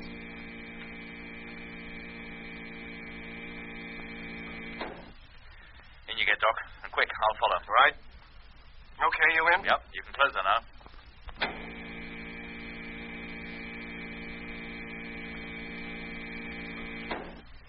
Now, fill her and open her up, Doc. Hello, Lemmy? Lemmy? He still doesn't answer. What's going on in there? Well, we can open the door now and see for ourselves. What? Good grief. It looks as though a tornado had hit the place. Lemmy! Lemmy! Oh. Hello, Jet. You made it. Thank goodness for that. What happened to you? You're in a terrible mess. I've been in a bit of a rough house. Eh? With McLean. He's lying over there. I hit him over the head, Jet. I had to. He would have killed me otherwise. McLean? But how did he get here? And where's Mitch? Well, what I thought was Mitch turned out to be McLean. He had Mitch's suit on. Yeah, Jed, it's McLean, all right. You certainly gave him a pasting, Lemmy. Have I hurt him much, Doc? I don't know. Let me get my suit off and I'll look him over. How about you, Lemmy? Can you get up? I think so, Jet. I just feel a bit dizzy, that's all. Go and lie down on one of the beds. As soon as I'm free of this diving suit, I'll clean up your face for you. Yes, Jet. There, Lemmy, now, how does that feel? Well, never mind how it feels. How does it look? Well, your cheek is badly bruised, but the cut in your head isn't very serious. Now, do you feel all right? I feel a lot better than I did before you gave me the drink. Jet, how about McLean? Oh, Doc's still dealing with him. He hardly seems to be aware of where he is or what's happened to him. Oh, do you think I hit him too hard? Well, maybe, Lemmy, I don't know. I didn't want to hurt him, Jet, but I had to defend myself. Well, what happened exactly? I told you. He come in, he was wearing Mitch's suit. That's what made me think he was Mitch. Well, what did he do when he came in? He told me to put on my suit and go with him. Where to? To where the rest of the crew of number 2 are. Or so he said. All that is but Evans. Apparently he was killed in the crash. Oh. Well, he didn't say where they were? No, Jet. Nor where Mitch was either. But he did say Mitch wasn't dead. But that he'd not be coming back to us or to Earth ever again. Never. When he asked you to go with him, what did you say? I told him I wasn't going anywhere with anybody. And then he stood in front of the radio so as I couldn't call you up and tell you he was here. And then? Then he began to walk towards me, staring at me with those hard green eyes like he was trying to hypnotize me. But I wouldn't let him. I told him to keep off. But he kept at me and then he put his hands on my face and his hands were cold, Jet. Stone cold, like they was made of marble. And then I began to feel all peculiar, same as I did when I heard that noise. And then I hit him. And from then on, it was a straight bundle. And then you and Doc came in and... Chet, did I do wrong? No, Lemmy, I don't think so. You said yourself, the next time anything peculiar started happening, I was to fight it. And McLean certainly wasn't normal. Well, under the circumstances, I think you did the right thing. Had you allowed him to overpower you, well, goodness knows what might have happened. As it is, he came to get you, but we have him instead. And what about Mitch? Have we given up looking for Mitch now? No, Lemmy, but the night temperature in these latitudes is too low for us to venture outside. We've no choice but to wait until the morning. Yes, sir. Well, perhaps by then, McLean will have returned to something like normal and be able to throw some light on this whole business. Yes, sir. Now, get some sleep, Lemmy. After what you've been through today, I think you need it. Yes, mate. Good night. Good night, Lemmy.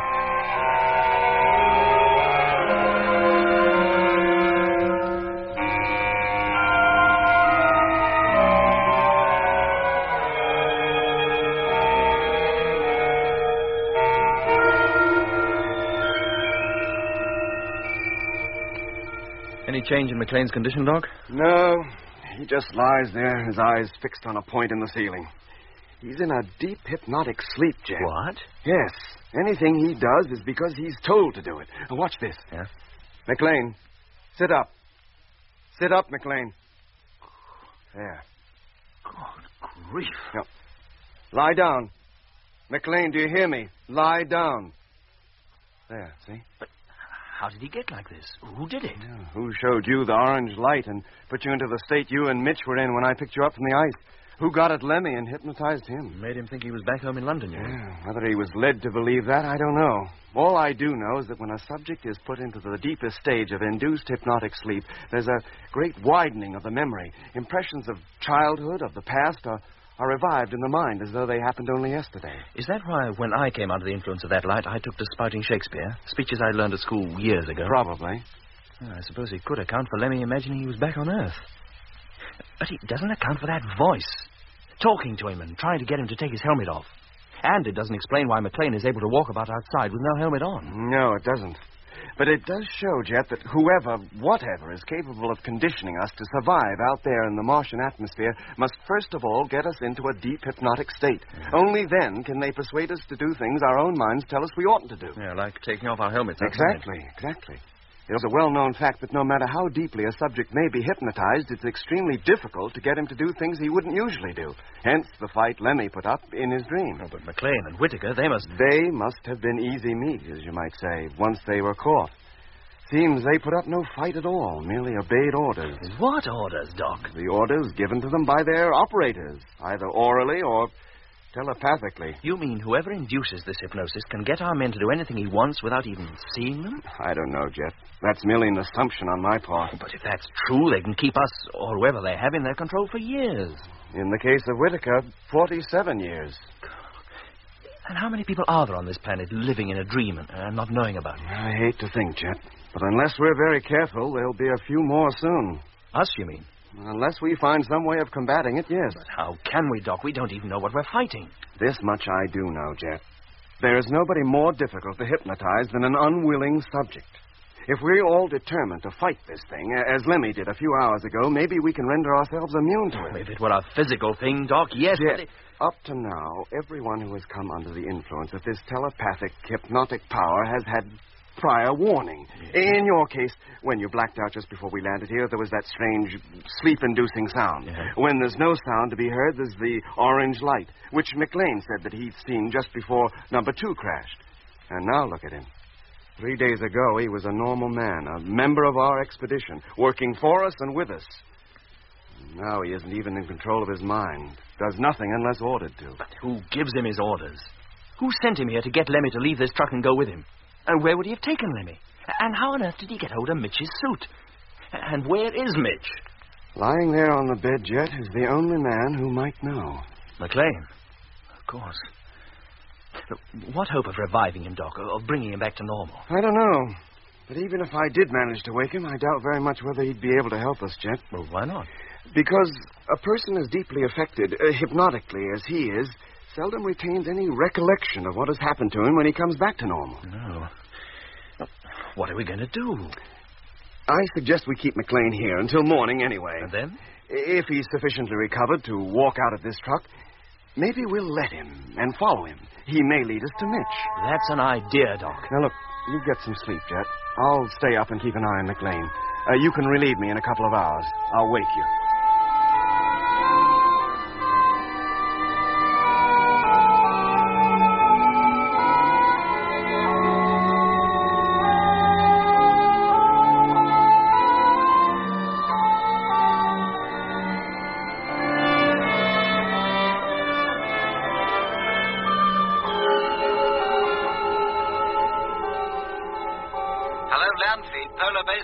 Come in, please. Hello, Frank. Morgan here. Hello, Jet. It's about the pictures we took when we passed over the canal you're camped in. You've developed them? Yes, sir. There's nothing but desert on either side of the canal you're in at present. Oh, we didn't expect anything else. But about 50 miles northwest of you, there's a group of what we can only take to be buildings with flat roofs. There's a large one and a couple of smaller ones a short distance from it. And nearby what appear to be 2 large areas of land enclosed by fences. Fences? Well, anything else, Frank? Well, yes, sir. The pyramid, the city or whatever it is. Well? We took a picture directly over it, and on the uppermost terrace is a large sphere. Not the same one you saw visit the wreck on number 2. I think it must be, Jet. Then it did come here. It's been sitting up there, out of our sight, on the roof of that city all the time. Apparently. Oh, nice work, Frank. That's the most useful piece of information you've given us. I haven't quite finished yet, sir. Oh? The canals. Uh-huh. We passed over others after leaving you. They're all filled with the same type of plant as the one you're in. That's why they show up so clearly against the pink desert. They're all full of vegetation. I thought they might be.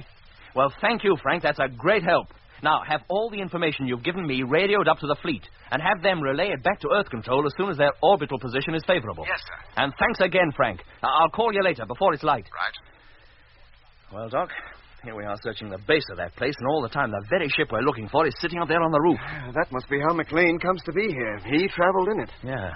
It must have been him, Dobson, and Harding who were in it when it visited number 2 for the second time, when Frank saw the crew of that ship. That's why they look like normal human beings. Maybe, but who was in that ship when it visited number 2 for the first time and carried off McLean and the rest of the freighter crew? The same people, if they are people, who left those peculiar footprints behind? Oh, that's me, Doc. McLean. That's the first sound he's made since his fight with Lemmy. Do you think he's coming? Coming round. I don't know. His body temperature certainly hasn't changed. It's still abnormally low. He's sitting up, Doc. Let's get over to him. No, Jet, stay here. Let's see what he does. He's getting off the bed. Walking towards the airlock. Where are you going, McLean? McLean, where are you going? My orders are to return to the ship, and orders must be obeyed without question at all times. The orders have been changed. You are to remain here. Do you understand? You are to remain here. He stopped dead in his tracks. Go back to your bed, McLean. Go back to your bunk and stay there. Do you hear? He's going. You're able to control him, Doc. Quiet, Jet. It may not be as easy as it seems. Well, he's certainly lying down. Do you think he'll sleep? I hope so. He's getting up again. Lie down, McLean. The ship. I must get back to the ship. The others are waiting. You must remain here.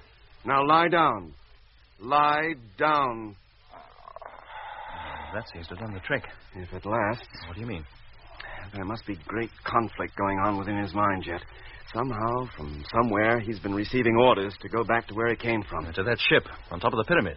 He tries to obey those orders, and yet at the same time, he receives mine. It's a question of which of us, me or the unknown something that put him into this state, is strong enough to hold him. Well, the odds seem to be in your favor at the moment, Doc. I think they'll remain that way. Why?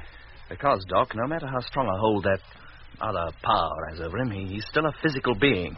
And so long as that airlock remains closed, he'll stay here, whether he likes it or not. You mean to keep him here, Jet, regardless of what he may try to do? Yes, Doc, we must. He's one of us. Well, he was, but whether he still is, I very much doubt. Well, that remains to be seen.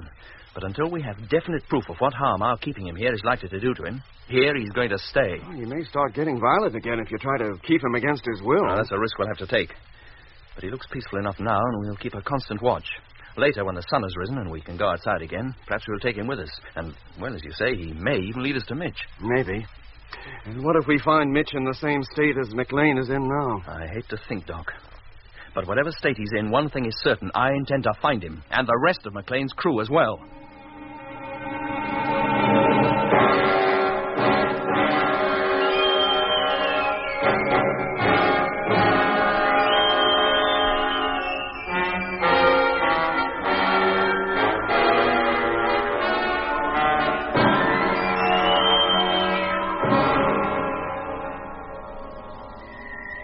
The call from Frank had come through from Polar Base about 2 hours before dawn. From sunset on, I had sat by McLean's bed, hoping that some change would come in his condition.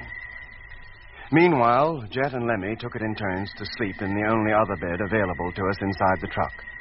So while I kept watch on McLean, either Jet or Lemmy kept watch on the highest point of the city, where, according to Frank's report, the strange spherical craft that we had been pursuing was situated. In all probability, waiting for McLean to return to it, with Lemmy. Hey, Lemmy. Lemmy, wake up. What's the matter? It needs only 30 minutes to sunrise. I want you to continue the watch until dawn. Yes, Chet. I'll get up into the hatch right away. Righto. Well, Doc, how is he? Just about the same, Jet. Except now he seems to have forgotten about leaving here. He's made no attempt to get off the bed for more than an hour. He seems to accept me as his only control now. I told him to sleep. Do you think by keeping him here and controlling him yourself, you might cut him off from the outside control completely? I'm hoping so, Jet. Well, what chance is there of bringing him back to normal, as he was before he crashed? I wish I knew. I don't know how he got into this state, and I don't know how to get him out of it. It certainly can't be done by any normal methods. I've tried them already. Oh. You mean he is, in fact, another Whittaker? At the moment, yes. But there's one big difference. Whittaker was up here on Mars and presumably in a similar condition for some 40 years. Now, McLean has been here little more than a week. You think the time he's been under the influence of whatever it is might make a difference? Probably. Well, let's hope you're right, Jet. In which case, the sooner we get hold of Mitch and the rest of the lost crew members, the better. Hey, Jet, Doc, come out here, quick. Lemmy, he's seen something. You wait here, Doc. Right. Jet, come on, mate, quick. Coming, Lemmy. Now, what's the trouble? Look up there, to the top of that pyramid. That light. It must be coming from that sphere parked up there. What's going on, Jet? How should I know, It Lemmy? lights up everything as bright as day. It did. It seems to be getting dimmer now, but it's still very strong. Here, what? Hey, it's taking off. There it goes. And look at the rate she's climbing. Now she's just hovering. No, it's not, Lemmy. It's pulling out. It's giving us the slip. Oh, it's almost as though it's showing us that they know we intended going up there. It's heading directly southwest across the desert. Yes, mate. Lemmy, as soon as the sun has warmed the atmosphere, I'm leaving this truck and going into the next. Huh? I want you to remain here and drive this one. And take it easy over the bumps. Remember, Doc is still tending McLean in the living quarters truck behind you. And where am I supposed to be driving to? You fall in behind the other truck and follow me. Well, where are you going, then? After that ship. I'd stake my life on the rest of the crew of number 2 and Mitch being in it. And we've got to get them back, Lemmy. We must. Yes, mate. I'm ready to get going the minute you give the word. Good for you, Lemmy. But first, you better go back into the living quarters and prepare a meal. And make it a big one. It'll probably be the only one we'll get today.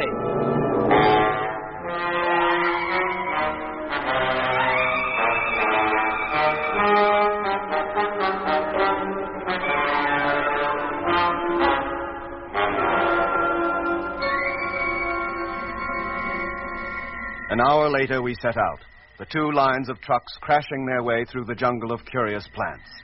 Soon we were climbing out of the valley and once again began to make our way across the southwestern half of the Argia Desert. Once more, the treads of the tractors kicked up the pink miniature dust storms, and very soon the strange pyramid city slipped below the horizon and was lost to our sight, leaving us completely surrounded by the gently undulating sand dunes topped by a huge, mauve, inverted bowl that was the Martian sky.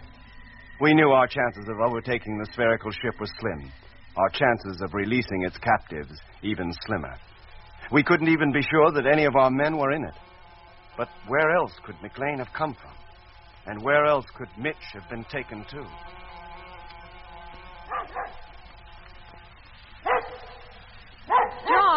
John! What is it? What's the matter with the dog? He's been going on like that for nearly 20 minutes. How should I know?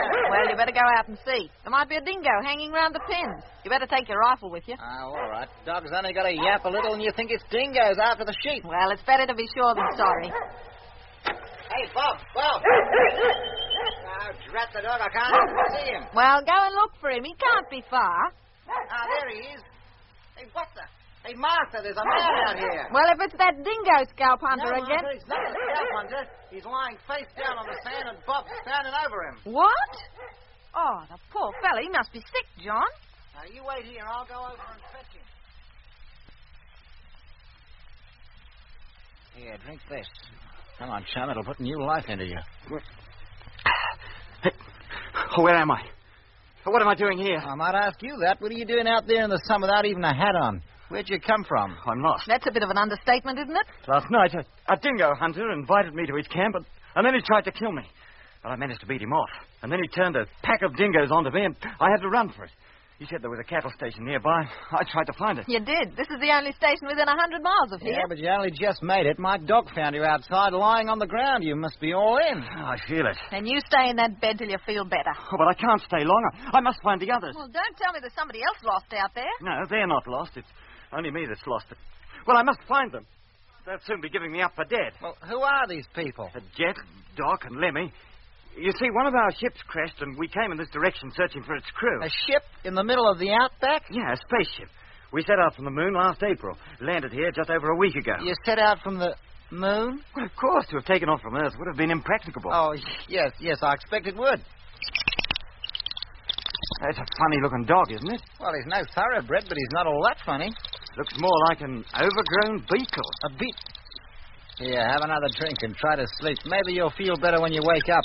Yeah, thanks. I'll pull the curtain to keep the sun out of the room and leave you alone for a bit. You need to be quiet if you're to sleep. Look, I don't want to sleep. I must find Jet and Doc and... We'll call up Doc for you. Maybe he'll fly over and pick you up. Oh, well, it's very kind of you. Do you know the frequency our ship works on? Oh, sure, we know the frequency. We use it often. Come on, Martha, let the man rest. Yes, John. He's mad. Stark raving mad. Saying that Bob looked like a beetle. No, Martha, he's got a touch of the sun. He's delirious. Now, look, I'll go out back and start peddling. You call up the flying doctor and ask him to get over here as quickly as possible. Tell him it's urgent. Well, what did he say? He doesn't think he can come until tomorrow. He's got an urgent case 100 miles north of here. I don't like it, John. There's something strange about that man. Something uncanny. Oh, you're letting your imagination run away with you. He's been exposed to the sun. It's bound to affect him. Now, go and get him something to eat, and maybe he'll feel a lot better then.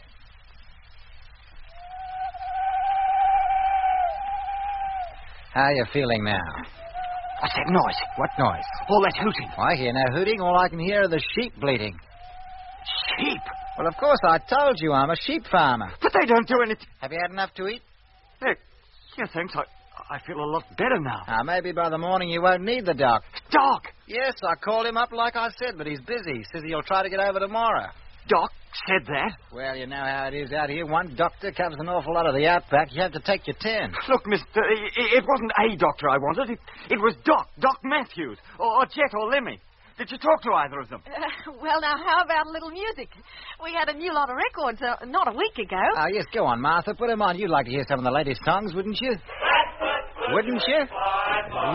Yeah, I would.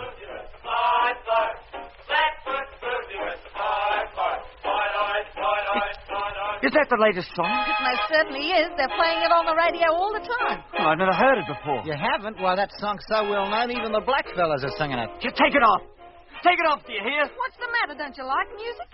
We're only trying to cheer you up, you know. That orchestra, it sounds old-fashioned. Old-fashioned? Well, I like that. Well, I've never even heard the song it was playing either. Well, you must be completely out of touch with the times. That song's all the rage now, the hit of the year.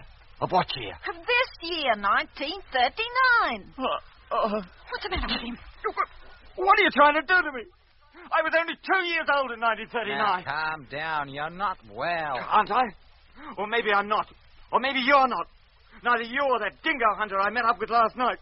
I tell you, it's a conspiracy. There is a plot to send me mad. Lie down on that bed. I won't lie down. Not until I get to the bottom of this. I said lie down. And I said I won't lie down. Martha, hand me that rifle. No, John, be careful. I said give it to me. Now, you keep your distance. Not before you tell me what's going on. What are you doing up here on Mars? What are you... Hey, that's where I am, isn't it? I warn you. And what are you doing with a black beetle for a dog that whistles like a bird? Keep away. And what kind of sheep do you have that sounds like a lot of owls hooting? For the last time, stay where you are. And another thing... Down!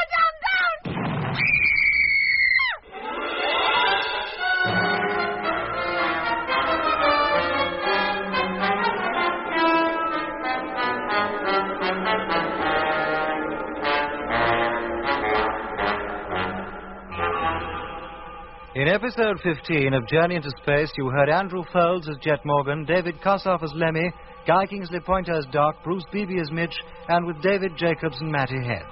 The orchestra was conducted by Van Phillips, who also composed the music.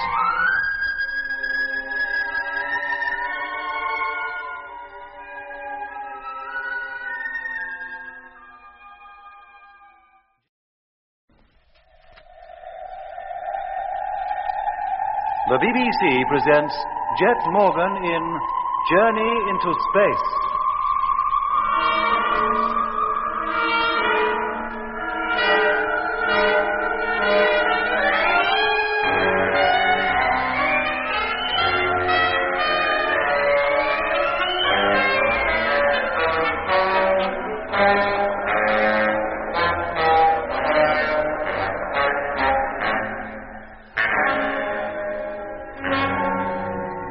Mysterious spherical ship, which we'd pursued across the Argyre Desert, had, although we were unaware of it for 2 days, landed on the uppermost terrace of the pyramid-shaped city lying in the wide Martian Canal. One of the crew, McLean, who we believed had been carried to the city in the mysterious ship, was now back with us, but in a deep, hypnotic sleep. When the spherical craft took off again, Jet, Lemmy, and I followed in the land trucks in the direction it had taken. We believed that Besides the rest of McLean's crew, this strange craft also contained Mitch, our engineer. But we were wrong. At that time, Mitch was, or imagined he was, back on Earth, in Australia, being cared for by a sheep farmer and his wife, who believed the engineer to be suffering from sunstroke. Now, calm down. You're not well. Aren't I? Or maybe I'm not. Or maybe you're not. Neither you or that dingo hunter I met up with last night. It's a conspiracy. It's a plot to send me mad. Lie down on that bed. I won't lie down. Not until I get to the bottom of this. I said lie down. I said I won't lie down. Martha, hand me that rifle. Oh, no, John, be careful. I said give it to me now. You keep your distance. Not before you tell me what's going on. What are you doing up here on Mars? What are you...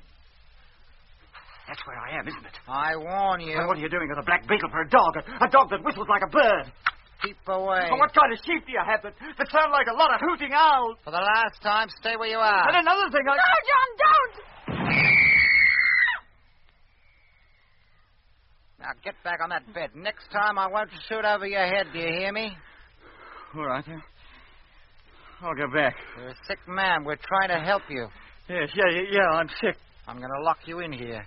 What for? Because I can't trust you. How do I know that the minute my back is turned, you won't try to attack me again, me or my wife? I won't.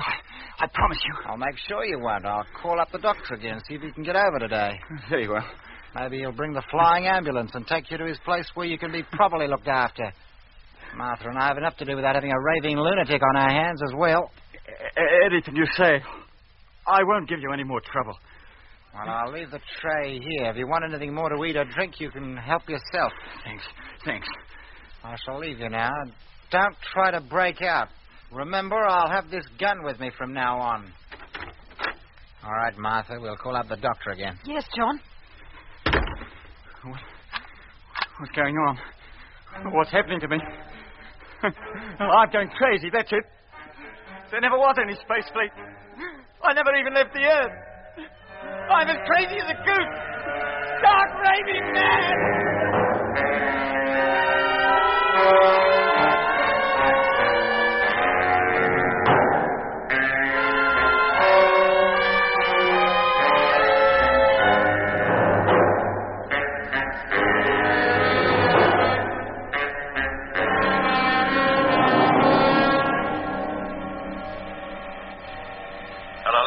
Yes, Jet. We're going to halt. Bring your truck up alongside mine, will you? Yes, mate. And tell Doc to come out into your cabin. I want him to take a look at what lies ahead. Why, have you seen something? Yes, Lemmy, I have. Hello, Doc. Yes, Lemmy? Come on into the driving cabin, will you?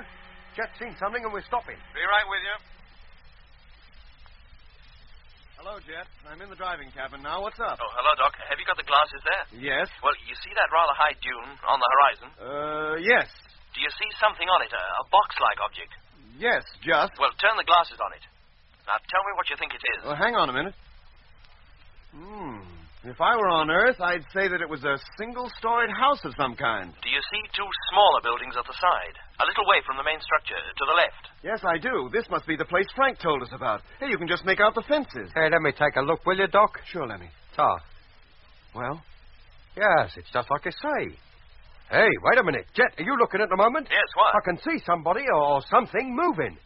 From one of the little buildings towards the big one. Can you see it? Yes, I can. Now he seems to have disappeared round the far side. That must be a house. And that must be the geezer who lives in it. Well, what do we do now, Jet? We've got to get a closer look at that place, find out exactly what it is. Now, if I went alone and on foot, by using the sand dunes for cover, I might get close enough to get a good look at it. Leave us here in the truck, you mean? Yeah. And supposing you're seen? Yeah, I need to run for cover in a hurry. No, that's a chance I'll have to take. No, Jet, that's too risky. You're right, Doc. Don't let him go. Then what do you suggest? Well, that we stay in the truck. Of course. That we still use the dunes as a cover and get as close to that place as we can. Oh, we're supposing we haven't already been seen. Yes. Then we approach on foot as near as we dare. That's it. The three of us. Eh? There's greater strength in numbers, Lemmy. Yes, Doc, but number 3 is pretty near to zero in my way of thinking. And what about McLean? If all of us leave the trucks, he'll be left back there in the living quarters alone. No, I don't think it'll hurt, Lemmy. Since we left the valley, he's just lain there on the bed. He hasn't said a word or moved a muscle in all that time. Oh, very well, Doc. That's what we'll do. I'll lead, but Lemmy, you keep your truck close behind. We'll stay on the lowest possible level all the way. Yes, Jet. Motor on. And here we go.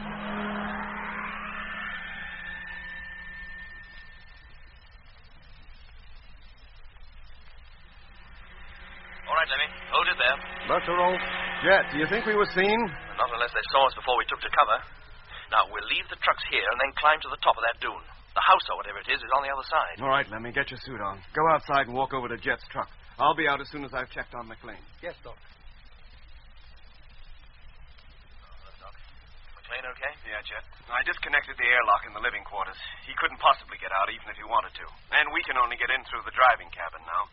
Hey, where's Lemmy? Oh, isn't he still inside? Oh, no, Jet. I sent him out first and told him to come over here and wait. But he... Oh, there he is, coming from behind the cargo truck. What on earth is he carrying?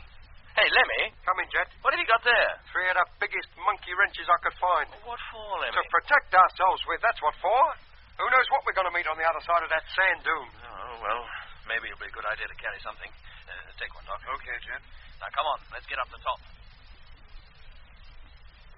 Hold it. All right, Doc. Lemmy, now, you wait here. I'll go right to the top and look over the edge. If it's okay, you can follow me. You bet. And you be careful, mate. Don't you let nobody see you. Oh, I will. Don't you worry. I don't like this, Doc. If anybody should appear between us and those trucks right now, how would we get back? Oh, that's pretty unlikely, Lemmy. Hello, Doc. Yeah, Jet. I'm at the top now and looking over the edge, directly down on that house or whatever it is. Well? Those pens are full of peculiar animals. Like we ain't got enough trouble. How peculiar? But there's no other sign of life. Can we come up, Jet? Well, do you think it's wise? 3 of us are more likely to be detected than 1. But if there's no sign of life up there anyhow, what difference does it make? Oh, well, come on then, but keep your heads down. All right, up you go, Lemmy. Yes, Doc. Blimey. What are they? I've never seen anything like that in a zoo. They look rather like anteaters.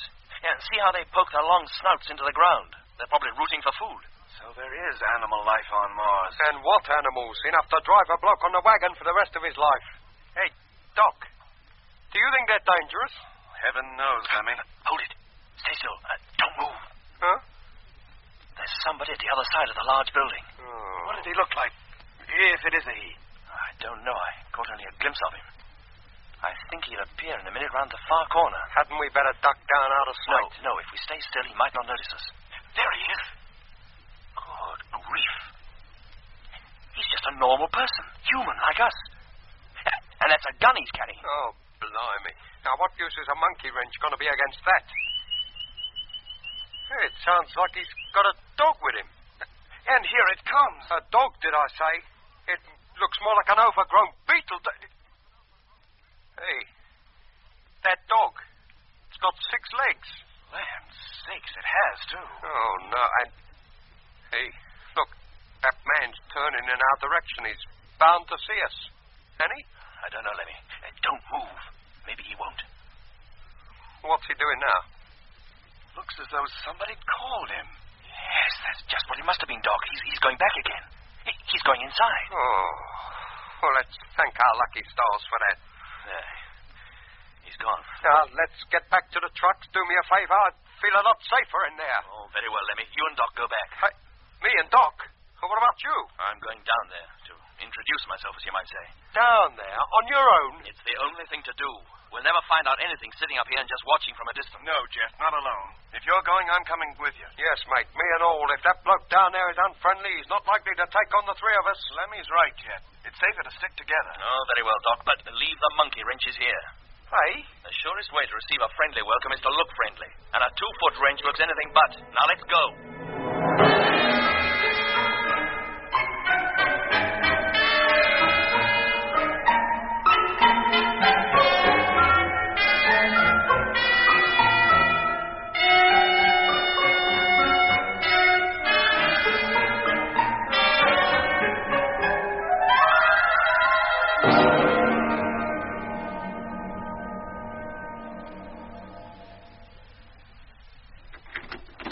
Well, Martha, what's the trouble? You went outside. But only to the sheep pen. Well, you promised not to leave me alone in the house while that man was still here. But there hasn't been a sound out of him for an hour or more. Well, there was a sound out of him just then. Huh? He yelled something at the top of his voice. Well, what was it? I don't know. But so long as he's in the house, I don't want you to leave it.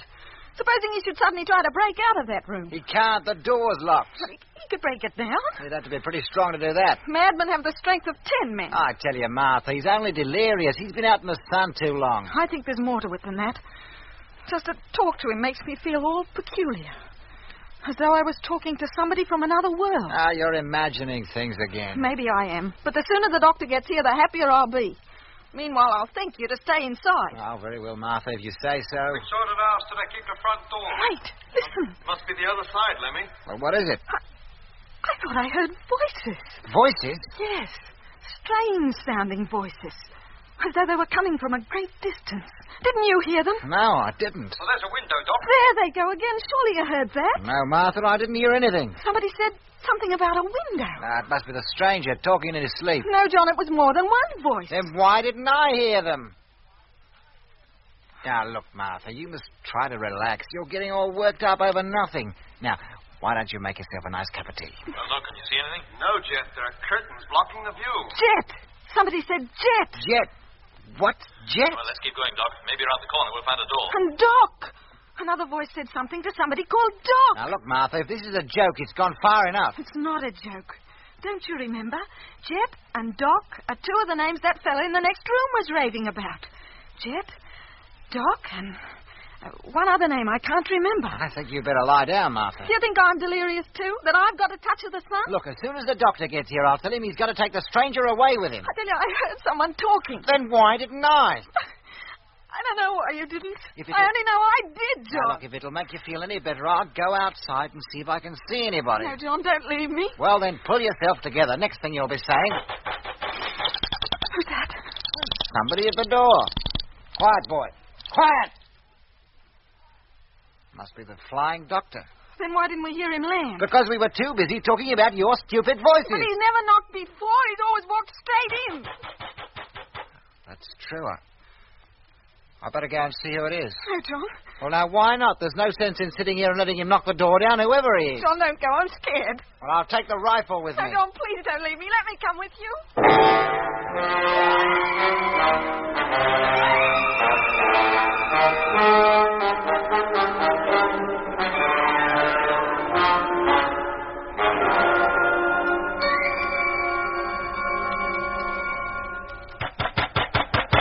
Well, it don't sound like there's anybody at home after all. But there must be. We saw somebody go into this building not 10 minutes ago. Then he must be deaf. What should we do, Doc? Go in? Give it one more try, Jet. Hey, not too hard. Make the stake that door's in, you'll knock it off its hinges. It certainly could do with a little repair. Yeah, the whole place seems to be pretty dilapidated. Oh, open the door, Jet, and let's go in. I don't think anybody intends to answer our knocks. Okay, Doc.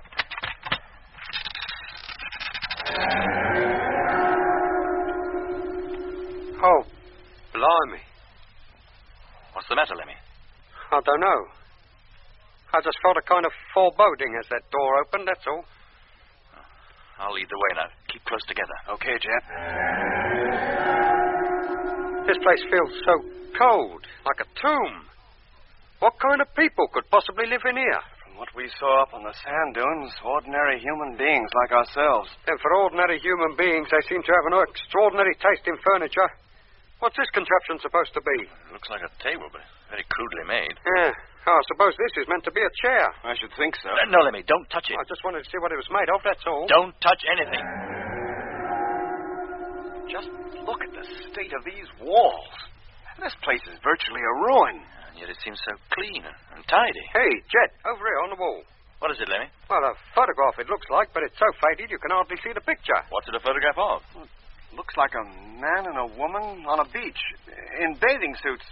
Kind of old-fashioned ones at that. Yeah, kind of costume my old man wears in some of the pictures in the family album back home. Wait a minute. Here's an inscription. What does it say? John and Martha, Bondi Beach, Christmas 1935, on the occasion of our first wedding anniversary. Bondi Beach? Are you sure you're reading right? You can see it for yourself, can't you? Yeah, but who's John and Martha? How should I know, Lemmy? And how did that picture get here? Hey! Here, that wouldn't be a picture of that fellow we saw outside just now, would it? How could it? However that picture got here, it was taken 36 years ago. The man we saw would be far too young for that to be a picture of him. Yeah. Yeah, he would be. Wouldn't he? Well, it certainly don't look as though there's anybody at home. Here. Let's go back to the trucks. No, Lemmy. This is only one room. There must be others. But you can't go walking through people's houses uninvited.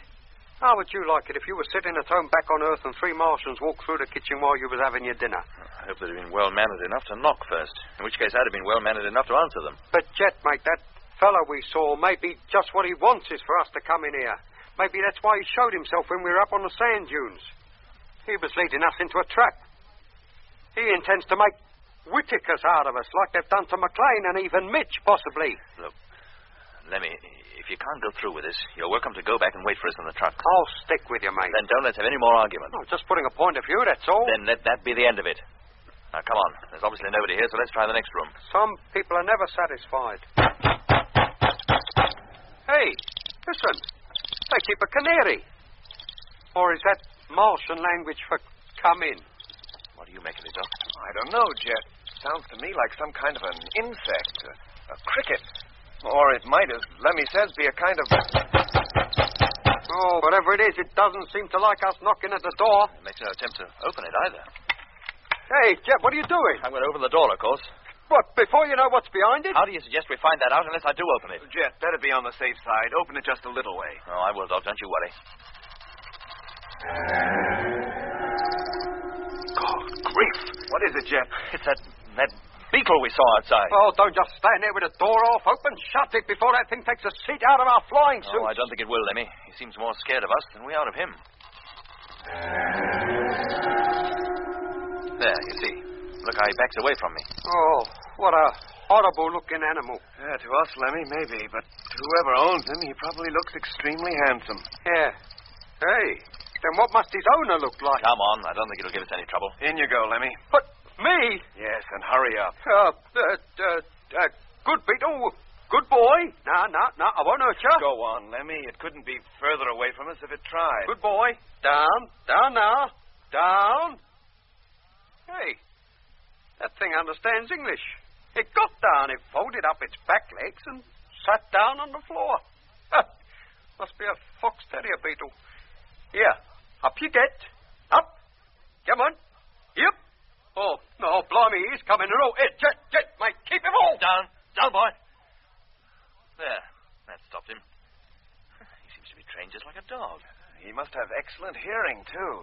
Well, the only way we can talk to each other is over our radios, and yet that thing hears what we say as though we were talking to him direct. Well, how does he do it? I tell you, Jet, he either has incredibly sharp hearing or else some kind of telepathic communication is possible between it and us. Telepathy? Yeah. In which case, it wouldn't matter which language we spoke in, or even if we didn't speak to him at all. Well, now that he is sitting down, do you think he'll stay sitting? Well, if he follows us, it's too bad, but I don't think he's likely to do us any harm. Now, come on. Let's see where the door at the end of this passage leads to. I'm beginning to think there's nobody in this place at all. Then what happened to that man we saw outside, Lemmy? Doc. We could have imagined him, couldn't we? Just as I imagined I was back home in London when I got lost in that city back there in the valley. Then why is his dog here? Well, that could be an illusion and all. Well, it looks solid enough to me.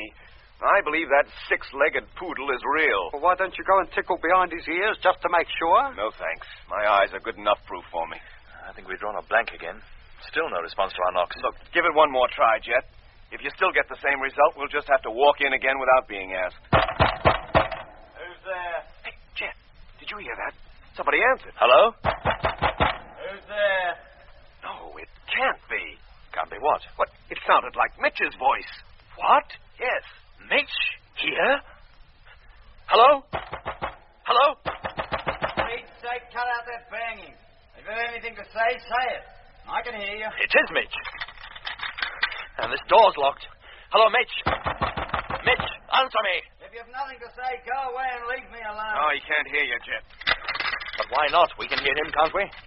We've got to get in there, Doc, and get him out. If you ask me, it doesn't sound as though he wants to come out. Well, we'll have to break that door down. No, Jet. You might damage your suit. Lemmy. Yes, Jet. Go back into the next room. Bring me that chair we saw in there. Yes, Jet. Hey, now, wait a minute. Rudolph is sitting right in front of the door. Then push him out of the way. What do you mean, push him out of the way? Go on, Lemmy. Hurry up. Yes, mate. Hello, Mitch.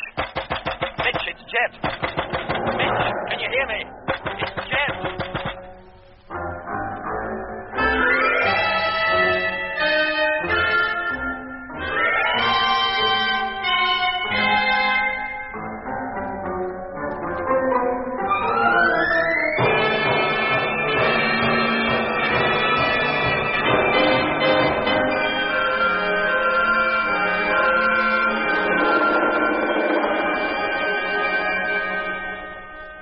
are, Jet.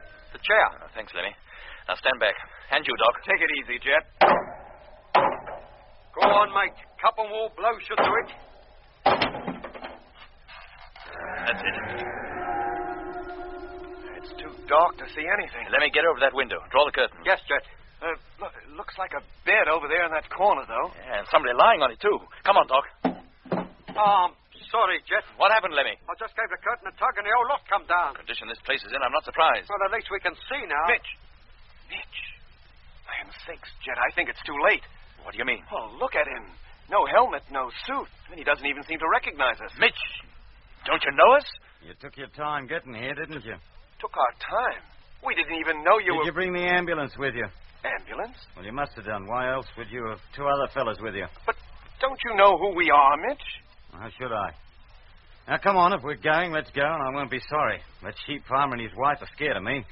I think a little sunstroke has driven me crazy. Sheep farmer? Mitch, what are you talking about? The couple that took me in. They're certainly sheep they have in the pens outside, aren't they? Mitch, they're not sheep. I don't know why I scared them so much, Doc. They were good enough to me. Made up this bed with nice, clean sheets. Sheets, did he say? That bed's nothing but a heap of furs made up on the floor. Yeah, Jet. Furs from those peculiar animals in the pens outside. Oh, why don't you sit down and make yourself at home? I need a couple of minutes to get dressed anyway. And where do we sit? There are chairs enough, aren't there? 2 armchairs by the fire and a sofa in the window. Armchairs? I've been wondering what they were supposed to be. I could make better furniture myself out of an old orange box. Let me. Yes, Mitch, we will sit down. Thank you. Over here by the window, though, it's rather warm in here. Hey? Come on, Lemmy. And you, Jet. What on earth has happened to him, Doc? Whatever has happened to him, he thinks he's on a sheep farm somewhere. And that this room is a part of a completely furnished farmhouse. Hey, must be crackers. No, Lemmy. Just changed. Changed to what? I don't know. Hey, Doc. He's not another Whittaker, is he? Well, Lemmy, whatever he is, he sees things quite differently from what they are. Goodness knows where he thinks he is. Or who we are supposed to be. Why did he think we might have brought an ambulance with us? Because he believes he's sick and we've come to take him away. Look, so long as he thinks that, that's what we'll do. We'll take him back to the truck with us. At least we'll have him back again, and then... Hey, what's that? Oh, that beetle. It's outside. What's worrying the dog? Dog? He thinks it's a dog. What's he kicking up that row for? Have you got somebody else out there? No, Mitch, boy. It's only us. Well, something's worrying him. Oh, blimey, I know what. Here, look out there. That ship we've been following, it's just landed outside. Doc, it has, too. Yeah, not 100 yards from the house. Doc! Doc! Who's that calling me? Stay where you are. Don't go into the house. It's the man we saw from up on the dunes. And there's a woman with him. And it's not you he's calling, Doc. He's running towards that ship like the devil was after him. What was that? Did you say a plane just landed? Yes, Mitch. But didn't you just land? No, we came here in the trucks. Trucks? What trucks? The land trucks, of course, of the land fleet. The farmer told me you'd be flying here. But how could he, Mitch? That farmer, as you call him, couldn't even know we were coming. Who are you? Aren't you the flying doctor? You might call me that. From Alice Springs? Where? Alice Springs? Look, Mitch, put your clothes on. Come on. Well, where to? Back to the trucks, of course. Now, come on, Mitch. Take your hands off me. Hey, Jet, that ship. 2 men have come out of it, and that man and woman are talking to him and pointing over here. Hey? Look, come on, Mitch. Take your hands off me, I said. I'm not going with anybody until I know who you are. We told you, Mitch. We're Jet, Lemmy, and Doc of the Mars Space Fleet. You're one of our crew. The Mars Space Fleet? Yes, Mitch. We landed here 9 days ago in the flagship Discovery, and you, too. This is Mars, and you're one of us. You're crazy, the whole lot of you. This is Australia. Australia? Now keep away. Mitch, you must believe There's us. 3 men from the ship. They're coming towards the house, and that sheep farmer is pointing towards this room. He must be telling them we're in here. Hadn't we better get back to the truck? Yes, we had. Now, come on, Doc. Grab Mitch and let's go. Keep off, do you hear? Keep off or I'll hit you with this chair. Mitch, will you listen to me? No, Jet, keep away. You'll damage your helmet. Keep off, do you hear? They're nearly here, Doc. Let's get while the going's good. Mitch, we're your friends. We want to help you. Come a step nearer and I'll let you have it. Jet, look out. Oh, Jet. Oh, blimey, that's torn it. His helmet's bust wide open.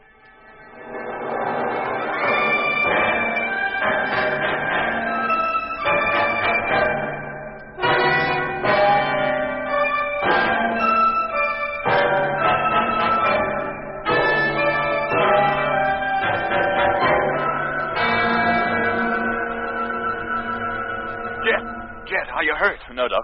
What about Mitch? Stop him! And if you ask me, he looked pretty scared. Now, shall I go after him? No, Lemmy. Jet, look. Increase your oxygen supply. Turn it on full. I've done that already, Doc. Can you find some way to block this hole? Hurry up. Lemmy, that curtain. Bring it over here, quick. Right. What are you going to do? Stuff that hole with it. It'll stop the leak enough for you to get back to the truck anyway. Here you are, Doc. Thanks. Now, Jet, bend your head forward. That's it. What is it, Doc? Oh, this fabric, it breaks up into little pieces like it was rotten. You mean you can't use it? Lemmy, look, on the bed, the sheepskins, whatever they are, bring some of those. Yes, Doc. Hang on, Jet. One of those should do the trick temporarily anyway. Do you feel all right? Yeah, for the moment. I must be losing oodles of gas. Here you are. No, thanks, Lemmy. That's more like it. There. Thanks, Doc. Right. Now you look like the Sheik of Araby. Let's get out of here, quick. There, along the room, along the end of the passage. Hey, wait a minute. There's somebody coming. It's the geezer what owns that beetle. And the men from out of the ship. The window. We can get out of there. Yes, come on. Hey, there's somebody out there, too. We're trapped. Right. We'll have to fight our way out. And risk all our helmets being punctured? So what else can we do? Stay where you are. Oh, well, it's pretty obvious what else we can do. Nothing. They're here.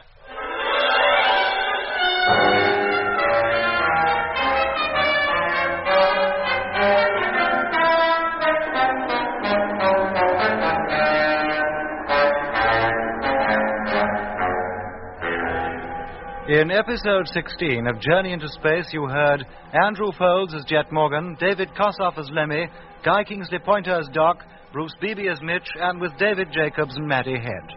The orchestra was conducted by Van Phillips, who also composed the music.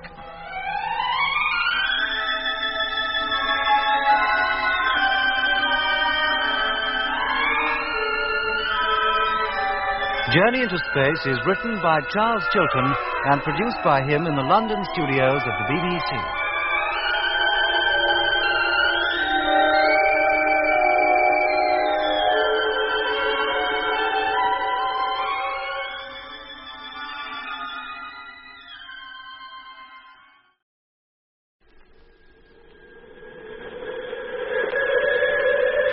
The BBC presents Jet Morgan in Journey into Space.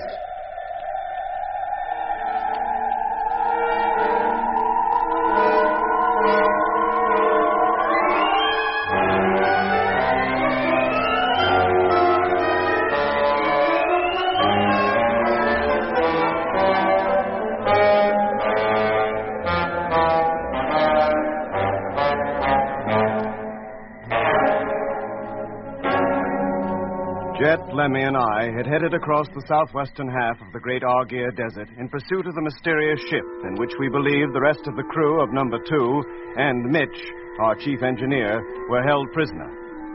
Then we came across what appeared to be a derelict sheep farm in the heart of the desert. But the animals in its pens were not sheep. In fact, they were unlike any animals we had ever seen on Earth. We then saw a man disappear into the derelict house. A man who had a beetle-like creature as his companion instead of a dog.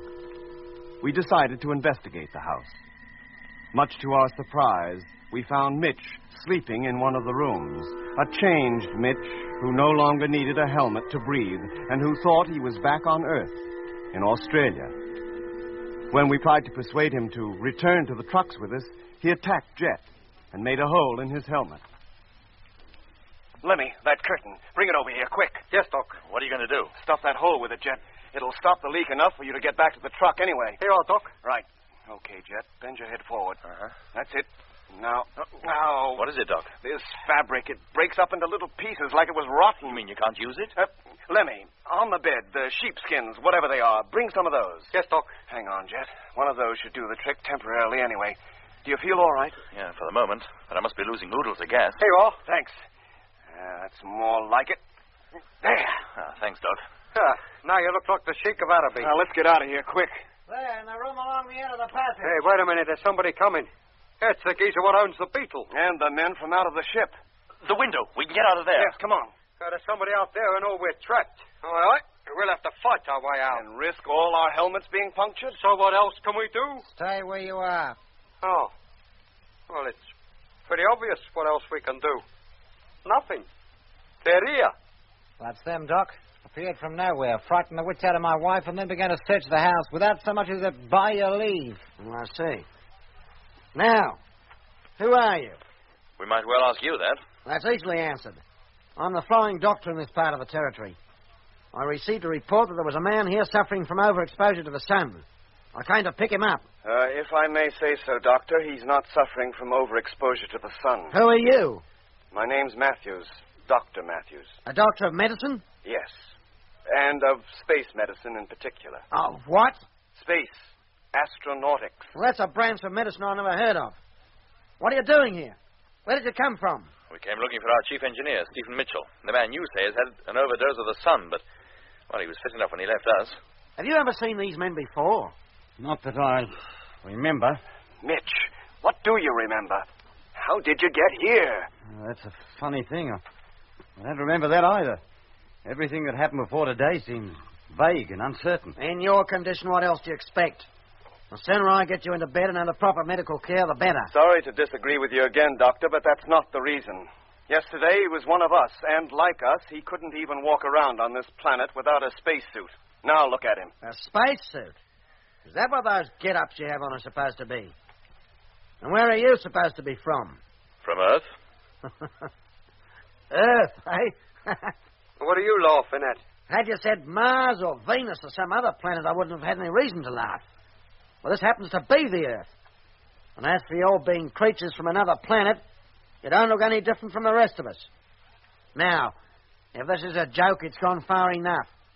Who are you and what are you doing here? Frightening the life out of peaceful folk. Earth, is it? And I suppose the next thing you'll be saying is that those weird creatures outside are sheep, and that beetle sitting there is a dog. And to you, too. If they're not sheep, and that's not a dog, and I've been living under an illusion for years. Now, listen to me carefully. I'm going to shut you in this room while I think about what I'm going to do with you. I shall post one of my attendants outside the door and another outside the window. I shall give them orders to yell if you make any move to escape. And if you do, I shall not restrain Mr. John Bodie here from using his rifle.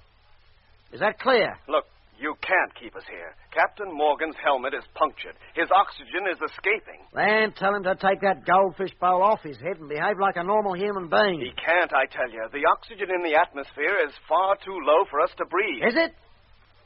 Well, maybe that's an illusion you're living under. Now, come on, John. And you, sir. We'll leave them here to think things over for a bit.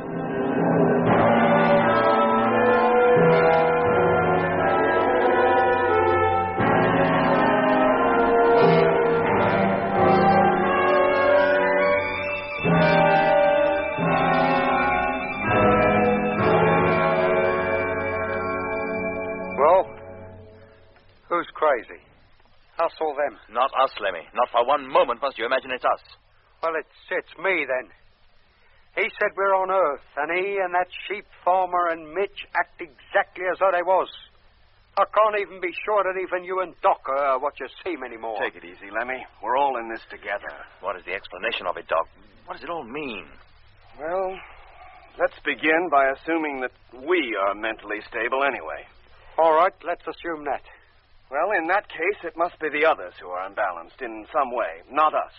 Now, look at this place. It's ancient, derelict, and in a state of decay, with pieces of some tough, fibrous material knocked together to resemble furniture. And apparently these people and Mitch believe it is furniture. To them, this place is a comfortable home. And those animals outside are sheep, that beetle-like creature a dog. But what does all that add up to? To this, Lemmy. As far as these people are concerned, things are not all that they seem. They think they live normal earthly lives surrounded by normal earthly animals on a cattle station in the Australian bush. But, Doc, where did they come from in the first place? We can only conclude they came from Earth, Lemmy, as Whitaker did. That having been brought here and made to think they are still back on Earth, they carry on exactly the life that they were leading before they left Earth. And when did they leave it? Goodness knows. Probably years ago. Before you and I were born, as Whitaker did. Yes, Doc, but who brought them up here? And what for? Why go to all the trouble of conditioning them merely so they can then induce them to believe they're back on Earth anyway? What's the point? We may never know the answer to that one, Jet. Fact is, up to now, they've had to go down to Earth to pick up their victims. But we have come to them. And now we're here, they intend to keep us. And never let us go back? Probably. Oh, blimey. They already have Dobson and Harding, and now, apparently, they have Mitch. And we're the next on the list. That's why this so-called flying doctor's come. The next thing we know, he'll be hypnotizing us, and that will be our lot. No, Lemmy, I don't think so. How do you mean?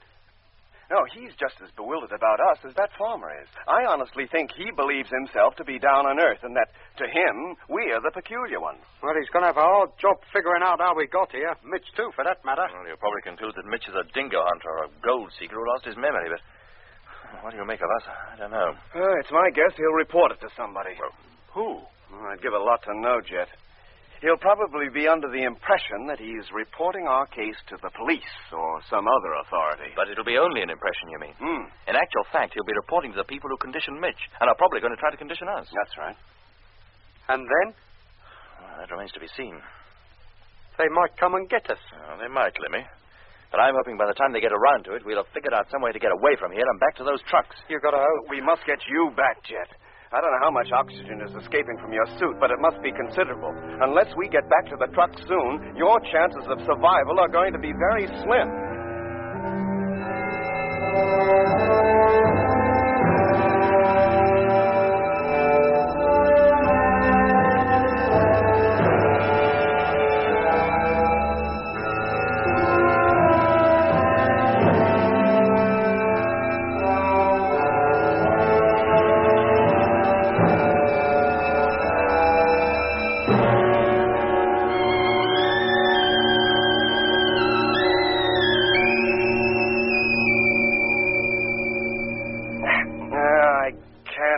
Any tighter, Jet. The only hope is to get you back to the trucks. Yes, Jet. Guard or no guards, we've got to get you out of here. If only we knew what they intended to do with us, we might work out some plan of escape.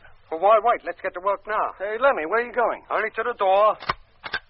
Oh, he's still there. He was so quiet, I thought maybe he might have got fed up and scarpered. Hey, you. Hey, I'm talking to you. Orders are that you stay in that room. You are not to leave it until told. Hey, Jet, Doc. What is it? That guard out there, it's Dobson, one of the crew of number 2. Dobson? If it ain't, then I'm a Martian. Are you sure, Lemmy? I tell you, Doc, I'd know that figure anywhere, the way he stands, the way he holds himself. If it is him, he might answer to his name. Always supposing he remembers he ever had a name. Dobson? Dobson, do you hear me? This is Jet. Jet Morgan of the Discovery, captain of the Mars fleet. Don't you know me? Return to the room and close the door. Oh, maybe I was wrong. That might look like Dobson, but it don't sound like him. McLean didn't sound like himself either. In fact, he sounded very much as Dobson does now. Yeah. That same dull, expressionless voice, just like Whittaker had. Orders are that you do not leave that room. Return to it immediately. If you ask me, Jet, he's in much the same condition as McLean was, in a deep, hypnotic sleep. Not even in control of his own actions. And he doesn't want us to be in control of ours either, by the sound of things. Go back into that room and close the door. Dobson, don't you understand? I'm Jet. This is Doc, and this is Lemmy. Unless you return at once, I shall raise the alarm. Close the door, Jet. This isn't getting us anywhere. Well, if that is Dobson, he seems incapable of understanding what I'm talking about. The only things he seems to be conscious of are the last orders he was given by that flying doctor. Here, Doc. You managed to get some sort of control over McLean. Couldn't you do the same with him out there? I might, Lemmy, if I had him in the ship or even in the living quarters of the caravan. Why is it that Dobson is like McLean, and yet Mitch and that farmer and his wife appear to behave like normal people? Say, now, listen, wait a minute. Yes, Lemmy? If Doc and me rush out of this door and down the passage, I think we could overpower Dobson, and then while we hold him down, you could make a run for it. Maybe, Lemmy, but Dobson's bound to start yelling for help, or at least to give the alarm that we're trying to break out. Well, what does that matter? So long as Jet gets back to the trucks. And if he doesn't get there soon, he's never going to make it. Yeah, it might be worth the risk. No, Doc, no. The others are bound to come running in. But you'd be well on your way by then, and that's the important thing. Once you're away, Doc and I would have a better chance of making a break later. Yes, Jet. It's stupid for you to remain here while there's the slightest chance of your making an escape. Suppose they decide to keep us here all night and all tomorrow as well. Our suit cylinders carry only 2 days' supply of oxygen, and you must have used at least half of yours in the last 2 or 3 hours. Yeah, but how can you expect me to go running off to safety and leave you and Lemmy here to face the music alone? Because with both our suits still intact, we got a much better chance of survival than you have. If you stay here, you got no chance at all. Come on, Jet. Let's give it a try at least. Now, what do we do, Lemmy? I'll tell you. We fling open the door, run down the passage, and jump on him before he realizes what's happening. You can bet your life that as soon as the other bloke guarding the window hears all the commotion, he'll come running over here to see what it's all about. Then Jet hops out the window, makes his way over the sand dunes to the trucks, and bobs your uncle. All right.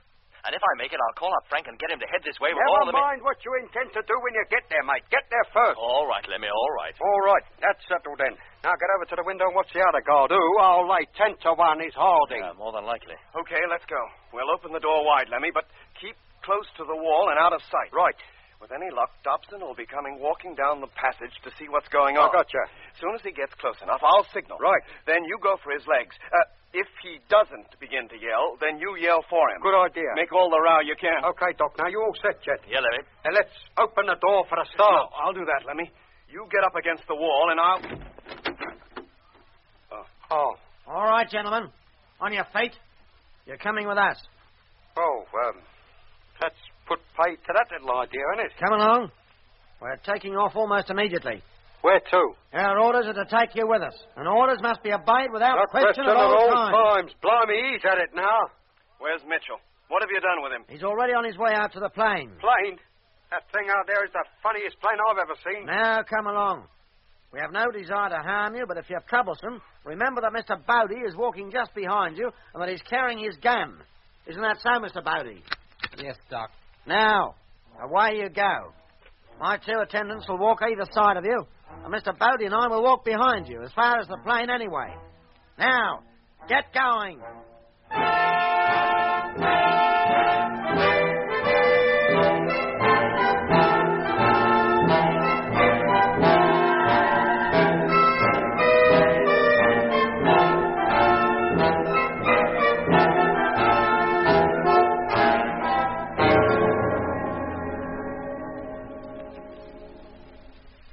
Now, head towards the plane and climb aboard. A plane, he calls it. All my life I should meet such people. Get going. Don't talk so much. Lemmy, Jet. Jet, this is the chance for you to make a break. With 2 zombies on each side of us and that sheep farmer and his rifle directed behind us, what are you talking Keep your voice down, Lemmy. Yes, Jet. Listen, you two, we haven't much time. In a minute, the house will be directly between us and the trucks. As soon as we get halfway to that stage. Now, come on. Keep going. What are you stopping for? I feel all weak. I think I'm going to faint. Faint, is it? I feel all dizzy. Now, go on. The others are leaving us behind. I can't, I tell you. I can't walk another step. I must sit down and... Oh. He's fallen down. He must have fainted. Okay, Doc. This is it. You ready? Yeah, Jet. Well, what's happening? What's the matter with Lemmy? Keep walking towards the plane. Lemmy, are you ill? Do you hear me? I said keep going. Not before we know what's wrong with Lemmy. John, give me that rifle. Hey. Oh, no, you don't. Hey, what are you doing? Oh, run for it. Run for it, Jet. Go on. Okay, Doc. Here I go. Hey, come back here. Come back. Not so fast, mister. I ain't so ill as I look. Why, you? Hold him, Lemmy. Hold him down. I'm doing my best, Doc. Stop him, John. Stop him. Shoot if you have to. I certainly will. Oh! That's it, Doc. Boy, give it to him. That's good. Go his way back. Over the fence and through the sheep. Out of my way. Go on now. Thank goodness they don't attack me. Now, over the sand dune. Down the other side. Hello, Jet. Can you hear me? Yes, Doc. I'm just clear of those peculiar sheep. If you can hold out a bit longer, I'll make it. Yeah, go on, Jet. Oh. What is it, Doc? The farmer. He slipped from my grasp. He's picked up the rifle and he's heading after you. Oh, he'd have to be a pretty good shot to hit me now. I've got a flying start. All right, Lemmy. That's it. The fight's over. Yes, Doc. Well, mate, you can get up. And there's no use going on at me like that. Yes. We'll go to the plane, as you call it. No. We won't give you no more trouble. Lemmy, what's he saying? All I can hear is you and Doc. Don't you worry, Jet, boy. We'll look after ourselves. Good luck, Jet. Hope you make it. But what about you, Doc? And Lemmy, what am I... Hey, what was that? The farmer. He's shooting at me. Oh, blimey. But from a long distance. In a minute, I'll be over the dune and out of his sight. There. I'm descending the other side now. Oh, the truck's still there, Jet. Yes, Doc. Then go on, boy. Alongside the trucks now. And opening the door. The farmer's on top of the dune. He's shooting at me again. Then get inside, Jet. And quick. Don't you worry. I'm already in. Closing the door again. I made it, Lemmy. Did you hear, Doc? I made it. Good for you, Jet. How about you? We're walking towards the sphere again. In fact, we're almost up to its door.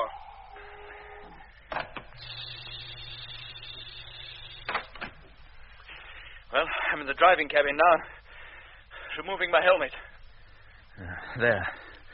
Now, how far are you from the ship now? Almost up to it, Jet. Try and stall them. I'm going to drive over there. Then you'd better hurry up, mate. They're just pushing us through the doors now. I'm just mounting the dune. I'll be up on the ridge in just a few seconds. Lemmy, did you hear me? Lemmy, answer me. I'm at the top now, and I can see the ship. Oh, good grief. It's taking off.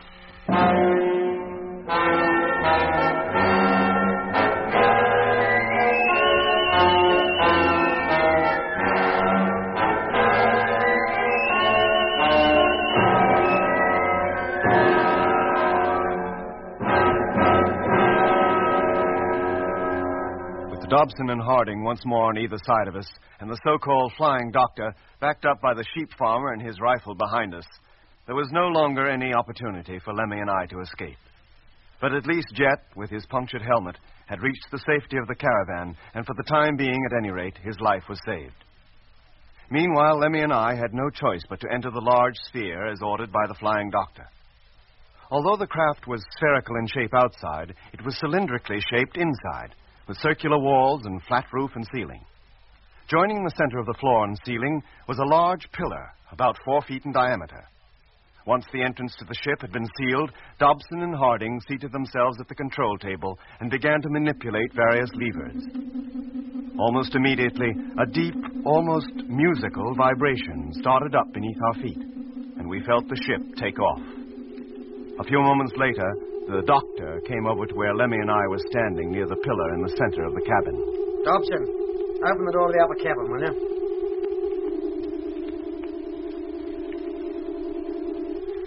Now, Dr. Matthews, if you'll kindly climb up the ladder, I think you'll find the upper cabin much more to your liking.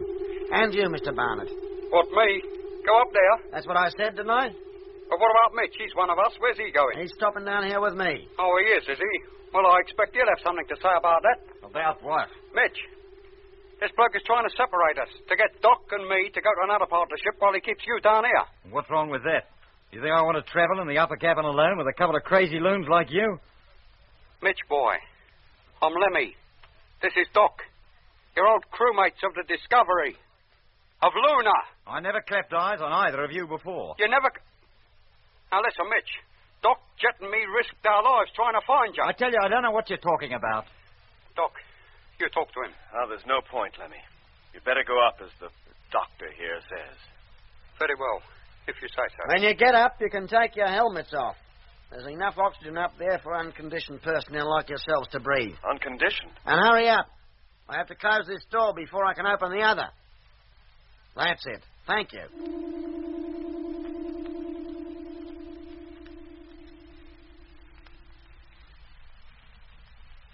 Take your helmet off, Lemmy. He was right. We can breathe. That flying doctor down below knows more about us than he cares to admit. Hey, Lemmy, your helmet. Take it off. Go on. Yes, Doc.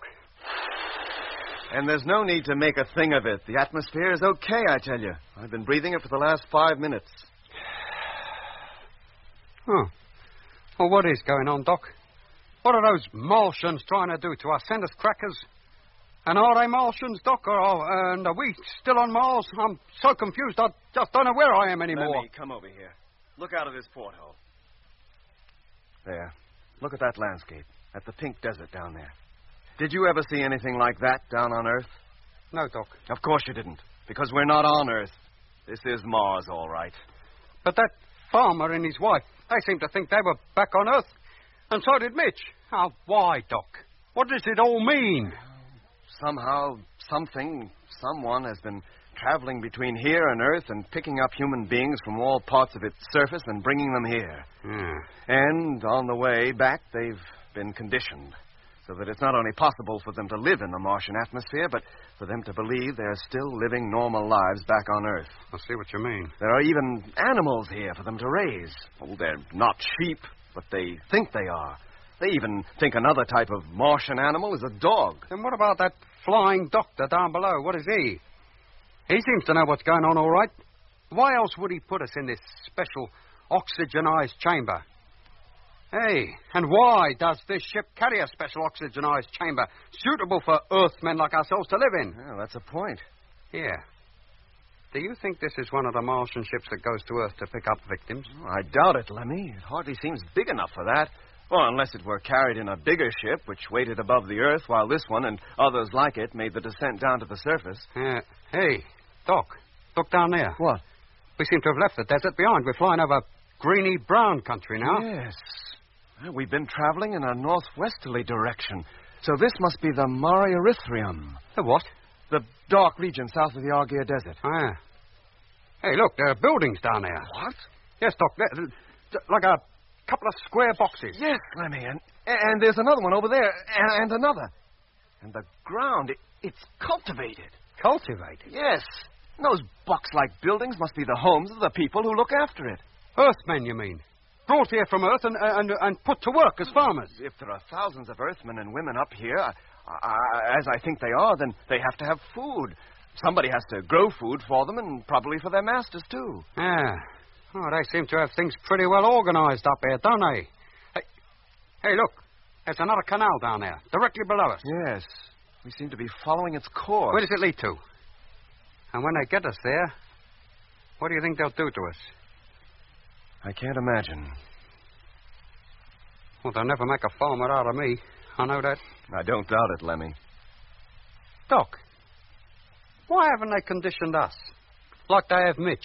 Well, they did try to condition you, Lemmy, twice. Yeah. But why not you?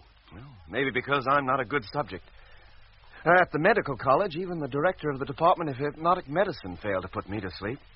I just didn't react. Go on. Yeah. Hey, what would happen if you were back on Earth and you had to have an operation then? Well, they'd have to use anesthetics. I've heard of people like that, Doc, but I didn't realize you were one. Well, yes, I am.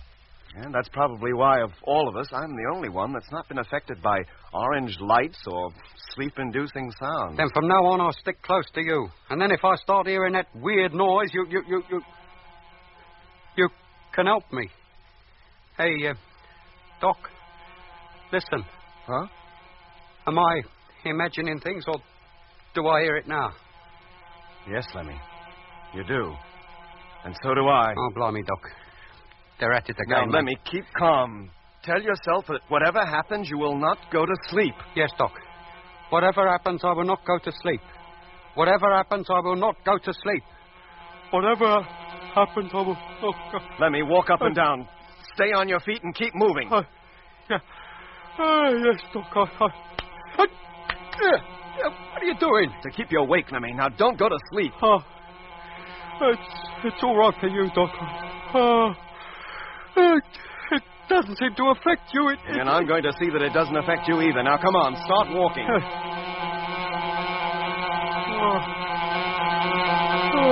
Come on, Lemmy. It can't go on forever. You'll beat it if you try. No, Doc, I can't.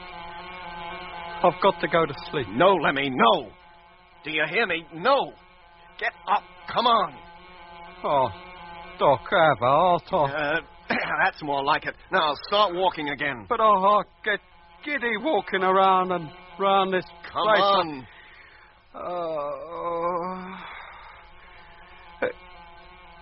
Oh. Feeling better? Yes, Doc. Oh, I think so. That noise seems to be going. It's dying away. Well, keep moving just the same. Yes, Doc. And I don't feel half so tired now. Good. I think you'll beat it, Lemmy. It didn't work this time, did it? No, Doc. It had no effect on me at all. Well, I wouldn't go that far. Oh, I'm immune, like you. Now, Doc, now what did I tell you? All you need is willpower. Calm down, Lemmy. I'll show 'em. Lemmy. Try and make a Whittaker out of me, would they? Lemmy. Yes, Doc? I think we're going to land. I'm sure we are. Come on over to the window. There. Now, what did I tell you? Crikey, Doc. The Eye of Mars. Huh?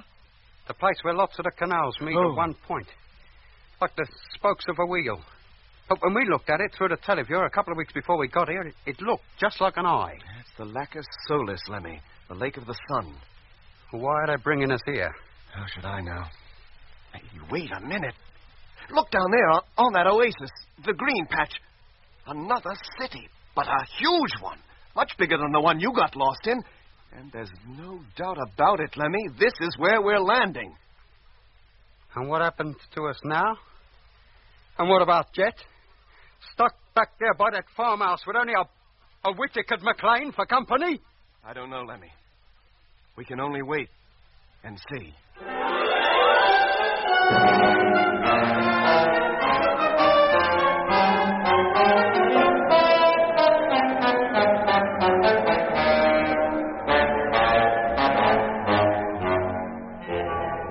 In episode 17 of Journey into Space, you heard Andrew Foles as Jet Morgan, David Kossoff as Lemmy, Guy Kingsley Pointer as Doc, Bruce Beebe as Mitch, and with David Jacobs and John Casapon. The orchestra was conducted by Van Phillips, who also composed the music.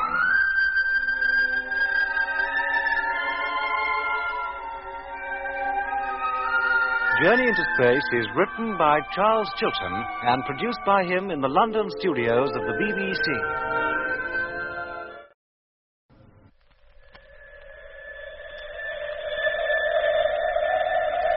The BBC presents Jet Morgan in Journey into Space.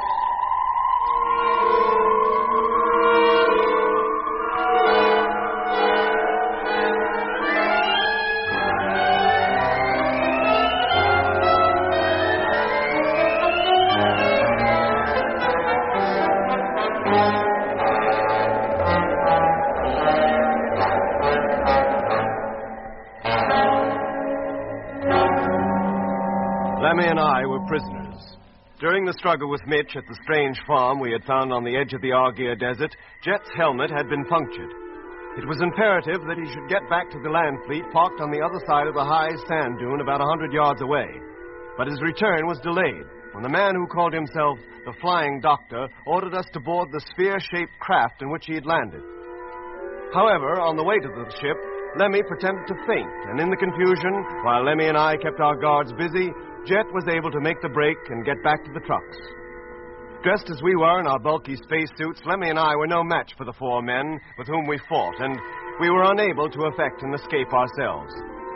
In fact, we were left with no choice but to enter the spherical ship, which rapidly bore us northwest toward the Martian equator, leaving Jet alone in the trucks with McLean, who still, in a mysterious hypnotic sleep, lay on one of the bunks in the living quarters. Hello, Polar Base. Land Fleet calling. Come in, please. Polar Base to Land Fleet. Rogers speaking. Receiving you loud and clear. Oh, hello, Frank. Thank goodness you can hear me anyway. Have you been calling anybody else then, Skipper? Yes, Lemmy and Doc, but I got no reply from them. Where are they, sir? Outside or in the other truck? Neither. They've been taken prisoner and carried off in that spherical ship you saw on the roof of that city in the canal. What? Yes, Frank. And as soon as they entered the sphere, all radio contact with them was lost. Well, how did they allow themselves to be caught like that? Oh, we all were, Frank. Mitch as well. But who by? Well, that farmhouse you saw. Yes? It was occupied by a man and his wife who seemed to think they were back on Earth. Sheep farming in Australia. Mitch was with them, and he seemed to think the same thing. But how could that be, Skipper? It doesn't make sense. Oh, I know it doesn't, Frank, but I haven't the time to go into it now. You must just believe what I tell you. If you want to help get the three of them back, do what I tell you as well. Yes, sir. Now, listen carefully, Frank. There's nobody in the land fleet now but me. And McLean lying unconscious in the living quarters in the truck behind this one. Oh? I intend to go after that ship, or at least set out in the direction it took, in the hope of overtaking it. But you'll never do it, sir. It must be hundreds of miles from you by now. I realize that, Frank, but how much fuel have you got in number one? Well, enough to get up into free orbit, sir, that's all. To come down again, I'd have to refuel her from one of the freighters already up there. How far could you travel, close to the planet's surface? I'm not sure, sir. We use up quite a lot of juice getting airborne, but once we're up, we'd be all right. At a rough guess, I'd say about 2,000 miles maximum, but I could get Grimshaw to figure it out more accurately. Oh, you'll have time to do that between now and takeoff. Right, sir. Now, Frank, this is what I want you to do. Get number one ready, then head for here along the course that I'll give you. Very well. Fly along it as far as your fuel will allow, including a return trip back to Polar Base. If you see anything resembling that sphere, or any place where you think it might have landed, report its position to me at once. Yes, sir. Meanwhile, I'll be traveling along the same course at ground level. But you have two trucks there, sir. Who'll drive the other one? McLean. McLean, but I thought you said he was lying unconscious on a bed. At the moment, Frank, he is. But I think he'll get up and go into the other truck if I tell him to. Very well, sir. Now, keep in constant radio contact, Frank, and call me as soon as you've taken off. I'll be heading northwest from here in just a few minutes. That's roughly the course you'll fly to, but I'll give you a more accurate one later. Right, Jet. I'll get a crew together right away, but that'll leave only one man here at base. Well, that can't be helped, Frank. Unless we get back some of the men we've already lost, we'll have nobody left to run anything soon. Yes, sir. I'll call you the moment we leave the ground.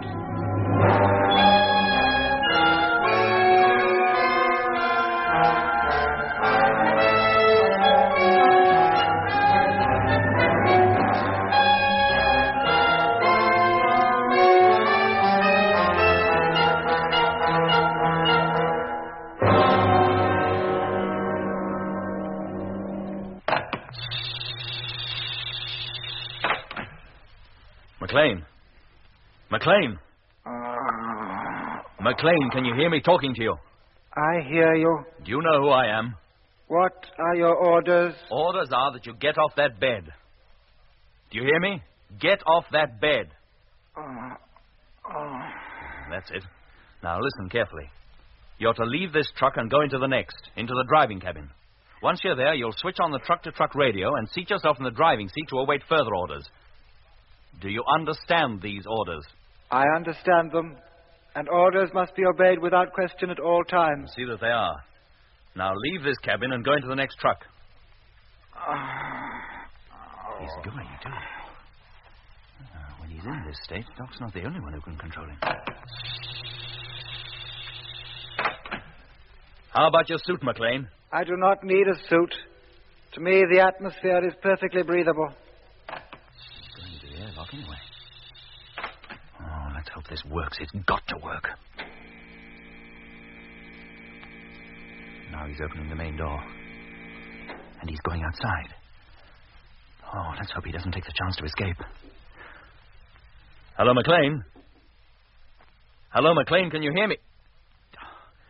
Of course he can't. With no suit on, how could he? Well, there he goes. Walking over to the next truck. And letting himself in. He's doing exactly as I tell him. At the moment. But if he receives orders from anywhere else, goodness knows where we'll end up. I am now in the driving cabin. Orders have been obeyed. Good. Now switch on the motor. Motor on. In a few moments, I'll be driving this caravan along a course towards the northwest. I want you to follow it until further orders. And keep close behind me. Is that clear? Orders understood. Fine. Now, are you ready? I'm ready. Then let's go. Hello, Polar Base. Land Fleet calling. Come in, please. Hello, Skipper. Grimshaw here. Oh, hello, Grimshaw. Where's Frank? Oh, he's busy getting the ship ready, Skipper. Shall I get him? No, there's no need. Just tell him the two caravans are now underway. I'm in the first and McLean is driving the other. Yes, sir. I shall proceed at maximum rate and expect number one to fly over me on its way out. Yes, sir. That's all, Grimshaw. Thank you. And tell Frank to tolerate no delay in getting that ship ready. Every second counts. Oh, you bet I'll tell him. We'll call you later, Skipper. Good. Thank you.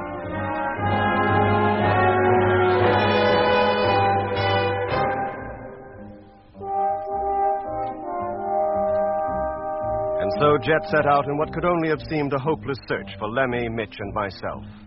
All morning, with McLean following close behind, he plowed his way through the pink sand on a steady northwesterly course in the direction the sphere had taken.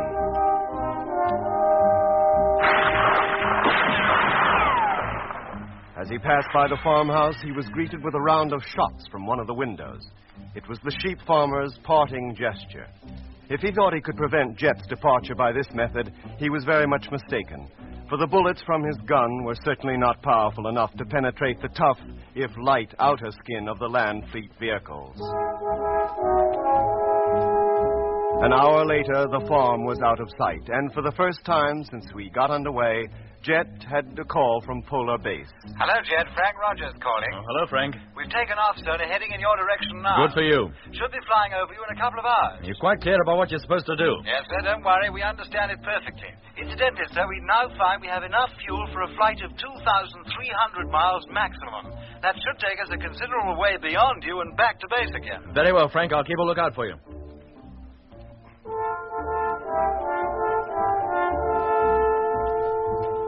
Frank's speed in the freighter was, of course, far in excess of Jet's along the ground. And little more than an hour after Jet had spoken to Frank, the huge freighter passed overhead.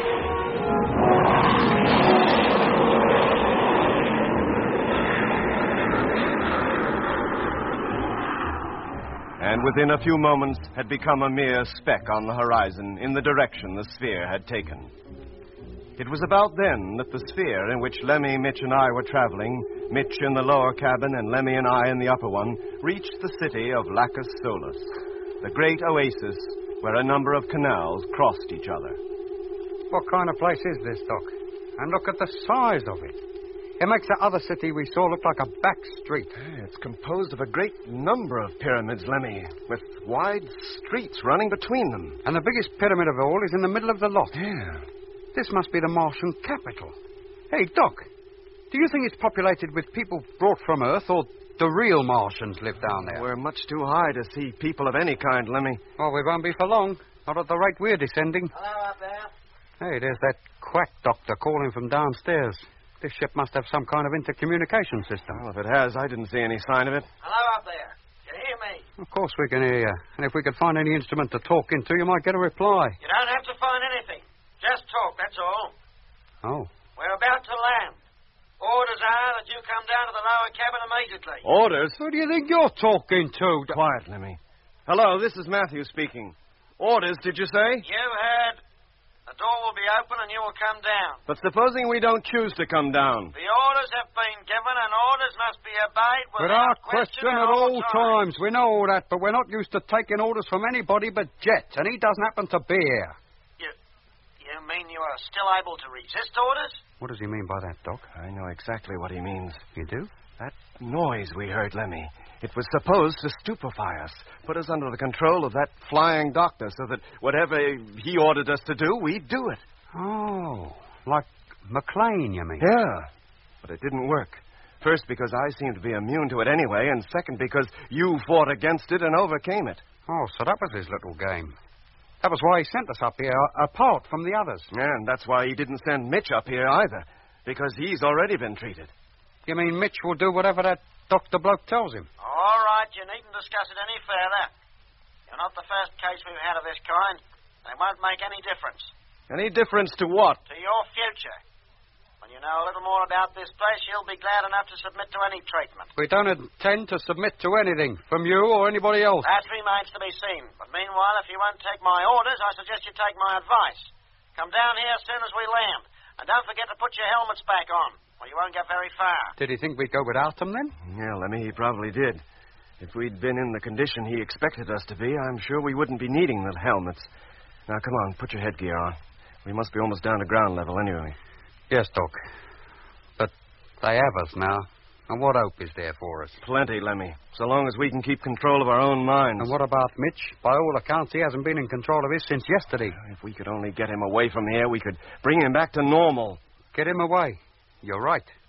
But first, we got to figure out how we're going to get ourselves away. And if we do, Mitch goes with us, even if we have to kidnap him. If you ask me, Doc, there ain't a chance, either for you, for me, or for Mitch. They've got us now, and they intend to keep us. Well, that may be their intention, Lemmy, but it doesn't mean they'll succeed. Meanwhile, we have to go along with them. And meanwhile, you might remember that every word you say can be heard. Oh. There, Doc.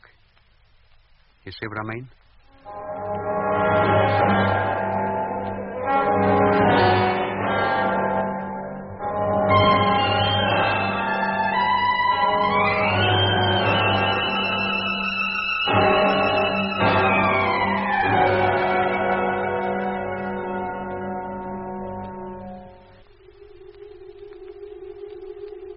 Put your helmet on, Lemmy. We should touch down any moment now. Yes, Doc. And while we're about it, we'd better test the radios, too. How's that? I can hear you. Seems to be working all right. Yeah, mine, too. Pity we can't call up Jet. Tell him what's happening. He must be hundreds of miles behind us now. He'd never hear us. No, Doc. Hey. Listen. What, Lemmy? What can you hear? Nothing. Nothing? I mean, we must have landed. The noise has stopped. Oh, yeah. Let's get over to the window. Yes, we've landed all right. On the roof of the giant pyramid, as I thought we would. And look down there, Doc. That street, it's got traffic in it. And people. Yes. And peculiar-looking traffic it is, too. Yeah, it looks like a lot of giant ladybirds on wheels. And just about as colorful. Well, the different colors are probably a means of identification. All right. Hold it, Doc. Sounds like his nibs is coming. Very well, gentlemen. If you're all set, let's go. Where to? Down to the other cabin for a start. And we'll all be together again. Not the way I was expecting, but we're all here anyway. What do you mean, not the way you was expecting? I thought we might have had the pleasure of all at least looking like normal human beings. But as you two prefer to remain as you are, you still have to wear those monkey suits. And that's a pity, because new personnel arriving here in an unconditioned state can often upset many of the others. And what about Mitch? He's supposed to be normal, I suppose. On this planet, he is. Doctor, would you mind telling us exactly what is happening and where we're going? Sorry, gentlemen, I wish I could. Merely carrying out my orders to condition you and bring you here. But we're not conditioned, not Doc and me. No, but at least you're here. It hasn't been a bad haul, really. You two, the two gentlemen who are now my assistants, Mr. Mitchell and the one you call McLean. McLean? But he's back in one of the land trucks with Jet. At the moment, yes, but his orders were to bring Mr. Morgan here, and I've no doubt he will. When orders are given, they're always obeyed. And after Mr. Morgan, there aren't many of you left, are there? Aren't there? We know a good deal, Dr. Matthews. We knew when you left the moon of the scheduled time of your arrival here on Mars. Mars? Then this is Mars. You admit it. To you, of course. Well, why to us? And if this is Mars, what are you? Why do you go around telling everyone else you're a flying doctor in Australia? Because, Mr. Barnett, there happen to be a lot of Earthmen and women living in the Aguirre Desert who believe they are in Australia. We like them to feel at home, like them to think they're surrounded by the things they're used to, and unlike you and Dr. Matthews, they're all very happy with the arrangement. But here they live under an illusion the whole time. Even on Earth, millions of people live under an illusion, often for the whole of their lives. Well, you haven't illusioned us. No, and more's a pity. You might have been a lot happier if we had. Hey? Now, how about going downstairs? The rest are waiting. One moment. You said you knew our scheduled time of arrival here. How? Full information was passed to us at regular intervals. By Whittaker? That's right. Of course. Pity about him. He was very valuable to us. We could get him to do almost anything. So Whittaker was one of you? Yes, since 1924. Before then, he was on Earth, leading a normal, dull, earthly life. At least we gave him something to live for, something to achieve. And look how he ended up. Yes, we hadn't allowed for Peterson. Well, what do you mean? With the exception of yourself and Peterson, there wasn't a man in the fleet that Whittaker could not have controlled. Could not, given the time, have brought completely under his own influence. So that's why we had all them nightmares whenever he was around. Yes. It's easier to get control of a subject once he's asleep. But if they won't sleep... Now, let's go downstairs. Just a minute. Well? Where did you come from?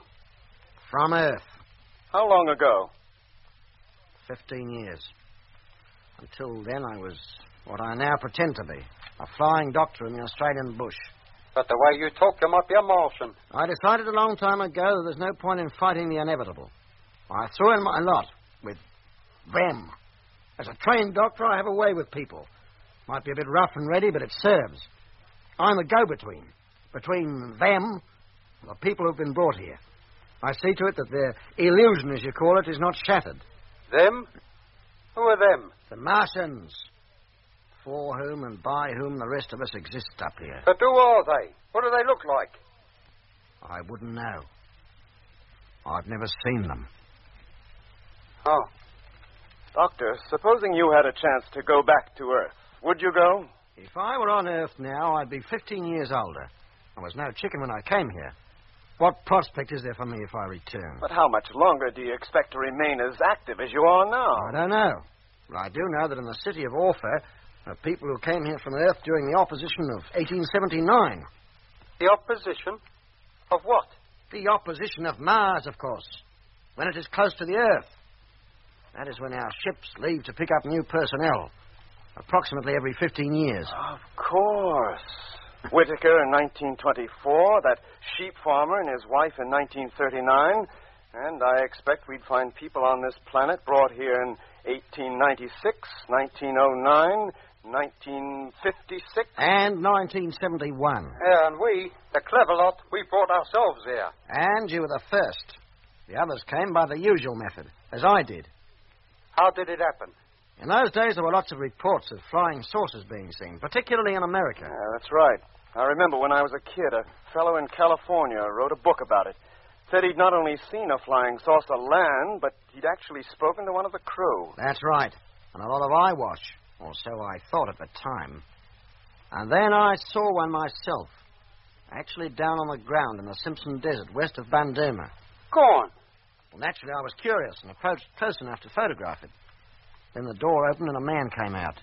He spoke good English, invited me to look around. 5 minutes later, it took off, with me inside it. And now I'm here. I do as they tell me and make the best of it. Now, if you take my advice, you'll do as I've done and do as you're told. There's no escape. Neither you nor your fleet will ever get back to Earth. Now, is there anything else? No, I think that's enough to be going on with. Thank you. Very well. Let's go down, shall we? All right, Lemmy. Down you go. Thank you, gentlemen.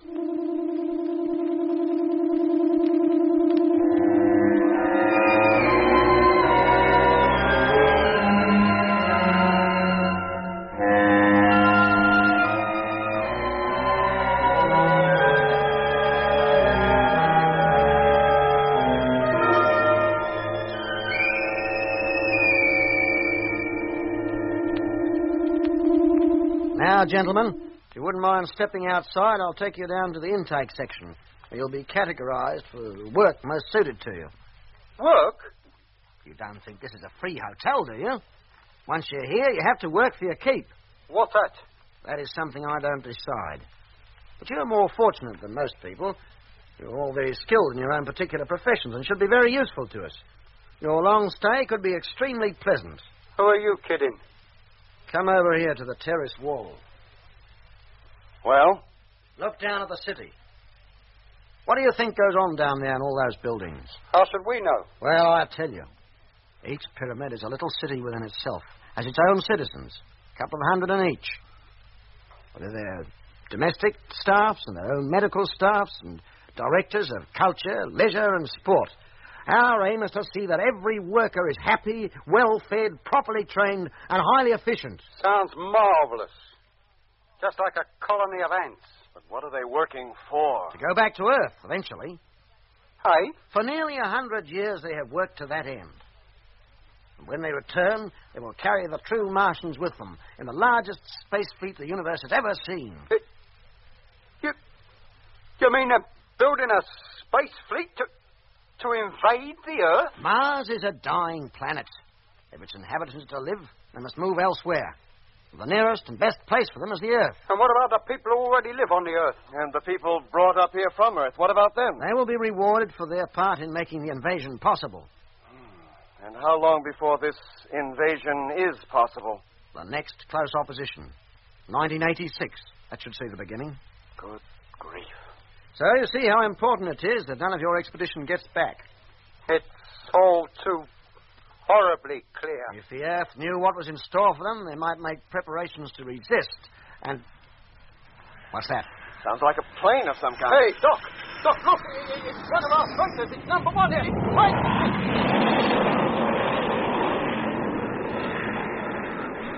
I've got to get you down to the intake section right away. What's the hurry, mate? Do you think Frank might see us? Come on, do as you're told. Head down those steps to the next terrace. Not on your life. Are you going voluntarily, or do I have to force you? We're not Whittaker Jets. You know, you lay one hand on me, I'll give you a right-hander. Come on. Oh, blimey, Doc, he went over the wall. Straight down to the next terrace. It was a lucky blow, Lemmy. Come on. Lucky? I might have killed him. Look at him. He just lies there and he don't move. Come on. We haven't got time to worry about him. We've got to get away before someone else comes up here. Hey, what's going on out there? It's Mitch. He's come out of the sphere to see what the ruckus was Keep about. him away from the wall, Lemmy. Don't let him look over. Yes, Doc. What's going on? Where's the doctor? Mitch, boy, he's gone down to the next terrace, Mitch. He says we're to wait in the sphere until he gets back. And what was that flew over just now? It was pretty low, wasn't it? Not as low as we would have liked. What? Hey, it sounds like it's coming back again. Yeah, it seems to be pretty interested in this part of the world, doesn't it? Hey, Doc, Frank must have seen us. And he is low this time. Frank! It's us, mate! Lemmy and Doc! Number one.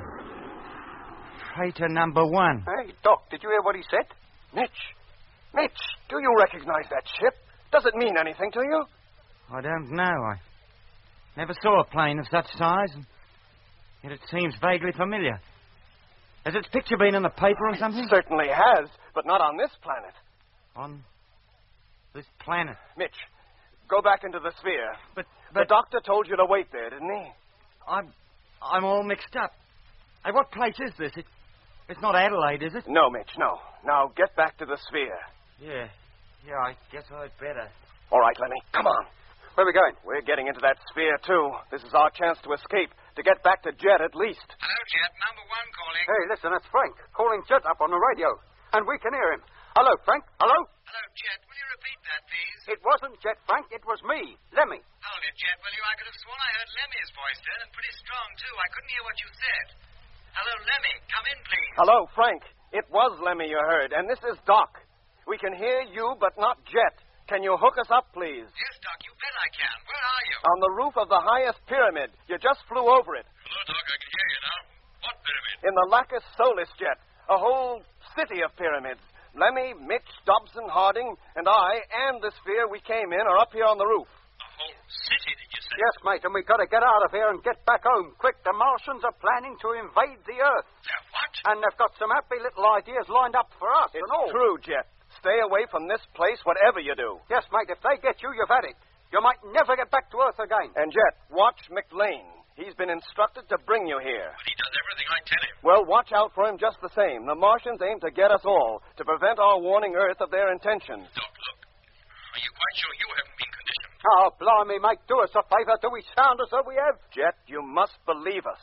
Let me tell Frank the whole story and have him relay it to the rest of the fleet in free orbit so that they can tell Earth. Yes, but supposing it's not true, we'd put the whole world into a panic. Well, that's better than being caught on the hop, isn't it? We must tell Control at least, Jet.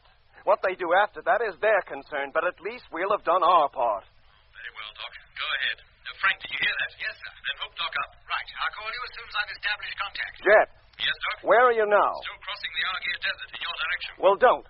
Stay where you are. If Frank has enough juice, he can drop down and pick you up. Take you and McLean back to Polar Base. Yes, but what about you and Lemmy and Mitch? With luck, we might make it. But we'll have to hurry. I'll say.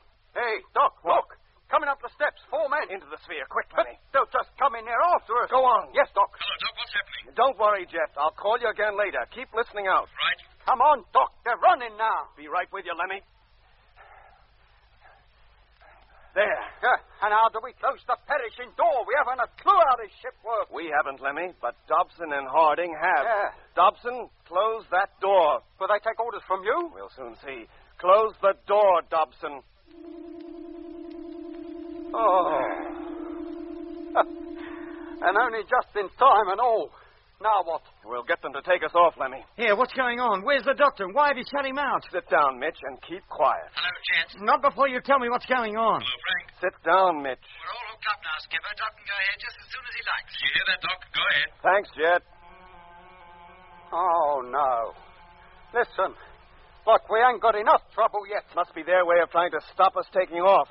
Trying to put us to sleep, you mean? You must fight it, Lemmy, as you did before. Yes, Doc, I will. Whatever happens, I must not go to sleep. Whatever happens... Hello, Doc. Go on. Frank is waiting. Hello, Frank. Can you hear me? Lemmy, you must not go to sleep. What was that, Doc? That wasn't me yawning, Doc. That was Mitch. Mitch.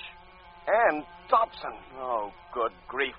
Dobson, take the ship up immediately. Take off and return to the Argyre Desert. Do you hear? Aye, aye. Something's happening. And whatever happens, I must not go Hello, to sleep. Frank. Frank, hello.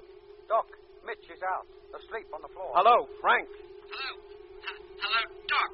Jet, what is it, Frank? What's wrong? I don't know. There's that peculiar noise, and I feel so sleepy. Frank, you must fight it. You must stay awake. I'm trying, Doc, with the ship.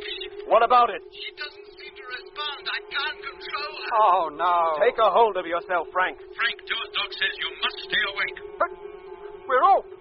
Doc, we're taking off. And for Dobson, this is a time to go to sleep. Get over there, Lemmy. See if you can control her. Me? What a hope. Go on, Lemmy. Yes, Doc. Hello, Jet. Doc. Yes, Frank? It's no good. We're losing height. I can't control her. You must, Frank. We're almost on the deck now. Here we go. Frank. Frank, answer me. Hello, number one. Hello. What is it, Doc? Frank. He must have crashed.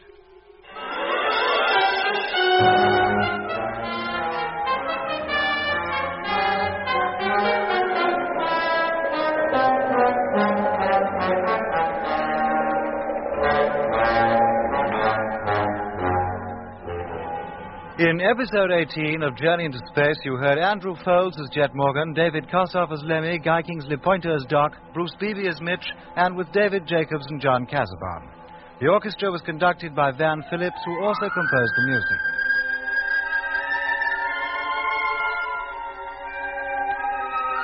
Journey into Space is written by Charles Chilton and produced by him in the London studios of the BBC.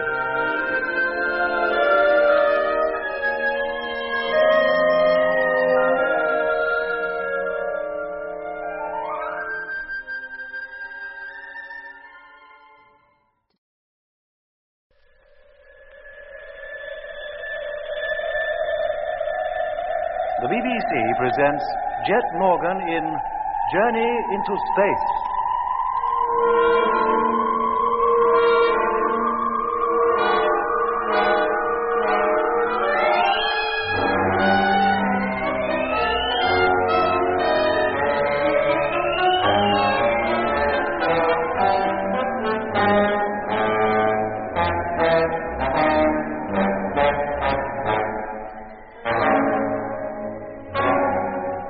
Lemmy, Mitch, and I, prisoners of the so-called Flying Doctor, had been carried to a Martian city in the heart of the Lacus Solus.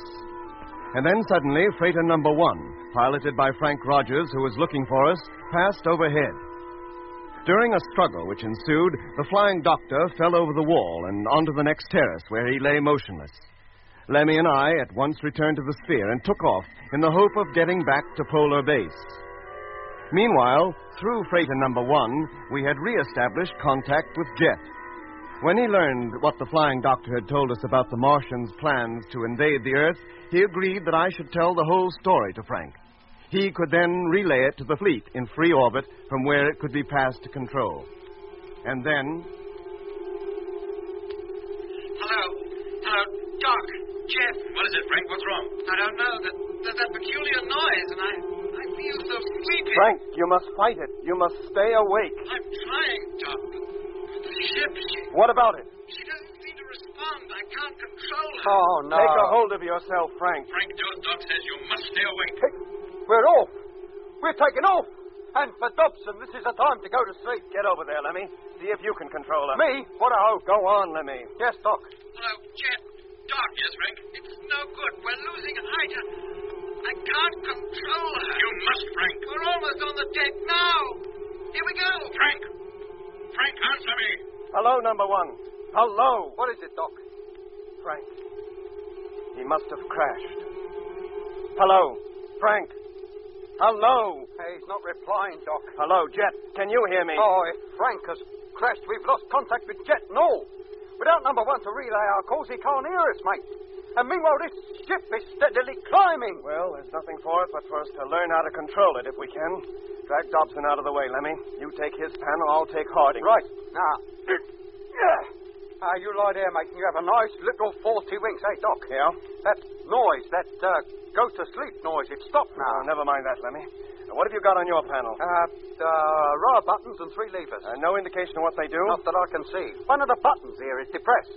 So is one of these. And one of the levers pulled forward. Now, it was Dobson who closed the door, wasn't it? Yes. Then it must be the button on your panel that did it. Yes, I should think so. Then this panel was the one that started the motor and took us off. All right, Lemmy, hold on. I'm going to do a little experimenting. Right, now, be careful, Doc. Don't go crashing us as well. Get over to the window. Tell me what happens to the ship when I pull the lever. Right. It don't seem to make any difference at all. Doesn't it? Now, wait a minute, Doc. Yes, it does. We've stopped. Stopped in midair. Right. Tell me what happens now. We're going down. Turn it up, Doc. What are you doing? Sorry, Lemmy, but down is the one way we don't want to go. Not yet, anyhow. Well, can't you make it go any other way than up or down? Only stationary like this. And there we'd better stay for the time being at any rate. Dobson and Harding are waking up. Oh, blimey. Let's hope they don't start getting violent. Dobson, can you hear me talking to you? Dobson, do you hear me? What are your orders?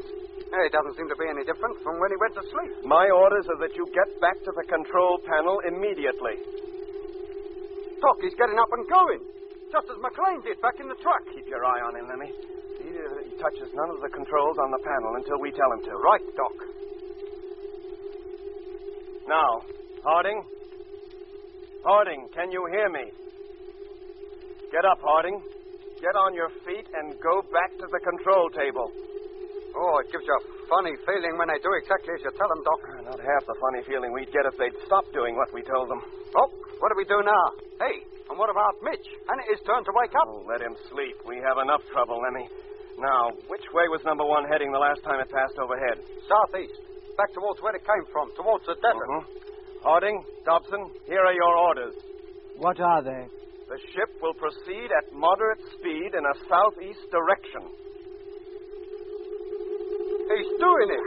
Then keep close watch on him, Lemmy, and see how he does it, and memorize it. Yes, Doc.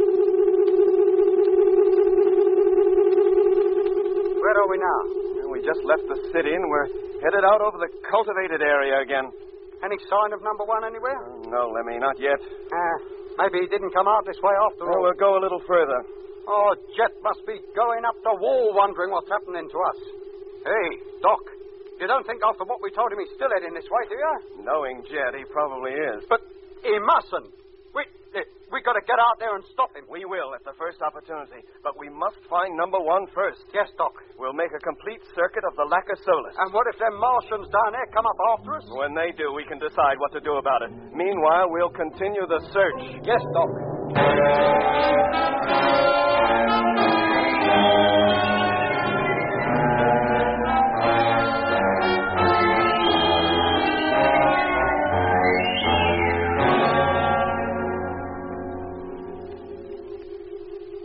But if you ask me, Doc, we've had it. There's no sign of it in this direction. Then there's only one place it can be, Lemmy. It must have crashed into the city itself.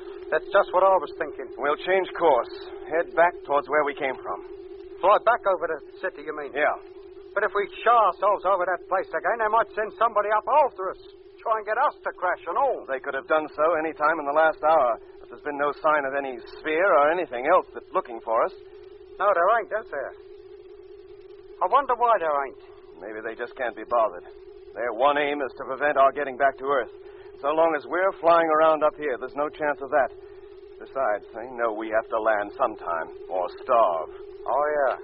Yeah, I hadn't thought of that. Now get over to the control panels. Have Dobson change course. I'll keep lookout from here. Yes, Doc.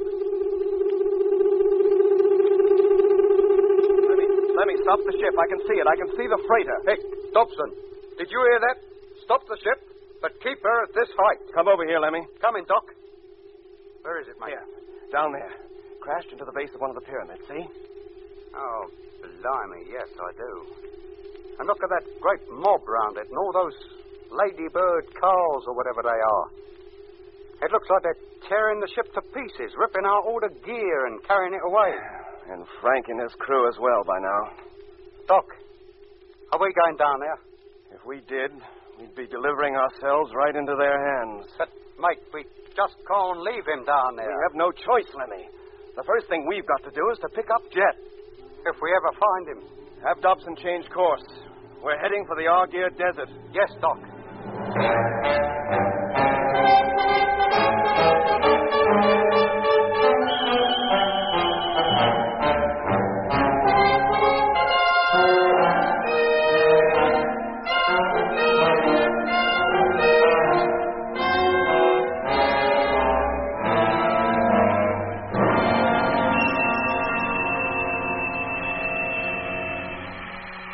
Hello, McLean. Can you hear me? I can hear you. In a moment, I shall halt. When I do, you're to bring your truck alongside this one and stop your motor. Your orders are understood. Fine. We shall stop here for a meal and then go on. You'll fall in behind and follow me as before. I am now alongside you and the motor is switched off. Good. Now go into your living quarters and get yourself something to eat. I shall call you again in half an hour. Orders are understood and will be carried out. Well, that settled him. Now, another try at contacting Doc or Frank. Hello, Doc. This is Jet calling. I've not heard from you since we lost contact 2 hours ago. If you can hear me, come in, please. Hello, freighter number 1. Jet Morgan here. Have lost contact with you. Come in, please. Hello, Polar Base. Land Fleet calling. Come in, please. Hello, Skipper. Polar Base here. Receiving you loud and clear. I've called Doc and Frank yet again, but I still got no reply. I've kept a constant listening watch, sir, but I've heard nothing. How about the fleet? Have you contacted them lately? Yes, sir, not 10 minutes ago. They've heard nothing either. Oh, thank you. Keep the watch open. Be sure that at least one of you is listening all the time. May I make a suggestion, sir? Well? Number 1 crashed. There's no doubt about it. I realize that. If the crew had survived and the radio was still workable, they would have called us by now. If the damage was severe, it could take hours to repair it. At which time those Martians, or whatever they are, would have captured them, just as they did Dobson and Hardin, and now Lemmy, Doc, and Mitch. The last we heard, Doc and Lemmy were hoping to get away from that place. If they had, sir, wouldn't we have heard from them by now? I may say so. I think your plan to proceed to the Lac of Solis in the land truck with only McLean for company is too risky. That's for me to decide. Now, keep the watch open. I'll call you again when I got underway. Yes, sir. I have no intention of returning to base until I'm absolutely sure that all hope for Lemmy, Doc, and Mitch, or even Dobson and Harding for that matter, is gone. Meanwhile, I shall continue to follow them. We'd hate to lose you as well, sir. Thank you, but I'll do my best to see that you don't. Yes, sir. Very well. I'll call you again in about half an hour. Good luck, sir. Thank you. Hello, Landfleet. Can you hear me? Hello, yes? What is it? What was that, sir? You called me. Oh, no, sir, not me. Somebody distinctly called the land fleet just then. Hello, Landfleet. Can you hear me? There they were again. Very faint, but definitely there. Did you hear them? No, sir, I did not. The signal must be too weak for me to pick it up. All right, leave it to me. It's probably Doc or Lemmy. If I need you, I'll call you. Yes, sir. Hello, Landfleet here. Is that you, Doc? Receiving your strength, too? No, it isn't Doc. Is it Frank, then? No, it isn't Frank either, nor is it Lemmy. No, it isn't. I can hear that. In fact, I don't know that voice at all. I've never heard it before. You were in great danger, Mr. Morgan. You don't think you have a chance against them, do you? Just you and a couple of crawling land trucks? Who are you? Come to the point. There's no need to raise your voice. I want to help you. Oh, I'm sorry, but how can you help me? Unless somebody does, you haven't a hope of getting back to Earth. Not even to your polar base. That hardly answers my question. How can you help me? I cannot tell you now, in case I should be overheard. Over the radio, you mean? Yes. I've already brought my transmitter down to its lowest possible power, so it will about reach you and no further. Every word you say is listened to. Do you realize that? That's been made fairly clear to us recently. They are listening to you now. They've heard you calling Doc and Frank. And if they'd answered, their replies would have been picked up too. Then if they can't hear you, they, whoever they are, must be thinking I'm talking to myself. It won't take them long to realize what's happening, and they'll come flying out here, not only to pick you up, but to get me as well. And that wouldn't be difficult. I'm only a couple of 100 yards away from you. Where? Out of sight at the moment. I didn't want to scare you suddenly by appearing from nowhere. Look, how do I know this isn't another of their tricks? A ruse to get me away from the truck or something, as they did to Lemmy and Mitch back there in the canal. You must believe me. My aim is to help you. For you to help me in return. You? Help you? Well, how? If you do get away, if you are able to leave the planet and get back to Earth, take me with you. Back to Earth? Why not? That's where I come from. I have a right to get back if I can, haven't I? We all have. But there wouldn't be room for us all. But I want to be sure that if you do go back, I go back with you. How long have you been here? 15 years. But a trustee for 5. A trustee? That's what they call fellas like me. But there's no time to go into the whys and wherefores now. Do you agree to let me help you? Or do I go back and leave you to fend for yourself? Do you know anything about Doc, or Lemmy, or Frank? I picked up their calls to you just before the freighter crashed. If you ask me, you'll not hear from any of them again. If they're not dead, then they'll be prisoners in the city. And if you think you can storm that place alone in that land truck, then you'd better think again. Now, how about it? Is it a deal? How do I know I can trust you? You don't. You have to take the chance. Are you on foot? No. I have my own land transport. It was given to me because of the work I've been allocated. And what's that? I'm Director of Agriculture. The whole of the Mali Erythrium is under my command. Look, you might be anything. You might be imagining the whole thing. Come to that, so might I. You must believe me. At least let me show you myself and talk to you face to face. Very well. Bring your truck, your transport or whatever it is, over here. I'll be in the driving cabin. Place yourself where I can look at you. Very well. I'll drive round to the front of your vehicle and face you. I'm no ogre. human being like yourself. Hello, Polar Base. Morgan calling. Hello, Skipper. What was that all about? You heard it all then? Oh, no, sir, only you. Who are you talking to? I don't know. What was that? I said, I don't know. But I hope to. In just a few moments.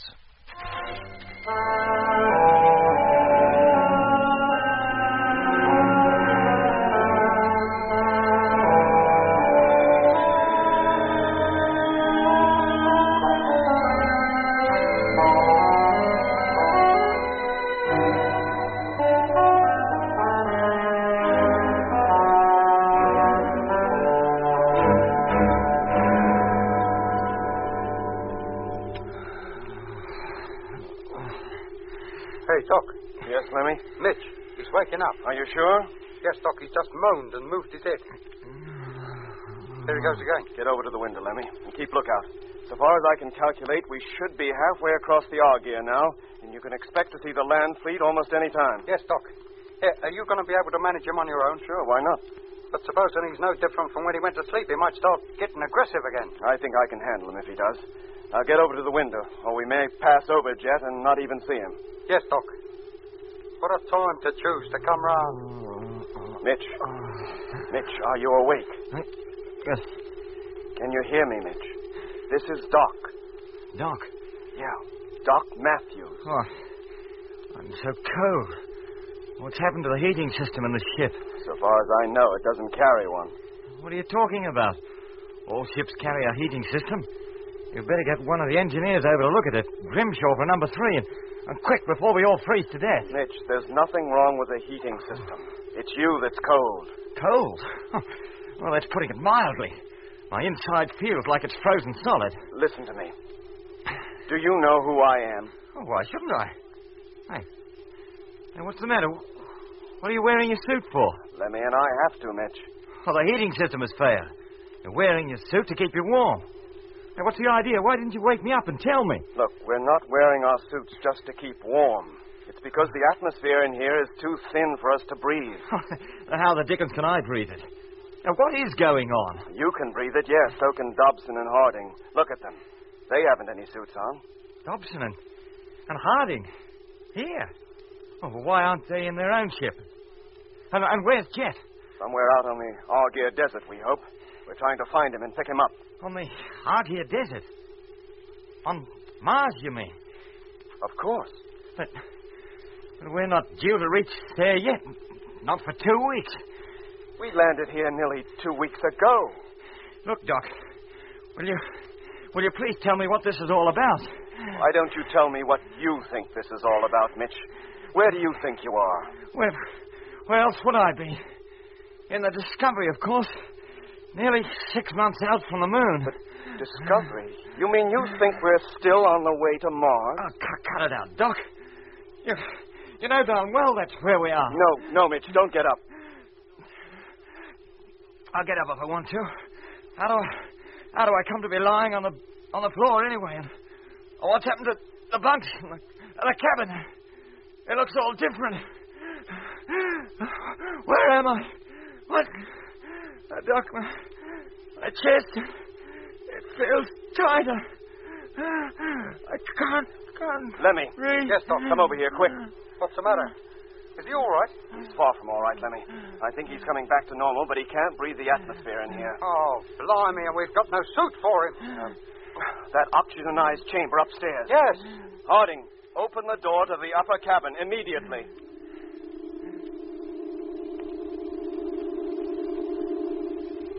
Now, come on, Lemmy. Help me get him up there. And hurry. Yes, Doc. Oh, blimey, he's turning blue. This is no time to discuss his complexion. Now, grab his legs. Right. Now, come. Up you go. Harding, as soon as we're inside, close the door and open the upper one. All right, Lemmy. Take it easy. I've got him. We don't want to drop him. There's not much room on these stairs, is there? Here goes the other door. Now get him inside and lay him on the floor. He's out cold again. Do you think he suffocated, Doc? No, Lemmy. Thank goodness this chamber was here, or it might well have been the end of him. Look, he seems to be breathing a bit easier now. All right, Lemmy. I'll look after him. You go back downstairs and continue to keep watch for Jet. Right. If you sight the land trucks, give me a call. Yes, Doc. Hello, Doc. Hello? Yes, Lemmy, what is it? One of the caravans, almost directly below us. Only one? That's all I can see. Halt the ship. I'll be right down. Did you hear that, Dobson? Stop the ship, but maintain height. And not so fast. You want to knock us off our feet? That's more like it. Now, a little farther. And slowly. That's it. Now hold it there. Where is it, Lemmy? There you are, Doc. Just in front of us. We should land just alongside it. What happened to the other truck? The one McLean was supposed to be driving. I wouldn't know, Doc. Hey. Unless that is McLean's. Let's hope not. Hello, Jet. Can you hear me? Jet, this is Doc. His radio can't be on, Doc. He should hear us easily from this system. I'll keep calling him, Lemmy. I'll get over to the control table and have Dobson take us down. Well, maybe we just scared him and he's lying low. How do you mean? Well, how can he be sure it's us in this thing? He probably thinks it's that flying doctor come to take him off. Keep calling anyway, Lemmy. Dobson, take us down to ground level. Hello, Jet. Jet, this is Lemmy calling. Lemmy and Doc come to pick you up. All right, Lemmy. Let's get out of here. What about Mitch? I think he's going to be okay. But he'll have to stay upstairs until we can get him a suit. Does he still think he's in the Discovery? Yeah, he does. He's all confused. Now, let's get going. Harding, the door. Open it. Out you go, Lemmy. Right. Go round to the driving cabin. See if there's anybody in there. No, Doc. Whoever's in that truck must be in the living quarters. Well, then we'd better let ourselves in. Open the airlock. Come on. Okay. Okay. Close an exhauster.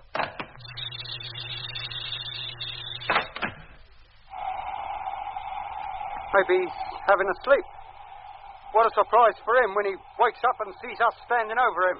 Okay, Lemmy. Open the door. Let's get inside.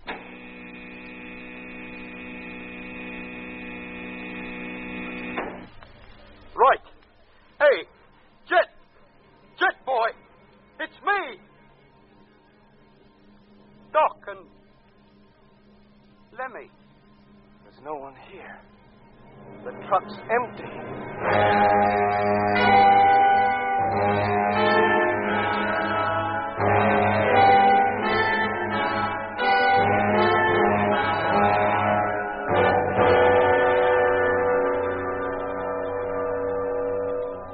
What had happened to Jet?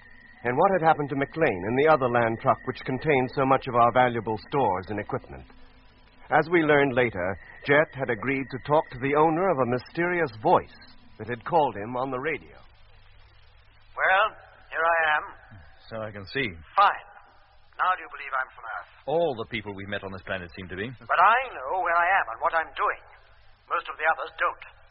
They still think they're back on Earth in the year they left it. For them, time has stood still. What year is it on Earth? 1971. That's right. You see, they failed to condition me. I was the wrong type. Well, why did they bother to pick you up at all? They have no way of telling good subjects from bad ones until they've got them.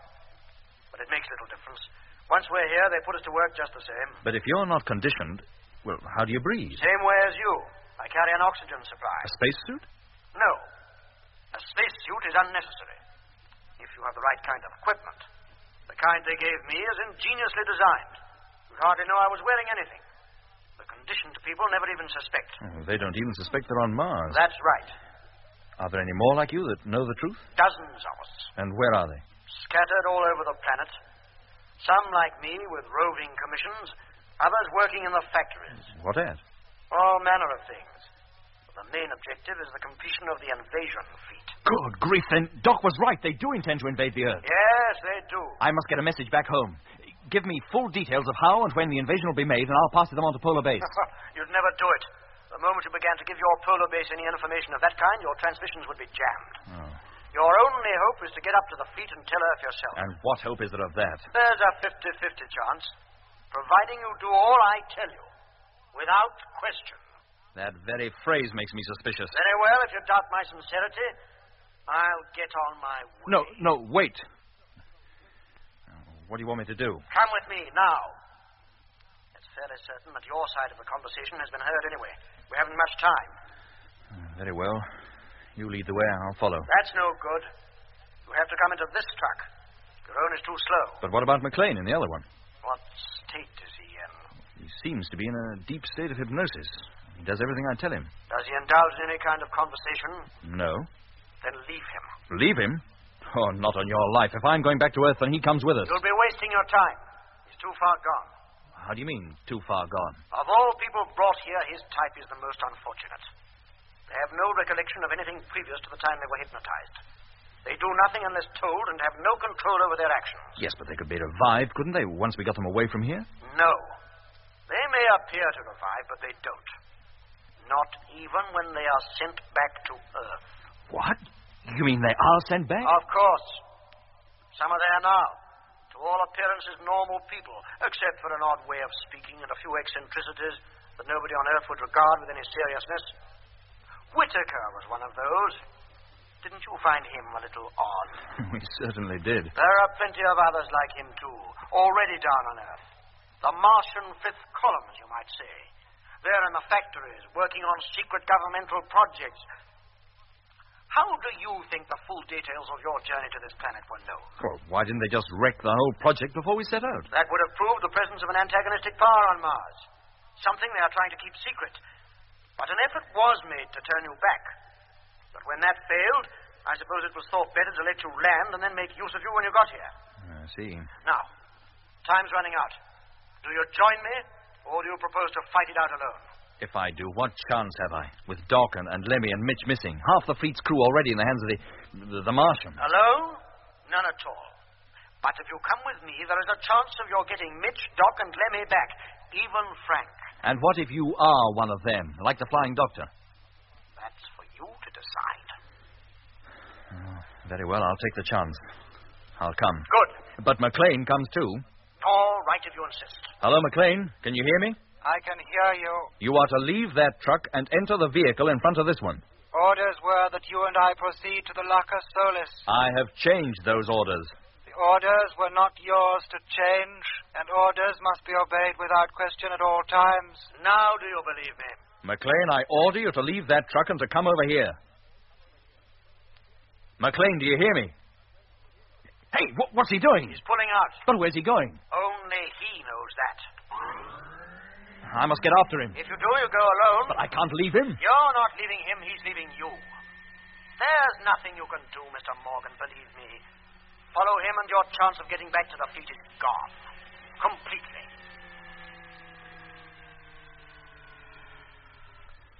Very well.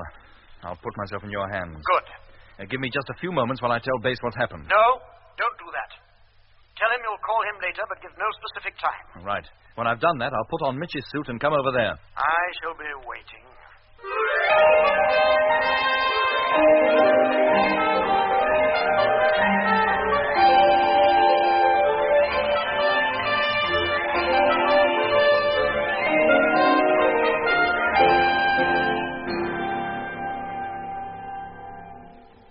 How much further do we have to go? About 3 hours more. Do you think we'll make it? And find Doc and Lemmy and Mitch? It all depends. On what? On whether anybody back in Lacus Solis knows what we're doing. They'll pursue us, you mean? That's right. Well, nobody's appeared yet. No sphere or anything. They won't be in any hurry. Wouldn't take them above an hour to overtake us. When can you be sure they're not pursuing us? 2 hours from now, maybe. Let's keep our fingers crossed, huh? Well, there she is, on the horizon. If we can make that far, our chances are good. That great glass dome, you mean it? It's colossal. It's not glass. The men working in it are like you and me. They need a good supply of oxygen to breathe. They have plenty of it in there. Who built it? Other Earthmen, under the Martians' direction. I tell you, so long as you play along with them, they treat you well. Oh. Well, what's the matter? What are you stopping for? Here. What? Who? Look. Up there. Hovering above us. A sphere. Good grief. They've found us. It's all over. I'm afraid we'll never make it now.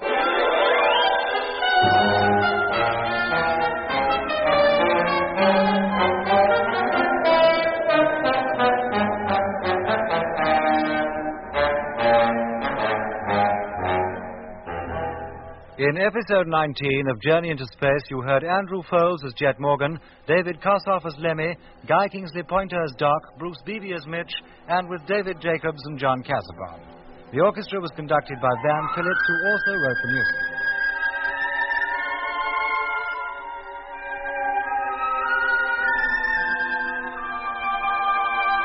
Journey into Space is written by Charles Chilton and produced by him in the London studios of the BBC.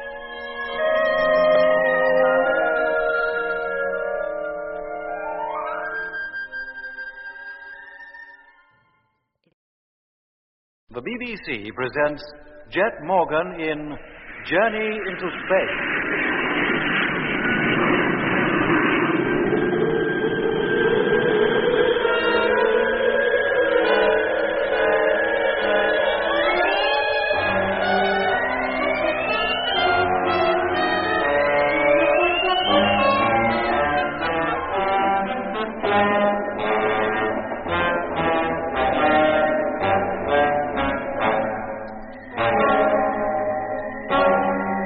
With Mitch as an unwilling prisoner and Dobson and Harding operating the sphere, Lemmy and I had managed to escape from the city of Lacus Solus and head out over the Argier Desert in search of Jet.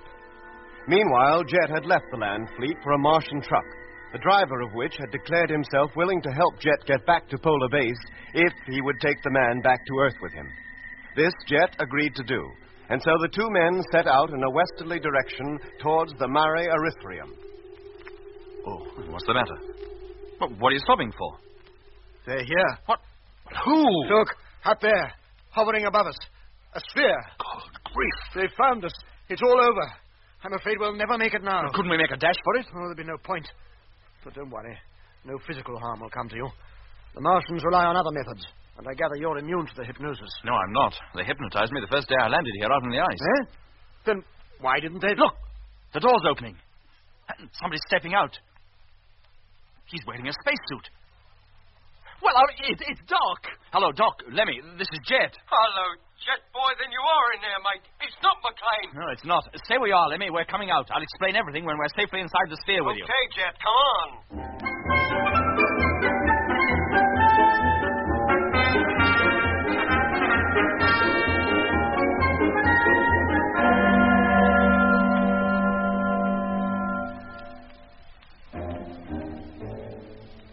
My hunch that Jet must have boarded the truck that had left the strange tracks near the land fleet had been right. And we had overtaken the machine within a few minutes of leaving Jet's empty truck where we found it, out on the desert. Once aboard, Jet introduced us to the stranger. His name was Webster. He'd apparently lived in South Africa before being picked up by a Martian ship and brought to the Red Planet. Jet then told me to take the ship off and head for the great dome that lay on the horizon. But the stranger had other views. No, not the dome. Head back for your polar base. Polar base? But we'll never find Frank or any of the others up there. I tell you, Mr. Morgan, if you want to get back to Earth to warn them of a proposed invasion, you have no time to lose. Look, out there on the desert, we made a deal. Very well. I'll do what I can. Take off and make for the dome. But don't blame me if you all end up as the crew of number one almost certainly have already. Well, that's our lookout. Okay, Lemmy, take her off. And if you must go there, keep at low level. There's less chance of our being detected. Dobson, Harding, take the ship up. Maximum height, 20 feet. Course due west. That's it.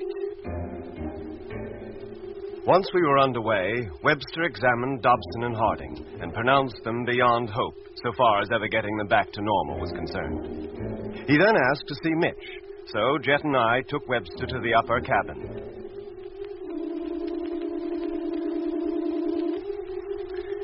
Hello, Mitch. How are you feeling? Oh, will somebody tell me what's going on? Who's this? This is Mr. Webster. He thinks he can help. How do you do? Where did he come from? He wasn't with us when we set out. No, Mitch. He left the Earth 15 years before we did. What are you talking about? Nobody had ever reached the moon then, let alone Mars. So you now think you are on Mars? Oh, what else am I to think? You told me we were, and, well, I've only got to look out of the window to see we're not on the space anymore. What is the last thing you remember, Mr. Mitchell? Being in the Discovery on my way here. Everything else between that time and now is a complete blank. Mr. Morgan, I'd like to have a word alone with Dr. Matthews. Certainly. Now, don't worry, Mitch. Everything's going to be all right, boy. It had better be. Well, Mr. Webster? This isn't a bad case. Nothing like as bad as those two fellows downstairs. I'm almost back to normal. Have you any recollection of his being influenced a second time? Yes. When we took this sphere, that peculiar noise came on, and Mitch and Dobson and Harding fell asleep. Then that was it. Had he been handled properly then, he could have been completely normal by now. But I don't understand. While he's in that sleeping state, it is possible to penetrate right deep down inside a subject's mind. Yes? Tell him he's in Africa, and when he wakes up, he'll believe it. That Dr. Matthews is the Martian method. On the other hand, put him to sleep now, tell him all that has happened to him since the time his memory failed him. When he wakes up again, he'll remember everything. I see. You willing to try it, Doctor? Of course. I'll try anything. Well, then we'll leave you alone with him.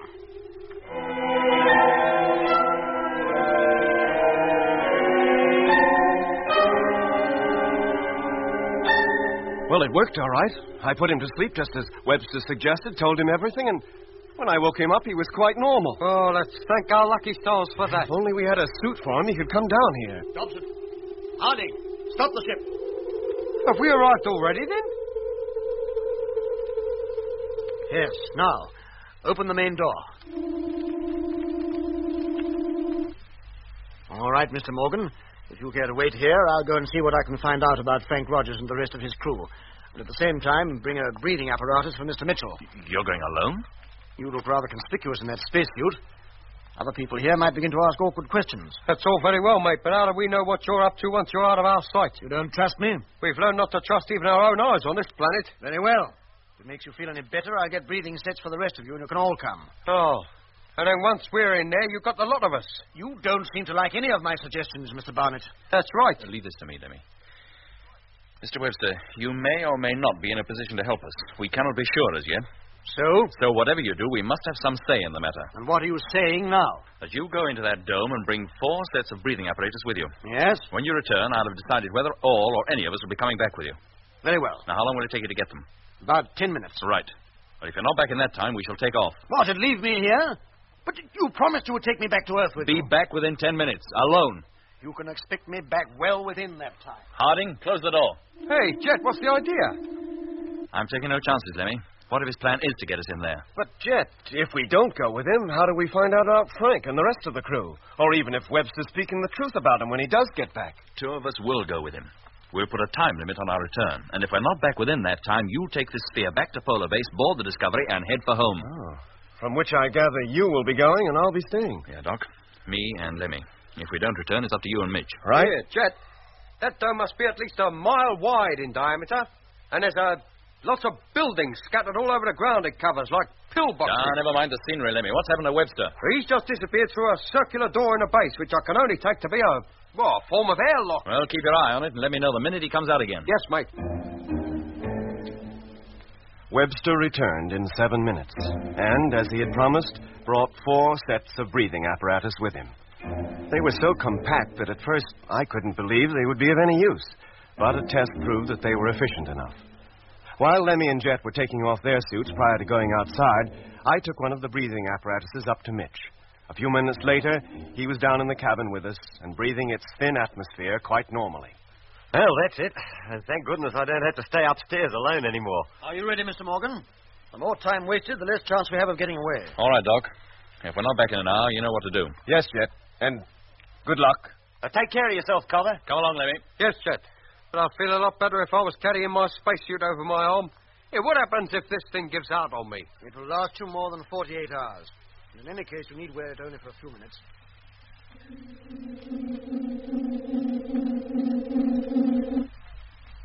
You can take off your masks now.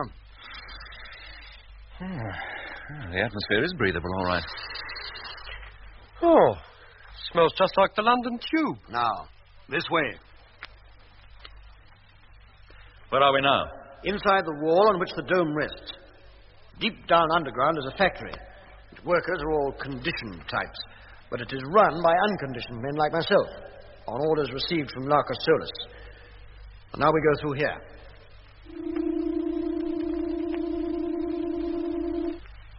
Blimey! What place is this? It's one of the assembly shops. We have to pass through it to get to the main control room. And look at all them blokes working their insides out down there. Yes, they think they're back on Earth. And what do they think they're doing? Working in an aircraft factory. Making bombers. Hey? Now, come on. We go along here and down the stairs.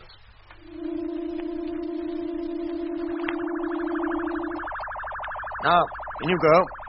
Walk right through the shop and down to the other end. Don't talk to anybody if you can help it. Hey, Chet, what's that poster up there with a picture on it? What's it say? Keep your mouth shut. The enemy is everywhere. And look, that fella under the table, that's Hitler, isn't it? Come on, Lemmy, don't lag behind. Well, what's Hitler got to do with this place? Lemmy, come on.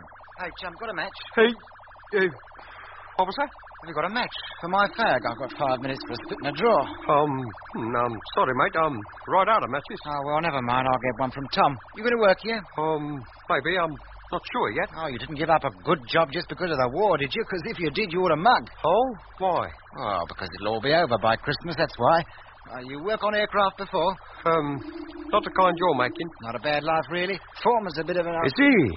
Anyway, there's one thing to be said for working here. If you get any spare time, you can knock yourself up a lighter on the side.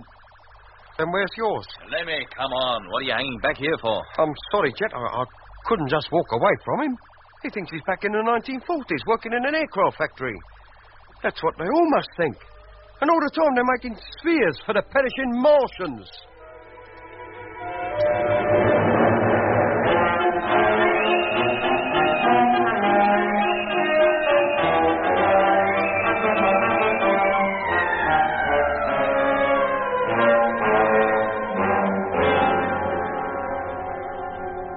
What place is this? This is the main control room.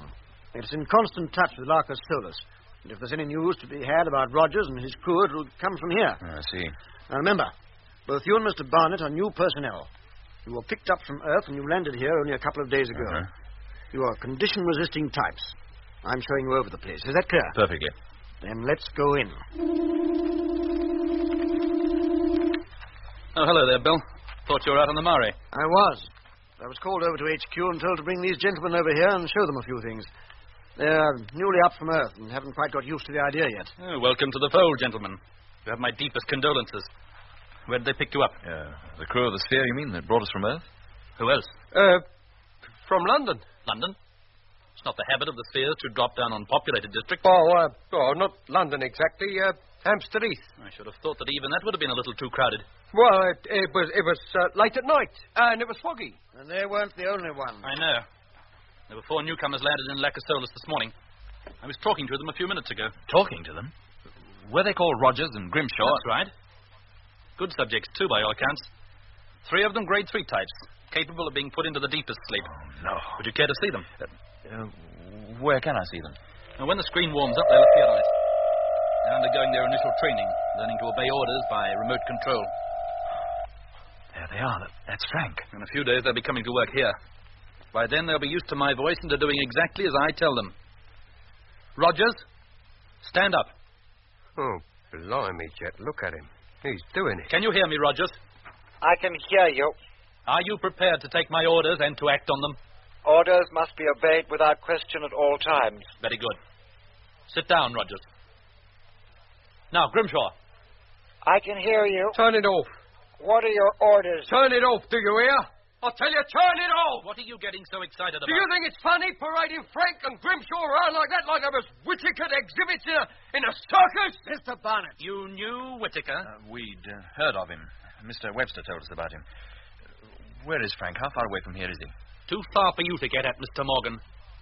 You can give up all hope of trying to rescue him. What makes you think I want to? You can't fool me. I know that neither Rogers nor any of the men with him came to this planet in a Martian sphere. What? How do you know? Not 15 minutes before you came in here, a warning that men from Earth had landed on the planet 2 weeks ago was put over the intercommunication system. Apparently 2 of them took a sphere from Larcus Solus. The other is still out on the Argia Desert somewhere, and a search for him has already begun. Apparently they know about the proposed invasion of Earth at the next opposition. Don't you, gentlemen? Well, the cat's out the bag now, isn't it? No, Sam. What you say is true. But you are an Earthman yourself, and so am I. I was once. You still are, Sam. In spite of the time you've been up here, you still are. I am a Martian.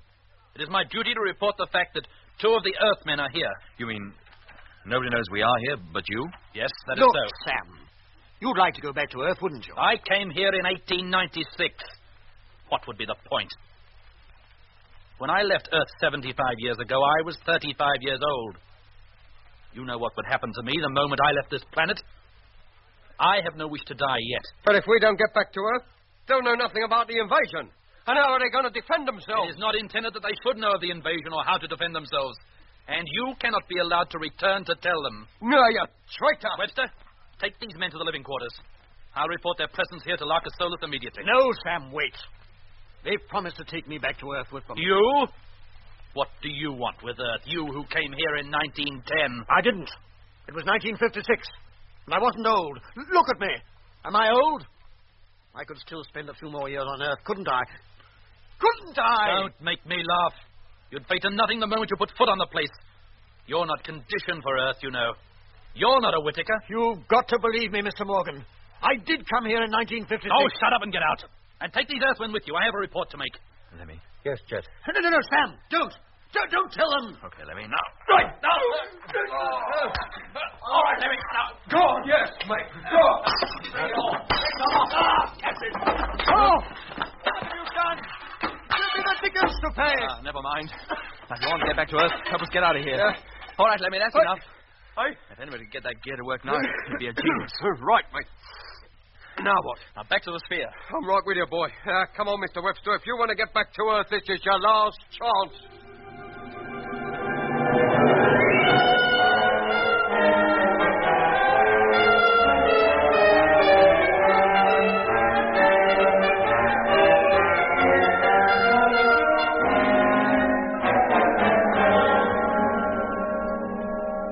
Now, come on, Lemmy, before that controller recovers and gives the alarm. Jet, wait!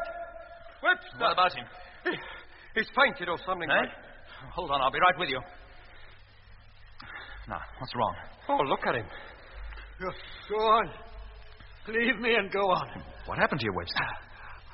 I got hurt in the fight. Why didn't you say so? I didn't want to hold you up.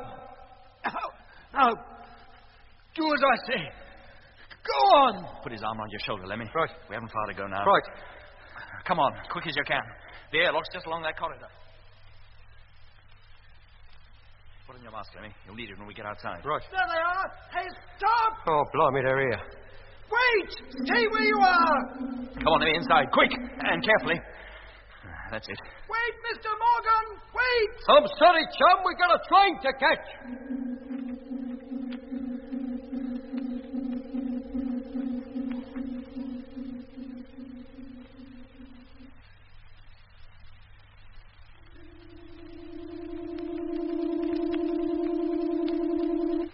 Doc, give me a hand, will you? Webster's hurt. Okay, Jet. Mitch. Right with you, Doc.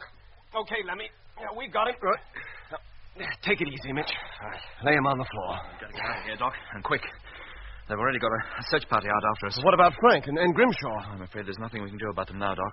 I see. Take a look at Webster and see what you can do for him. Okay. Meanwhile, I'll get the ship underway. Well, come on, Lemmy. What are you hanging around outside for? Them blokes who was following us, they're coming through the airlock. Then come on before they get over here and grab you. They don't want to grab us, Mitch. They want to come with us. What? Did you hear that, Jet? Yes, I heard it. Harding, take the ship up. Raise it 12 feet and hold it there. 12 feet? And what about the door? Don't you intend to close the door? No, Lemmy. I want to talk to those men down there. All right, Harding, that'll do. Take us with you, Captain. Take us back to Earth. How many of you? Just the four of us, that's all. How long have you been on this planet? 15 years, since 1956. You as well? Isn't there anybody on this part of Mars who came here any other year? You must believe us. We want to go home. We're young, all of us. We've a long life ahead of us, even down on Earth. Don't do it, Jet. It's a trick to get us to return to ground level. All right, I'll take you, but one at a time. Now, 3 of you go back 100 yards. You'll climb aboard in order, as I tell you. Now, take it easy, Jet. 4 of them could be too much for us. I can't leave them, Mitch. Harding. What are your orders? No, Jet. Wait. What is it, Doc? Come over here. Look at Webster. What's the matter? Come over here and see. Good grief. Yeah. He's dead. Must have received a hard knock during that fight. But he's old. So very old. From looking at him, I'd say nearly 100. But he swore he was young. Said he'd been up here only since 1956. He wanted to get back to Earth so desperately he lied. But he knew that if he did, his age would catch up on him. Well, maybe he thought he'd have just one more glimpse of Earth before he died. Well, Jet, how about those men out there? Are they the same? Harding. What are your orders? Close that door. Head for Polar Base at maximum speed. No! No! No, Captain Morgan! Don't leave us! Take us back! Take us back to Earth!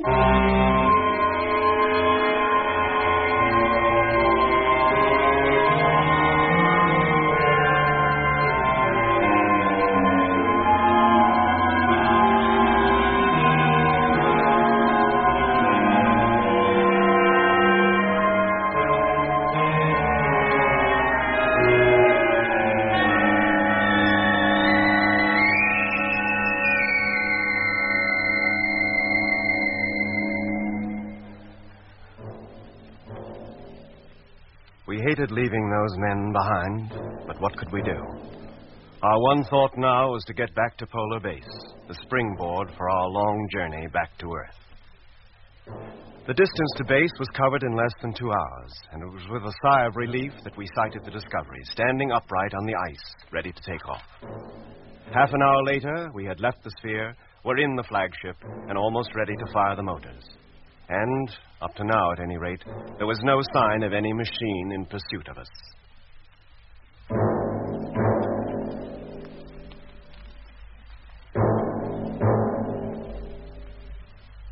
Televiewer, stern view on. Now listen carefully, all of you. I've ordered Dobson and Harding to take the sphere into free orbit and join the fleet. I'll then have Davis take over 2 suits from number 4 and tell Dobson and Harding to transfer to number 5. You mean you intend to take them back to Earth? Well, why not? The firing of the freighter motors is automatically controlled from here. Once we're underway, they'll have no choice but to come along with us. Now, let's get off. You all right down there, Paddy? Yes, sir. I'm quite comfortable, thank you. All right. Stand by for firing. In 5 seconds. 4, 3, 2, 1. Contact!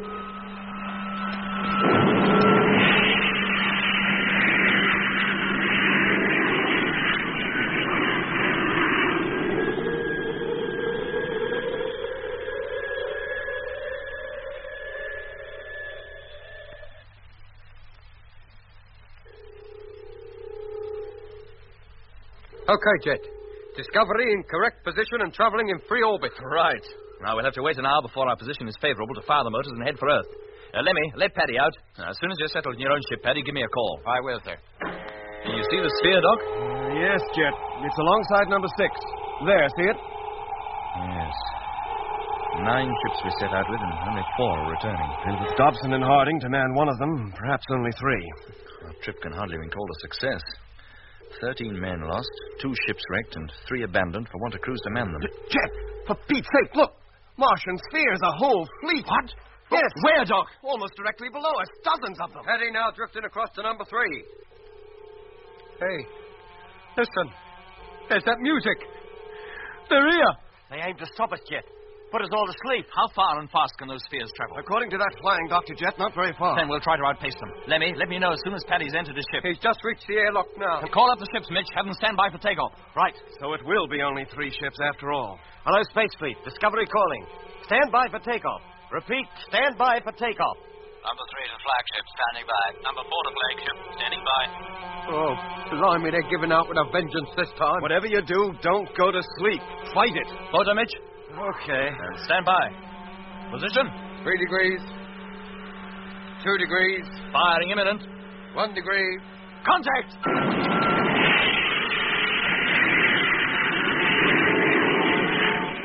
Lemmy, the 2 freighters, are they with us? Yes, Jet. All motors fired simultaneously. Oh, good for them. Dobson and Harding sphere haven't moved. I didn't expect it to, Mitch. By now, they're obeying other orders than ours. And the spheres are making no attempt to pursue us. We're going to make it. We're going home.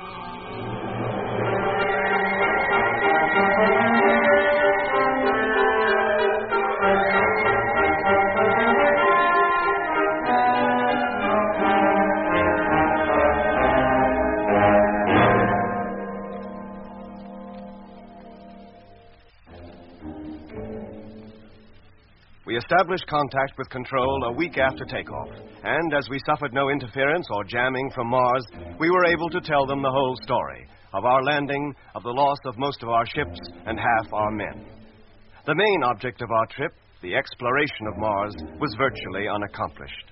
Our only achievement, a few measly specimens of Martian soil picked up in the area around Polar Base when we first landed. But the reason for our premature return had been achieved, to warn the Earth of the proposed Martian invasion during the next close opposition.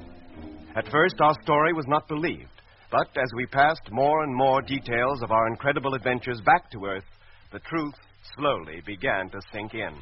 Hello, Space Fleet Control calling. Come in, please. Hello, Control. Barnett here. It's requested that full details of the construction of the Martian spheres be passed to Control, together with all known methods of operating same as soon as possible. Oh, blimey, mate. We only flew in them things. We didn't take them apart. Sorry, Lemmy, I don't write these orders, only pass them on. You don't know the commotion your news has caused down here. A Martian invasion of the Earth was never even dreamed of. The last thing anybody expected. I don't see why. We invaded their planet, didn't we? Yes, but that's different. Why? The Martians didn't seem to think so. Anyway, mate, I'll pass the signal on to Jet. I expect he'll be calling you to answer it soon. Okay, Lemmy. Our depleted fleet, consisting of only the flagship and a freighter on either side, limped home on its long journey to overtake the Earth, which we hoped to do some 6 months after leaving the hostile planet. We were constantly at the radio, telling Control everything we could remember. Of the people we had met who had originally come from Earth. Of the pyramid in the canal. Of the great pyramid city in the Lacus Solis. Nothing was left out. And most of it retold over and over again.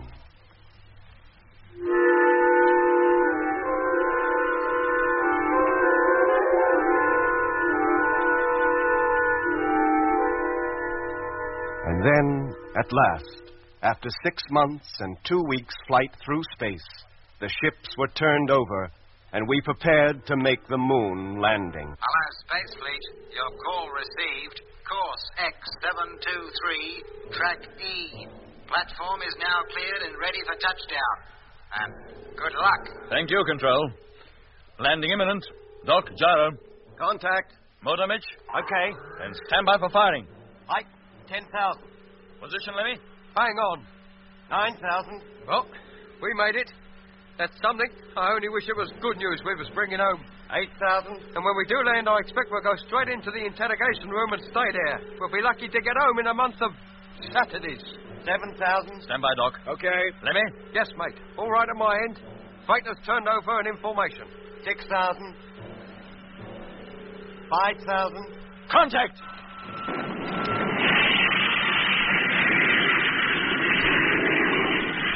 Well, gentlemen, that's it. We made it safely. And let's hope the next ship to land here is not a Martian one.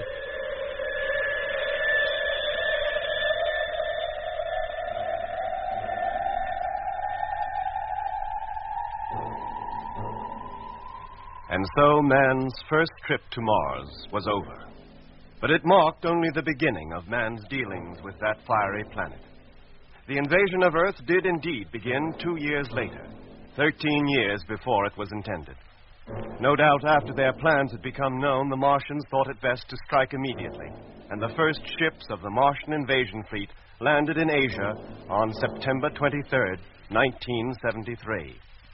But that's another story.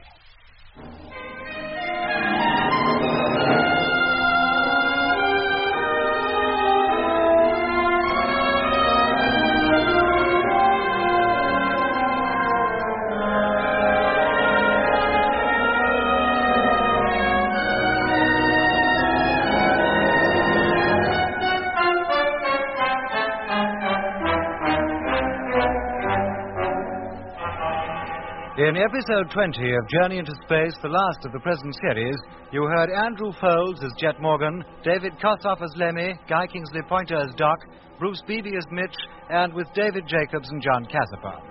The orchestra was conducted by Van Phillips, who also composed the music. The sound control and special effects were by Brian Willey and Joe Young.